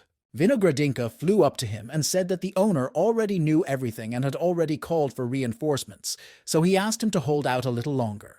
The guy did a backflip, and during that, a temple appeared in his hand where the swordsman would be checked, and he wanted to shove them all in, which surprised the wolves. The temple began to grow larger behind us, and the wolves continued to run, and the voices of the students could be heard behind us warning the teacher. William was confident and put his sword in front of him, and said to them that they did not think that the 3 dogs would be able to grab him and eat him. The wolf was brazen and didn't care if they didn't catch him. He wouldn't mind eating human children. At first, they started to fight each other because he was pissing off the other one with his spit and muzzle, but then a sword appeared behind the boy, and the wolf wanted to see what he could do. As soon as the wolf attacked the teacher, he didn't have to wait. He rushed in and used the technique of merging the sky and the earth, which made everything look different colors. There was a powerful explosion, and the wolf that attacked him was fried in a jet of fire. Then he stood in front of the other 2 wolves, sword in hand, and invited them to come back if they wanted more. The wolves analyzed that he needed 1 and 88 seconds and tried to go for a second go. The boy cut down the black wolf with one swing of his sword. The wolves looked at each other after seeing what they had seen and asked what they would do next. One of them activated an enchantment spell and said that while he distracted them, let the other one run for help. The leader of the herd at the stage of merger was burning the city from the inside with his abilities. A wolf flew up to him and told him about the situation. At first, the leader was surprised that only one of them managed to knock them out, but he reassured him that they would sort it out. His gaze became malicious and cunning, because this person had to be special, and therefore his meat was a real treat. One of the wolves tried to provoke him and asked why he was flying away if he had just been brave, but he was not a fool to fight against the crowd. He reported that he had been chased by a werewolf at the stage of fusion, and that they were far away from the city, and asked if he had any ideas what to do. Hredinka advised him to just fly forward with all his might and not turn back, so no one would kill him. The guy was shocked by the system's words and stopped, which is why the pack leader had already caught up with him. He hid somewhere in the smoke and said that he was already here, and the wolf viciously threatened that he would not live long. They were shocked because he used the force of his punch to fly further. They did not understand how he could do such techniques as a spirit born. He was relieved when his mentor gave them the jade plates, because without them, the jade would have been digested in the dog's stomach. He threw away the chain and asked the system if it meant to run as hard as he could, and apologized for doubting his abilities. He flew into some clouds and didn't realize where he was. The system said that it didn't expect such a development. He saw a long, hanging bridge and thought it was the Clear Sword Sect. He did not even expect to come across an ancient sect and asked if he had any information. When he picked up the communication device, he was surprised to find that the system had no information about this place or the sect. A woman's silhouette appeared above the stone, and she announced that the entrance exam to the Clear Sword Sect was about to begin, and he was shocked. To pass the first test, he had to climb the stairs, and he was happy about it because he hoped that he could get some food there. They pushed him away with their fingers, and he began to fall, arguing that those above the stage of laying the foundations were not allowed to participate in the test. He managed to pause and realized that it was not him who was lucky, but his students. He got to the temple and the disciples jumped out. Some of them began to cry and apologize to their loved ones. Klaus crouched down, and tears flowed that he could not protect his mother. William tried to support him, saying that those wolves were not interested in people with low cultivation, and if they hid well, they would not sniff around. Klaus took notice of him when the teacher told him that he had stumbled upon an old abandoned sect and that a phantom had remained there. First, you have to pass the entrance exam, and anyone who is at the stage of laying the foundations and below can do it and ask who wants to try. Klaus stood up and said that he wanted to take revenge on the werewolves, so he had to look for opportunities to become stronger, and his friends supported him. Other disciples began to follow him across the bridge, and William watched them. William was amazed that swords appeared in front of him and hung in the air, all of them of different colors. He was fascinated by swords because, for example, the red one easily cuts through rocks, and no one can catch up with you with the yellow one, so all 9 swords are unique. And if you have power over your students, you can sometimes use them. But if you cut them all, you can become a full-fledged sword owner. A bright green light appeared in front of him, and the jade plate on his neck cracked again. He covered his face with his hand and was surprised that she saved him again. He sat down on the ground and realized that he was not strong enough in spirit, so he needed to strengthen his inner core to resist temptation. A wolf came to the leader and told him that they could not find the boy, even though they could smell him. So he thought that he had found some kind of portal, and for his words, he received a strong blow to the mouth from the herd leader. He got angry with him for saying that and asked him what clan he was from, or if he had forgotten, and the wolf started whimpering and saying that it was just an expression. The leader was enthusiastic about the idea and didn't want to let go of the opportunity to eat the meat of the cultivator, who had managed to escape from the enemy a couple of stages up. The giant sword pierced the wolf, and he roared, and the smaller wolves that were circling him were very frightened. And a guy appeared in the sky and asked the brazen wolf who he wanted to eat there. The guy was transformed and said that the last fool who wanted to overturn his disciples, and he did not die, but ended his life in the tomb. He grabbed his sword and angrily said that they too would suffer the same fate. He thought that one of his students had accidentally fallen into the portal, but there was a storyline of the main character and the question of whether it was Klaus or Kai. The monkey was not happy and lectured him that he was a disgrace because he had only used one technique for one person and made him come here. William saw him and greeted him because he thought it was his new image and asked if it was his real body. He boasted and said that he was in control of this monkey and that it was a gift to him, and that its body was more mobile and flexible than that of dolls. He was sorry that he didn't have a staff, because a monkey without a staff looks somehow not canonical. The students turned to their mentor because one of them never came out of the portal, and the monkey said that he was destined to receive the entire inheritance. He said boredly that William was back, and he was only one companion here, and if something happened he would be notified, and some other small things. The guy bowed and thanked the mentor for his help, and said he had to go back to the sect. William was calm, because even though his mentor constantly scolds him, he does not stop caring for him, because that's how much help he has allocated. The monkey took out a shrunken ship and put it in front of the students to make it bigger. The boy smiled and told his students that it was time to look for their loved ones, because the werewolves had already been driven out of the city of the heavenly sword. He gave the address of Klaus's mother's residence and asked her to take care of him until he returned, and said that he would receive a monthly payment. The boy understood and bowed to the teacher as a sign that he understood and would do it. Aiden went to the teacher and explained that he realized he was making slow progress and wanted to go wandering and maybe he could join a sect. He didn't want to part with him, but over the course of a year, he became attached to him and couldn't just let him go, even though his mentor asked him not to contact him. He threw the book right into his hands and Aiden began to look at it, but did not understand what it was. William explained that it was a 5-element method developed by his mentor for early-stage students and gave him 1,000,000 stones. The boy rushed to him and hugged him so hard that the teacher did not realize what had happened. He wiped away his tears and said that no one had ever taken care of him before, so he lost control of his emotions for a moment and apologized if he had embarrassed him. He handed over the box with the crystal and quickly ran away, saying that he had found it by accident and was giving it to me as a token of gratitude for everything, and said goodbye. Before he left, Kai turned around and asked the boy if he could call him a mentor for once. William looked at him joyfully and said with a kind expression what he could say. The boy knelt down, folded his hands and bowed, calling him a mentor, and he stood in front of him. He gave him his spiritual mark and told him that once he named him, he was obliged to protect him for the rest of his life, and that he could contact him with the mark. Kai left his mentor and thought that now he could leave the City of the Heavenly Sword without feeling unfinished business. The guy retold the story and said that he just gave the crystal and that was it, so I asked if it could be some kind of main hero artifact.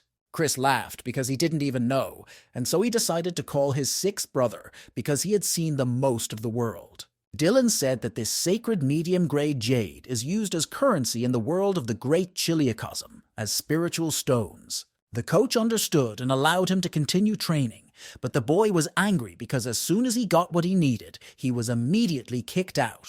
Chris closed the box and told him to keep it as a valuable souvenir from the student, but the boy did not accept it and said that it was better to keep the valuable things with him. They began to pass this souvenir to each other because one told the other to keep it, and while they were passing it to each other, the stone jumped out of the box and flew up, and the boys were surprised because they hadn't expected it. And the stone took off and flew somewhere, and they were puzzled, and Chris started shouting where it went, and William thought that another unknown thief had started.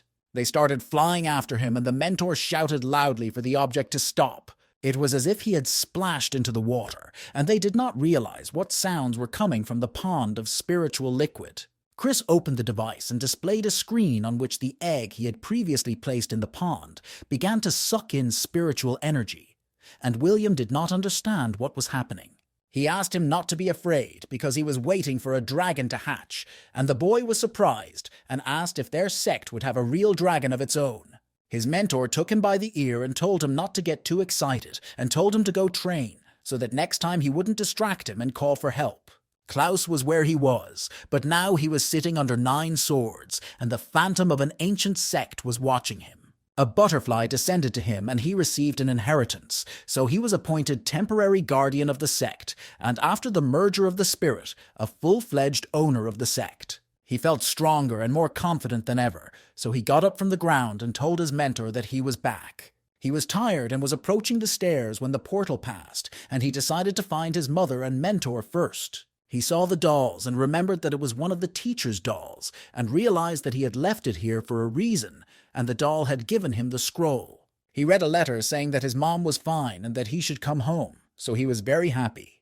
The doll had already brought the ship up and snapped her fingers for him to go to it, and the boy was shocked that he would take it and that they would fly. He was already sitting in the ship and rereading the letter. He realized that the teacher had not only taken care of his mother, and he noticed that the teacher knew that even if he received an inheritance, he would not be able to fly a sword and organize transportation for him. He began to cry because he was very sad and called for the teacher. The doll brought him straight home, and as soon as they landed, he quickly jumped out of the ship and ran home. He opened the door and ran to his mother, who was lying down, and she was happy to see him, and that he had returned. She started laughing and crying, because when she saw him for the last time, she was ready to leave this world with a peaceful soul. Klaus did not want to hear anything, and said that in the Bright Sword sect, he had found a secret medicine that would cure her, and asked her to take it, and she agreed.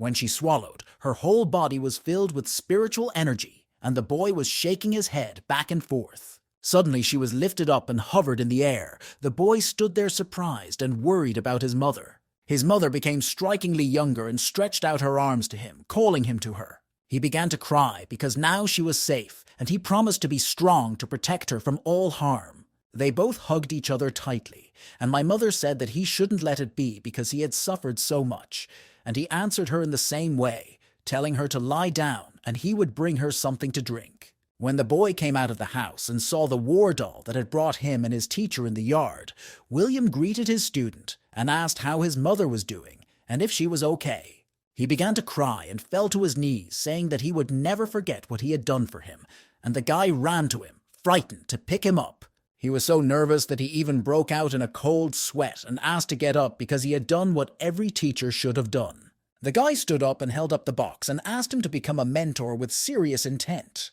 The boy was walking with his student and was surprised to see a dark cloud with purple lightning. He took a closer look and thought that William had arrived home.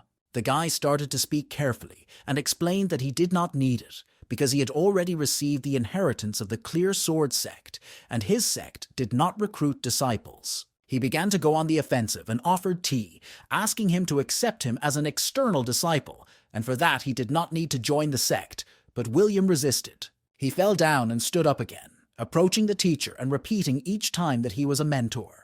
And he was panicking because his mentor hadn't given him any instructions on how to behave in such a situation, and he was frantic because he didn't know how to behave here. He promised to call him a mentor for only one day, and then his sect would not do anything at all and would not be considered to have broken the rule. It was very difficult for the guy to make a decision, and it turned out that he had no other option but to succumb to fate. He accepted the tea and said he would drink it, but asked me to keep the gift because he had many swords and he would need it more. Christian was calm, and the attempt to divine William's fate was blocked, but now he had to ask how to withstand the pressure. He went into the hut and said that they shouldn't be angry because they had just recovered, but asked not to worry about him. The mother laughed because she couldn't help but celebrate that her son had a mentor and was already setting the table. He was impressed, and the guy advised him to start with stewed meat and social sauce and reached into his pocket to give it to his mentor. After such an advertisement, it was a sin to refuse, so I decided to try it. So I took a piece and started chewing. He was extremely happy because he had never eaten such juicy cow meat in his life and had already thought that it was the food of the Celestials and that he was having a festival in his mouth. Klaus went up to his mentor and asked him with pleading eyes what he would advise him to do next. He was almost crying because the Heavenly Sword Sect had been closed, and if he did not teach, he would have to go to the Clear Sword Mesa to learn by himself. William said that he would go with him on a groundbreaking trip to return to the Clear Sword Sect, and he would come back for him in 3 months. He was so embarrassed that he blushed and asked me to wrap the stewed meat and sauce with him. The sect was spying on Christian, and he was fed up with it, so he told them to leave and stop sticking their hands up to his back. William was uncomfortable talking and explained that he had taken the 2 students he considered to be the main characters as personal students, and the mentor was very surprised. He took him and started pulling on his ear because he almost wiped out his tongue, warning him against it, because he told me to stay away from them, and he tied them up. He showed him the box and asked him not to be angry because he had brought him food, and Chris said that he was taking a big risk and that if it didn't taste good, he would be offended. He was delighted with the food because it was wonderful. He enjoyed every bite. His whole body was sore, and what could it be but the food of the Celestials? He was happy and thanked him for thinking of his mentor this time, and William was pleased too. Christian returned to him, and in return for giving him a good dinner, gave him advice that if his disciple was on the verge of death, he should not think of sacrificing himself. William was shocked and did not understand why his mentor could not do this. Because he followed the fate of the main characters, they survive even when they are on the verge of death, and if they are saved, they will surely die. He kicked him out, but at the end he added that if he was too stupid to learn it, he could at least memorize it. Christian was playing with war dolls, just like when Vinegradinka flew to him and reported urgent news from the werewolf world. He was surprised because he didn't understand why he couldn't do without it, and the dolls began to look at him thoughtfully.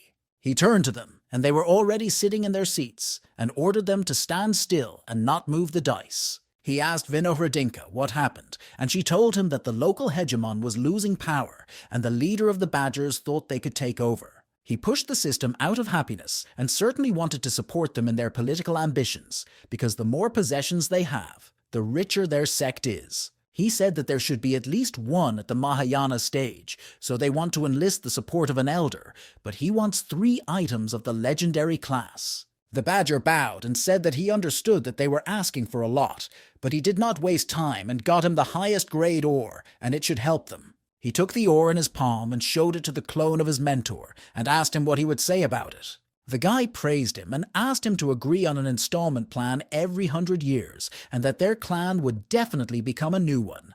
But the clones were not happy and had no hope for work. When the clone started to climb the wall, the Badger was very scared when he saw the stone flying out of the bag.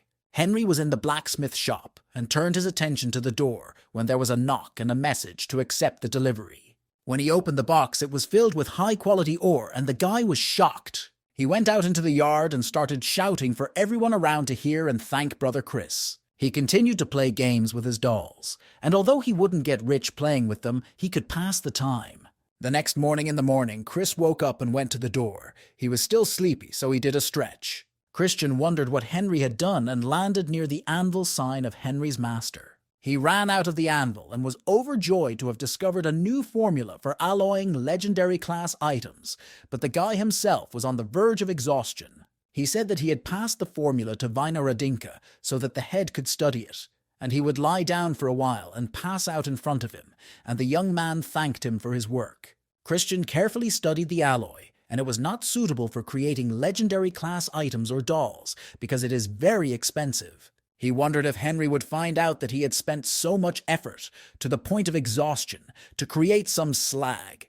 He was afraid he might jump off a cliff, and I imagined a situation where he was stripped naked and falling head down in tears, saying goodbye to this cruel world, and he couldn't stop him. My mentor didn't even want to think about it, so he couldn't let it happen anyway. He found that this material was suitable for building his own heavenly battleship, because after the visit of the elders, he did not stop thinking about it. The boy quickly ran to Henry's hut while he was resting and tried to wake him up. The blacksmith looked into his friend's face and became frightened with each passing moment, while he looked at him fascinated and blushed in places. The guy was sitting there in complete shock because his friend just kissed him for inventing the material to build the ship. The next day, in the dungeon, Chris was looking at the purple stone, fascinated while Henry was watching him. As Chris was admiring, he noticed the reflection of a guy standing behind him behind the door. He turned around and cheerfully invited him to come in and not to mope around at the door, but he was afraid of him for some reason. As soon as he started talking about the alloy he invented, he immediately ran into the room, and the head praised him and told him that it was suitable for ships and they would be twice as strong. He showed him the scroll and said that they had sketched out a couple of layouts with Reuniting, and if he wanted to take a look, and Henry's eyes were already burning with the idea. He ran like a dog after that scroll and wanted to catch it with his teeth, because he was surprised that he wanted his own heavenly ship. He had a lot of questions when he was looking at the layout, whether they would have the materials and whether it would be costly. But the head was quick to reassure him that money would not be a problem. He jumped out of his chair and shouted that there was a valley to the northwest near the forge, and it was a great place to assemble the ship. Chris interrupted him and asked if he had the cultivation to take on this project. Henry thought about it because it was true, because you need at least the birth of the spirit, and for this you need at least 3 months of meditation and staying in the cloister. The guy fell right in front of the stairs and began to meditate to pass the time, but Chris didn't understand him because he could at least get to his apartment. Reuniting reported that the Supreme Master of the Thousand Ways Sect had come, and the boy decided to hurry before he broke one of his dolls again. He got a little angry with his friend because he sat down so far that he couldn't walk normally. As soon as Chris walked in, his mentor started waving to him and saying that he was very happy to see him and called him a friend. He shook his hand and thanked him, because thanks to him, things are going very well in the region beyond the edge of the sky, and gave him a bag. It was his share of the proceeds and rent. He was happy because, just as he thought, money was no longer a problem and was coming to him. The two mentors were talking, and there was a tornado near them, and Chris decided to thank them for the opportunity to get rich, and the other one didn't see a problem with that, because they were brothers. He leaned over to him and said that he had to help improve the doll he goes on expeditions with, but Chris didn't understand him at first. The action doll complained to him that he couldn't move without breaking something, and Chris realized that being careful was not his main trait. His mentor was not satisfied with the extent of his capabilities, because he could only handle 3 enemy ships, so he could not keep up with his tactical thoughts. They weren't happy because he was a nubile and demanding guy, so the guy started to repair his arm. Chris tried to be as polite and tactful as possible and asked what he was offering. He offered to keep the clone for himself, and on the expedition he would go with the original, and the head was shocked by this idea. He looked at the cabbage dog and would never agree to this, because even Vinogradinka would not let him, and his brother went with Mia, so let him enjoy the clone. He took the doll under his armpit and kicked the cabbage, eventually screaming that this was out of the question, but he asked me to wait. He began to look at me with pleading eyes and show me what he was offering him in return, and showed me the ring. He said that if he gave him the original, but pumped it up to handle 1,000 ships, all the contents of the ring would be his, and the guy seemed to be on fire. They were sitting at the counter with watermelons and negotiating the price, and came up with 100 and shook hands with each other. He got on his motorcycle and already fastened the doll in the back and rode off, asking her to make herself comfortable and that he would be back soon.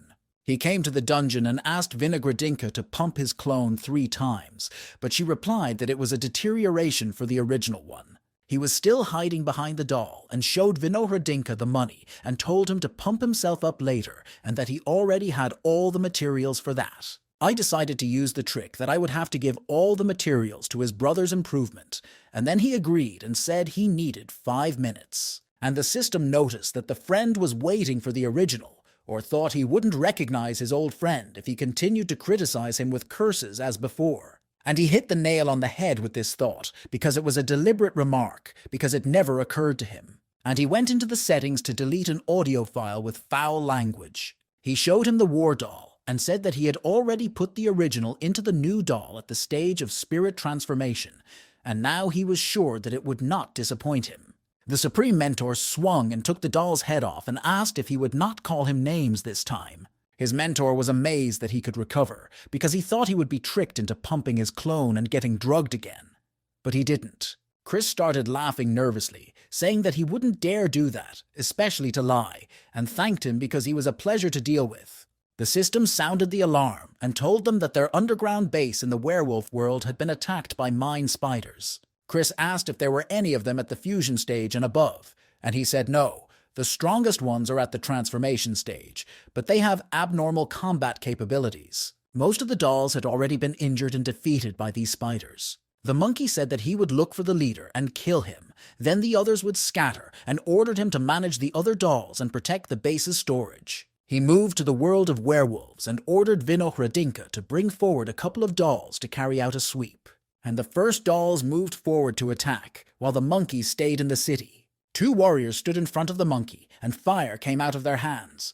It was a magical ability, a whirlwind of hellfire, and as a result, to incinerate those spiders that were closer to them. He heard the clicking of feet, someone walking down the corridors, and saw one emerge from a corner. A mine spider in the stage of spirit transformation appeared and called her Baby Bon, and in front of her lay dead spiderlings. The monkey was surprised and said that it was a unique specimen of the local fauna, and he did not want to kill it, but to take it with him for study. He focused his attention on it and folded his palms together to form a spell, and a wall moved out behind her and knocked her down, so she was scared and didn't fully understand what happened. Baby Bon was cheeky, and when she saw the monkey at the stage of exploring the void, she said that she already knew what to eat today.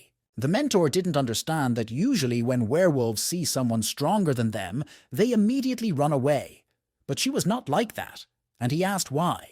He crashed into the ground with his hands, and one giant hand came out from under the stones near her, and this puzzled her. Just as the hand was about to grab her and squeeze her, little Bon got very scared. After that, my hand balled up into a fist, and there was a lot of smoke mixed with dust. She breathed heavily and slipped through her fingers and watched the monkey. He did not expect to see her again and was surprised to see her. She stood in front of him and her braids went into the ground and came out near him, pouring over him and not allowing him to move. Christian was in a huge cocoon, and the spider came back to her normal form, taking her hair into a grafted form. She would laugh sarcastically and say that Baby Bon should eat because she was hungry. Spiders were climbing the walls, pointing to the cocoon, and when she got closer, she did not understand where it was going. It was strange to her. She started whimpering because Baby Bon was hungry, and her meat had run away and she was upset. She was thinking about him and was so sad that she didn't even notice when hands appeared from the ground and started grabbing her paws. When she felt it, she did not understand what had happened. The ground under her feet collapsed and all hands were holding her legs, lifting her up a little. She was very scared. She smiled and realized that her meat was already here, but she was placed in some closed room and she was very angry and screaming to be let out. But the monkey was calm and smiling and said that it was unlikely that he would have to eat it, because he analyzed her voice and thought that she was just a child, and the girl was surprised and frightened at the same time. The monkey asked why she was here, but Bon only cried and asked to be released, threatening him with her mother, who would come and make life hell. He laughed at this and ordered her to come to him, wagging her finger. The girl did not leave, so the wall started moving and pushing her closer to him. She struggled because she did not want to go to him. The monkey started laughing crazily and showing his sharp teeth and asked how dare she threaten him. She started shouting at him and threatening him, saying that her mother was very angry and that he could break someone like him like a straw. But he didn't believe her, and silhouettes of weapons were already appearing in his hand. He took a fire sword and brought it close to her lying head and told her to stay and wait for her mother. The girl threatened that she had memorized his aura and spiritual energy. She began to burn, and a red portal with windows sucked her in and finally said that he would soon pay for it. And he didn't finish and got angry because he didn't have time, and she managed to escape. It touched her blood, and if it had gotten into a sealed space, it would not have escaped, so she will soon return here with help, and it is already dangerous here.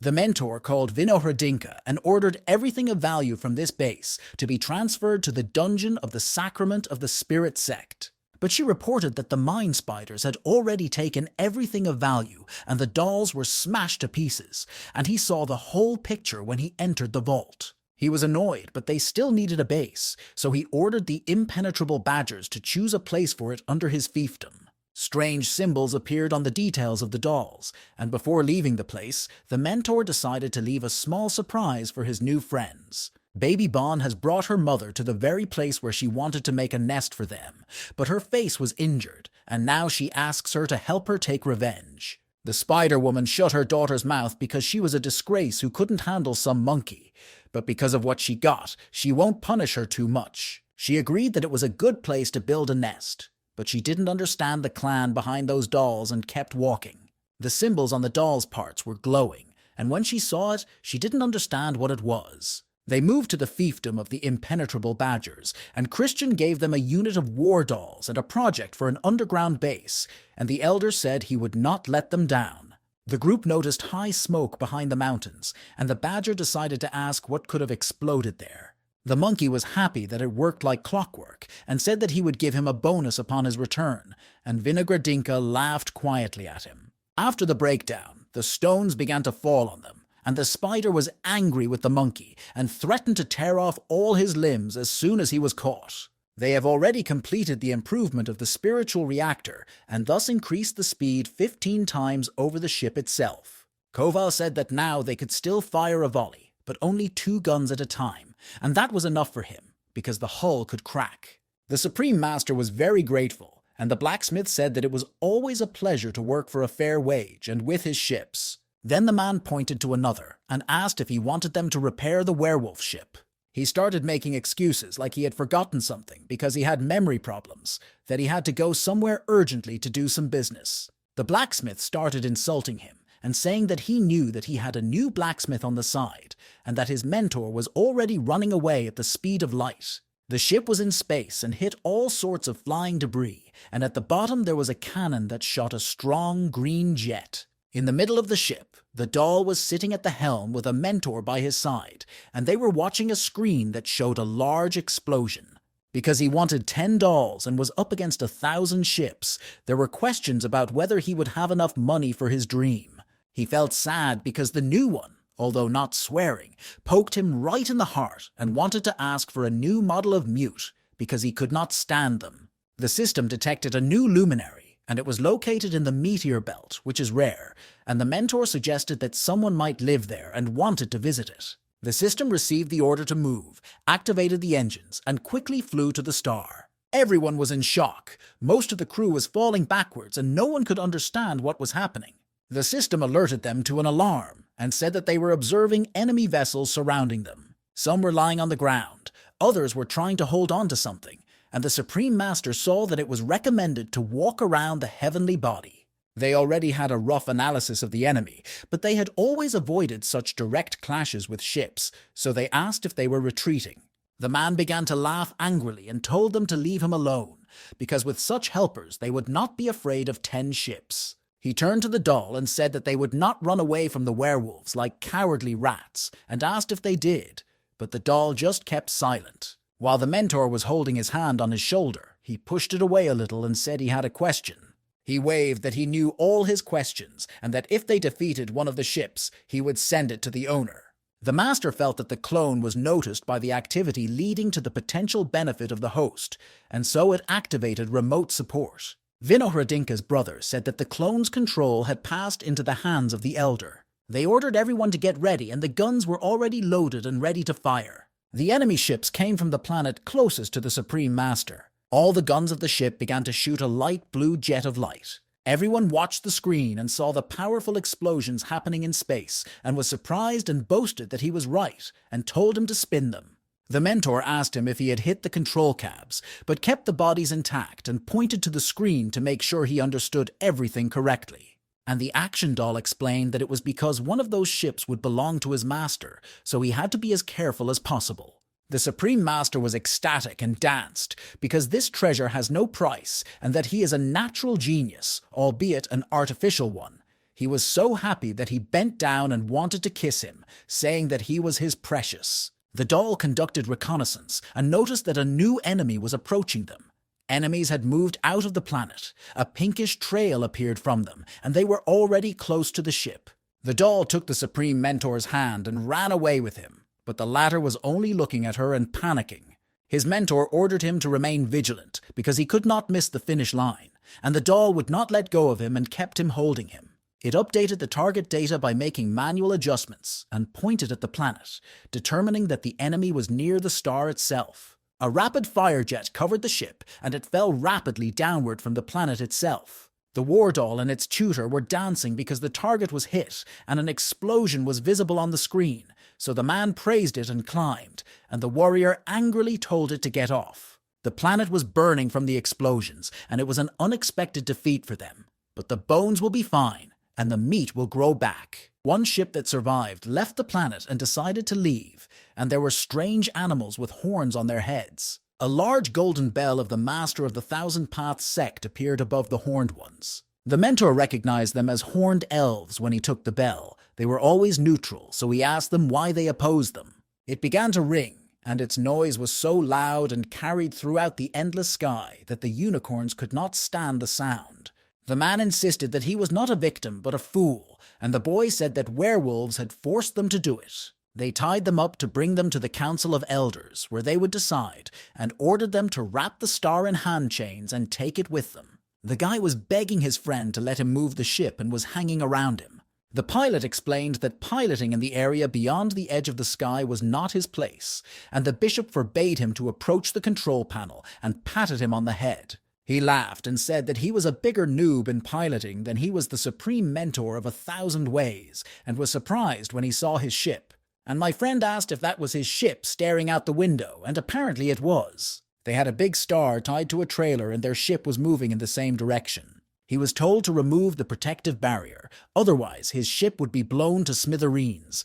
But his mentor did not listen and ordered him to get lost, because he was not invited to visit. The master took the doll by the neck and told him to hide, and he felt like a married lady's lover, as in a bad joke, and did not fully understand what was happening.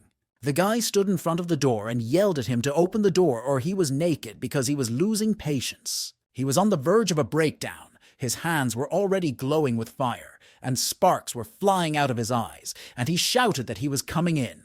Colin rushed into the control room and knocked the foreman down, landing a millimeter away from hitting the floor. He was irritated and took him by the collar to tell him who was piloting, because he wanted to ask to be his apprentice, and the master took all the glory while the doll was hiding under the table. They started fighting and quarreling, Colin saying that he was a bigger nerd than him, and the master kicked him off his ship, threatening to complain to the Council of Elders. Colin said that he met a blacksmith who could make dolls with artificial intelligence and started shouting at him that he would ask him to make him a pilot doll, and his mentor started laughing that he had never heard such nonsense. He was irritated and angry because he was pissed off that he had to appease Christian first, and then he would rub his nose in that supreme mentor's face. At that time, the man took the doll in his arms and apologized to him, saying that everyone was happy for his safety and wanted to kiss him, but he also had to prevent him from finding out about Chris. The senior mentor was in a dungeon, and he was shivering and cold,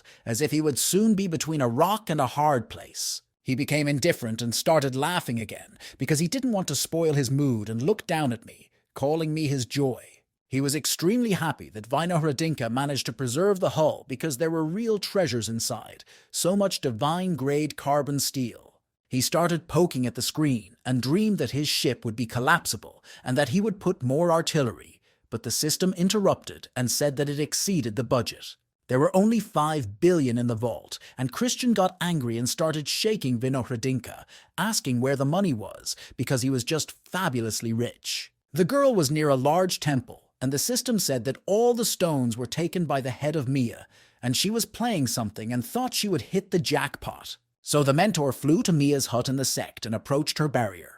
With a spell, he summoned a giant hand that passed through the barrier, grabbed her and pulled her to him, which surprised the girl. He leaned over to her and asked why she had taken more than 150,000 billion spiritual stones, and Mia stood there pointing to the ring. Then she raised the ring up and told her good ones to come out and sprinkle various valuable things, such as scrolls and ore, down the river. She began to show her mentor various pills while standing waist-deep in treasures, one that could extend life by 500 years, another that could integrate 3 souls. Mia was listing all the valuable treasures she had when Chris started to cry and tears rolled down his face. She happily started waving to her mentor that she had taken a pill to accelerate the transformation of the spirit and was now ready to make a breakthrough. She was having a lot of fun, and Chris couldn't take it anymore, so he pointed 2 fingers and sent her a wake-up call.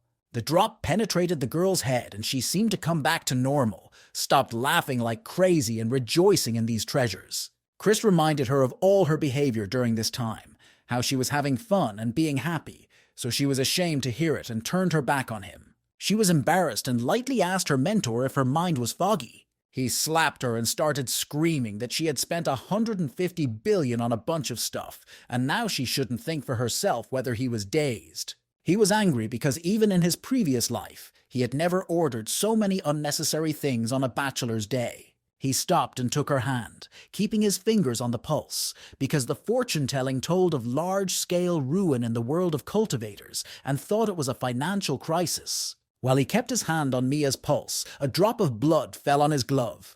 Chris wondered why and what had happened, and his face showed traces of blood from his nose. She was scared and wanted him to take a life extension pill, but his divination led him into the world of the great chiliacosm, which is punishable, and he asked what happened to her. She didn't know what to say and was surprised, so she silently handed the pill into her mentor's hands. She explained that during her last outing she came across a strange place in the middle of strange ruins, and it was a bench of luck, so she wondered why it would be there. There, a mannequin met her and told her that for 100 million spiritual stones, you can open any bag with a surprise and find objects from the great chiliacosm. She decided to try it once and brought the bag close to her face, and its smell penetrated her body. She was fascinated by sitting on the stone and opening one bag after another and thought it was a very fun activity. She came back to the shop to the mannequin and said that she needed another bag, and she would see how it went. The mentor was amazed because it reminded him of something like Mr. Boxing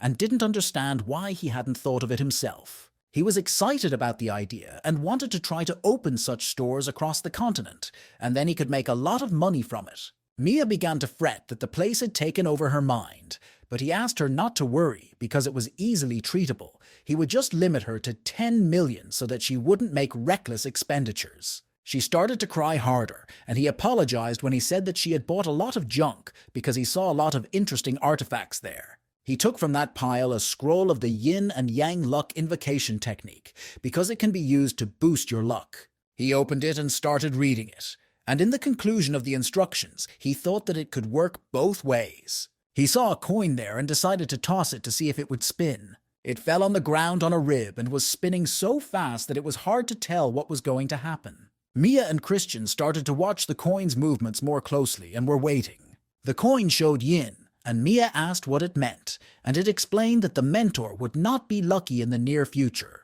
He was in a panic, because to say he was unlucky would be an understatement, because Peter had almost filled the entire coin. They were standing near the barrier, and something was flying rapidly out of the sky, and Chris was scared. But the thing ricocheted off them and flew on. Mia and her mentor moved to the pond with the spiritual liquid, and the dark thing was visible in the sky. He was frightened by the rapidly falling woman next to him, because a little more time, and he would have been left without a fortune for his descendants. And the system malfunctioned, and the defense formation behaved abnormally.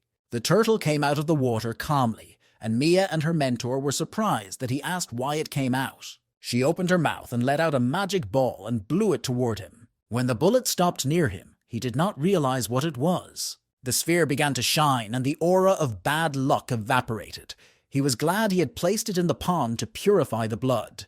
The tutor gave Mia a coin because it was her turn, but she was nervous, so he tried to reassure her that he had adjusted the technique and everything should be fine now. He flipped a coin and covered it with his other hand, holding it in front of Mia while she watched his movements. Chris realized how it worked. If he could get guaranteed positive results time and time again, then she could go back to that shop to try her luck.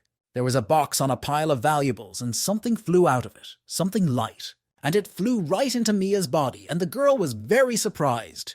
The girl did not boldly say that one of the legendary divine class items had awakened and recognized her as the master. He was happy that this technique was working, but the girl interrupted him by noticing that he didn't have a storage ring and looked at his burnt belt. He was panicked and crying because he could not believe that what he thought was a financial crisis in the world of cultivation turned out to be his own crisis. He stood by a pond with a spiritual liquid and stuck it down, and a black cloud hung above him and rained from it. He looked at his hand with a white shattered ring on it, and behind him, Mia called out to him and asked how he was. He took a communication device and wrote to Theodore about the difficult situation in the Sect and asked him to transfer funds from the Chamber of Commerce to the Sect's vault. He turned to the girl and told her to take out the divine class item to see if it could be simplified so that it would be useful now. The girl looked at him and didn't want to question him, so she thought of another option. She wanted to run away under the pretext that she had an urgent matter, but her mentor stopped her and called her an ungrateful pig. He took her by the pigtails, and she admitted that she realized she was guilty, and asked him not to touch the pigtails. He looked at her slyly and wanted to give her the ring, explaining that everything was there and that she should keep it for safekeeping.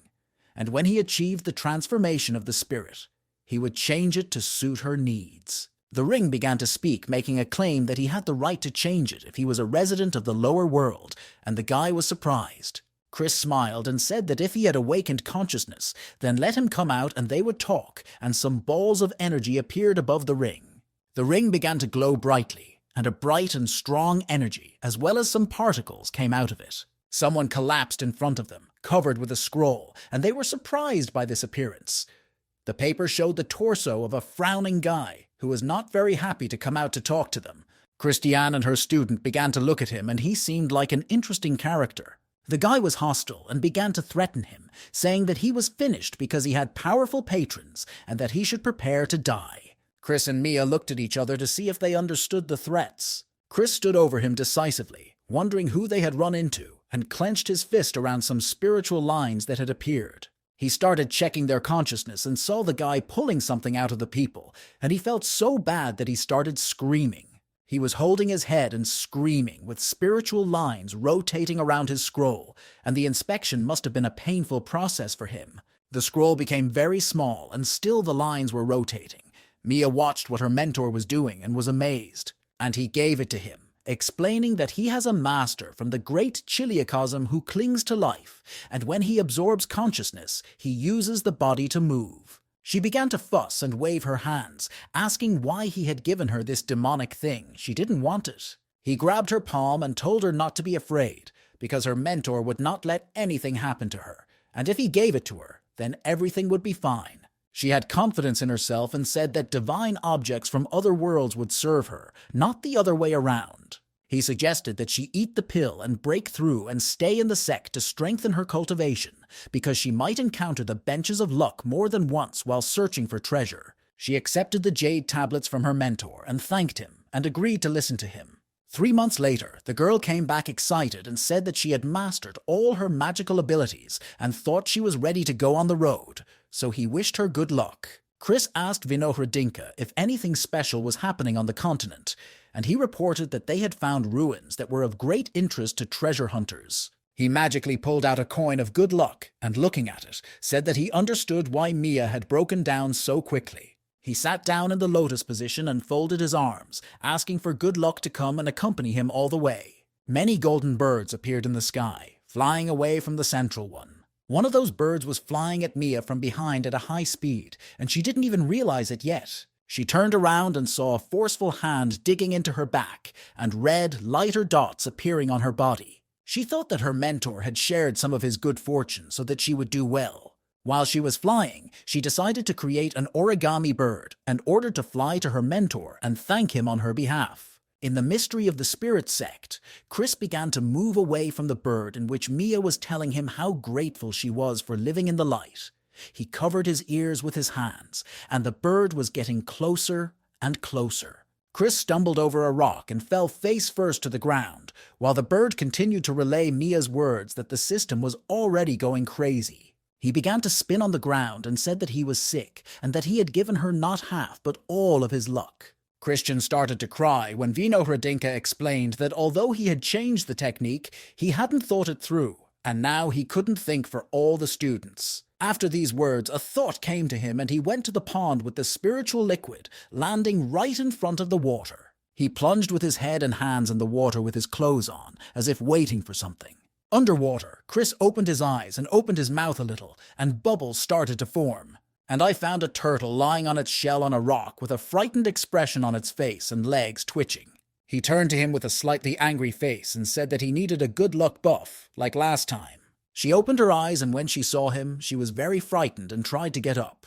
The guy was all wet and had nothing to say when Vinohradinka asked him what he had said and what had happened as a result. He looked at the water and began to cry, because the turtle could repeat this trick only once every 10 years. A doll came up to him and covered him with a blanket, and Vinohradinka asked him to wipe himself off, because water was running down from him like a river. He was in despair and said that it was not rain, but his tears, because although it was clear outside, it was cloudy in his soul. He sat down and left crying and asked not to be disturbed. Whoever came to the full restoration of his luck was going to retire. At the same time, Mia came across the luck bench again, and the model asked if they wanted to try their luck.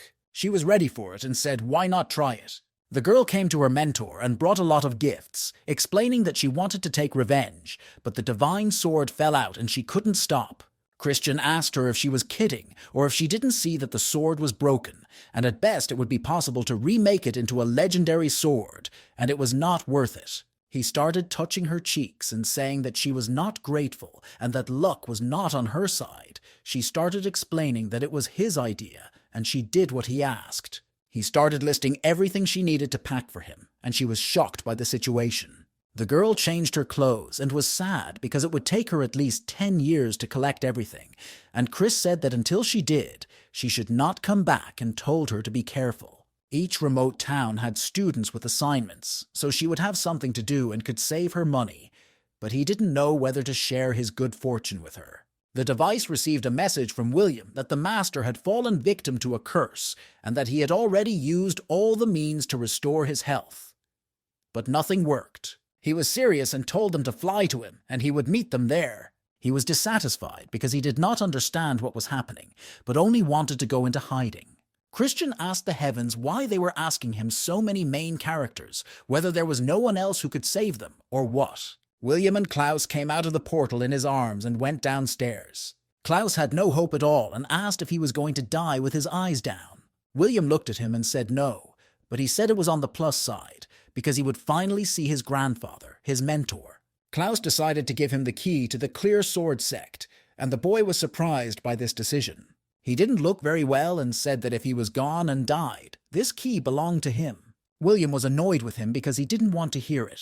A large flying ship was heading toward them, and they looked up at it. Chris decided not to come to them alone and took the monkey with him, and when they got close, his mentor told him to climb on board. He landed on board, and Klaus was lying on his lap, and the boy started shouting that he needed to be rescued urgently, and his mentor asked him to calm down because he was already here. He began to scan it, and 2 rectangles of different colors appeared, which interested the senior mentor. After that, he formed 2 balls of energy in his hand that circled around the sphere. I pointed it at his forehead and explained that the curse is a magical ability of poisonous frogs and is aimed at repelling the spirit and then absorbing it. William was afraid and asked if he was saved, he might lose his ability to cultivate irrevocably and become a mere mortal. Chris suggested another option, but this one was a big gamble, so that Klaus would absorb the essence of the frog spirit and ask him if he was ready for this.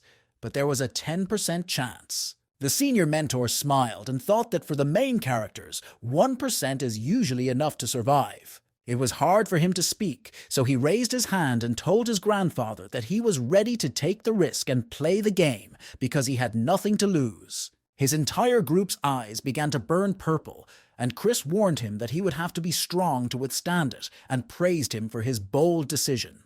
Klaus and the boy sat down in the center of the pentagram, while a war doll and a monkey stood on the outside, and the circle began to glow with black and red light. Christian took William by the collar and explained that it was very dangerous in the middle of the magic field, or he did not realize that he had set it up even with someone else's hands. The circle began to appear in the sky and became very large, so the teacher took his student and they left the ship. A hurricane appeared in the middle, electrified by magical lightning and reaching all the way to the deck of the ship. William said that the field looked abnormal and asked if everything was okay. Chris didn't know how something that absorbs entire clans of werewolves could look normal. The guy was sitting on the deck, and the lightning seemed to be hitting him directly because there was a strong red glow around him, and you could see that he was having a hard time. In the central continent, somewhere in the wilderness, a frog was chained with various chains, and a bleeding wound was visible in the center. She was frightened because she realized that it was the work of a high-level spellcaster, and blood was pouring out of her mouth like a river. The guy got down on all fours and scraped his nails on the deck, and as a result of all this, he had a very hard time. The frog was already constrained and ready to give up the essence of his spirit, because he wondered how the child's body at the stage of laying the foundations would withstand it. He lay down on his stomach, the pain pierced his whole body, and he called for his mentor and his mother, because it was extremely difficult. Then he abruptly got to his feet, and in addition to the red glow, another dark force began to envelop him. William asked if everything had worked out and if it was over, but he was in control and said that it was just beginning. The frog fell to all fours and spat out blood, threatening that as soon as he recovered, he would be sucked dry. But the chain reappeared and pierced right into his body, which was heavily drained, and his eyes were crawling with pain. 396. The chains intertwined and pierced every frog in the clan, and from their wounds blood flowed and they screamed in pain. In the middle of his consciousness, Klaus was lying calmly in the water and did not move. It was as if he was asleep and did not realize where he was, because only recently he felt as if he was in hell. A golden-haired girl appeared to him and started stroking him and asking if he wanted to wake up, but here he felt warm and good, as if in paradise. She put her hand under his cloak and he said what a prank, but he didn't understand what was happening and was a little angry. And the girl started tickling him all over, so much so that Klaus couldn't stop laughing and couldn't do anything. More girls appeared behind the girl and shouted why she was starting without them because they wanted to. The girl continued to tickle, and it was clear that Klaus was having a hard time. She felt sorry for him that he was so badly injured, so she wished him a speedy recovery. He continued to lie in the water and had already managed to blush, because it was quite pleasant for him, but at the same time hot. He jumped out of the water as if scalded and screamed in pain. William felt all the pain he was going through, and Chris said it had begun. The mentor walked forward when a wide red path appeared all the way to the heavens. Klaus began to scream in pain as if something was being pulled out of him. The guy was very worried about his student and asked his mentor if he would kill him. Christian was cunning, but he didn't know what was going to happen, so he said they would see soon, because there was no turning back. The process was very painful, and the guy's forehead began to show a rune. Immediately behind him, a sword appeared and directly directed its full force at that rune on Klaus's forehead, which made him grit his teeth. The clouds began to dissolve, and the sword began to absorb everything that was happening around it as the boy sat and watched it all. And in the place where the poisonous frogs were located, the spirit of that frog began to come out. The frog fell dead. It was all over for him. And from there, all that spiritual energy and spirits were drawn into the magical field. The guy started to cultivate, and 9 swords of different colors and different purposes appeared above him. Christian allowed William to go to him because it was safe on the ship, and everything was over by then. William asked his mentor if he would like to talk to his grandson. He explained to him that their fates were already more connected than he wanted them to be, and if they got to know each other, their sect would be doomed.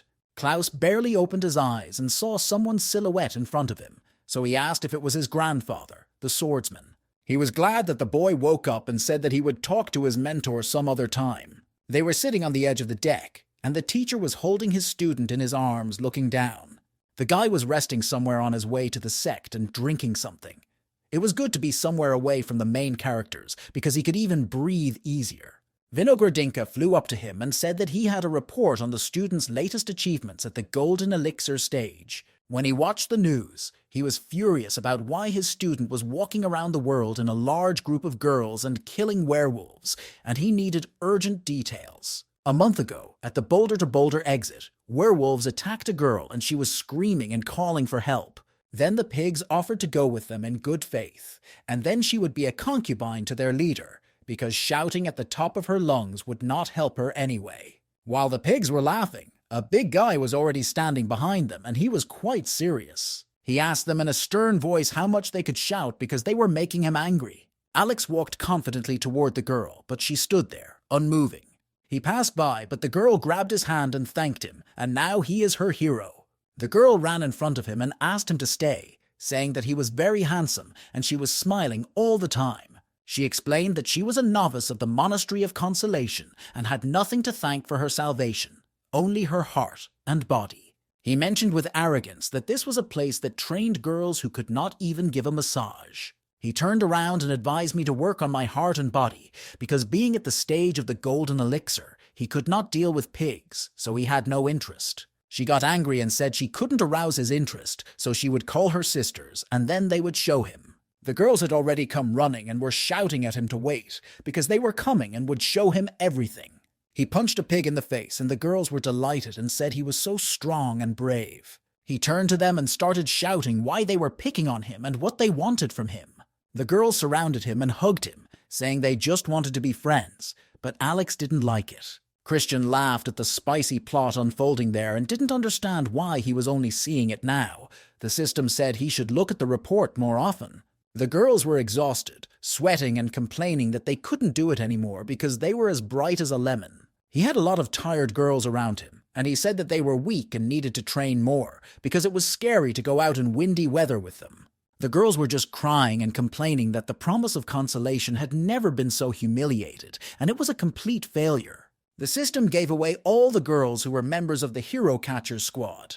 Chris was a little scared because he recognized this famous group of seductresses from the cloisters of pleasure who poach talent from other sects. Christian had a plan, but Alex wasn't the right guy to execute it, so he had to find the right guys and got into the communication device. In one of the rooms where the students were studying, there was a notification. The guy read the assignment from his mentor that he had to find the hero catchers to marry and return, and to go to that sect means betraying his own. Chris asked about the novices who get married and can leave for another sect, and Vinogradinka confirmed this and added that they still give a substantial dowry. He stretched and was satisfied, because that's exactly what he expects. The guy stood opposite the enemy, who was cornered because there were large rocks around. He jumped up and used his imperishable bronze body and headed for the enemy. He jumped and landed with a great roar that particles of earth flew in different directions and raised a lot of dust and started waving his arms. The girls covered their noses and began to brush away the smell and particles of earth.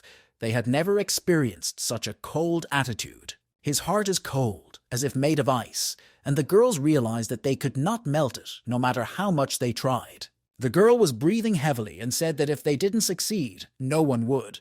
But the other thought that someone else might. So she suggested calling Angelina to try to melt his heart because she breaks rocks with her breasts. The man said that the head was against returning her, so she did not hope to hear a different answer because the girl did not look like a seductress. She covered herself with a fan and said that she could have been sent to protect the detachment, and the man was surprised at her impudence. While they were talking, Angelina was actively training and honing her boxing skills, so much so that the temptress was frightened by the way she breathed and hit a pair. Her husband was watching her practice and received a message on his communication device. He was very excited because he received an assignment for Angelina. The girl was shocked and did not believe it at first, because the last time she almost killed a whole, even though it was an accident. The man stepped up and told her to forget about it, because he was a eunuch, and because she was practicing body conditioning and chasing werewolves one stage above her. He began to jump and emphasized that she shouldn't try to kill him, but only seduce him, and then she understood and completed her training.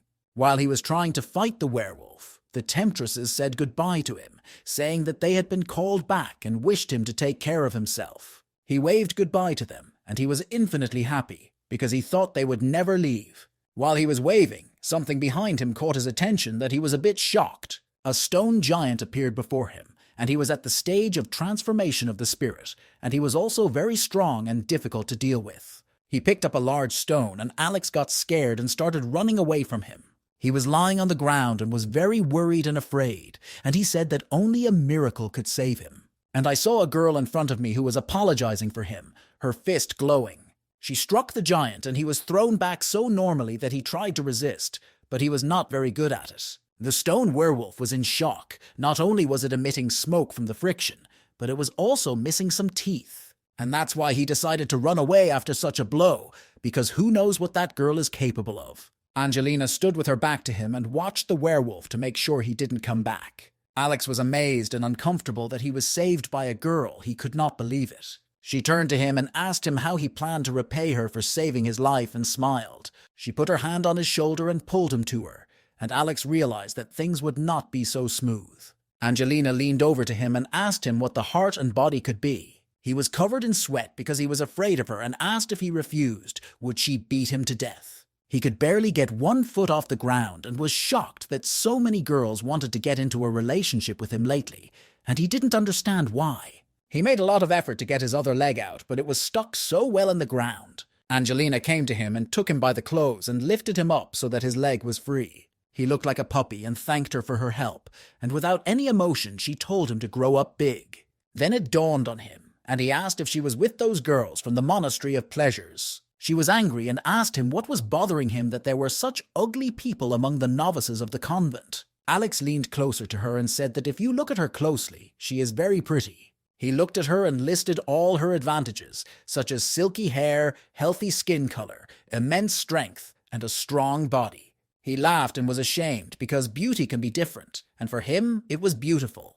She smiled lightly and was very pleased because it was the first compliment she had ever received in her life. She said angrily and seriously that he would be hers because she had decided so.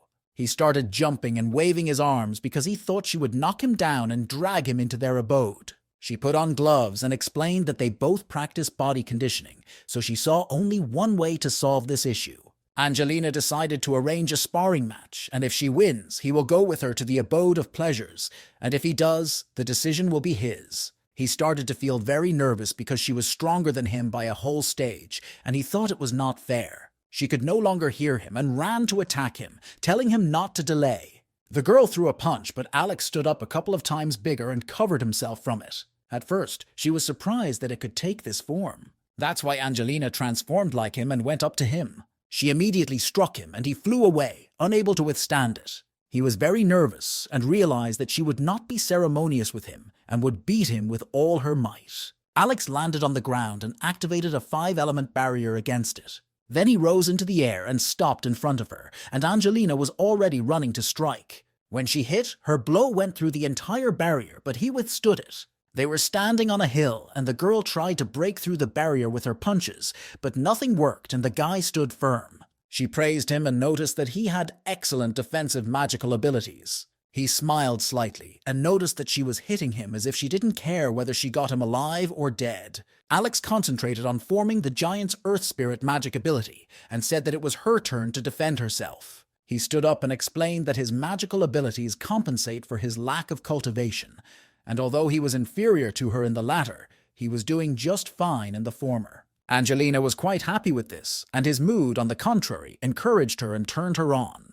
So they stood in front of each other in a fighting stance, and now she wanted to test his endurance. The students watched from the mountain as the battle was going on below, and explosions and fires were happening almost at every step.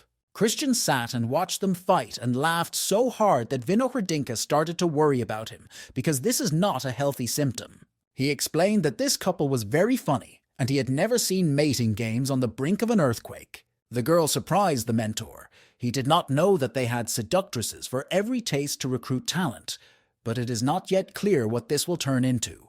The grape gave 99% that it wouldn't develop into anything, because he was only interested in cultivation, but he didn't believe it because the system doesn't understand human feelings. He looked at him and bet the remaining percentage that he would fall for it. They moved all over the neighborhood, and with each stop, there was a powerful explosion from their blows and magical abilities. She kept hitting him and provoking him, and Alex decided to get the last trump card while he could, because he didn't know how much longer he would last. He changed his form again because he activated the hammering demon. This time he was more confident, even though she was already waiting for him, but that didn't scare him, and he swung his hammer. He released it from his hand and it flew straight at her, knocking her down and continuing to fly with her. Alex watched the explosion after the landing and the guy standing next to him in shock. The student turned to him and asked if he had been too cruel to her since she was a girl. Alex came to his senses and flew to her because he had completely forgotten about it and had not taken it into account. Angelina was lying on the ground, recovering from a severe blow, and it was clear that she was having a hard time coming to her senses. She was surprised when Alex approached and gave her his hand. The girl took his hand and admitted her defeat, so now he could put forward any conditions he wanted. He laughed and said that from now on she would train with him because he thought it would be fun and useful. At first she was surprised, but then she agreed and they shook hands. Christian had been fishing and was ready for a nap even though the sun was still high. He looked at his belly and started squeezing it because it looked like it was bloated. He was worried that something was wrong with his fruit, but Vinohradinka reassured him that he had just eaten too much at lunch. Then he exhaled with ease and laid down on the bed because then he was fine. A large turtle and its hatchlings came out of the water and headed toward the tutor, who opened his mouth a bit when he saw them. He was very happy that they had finally returned from the endless sea and asked if her children had received an inheritance. He noticed that she had recovered a bit after writing, probably because she couldn't tear herself away from the tasty food in the endless sea, and that she was blushing. She leaned over and Vinohradinka translated her words that she was pregnant, and Chris was shocked. He was angry and wanted to know who did this to her, and he would deal with him, and the system translated that it was a dragon. After these words, he changed his mood and was very happy for her. It was a great happiness for him. Christian invited her to move into the pond with the spiritual liquid, and he would soon enlarge it, which the turtle was a little impressed by. They came to a pond where there was already a turtle and a couple of students in the water. He picked up the turtle and told it to look for a new home to give way to a pregnant woman, and the blood purification experiment would be conducted later. A pregnant turtle came in from the pond and enjoyed it, and her young wanted to follow. Chris quickly blocked their path and ordered them to leave their mother alone because they were adults, and told them to be on their own from now on. He was running here and there, getting in their way, and they were offended by their mentor, so they turned around and left. The turtle was taking a lot of spiritual energy from the pond, and the disciples showed him this because at this rate they would have nothing left. The students were flying out of that pond. The guy was shocked by the dragon genes because you can't get any spiritual energy with them. She lowered her head and blushed, and Chris asked if she was worried that it wasn't enough. Chris was serious because he had not just been accumulating stones for so many years, educating disciples, to give up. But the question was how to increase energy so that the development of the sect would not stall. A whole year passed as they forged the pearls of condensation of spiritual energy and hoped that soon it would be a storm, and the first clone felt it too. But he didn't understand what was supposed to happen and asked what the mentor was giving away. because he was always giving away. One of the pearls glowed and rose, and Chris said that soon he would feel it himself. Lightning formed in the sky and struck them, and the mentor laughed and asked if he had ever encountered a reaction to the creation of a legendary object. The pearl fell into the water, and a great influx of spiritual energy came from the disc, so everyone was very happy when they saw it and were very grateful to the mentor. He noticed that the descendants began to show light and saw 6 eggs, but he didn't know who to expect from such a pedigree, because what he would do afterwards. A guy flew to him and advised him to take a dragon's blood purification pill and a spiritual root strengthening liquid, and he would be able to extract their coolest characteristics. But he didn't have the money for such experiments, so he offered him to earn some money, and he was already waiting for him in the Council of Elders. They arrived in the city, and when Christian went inside, he was delighted with what he saw. He saw a tall stone mountain with lava pouring out of it and a hammer sticking out of it, a sacred fire, a place that was a real paradise for blacksmiths. At the entrance to the blacksmith's temple, an old man met him and greeted him, saying that he was very famous and had heard a lot about him. He saw the legendary class sword that the boy had forged and noticed that he was skilled beyond his years. But Chris said he was forging as best he could, so he thought that only he would know if he would get access to the sacred fire. Christian said that this hammer is the tamer of emptiness and heard that it can be wielded by Mahayana blacksmiths because it is intended to create objects that are not of this world. The old man laughed and said that he was very well read. Then he took his hand and wanted him to accept the token, because they made an exception for him and accepted him into their ranks. At first he was happy because the mission was completed, but he was immediately asked if he was ready to contribute to the common cause if he had already agreed. He looked at him and said that there was a war between 2 worlds, and there was a shortage of blacksmiths who forged legendary class items, so he asked if he would work here for a while. Again he was tricked, so he laughed and agreed because he had no choice, but he wanted to leave to get his things. The former asked the latter whether he would have new challenges for progress, because he felt that he had hit an invisible wall. Chris was immediately excited and gave me the opportunity to work with the sacred fire, because it is the dream of any blacksmith, and they have long synchronized their memories. The clone was happy about it, because he thought that now he would have a life, and Chris was cunning because that's what he needed clones for. 2 months have passed since the clone was in the City of Rituals in the Blacksmith's Hall alone, working on a legendary class sword. Everyone was amazed that it took him less than 2 months to create such an object, and a friend told him to take photos because he would be at the end of the line. He panicked and began to quickly paw at the screen because his friend was right. The clone finally finished and wanted to take a mini vacation while the original was away. When he opened it, many scrolls flew at him and he was shocked. He was sitting among a pile of orders, although the situation had changed. His status as a slave had not, and he began to cry because he did not understand why he had such a life. Christian was sitting fishing in an inexhaustible lake when his communication device beeped. He read that the orders were coming in by the truckload, and his job was to pick the fattest ones, so Chris agreed and asked if there was anything he needed right now. He read that someone needed 3,000 5th-class swords and 3 legendary-class swords, and models of ancient swords in exchange, and Chris thought it must be Alex. The guy doubted that he could rely on old forging models, because if they were used, the fact of a forgery could be immediately revealed. The swordsman grandfather decided to calm him down and said that these were real models and they were absolutely working. And similarly, the proposed technical processes were also working. The only drawback was that for successful creation, divine runes were required to forge a divine-class sword. But my grandfather assured me that no one would dare to forge a sword from a model of a large chiliocosm. The main value is familiarization with the technical process. The old swordsman asked him to wait a bit, and his order would be accepted. Alex hoped that the fraud would not be revealed, because then no one would want to cooperate with him, and they waited a long time for the order to be confirmed. 2 hours later, the order was still not accepted, and Alex was angry that his grandfather's plan did not work. He was sweating because he did not expect it. In the City of Ritual, a man asked if he had seen the order where 3 old models were awarded, and asked if he was not interested at all. So the clone asked why he didn't hire him himself, because with his resources and experience, there was work for a couple of Sundays. He blew into the mug and said that he had a lot of them, but the runes to them were blurred, and he thought that it would be the same with those. He was amazed that he had a lot of models from the big Chiliacosm and asked where he got them. He explained that his father was considered the greatest blacksmith on the continent, and before his rise, many of the great Chiliacosm wanted to recruit him. He opened his cloak and boasted of such goodness, and Chris asked with contempt where he got it from, or if he had cut it off his father. The man laughed at him and said that before his ascension, he had left everything to his loving, hopeful son.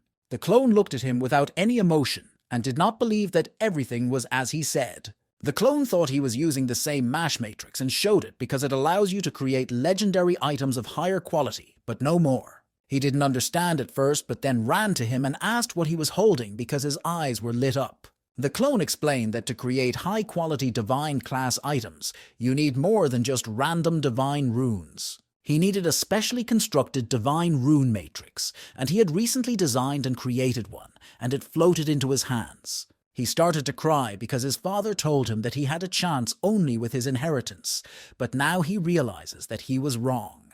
The clone was calm and agreed that relying on parents is for weaklings, and that you should only rely on yourself. He threw himself at the clone and said that he was now his support, and that he could now consider him his adopted brother. He flew out of the room all happy and ran to try out his gift, because now he had something to practice on. Not far from the city of Ritual, there was a battle with wolves that attacked and fought each other. With incredible speed of movement, Kai injured the wolves. My grandfather said without any enthusiasm that he was just a kid, and even assured me that he would never reach the stage of fusion, and told them to leave. Alex looked at the result of the battle and noticed that his formation had a clear structure, which meant that he had learned from the greats. His grandfather yelled at him for doing charity work instead of going to the place to negotiate for the swords, and Alex thought the kid was missing something to order. He was serious and said that he fully understood, as no one else could, how difficult his path was and that he wanted to help him. Alex flew up to the guy and asked him if he was cultivating the path of sword formations. Kai bowed and said that he was very insightful because that is what he does. So the warrior decided to give him a couple of swords that he no longer needed and handed the boy a bag, and he was amazed by this act. Kai was shocked and said that he had a lot of them too, but he was still grateful. Alex came back and said that swordsmen should help each other. Kai wanted to stop him and shouted, but Alex was already far away and did not hear him. When I opened the bag, I was amazed by the glow, but later squinted to see it more closely. He thought it was noble and was touched by it, because it turns out that he himself did not have much, but decided to share it with him, even though it was rusty junk. Kai called his mentor and asked if he could recommend a blacksmith, because he needed 3,000 second-class swords, and he had plenty of ore and spiritual stones. The boy hoped that his mentor would recommend a normal one, because the ones he found spoke of a deadline of almost 100 years. Christian was fishing again, but this time on the tray, and Vinogradinka informed him that an internal order had arrived. Chris cried for the person he had raised, because William wanted to provide his student for free at the expense of the sect's budget. The mentor searched for information, and according to his data, Kai was full of spiritual stones, so the request would not have been so strange if he had financial problems. But instead, Chris wanted the ore from the flame core and told Vinogradinka to have the swords made on an assembly line, and she reported that it would take 2 weeks. Sophia was waiting for Lucas at some waterfall in the center of the continent. I was very worried that something had happened to him, because he had been gone for a long time. Some kind of stone tunnel appeared out of the water and doused her with water because she was coming in at speed. Lucas looked old and exhausted. He asked her for help to get home and fell into the water. The girl grabbed him and started crying, asking what happened to him, but he was already unconscious. As soon as Chris read the message, he immediately left his boat. He arrived at Lucas's apartment, and the boy was lying on his wife's lap. Sophia cried and begged Christian to save her husband. Chris leaned over his friend and asked him why he had aged so dramatically. He began to do something and ordered Vinogradinka to bring the essence of the wood element and the consciousness preservation pill from the treasury. Lucas started coughing a little, and Sophia was shocked that he came to. Tears flowed from his eyes because he saw his brother, and he thought he would never see him again in this life. Chris was irritated and asked what had happened to him, or who had sucked the life force out of him, because he was on the verge of death. As soon as he wanted to confess, he saw his wife looking at him, and he turned away, saying that no one had done anything to him, and that he had simply found a secret space where time passed quickly, and that 1,000 years had passed in an instant. Lucas put an egg in his hands and said that it was the only thing he had managed to take from there, and hoped he would find a use for it.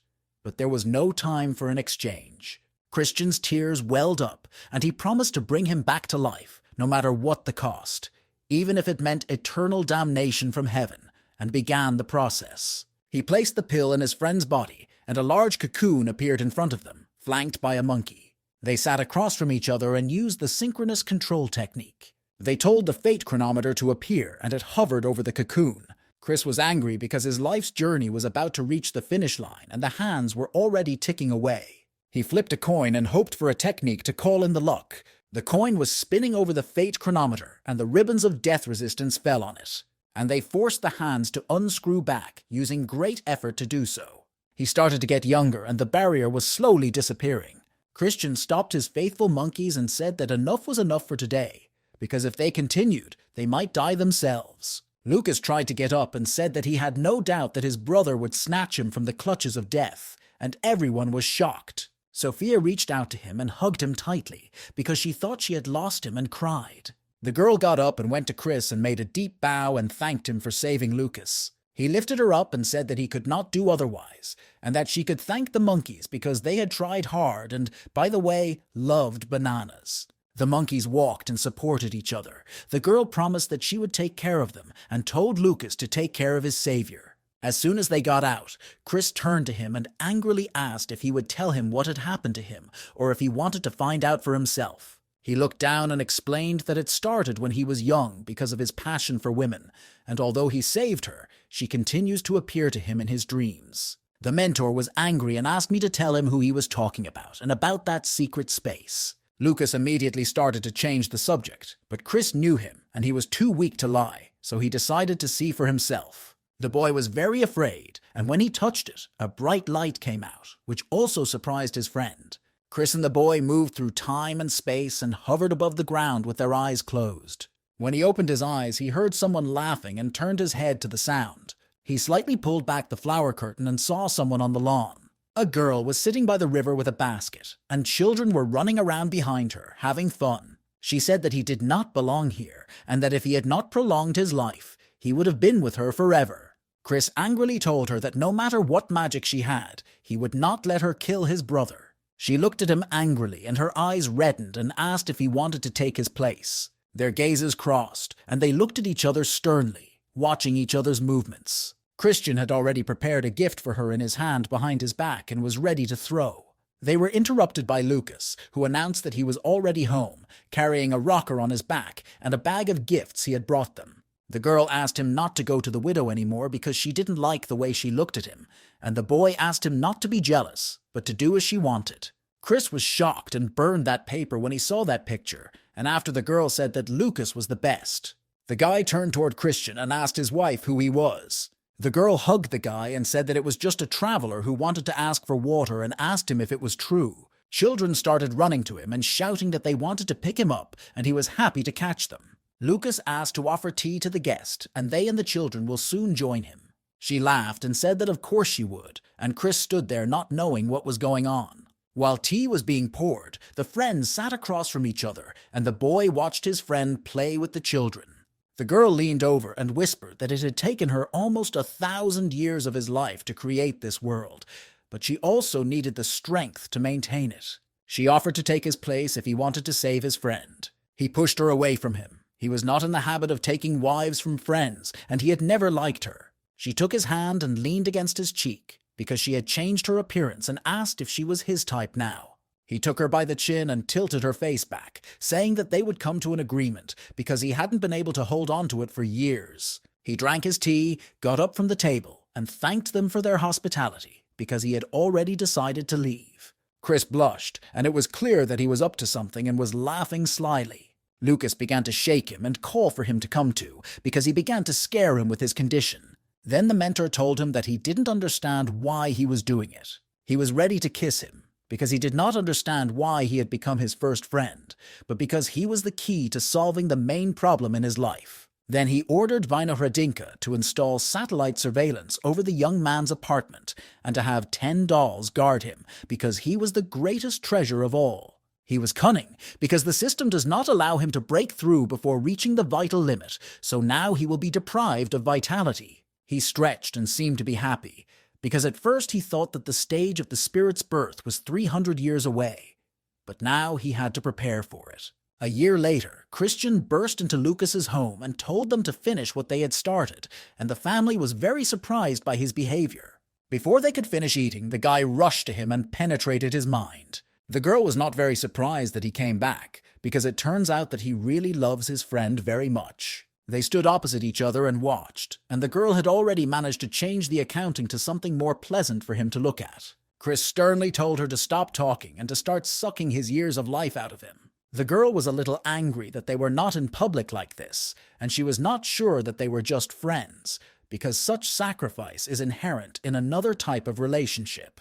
The girl got close to the boy and was sorry that she could not take care of the man to create a habitual environment, and she started kissing him in the neck where the pentagram was depicted, and thus sucking the life out of him. Christian was overjoyed because it had worked, and he would soon be able to break through to the stage of spirit birth. Chris was laughing like crazy, and then the girl stopped and felt a little bit bad. She turned around and left, and the guy started clutching his head and panicking.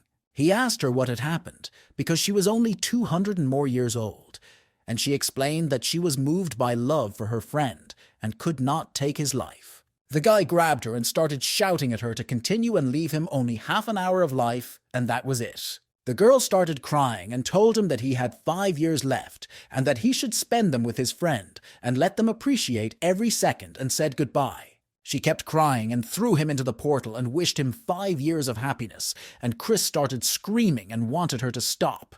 He kept screaming as he returned, while Lucas was rejuvenated in his wife's arms. He fell down next to his friend and started crying and asking why he did that and why he didn't listen to him. Then Chris slapped him and told him it was all his fault, because now he had to wait 5 years for a breakthrough. Mia was already flying back and was a little puzzled, because when she left, her mentor was in his prime, and she didn't understand how he had aged in those couple of years. She landed in her mentor's yard, where her brother and Reuniting were already there. Benjamin asked him if his mentor had asked him to give them a message, and he told him not to worry about him and not to bother him in any way. A beam of light struck the hut from the sky and threw the brother and sister back a little. They looked up at the sky and saw ribbons of different colors, wind, thunder, light, space, time rising near the center, and wondered what was happening to their mentor. It was hard for Christian, and he did not understand why the transition to the stage of the birth of the spirit was so difficult. A small child was sitting in a lotus position and seemed to be cultivating as well. Chris was surprised to see that his chest started to glow and some energy was coming out of it. There was a golden egg next to the boy and something started to come out of it. The egg was slowly cracking, and whoever was there was trying to knock out the shell.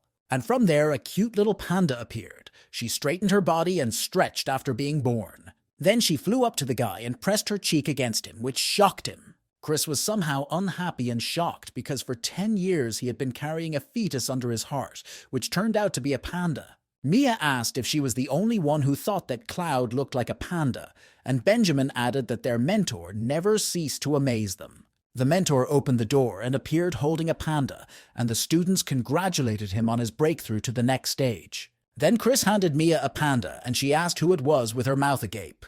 He felt ashamed and didn't know how to explain it, so he said that it could be considered as their child with heaven.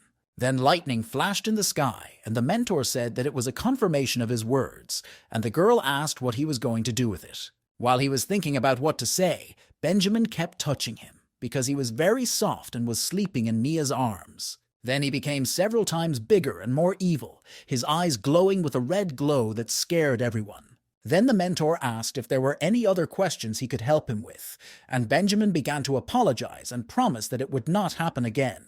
Chris took to his head as soon as he thought about how much he needed to pump, and Mia decided to do the panda because neither his father nor brother was interested in him. At first he wanted to guess what the future would hold for them, but decided to flip the coin later. He looked at the students and said that a dark future awaited them, and soon the sect might be attacked by werewolves, so he decided to move the island completely. Benjamin asked his mentor if it was that serious. Maybe he should inform the elders, but he had already sent word, but he could not predict the outcome. Chris ordered all the wandering disciples to return to the sect, and if they have friends outside, they can be invited to ride out the storm with them. In the area beyond the edge of the sky, there were already ships that wanted to enter the transit passage between the two worlds. The senior commissar laughed at the younger one because he thought he was just putting on a confident face and was probably afraid. But in fact, he was trying to think through the enemy's next steps. The man didn't want to listen to him because he thought they were panicking and told him to calm down because he had called for reinforcements, but he explained that it was consistent with his friend's guess. He became angry and started burning a scroll that said that werewolves would commit atrocities, and they could not make war plans based on predictions. Then the junior commissioner bowed and apologized and asked to know from which side the help would come because he was not at ease. He looked at him suspiciously and asked what would happen if he said that, and something bad happened in that area. I looked at him even more sternly, lest this be proof that he was a werewolf spy. The guy panicked and said that he was not a spy, and that his suspicions were an insult to him. The elder started laughing and saying that he was just messing with him and couldn't stop seeing his expression, so he apologized to Chris for not helping him. Christian was near the island of the Sacrament of the Spirit at the bottom of the lake and was placing discs, according to estimates. 36 are needed to move it smoothly. But he didn't have that much time, so he hoped that 8 such discs would be enough. The hemisphere underwater began to shine with different runes, and he watched it. Later, he asked Vinohradinka if they could drag the defensive formation, but explained that they did not have enough spiritual energy. He was puzzled and asked if he meant to say that he had assembled such a fancy machine that he could not even carry it. He flipped a coin to tell him whether they would be able to find a way out of the situation. And at that moment, the bird picked up a coin with the inscription Yan on the top, which meant that they would probably be able to find a way out. Christian met William and his disciples and asked if he wanted to stay with them through their troubled times. Then he leaned over to the boys and told them not to think it was a vacation, because they would be training twice as hard. Chris showed them a doll that would give them a tour, and if they had any questions, they should ask Vinohradinka, and the boys thanked him. He was saddened and hoped that these two would not destroy the sect before the werewolves arrived. The boys were traveling on the ship and were shocked that their mentor's native sect was like this. They thought it was a majestic sight. Klaus was curious to see the source of this waterfall of spiritual fluid. Vinogradinka heard them and said that it was no problem to show it, and the doll turned the ship around. They steeply climbed up the leakage of liquid, and the guys liked this maneuver. The guys were holding onto the side because they were climbing at a high speed, and through the portal, they got into a defensive formation. It was their main pride. He told us about the vessels that constantly condense spiritual energy, not only from the district, but also from the atmosphere, and its steady flow ensures the progress of students. He then showed them a hot spring heated by volcanic fire and invited them to take a dip, as it would have a positive effect on their cultivation. Vinohradinka wanted to warn them and make sure they knew where their rings were, because there was a possibility that they had already jumped in without knowing.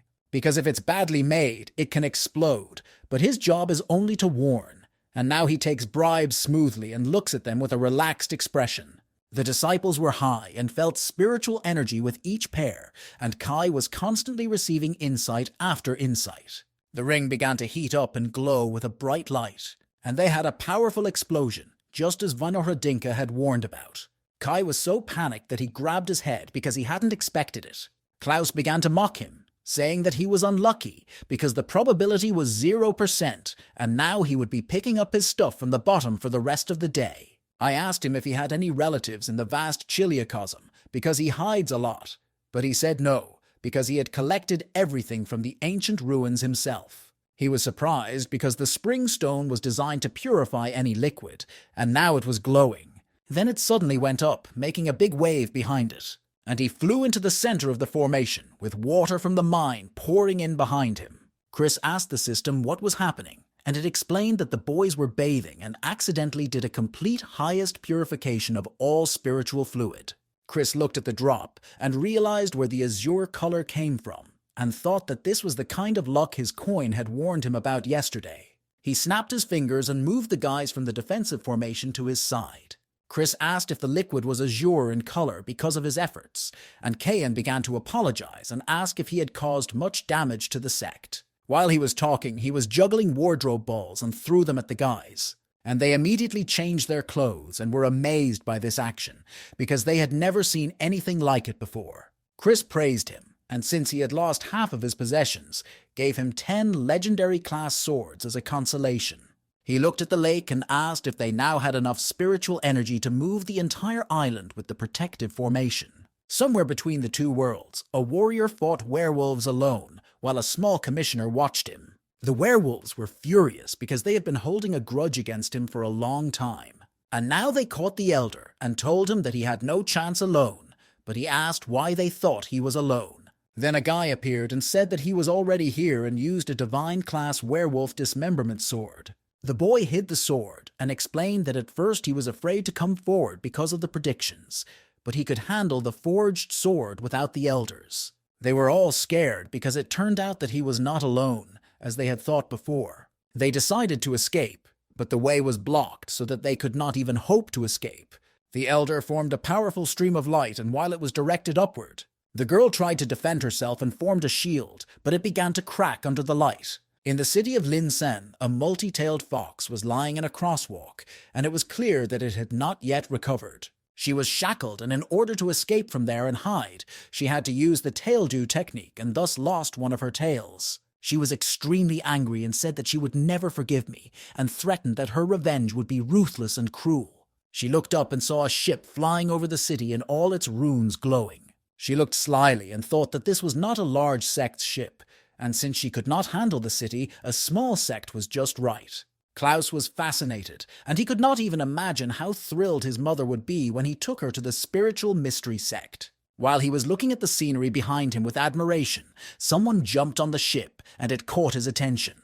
A 9-tailed fox temptress climbed up to him and playfully laughed and greeted him. He was scared and decided to call his mentor, but first he had to find his communication device. As soon as he was about to dial, a fox temptress approached him and whispered to him to be quiet and not to fidget. Chris was sitting in the dungeon of the spiritual mystery sect in a control room with many screens. He was eating an apple, and according to Klaus's calculations, he and his mother were expected to arrive soon, so he told Vino Hradinka to be ready to start the moving procedure. The girl was hiding behind the door, asking if they had much longer, and he seemed to be fascinated and said that they were almost there. The ship approached the entrance to the island of the Sacrament of the Spirit and was ready to enter. Before entering, he displayed a screen where he had to provide a list of the ship's passengers. And the enchanted Klaus listed everyone who was him, his mother and his wife, and his eyes gave off a purple glow. The girl noticed that they had a serious security system and thought they would burn down. And the gates opened in front of the ship, and he was able to enter the sect safely. The seductress fox only laughed slyly, because it turned out that she had overestimated them. The ship continued to fly over the sect, flying over mountains and valleys. The girl got off the ship and saw that there was no one stronger than the stage of spirit transformation, and she would even be bored to kill such weak people. But then her gaze became more severe, because she had already decided that she would not leave anyone alive. And it formed a pair of tornadoes, and all 9 of its tails blossomed. The tornado began to move along the outskirts of the island, demolishing everything in its path. Christian smiled and ordered Vino Hradinka to start the process of transferring the sect. The girl laughed slyly because she didn't even know who to present the honor of becoming the first victim to. As soon as she started to think, she saw that something was happening in the sect, and Chris laughed a little and said goodbye to her. The girl was shocked and her hands were dropping. She could not understand where the big island could have gone in an instant. A large warrior formation appeared from somewhere, and a guy in the middle said that she had run into the wrong people. And with one blow, he knocked down the fox temptress, who could not withstand the blow and flew back. A strong light explosion occurred over the lake, and to survive, the girl again used the tail dumping technique. And turning into a fox, she jumped outside the sect and threatened them that she would soon find them. The elders saw how the sect moved, and the boy became sad because his senior mentor had become his friend and a heaven-kissed blacksmith. Christian rejoiced at how accurately he had been able to foresee the danger and skillfully avoid it while flying on horseback on the island. While Chris was drinking tea, Klaus came to him and was still being recruited by that fox seductress. The older tutor was angry and slapped him on the head to wake him up, and after that, Klaus began to wake up. He ordered him to check whether the fox had cast any spells on him or stolen something from him, and the boy began to fuss, checking all his pockets. Klaus blushed when he mentioned her and said that it was only his virginity, which Chris didn't expect to hear, and spat out all the tea in a stream. Chris caught him by the arm, and the boy did not understand what was happening and asked his grandfather what was going on. It seemed strange to him, because before his line of destiny had been crossed by dangers, but now they had disappeared, and he continued to look at his palm. Christian told him that all paths were open to him, but he had to concentrate on his training, and soon he would reach the stage of the birth of the spirit. At first, the boy was shocked that he was going to be like his grandfather, but then he thanked him for his guidance and said he would follow his advice. Christian waved at him, and he was a little jealous of the main characters, because they had escaped from the clutches of a dangerous werewolf without any effort or loss. At first, something caught his attention, and just as he was about to jump away, a large arrow went through the roof and stuck near him. The boy did not understand whether the danger from the werewolves had not yet passed, and how they could find their island in flight. The warrior was fierce and almost flew into Christian, but he managed to jump away. She said that the target was found and ready to be eliminated. The girl, like a robot, started saying that he had one last wish before he was liquidated and pointed an arrow, but he stopped her and asked who she was. She touched the wax and turned on a voice message complaining that he had raised so many who had seduced and taken all their girls. The robot began to yell at him that they had not only taken the girls from the hero catcher's squad, but had not even left them with ordinary students. And the last words were to curse him, and she reported that the audio message was over and she was starting to liquidate. He asked us to wait because it was a misunderstanding and asked him to explain everything, but he did not even expect that all the students had completed the task. He thought that if she was one of the liquidators from the monasteries of pleasure, then all he had to do to survive was to seduce her. The guy decided to grab every opportunity and began to seduce her by taking a rose in his mouth and complimenting her on the fact that their meeting was not accidental. She slapped him and explained that she was just a doll programmed to eliminate the object in question. She explained that she had no feelings and showed that she had no heart. He smiled slyly, because in that case he had to take Vinogradinka out. The doll girl said that she had discovered a highly productive doll, but she had no feelings for dolls either. Vinogradinka was angry and ordered the werewolf fighter to open fire, and the blow was right on target. Chris said that he insisted on a doll, and if it had been a woman, it would have been easier, and such a team is a killer combination. He felt sorry for it because it was made very well and asked the system if it lacked hands, because with them he could be more useful. And Chris offered to repair her body and put him in it, but Vinogradinka just kept quiet and showed his muscles. He looked at Vinogradinka and said that he was a democratic man and continued to repair the building, so if he didn't want to, he didn't have to raise his hand. Vinogradinka was slightly shocked by his mentor's mockery and wanted to scold him. He smiled because he didn't mind, and then they started, and Vinogradinka said that although she had no feelings, she had a premonition and didn't like it. He was delighted with the idea and had been waiting for it for a long time, so he started mixing. A beautiful girl stood in front of him, and he ordered his mechanical maid to wake up. He crossed his arms because he had long dreamed of a beautiful maid who would walk around and call him master. He was eagerly waiting for her to say something and asked Vinogradinka to say something. She asked him if he saw her as a parrot, and the guy was seriously scared and resisted her. He began to cover his ears and cry because his maid was not supposed to sound like a drunken boor. 66. He started fussing and looking for a way to fix it, going through the various functions on the screen. He installed the audio package for the Milpa voice from all the offered audio packages, and the installation was complete. The girl asked if the owner was happy with her new voice. Chris decided to test other features of the new shell and told Vinogradinka to sit down.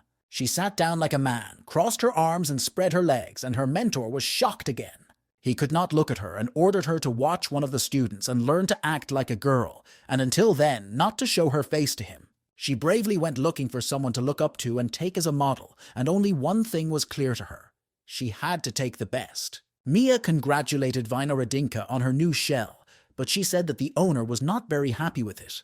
The girl lit up and said that she could not find a better candidate to teach her how to behave like a girl, and the doll told her to start. After 3 days, he got a little teary-eyed and realized that he had to calm his desires, because she was a machine after all. Then Chris saw Vinohradinka and was surprised because he had only been thinking about her. He ordered her to show what she had learned, and she agreed to do so. She got angry and said that the mentor was an asshole who had lost his fear, and that if he continued to behave like this, she would shoot him like a dog.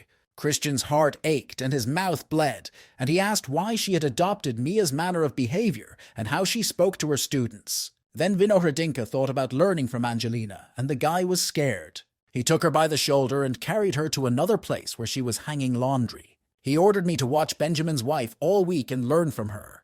The guy looked in their direction and smiled, as his wife had already come up to him and put her hands on his shoulders. She watched them feed each other and call each other affectionate names. Then she watched them in the bedroom, and the girl asked them to just lie down because she felt they were being watched, but the boy reassured her. She stuck around to watch them and said they were completely safe. She started writing notes in her diary on growing up as a girl. A week later, Vinohradinka was already giving a massage to her mentor, and he was completely high, asking her not to stop. She brought him porridge, and now he has no life but a fairy tale. She brought him dessert next, and he was pleasantly surprised. She took off her apron, and Christian's nose bled in surprise. And she ducked down to him, and Chris didn't expect it and was afraid of it because he's an engaged man.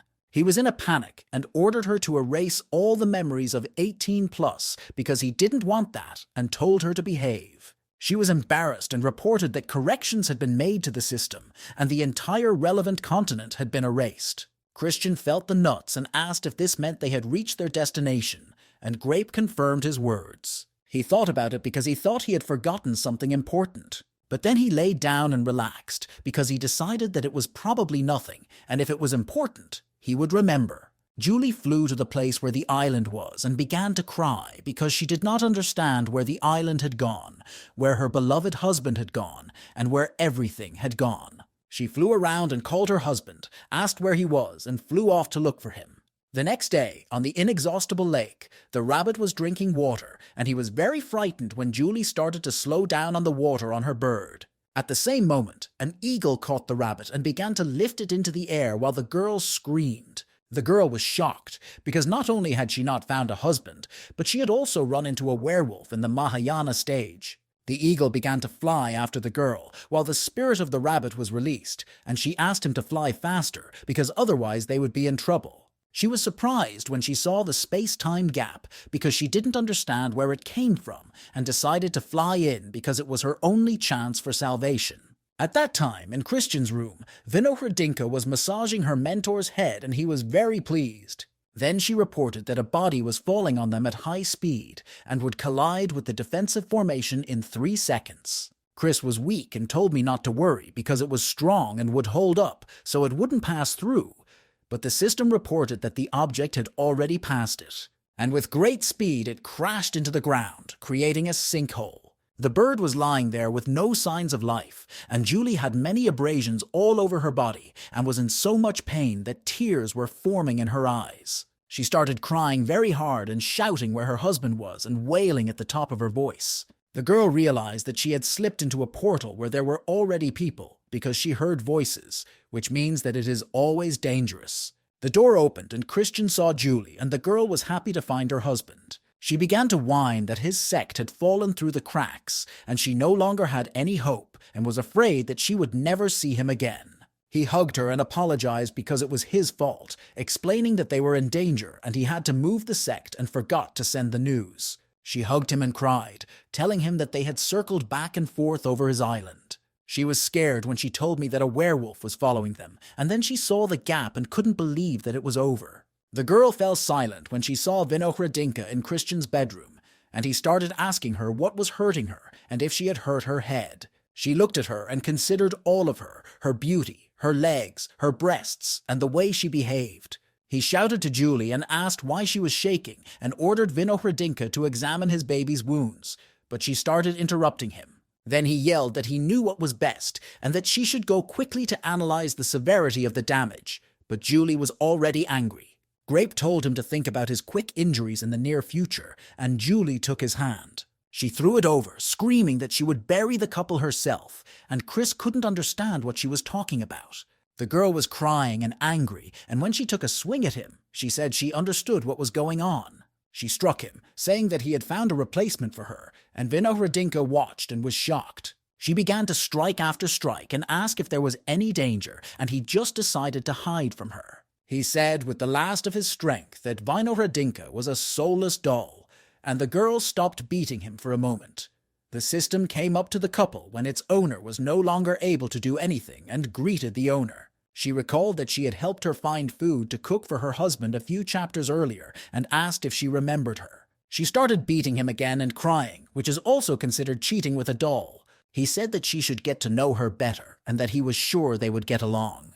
Julie fell right into her arms and looked her straight in the eye, so Vinohradinka asked the owner to be careful. She brought her into the hut and told her that she needed to treat her wounds first and that she could rely on her for that. Julie noticed that it gave her a sense of peace and security, that all the horrors of today were left behind as if in a past life. Chris came in and asked if everything was okay. Then Vinohradinka reported that she needed a bandage and asked the hostess to give her leg. While she was processing, she heard the girl in pain and decided to blow on the wound to make it easier. Then she looked her in the eye and asked if it still hurt, and Julie said it was better and thanked her. She also reported that her clothes were also damaged, and after analyzing her parameters, she picked up 2 sets of suitable outfits. She said that she understands not only clothing, but also cosmetics and skincare, because with this amount of data, she has almost no dark areas of knowledge. Julie began to admire Vinohradinka, and Christian breathed a sigh of relief that the awkward moment was over and they were getting along. A few days later, Chris started to fret and called for Vinohradinka because he couldn't find the recipes he needed and she was nowhere to be found. She told him to look for it himself because she didn't have time, because she had gone shopping with her landlady, and he was a little bit in shock. Julie told him not to distract them unless it was the end of the world and asked him not to call again. He sat there and began to think that he was superfluous in their love triangle. The next day, Vinohradinka served her mistress, combed her hair, and painted her. Julie was delighted with the image and thanked her for it, while the doll said that she had little credit for it, because she was beautiful to begin with and only needed to add accessories. The girl believed that she understood her best and could not imagine how she would live without her, and as soon as she thought about it, her heart ached. She decided to ask her husband to let her go with her and asked where he was now, and Chris was in a gazebo near the waterfall. As soon as he heard his wife calling him, he started shouting for her to stop. During the conversation, he could hear her shouting at him not to come at him like that, because he was almost at the edge of a cliff. He hit his head and asked Julie why she was in such a hurry to come to him. She was lying on top of him and realized that they had almost crashed and began to apologize to him. He blushed, because with such pleading eyes and in such a pose, he was afraid that I would not be able to refuse her, no matter what she asked. She began to treat him kindly and asked him in a gentle voice if he could give her a Vinohradinka. But immediately all the romance disappeared and he sobered up and said that he would not do it. She pleaded because the system was very useful and he knew that it was designed to ensure the work of the sect and protect it. Julie told him he was a talented blacksmith and why he couldn't make another one, but he said no because it wasn't just a shopping trip. She seemed to let go and started to grieve. Then he came up to her and asked if she was really crying because he didn't understand. He asked her to calm down and said that he would empower her and that he could contact her directly if necessary. He promised her that since they see each other once every couple of years, he could allow her to be pampered, and she hugged him, thanking him for that. Julie said he was the best and he wanted a kiss and told him not to be a bully. Grace saw all this and was angry because she did not know that he was already engaged and the assistant was calling her to leave. The girl was sitting in her room, replaying the moments she had seen today and earlier when he had asked her not to. One side told her to take what she liked and that the girl was no match for her, and the other side explained that if she killed her, Chris would never forgive her. And the devil began to beat the angelic side, calling it weak. One said that if he was heartbroken, she would have a chance, and the other said that he had never gotten close to her, and she was making it up. They kept whispering to her different versions of their stories, either to act while there is a chance or to come to her senses. Grace sat and did not know whom to listen to. Some people said to kill and take what she wanted, others said not to because she would regret it. The last straw was the words of the devil, who told her to cast aside all doubts and that she should not regret anything. She opened her eyes and decided to kill her to get what she had wanted for so long. John was amazed because at first he didn't understand where the demonic aura was coming from and suspected it was from his mentor Grace's house. Then he saw a flying demonic spirit, although he hoped that it was just a suspicion and that given the level of the mentor, she could destroy the whole sect. He tried to close the aura and stall it, but it turned out to be a bad idea because it started to gain momentum to get out. He realized that he did not have the strength to restrain her because of the blockage of the aura. He watched and analyzed her and realized that she had an insurmountable advantage in strength, seeing how she freed herself from the blockage. John decided to risk his own body to restrain her and stepped onto the pentagram. She was shocked when the guy waved his hand to apply a modified technique of 100 rebirths. The clouds had cleared over the house and he decided to go in and see Grace. And as soon as he opened the door, he thought she was crying. She looked depressed and disappointed. He didn't know what was happening to her. The girl was not happy, first asking why he was here and then what he had done. John explained that she had become possessed by bad intentions and he had to build a magic field around her. She got up and told him to get out of here and with his magic field because she was fine. The guy waved to her but had to refuse her request. Grace got angry with him and ordered him to get out of her apartment again, and asked if he had lost his fear to talk to her like that. The girl tries to do something, to influence the guy somehow, but nothing works, and he stands like a wall. John looked at his mentor and smiled slightly, saying that it was not obvious that she was okay. Leaning over to her, he said that after he had set up the magic field, he then used the technique of 100 rebirths, and there is no spiritual energy here. She managed to get angry at him for what he did and was about to swing her arm, but the guy caught her. He pulled Grace lightly to him and said that she was not yet ready to tell him about her inner demon. He left the apartment and said that they would return to it in a couple of days, leaving the girl alone and confused. John went outside and looked at the sun and explained that in the world of ordinary people, you need to sleep and eat, and recommended finding temporary housing. Grace felt a rumbling in her stomach and did not understand what was happening because she had practiced fasting before, and now, only after getting here, she felt hungry. She started fussing and looking for something to eat, but there was nothing in the whole apartment. The girl looked out the window and sighed, because she would have to go outside and try to get food. The mentor was walking down the street, where every vendor promised the most delicious noodles or any other delicious food.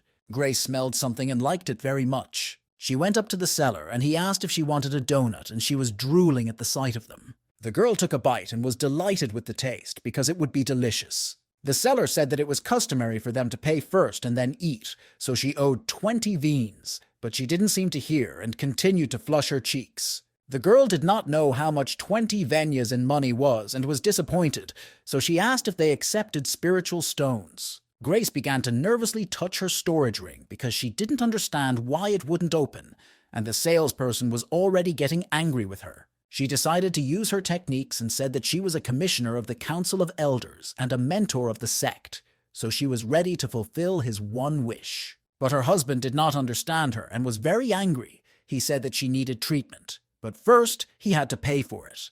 The girl was shocked that he was doing this, but she forgot that this was the world of mortals, and 2 men were already watching her. He took hold of her shoulder and offered to pay for the girl. I smiled at her, because I would have been very happy to get to know her better, and handed the money to the seller. The girl pushed him away, saying that she didn't date mortals because he would live for 50 years, and that was it, and she wasn't interested in fleeting relationships. He was persistent and grabbed her by the shoulders, asking why she was so cold and asking her name. Grace got angry with him, and since there was no magic, she just put him on the ground with her hands in the air. The guy was in shock. But she was knocked on the head, and 2 men realized that because of her character she was being noticed, so one of them offered to take her to a brothel. The landlady gave the girl 10 gold pieces, but the boys warned her that she was a daredevil and to be careful with her.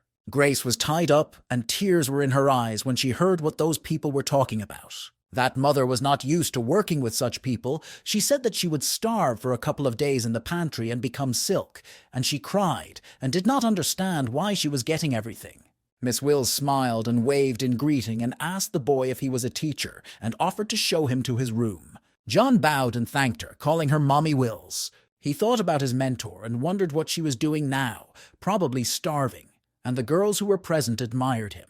The guy paid attention to them and heard them talking about him, and one of them heard him playing so well that she couldn't even take her ears off. He noticed one of them was wearing a headscarf and realized that it was part of her clothes, and they started to feel ashamed because he was looking in their direction. John remembered the image of his mentor, how beautiful she was, and thought he was in trouble. He began to worry because he did not know how he would explain himself to the Council of Elders. It was already nighttime, and from the brothel's storage room we could hear the girl suffering, how hungry she was, and how she hadn't felt such hunger for a long time. She spent the last of her strength to untie her shoelace, and Grace lay there thinking about what she loved to eat in her past life. And while the girl was listing the things she loved, the window where she was lying opened and something flew right into her face, and she was a little scared. Later, she felt for food and realized that someone was helping her. She glanced back and saw the door open, and now she had provisions and could move on to the next turn. The girl took the food in her teeth and began to run as fast as she could and ran outside.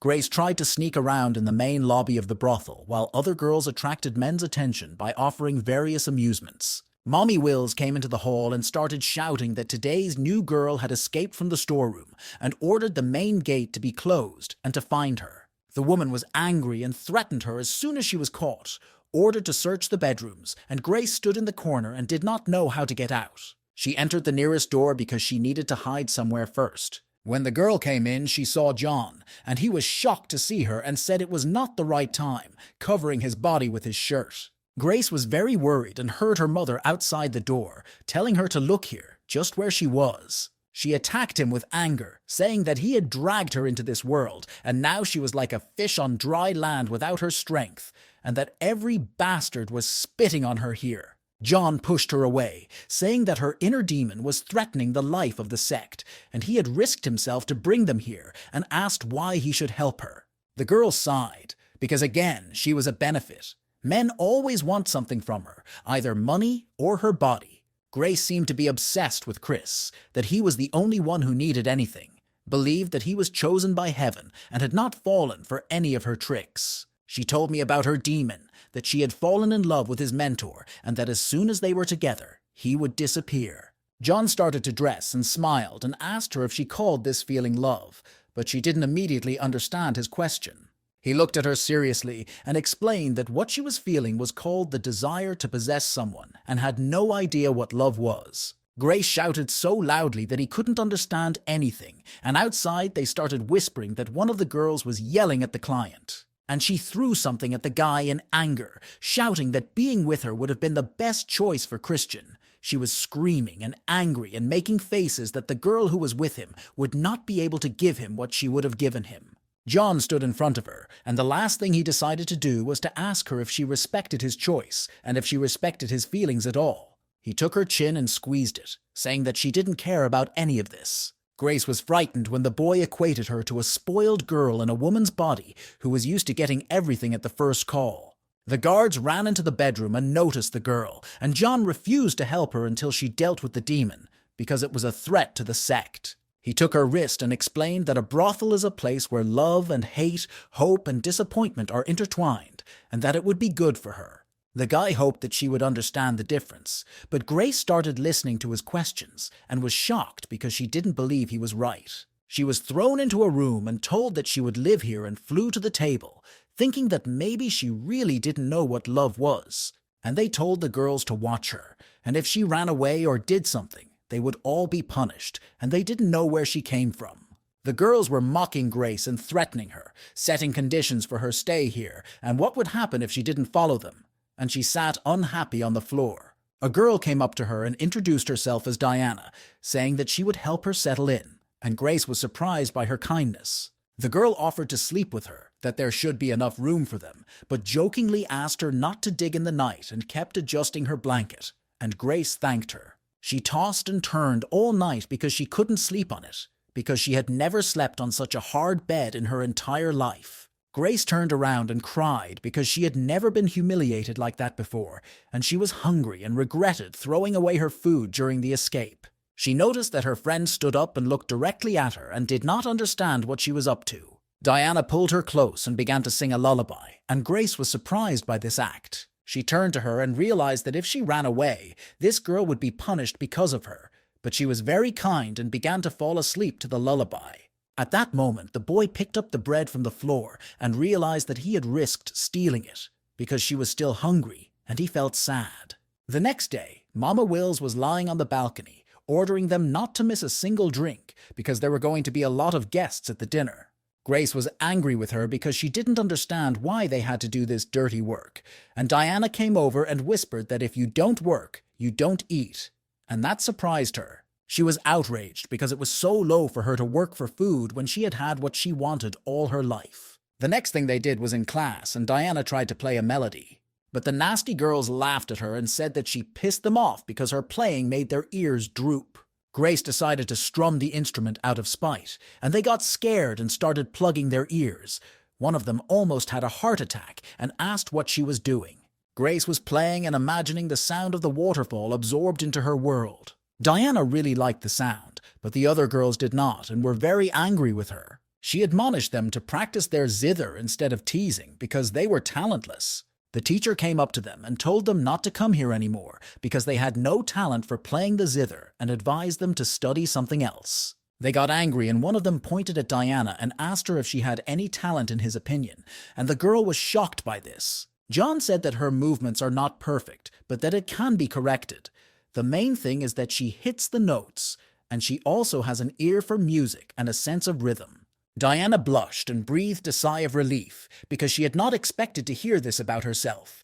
Grace looked at the guy and asked him how he would rate her because she also hit the notes and was already waiting for a compliment from him. He was prejudiced against her, although he agreed that she hit the notes, but he also noticed that she had other flaws. He explained that because of his desire to show off, he did not allow me to reproduce the inner harmony, so at the end he smeared the end and often lost his rhythm.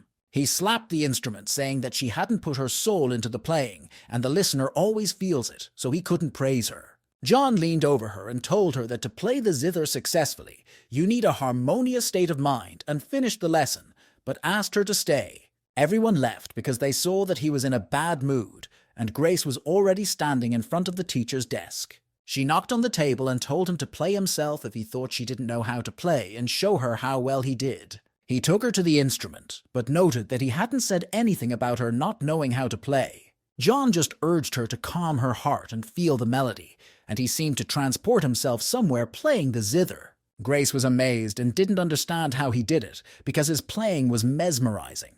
She had never felt this way before when she was learning to play the zither, because it was as if he could slow down time and immerse her in the melody.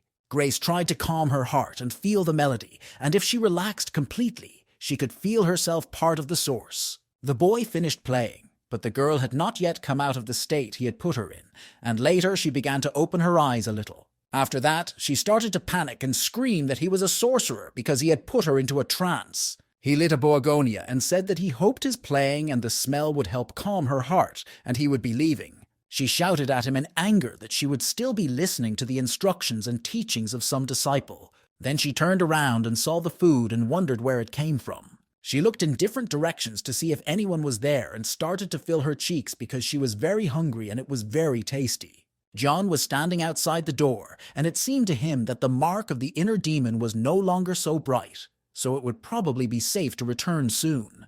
At night, Grace turned to Diana and asked if she was sleeping, but she was still awake. Then she asked her if she could tell her what love was, and her friend wanted to tell her something in secret.